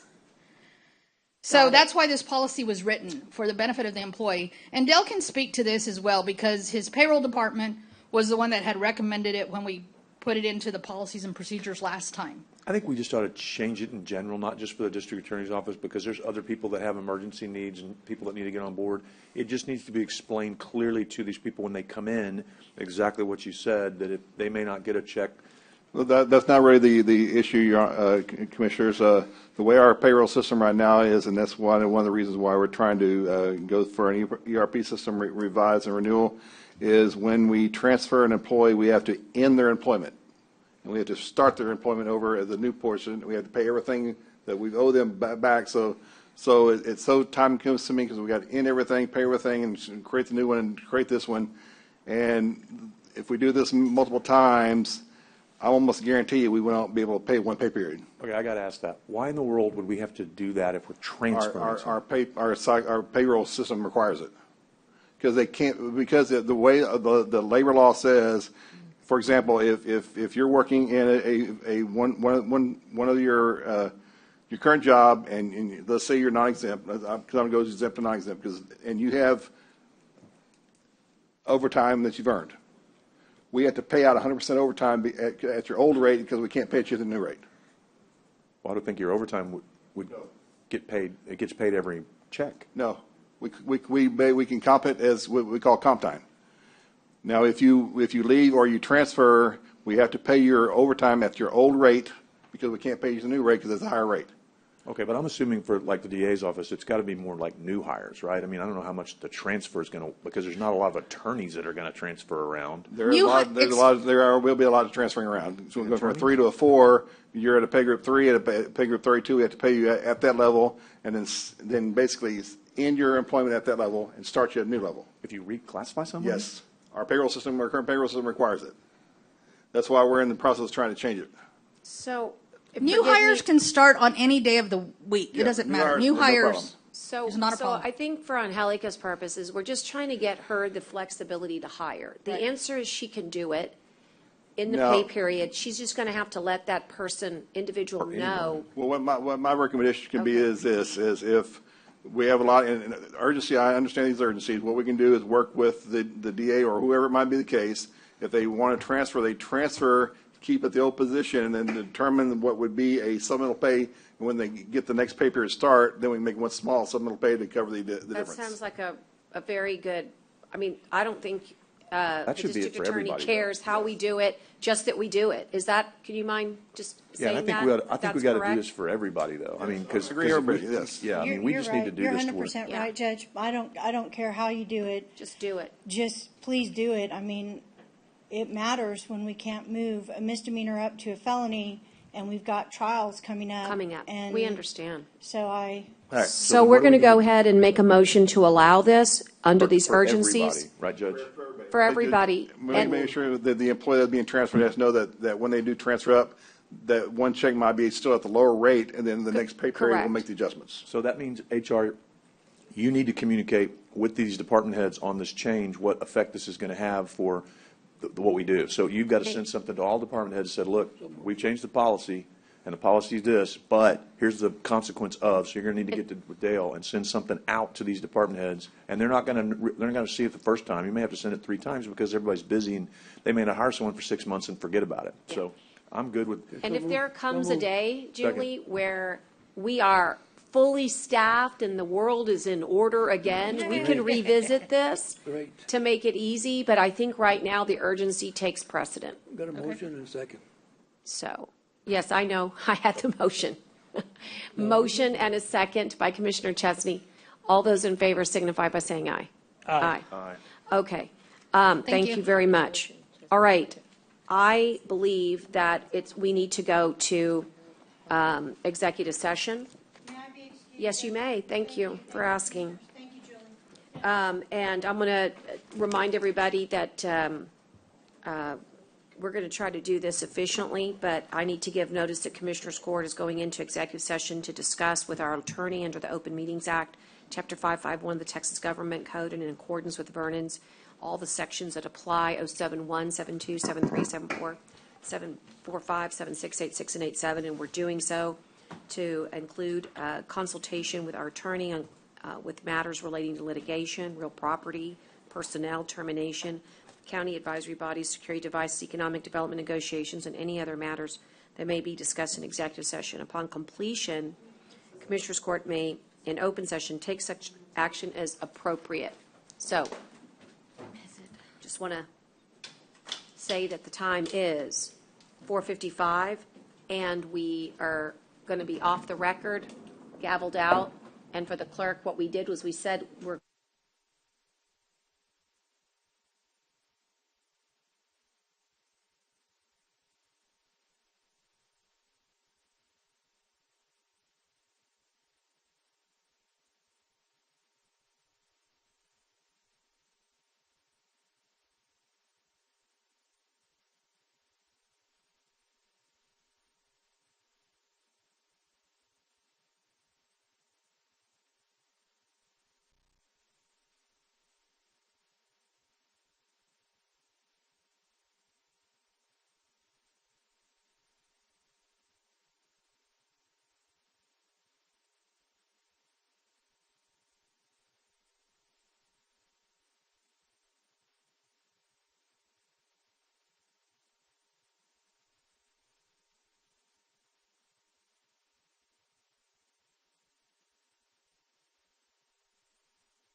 prior to going into executive session that the meeting would end at 5:30. I need a motion for at least, 10 more minutes so that we can conduct the business that's necessary from executive session, as well as the adjournments in memory. Is there such a motion? Okay, I'll second. All those in favor signify by saying aye. Aye. Okay, we shall hurry. Aye. Out of executive session, I believe there's a motion that I'm going to make to settle the claim of Rosemary Jimenez in the amount of $150. Is there a second? Second. Okay, all those in favor signify by saying aye. Aye. Aye, post same sign. Aye. There's also a motion that should be made regarding the proposed agreement, settlement agreement with the former medical examiner, separation from the county. And is there a motion to accept this signed proposed agreement? All right, I've got a motion. Is there a second? Okay, I'll second. Second. Thank you. And all those in favor signify by saying aye. Aye. No. Nay. Aye. Nay. Okay. You're not. Okay, so Kara, the one that we did first, I'm sorry. I know we normally do the numbers. Give me just a moment. I do have them recorded here. The first one that I did, Kara, was item 30. Right. The Rosemary Jimenez. Okay?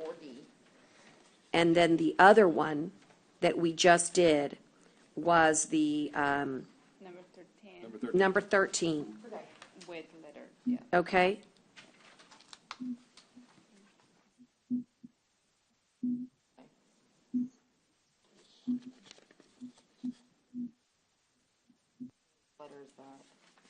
That was letter Oh, you, in the red B. one. B is in Barbara. 13.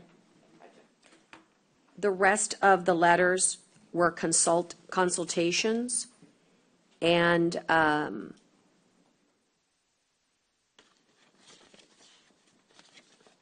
I believe that is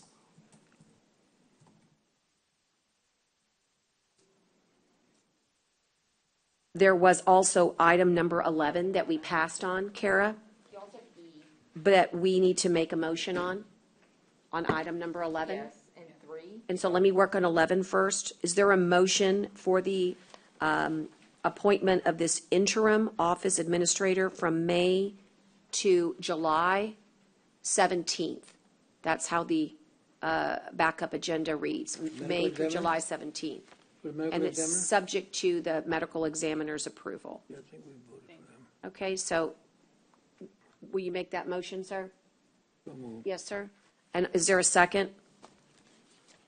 Okay, I'll. Second. Thank you. And all those in favor signify by saying aye. Aye. Pose Aye. same sign. Okay, and so that's 11. And then on item, we did not reach the item that you're speaking of, Kara. We'll have to table that item for next time. That was item number, 13. Oh, on the executive is D. Is that it? That's I'm sorry, E. give me just 1 second, Kara, I'm flipping back. On item, but on the, what were you asking about item 3 though first, right? The regular agenda. Received information. Right, and we did not get a chance, just time ran out. We're just going to have to, is that correct? Is that the consensus of the court, that time ran out and Judge, that we would just have that Can you tabled? can you state which one that is? I apologize. It's What the you're saying numbers, I purchasing- don't know which item that is. We were going to get some more information on the purchasing department and the process, remember? Item A3, Commissioner. Are we tabling that? The only thing I can do at this late hour, I gave the motion was 10 minutes. So moved. Unless you want to stay longer, I'm happy to do that. Table to July 27th then? Yes, sir? It was your item. Is that Would you mine? be willing I to can't hear, table? I'm sorry. Would you be willing to table to July 27th? It was your item. We did not get consultation with the county attorney on it. Would you? Are you asking me, Judge? I can barely Yes, I hear. I'm am. sorry. I'm asking you, since it's your item, I'm giving you the courtesy of acknowledging that we would like to table it to the next court. That's fine. Okay, motion then to table by Gonzalez. I'll second. All those in favor signify by saying aye. Aye. Aye. Kara, Aye. you're also keeping tabs. Was that all that? No, We handled 11 and 13. yes, I have, let me see. Oh, okay, so, yeah, on 29. We did not handle 28. We have 29, and then it's also on Executive E, but there is consider taking appropriate action. That's correct. I'll go ahead and ask that, but is there anything on 28 that you needed? We were going to get some information and we didn't, just so you know. Yes, so what, Approve the software. Right, but we never Well, remembered. no, what you did is he Yeah, we made a did. motion and then y'all cut it in half. He did. Commissioner Chesney made the second. It was to record all executive sessions. And Then we were supposed to go into executive session and Right, talk to- about it. to We did discuss not it. reach it. Oh, okay. So, Can we put that on for July 27th as well? But they're still saying there's Is a that- motion on the If floor. if and that's a the second. recording, then that's the one I said I would make a motion to table. If that's the recording one, again, you're speaking numbers, and I apologize. I don't know It about is. what you're telling. That's but I think correct. So we're gonna Then use. that's the motion. Motion to table that until July 27th. And I'll second. Okay, Gonzalez will second. Is that But the- fine? It's a right. motion to table item Did number 28. So I don't know if he has to do, because he already had a motion on the floor in a second. Okay, And so, And so, I mean, I'm withdrawing my Okay. motion. thank you. Good, thank you. And then would make the motion actually to table until the first meeting in August, because we're already loading up the July calendar, and I don't consider that an urgent matter either. all So I right, would like the to make August that motion to 6th. table till, Okay. August yes, 6th. thank you. All right, and there's a motion and a second. So to withdraw, it's compound, and renew. So motion and second. All those in favor signify by saying aye. Aye. The table Aye. to August 6th. Got it. There's a motion and a second. All those in favor signify by saying aye. Aye. Aye. Motion carries. Okay. And so, Kara, the only one that was left was item 29. Right. Which was also a companion to item E. Yes. And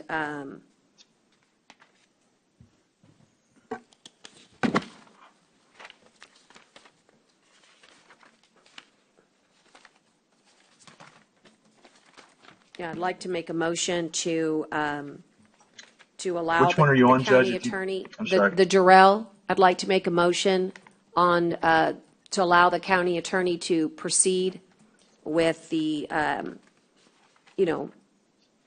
with, I guess, the action that is in the best interest of Nueces County to continue further negotiation. I mean, I don't know what to say here, except for that this That, case is a pending case and it needs some Include action. that we have no further charges from the president attorney? Is that what is meant? If the motion is for the county attorney to finish, then I support. If the motion is for the hired attorney to continue, I don't support. So I just need clarification, please. Well, the motion is for the county attorney at this point to be able to continue with the case. The case needs to have continuance. I support that limited action. I don't think that we have the time to discuss what I think is the correct action, but what I don't want to do is leave her in limbo.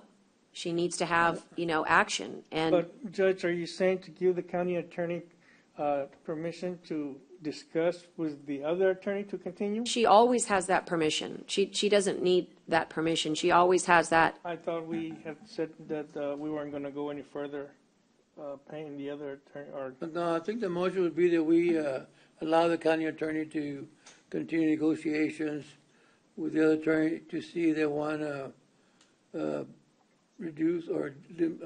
Well, don't say that piece of it. Just You mean to negotiate with the Durrell attorney?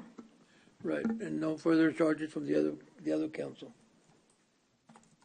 That I support. And if that's a motion, I'll second it. The motion. Okay.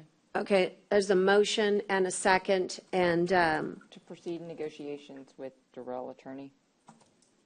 and all those in favor signify by saying aye. Aye. Aye. Aye. And to let go of the other one. I'd also want to make sure, Kara, just- there's anything else here? You had one. Just real quick, I want to make sure I'm clarifying that Jenny understands that means she needs to finish this out, correct? Without further, That's not the, without that's further not, involvement. the motion is for her to continue to negotiate, Commissioner, and that was passed. With no further charges by the other attorney is what I heard Commissioner Gonzalez say Yeah, and what I that's what I said. seconded. That's what I have. That's what I said. Yeah, that's what I have. Okay, that's what she Correct. has. That's what she has. Okay? And I voted yes, so we can bring this back and create some sanity. Okay, so let's go forward. And what else, Kara? What else do we have? I C2. the two, C2. C2, y'all said Okay, you hang on finished one second. discussing Let me it back. move that. Oh, my goodness. We didn't discuss that one either. That was a huge miss. Maybe? I mean, we need to figure out, we need to create,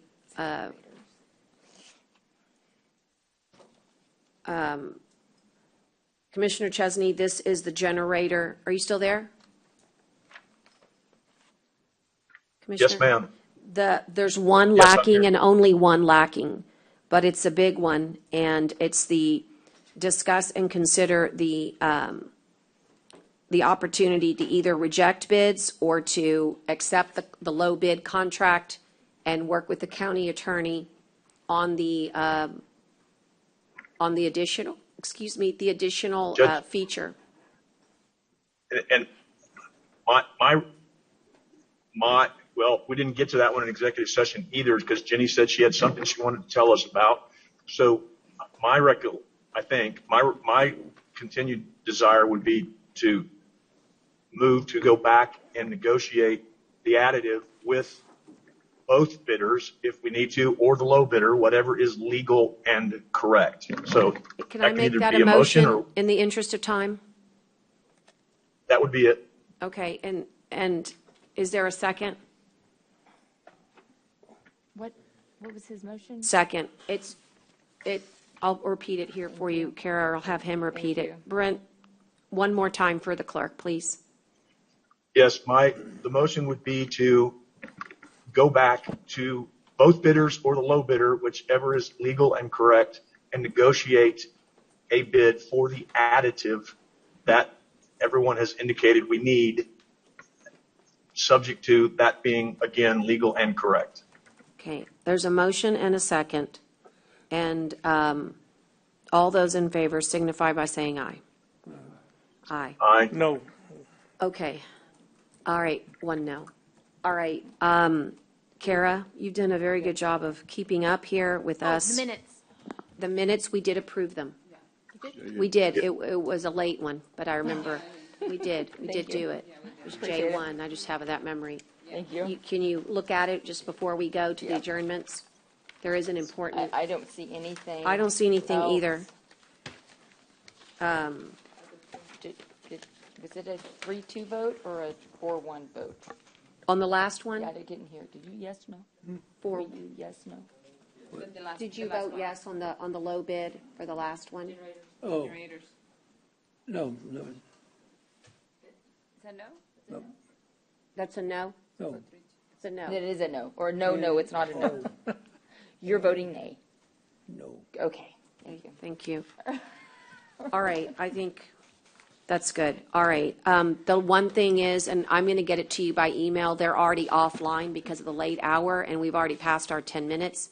But remember how we said we were going to get Haggerty to give us the final number? I'll get IDay to email it to all of you this evening, so you know after court action today where we stand. Okay? And so in that case, we'll move to adjournments in memory. And Commissioner Gonzalez, you had one. Commissioner Modis, you had one. he's going to do for all of us. Go ahead and do Ms. Herrera. Commissioner Gonzalez. On Tuesday. Oh, it's mother-in-law. It is Sorry. Edward Herrera's mother-in-law passed away. And it's Tuesday, June 28th. Rose Mary Zuniga passed away at the age of 75 at her home in Corpus Christi. Rose was born on January 25th, 1947 in Harlingen, Texas, to Leopoldo and Rosa Doalina Fraga. She was a graduate of Mary Carroll High School and studied at Texas A&M University, Corpus Christi. Rose earned her Bachelor's of Arts in Sociology in 2006. Her Master's of Science in Curriculum and Instruction in 2008. And in addition, she was the process of defending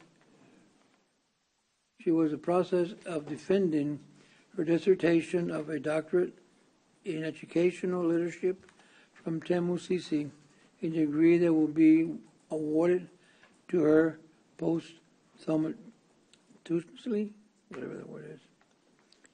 She had a lifelong career in the education field and was very passionate about helping all the encountered. Rose spent 22 years working for Texas A&M University, Corpus Christi in the College of Education and Human Development as a certification coordinator. She blessed many with her knowledge and servant leaders. Rose was also involved in advising student organizations and was an advocate of social justice. Rose played a crucial role in encouraging students, especially single moms, to proceed their goal and never give up. Prior to her career at the university, she instilled the love of reading for students as a library media specialist, certified storyteller for Corpus Christi ISD and Banquete ISD. A creative spirit, Rose was a first share in high school and lead singer for the jazz band in junior high. Later, she expressed herself as Toodles, a member of the Corpus Christi Clowns Incorporated. Her love of dance led her to be instrumental in founding the Folklorico dance group in which her children and many others took part for years. Later in life, Rose gracefully sashayed across the stage as a member of the Ballet Nacional and was talented seamstress who could create a costume from scratch. Also at the moment of notice. In addition to her daily tasks, Rose always made time to write poems about her memories, culture, and children. Rose was a passionate animal protection advocate and had a true love for rescuing dogs and cats. She sang beautifully and was an excellent cook. Her Spanish rice was always requested. Most importantly, Rose was a spirited Catholic with a devout faith who loved the church and her 7 children dearly. She was a strong and dedicated mother, grandmother, and great-grandmother.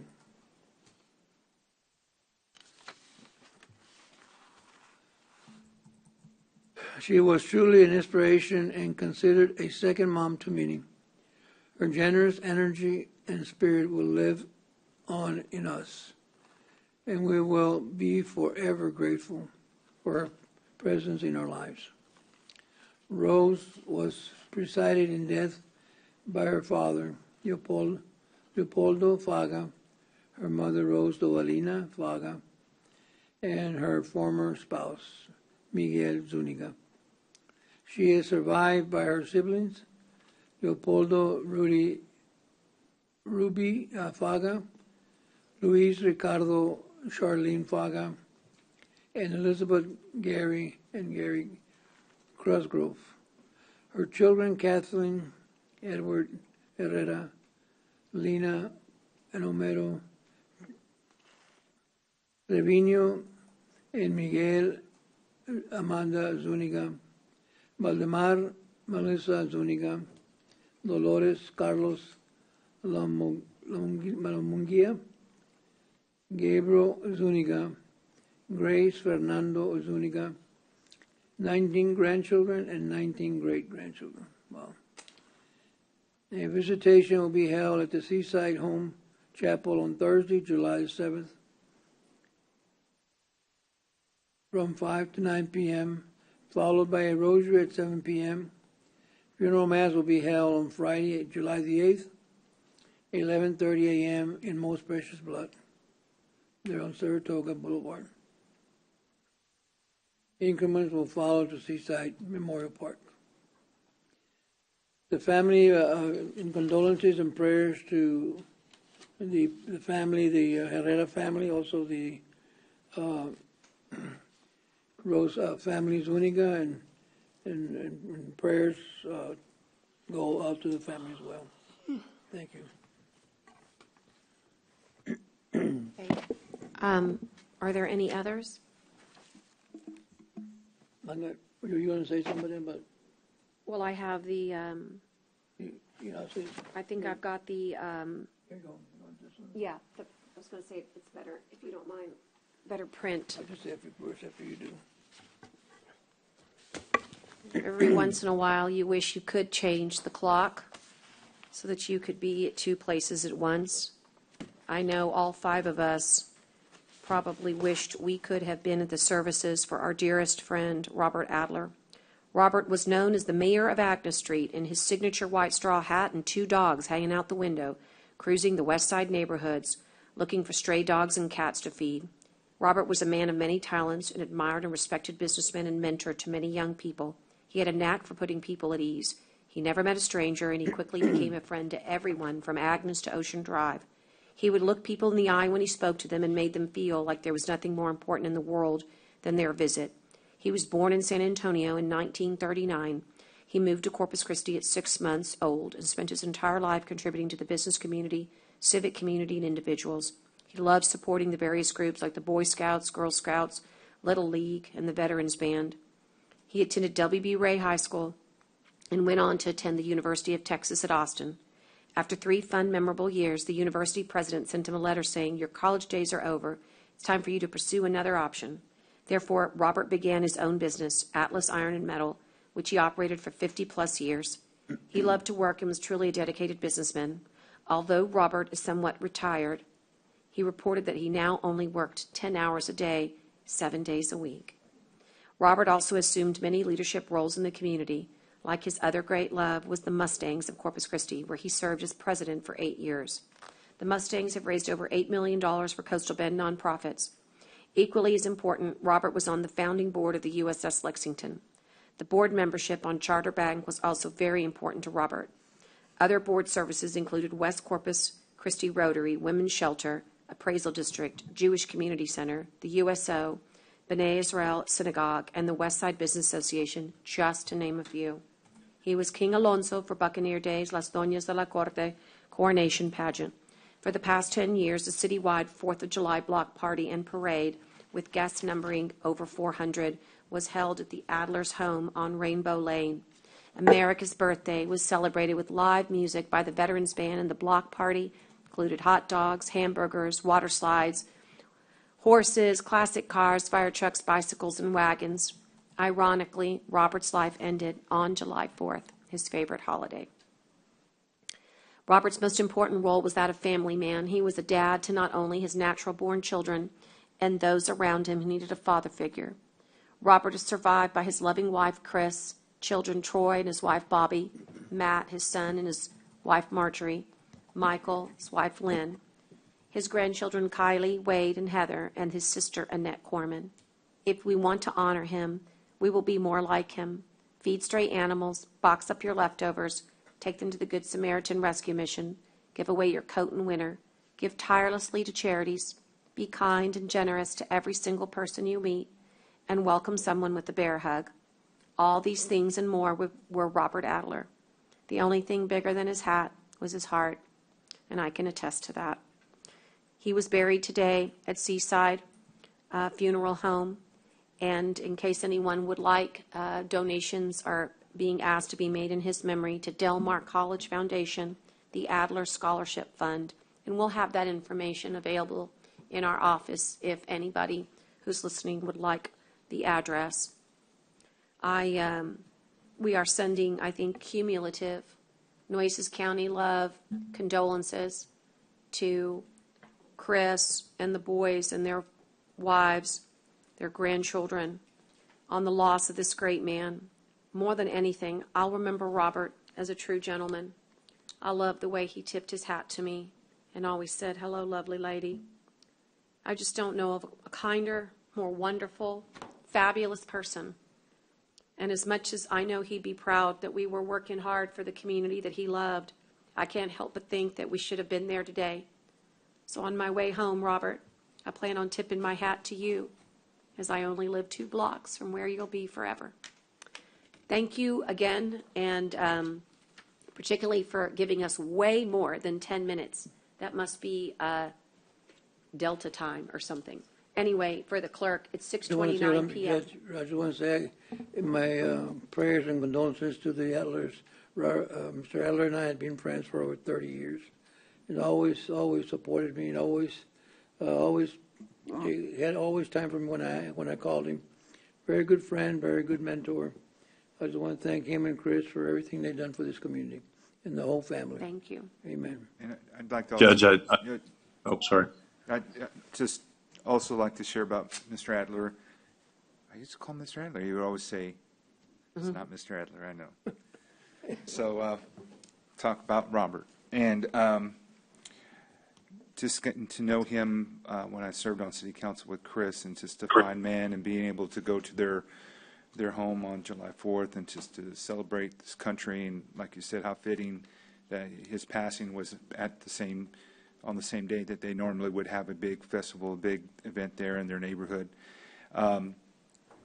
He was, I always enjoyed him, and over the last few years, the only place I'd ever seen was at HEB. That's where I would run into him. And I was talking to my dad about it. My dad, that's where I would see him too, is at HEB. I wouldn't see him anywhere else. So it was close to the house, so I guess that's why we would always run into him. But I dearly always enjoyed Robert. I mean, and I don't think there was ever a stranger to that gentleman, and he was truly a gentleman, a South Texas gentleman, and gentleman in every sense of the word. Always respectful, always purposeful, and his service and support to our community, and his service and support to Chris. It was a 2-for-1 deal with them, as she served the public, and he did that in his role as support as well. I will miss him, a strong bond with him, with his activity and service to Boy Scouts, as myself and my family do as well. And he will truly be missed. I mean, it's one of those times where it's just, when someone passes, it really hits you hard, and just realize how sad it is that this world is without someone like Robert. But a great man. We will not forget him, and I'm sure that the memory of him will continue to live. And I think, how appropriate, and I'm going to encourage our colleagues at CCISD that there is a new school opening, a new elementary. And I would say today that my call would be for them to name the new elementary after Robert and Chris Adler. There was a push when I was on school board to name the new high school that, but we went with just a slightly better name of Veterans Memorial High School. But they were in the running, and I think now is more than the appropriate time to name the newest elementary school for the city and in CCISD after Robert and Chris. Thank you, Commissioner. Commissioner Chesney. Thank you very much, Judge. I think I will certainly not repeat what each of you has so eloquently and so well have said, but I would be remiss if I did not add to my condolences to the Adler family. I literally grew up with the Adlers Troy and I went to school together and graduated together, and believe me, there was no more involvement by Robert and Chris Adler in Troy's life and our lives, and so he has always been a very special person to me since I was a very young man, and the loss is insurmountable, to say the least. I agree, Judge. We should have been there, and I don't know how we could have been there, but we should have been there. I can assure you, when that was going on, I stopped for a moment of silence of my own to remember him. And but again, y'all have all said everything great, but I just wanted to add my condolences to the family and echo exactly what every one of you has said. Robert Adler was a legend in this community, and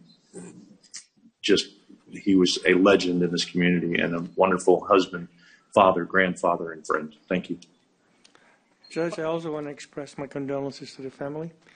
I would visit Mr. Adler. Well, I would go visit some of his workers at his place of business, and he'd be there, and always happy-go-lucky young man. And, I would speak to his workers, and nobody would ever say a bad thing about Mr. Adler. They all loved him, enjoyed working for him. And it's hard to find people that work for you to speak highly of you, their bosses. But that's the kind of person he was. Amen. Well said to all. And with that, we'll close today thinking of them at 6:34 p.m. Thank you. We're off the record. Connie, you can take us all.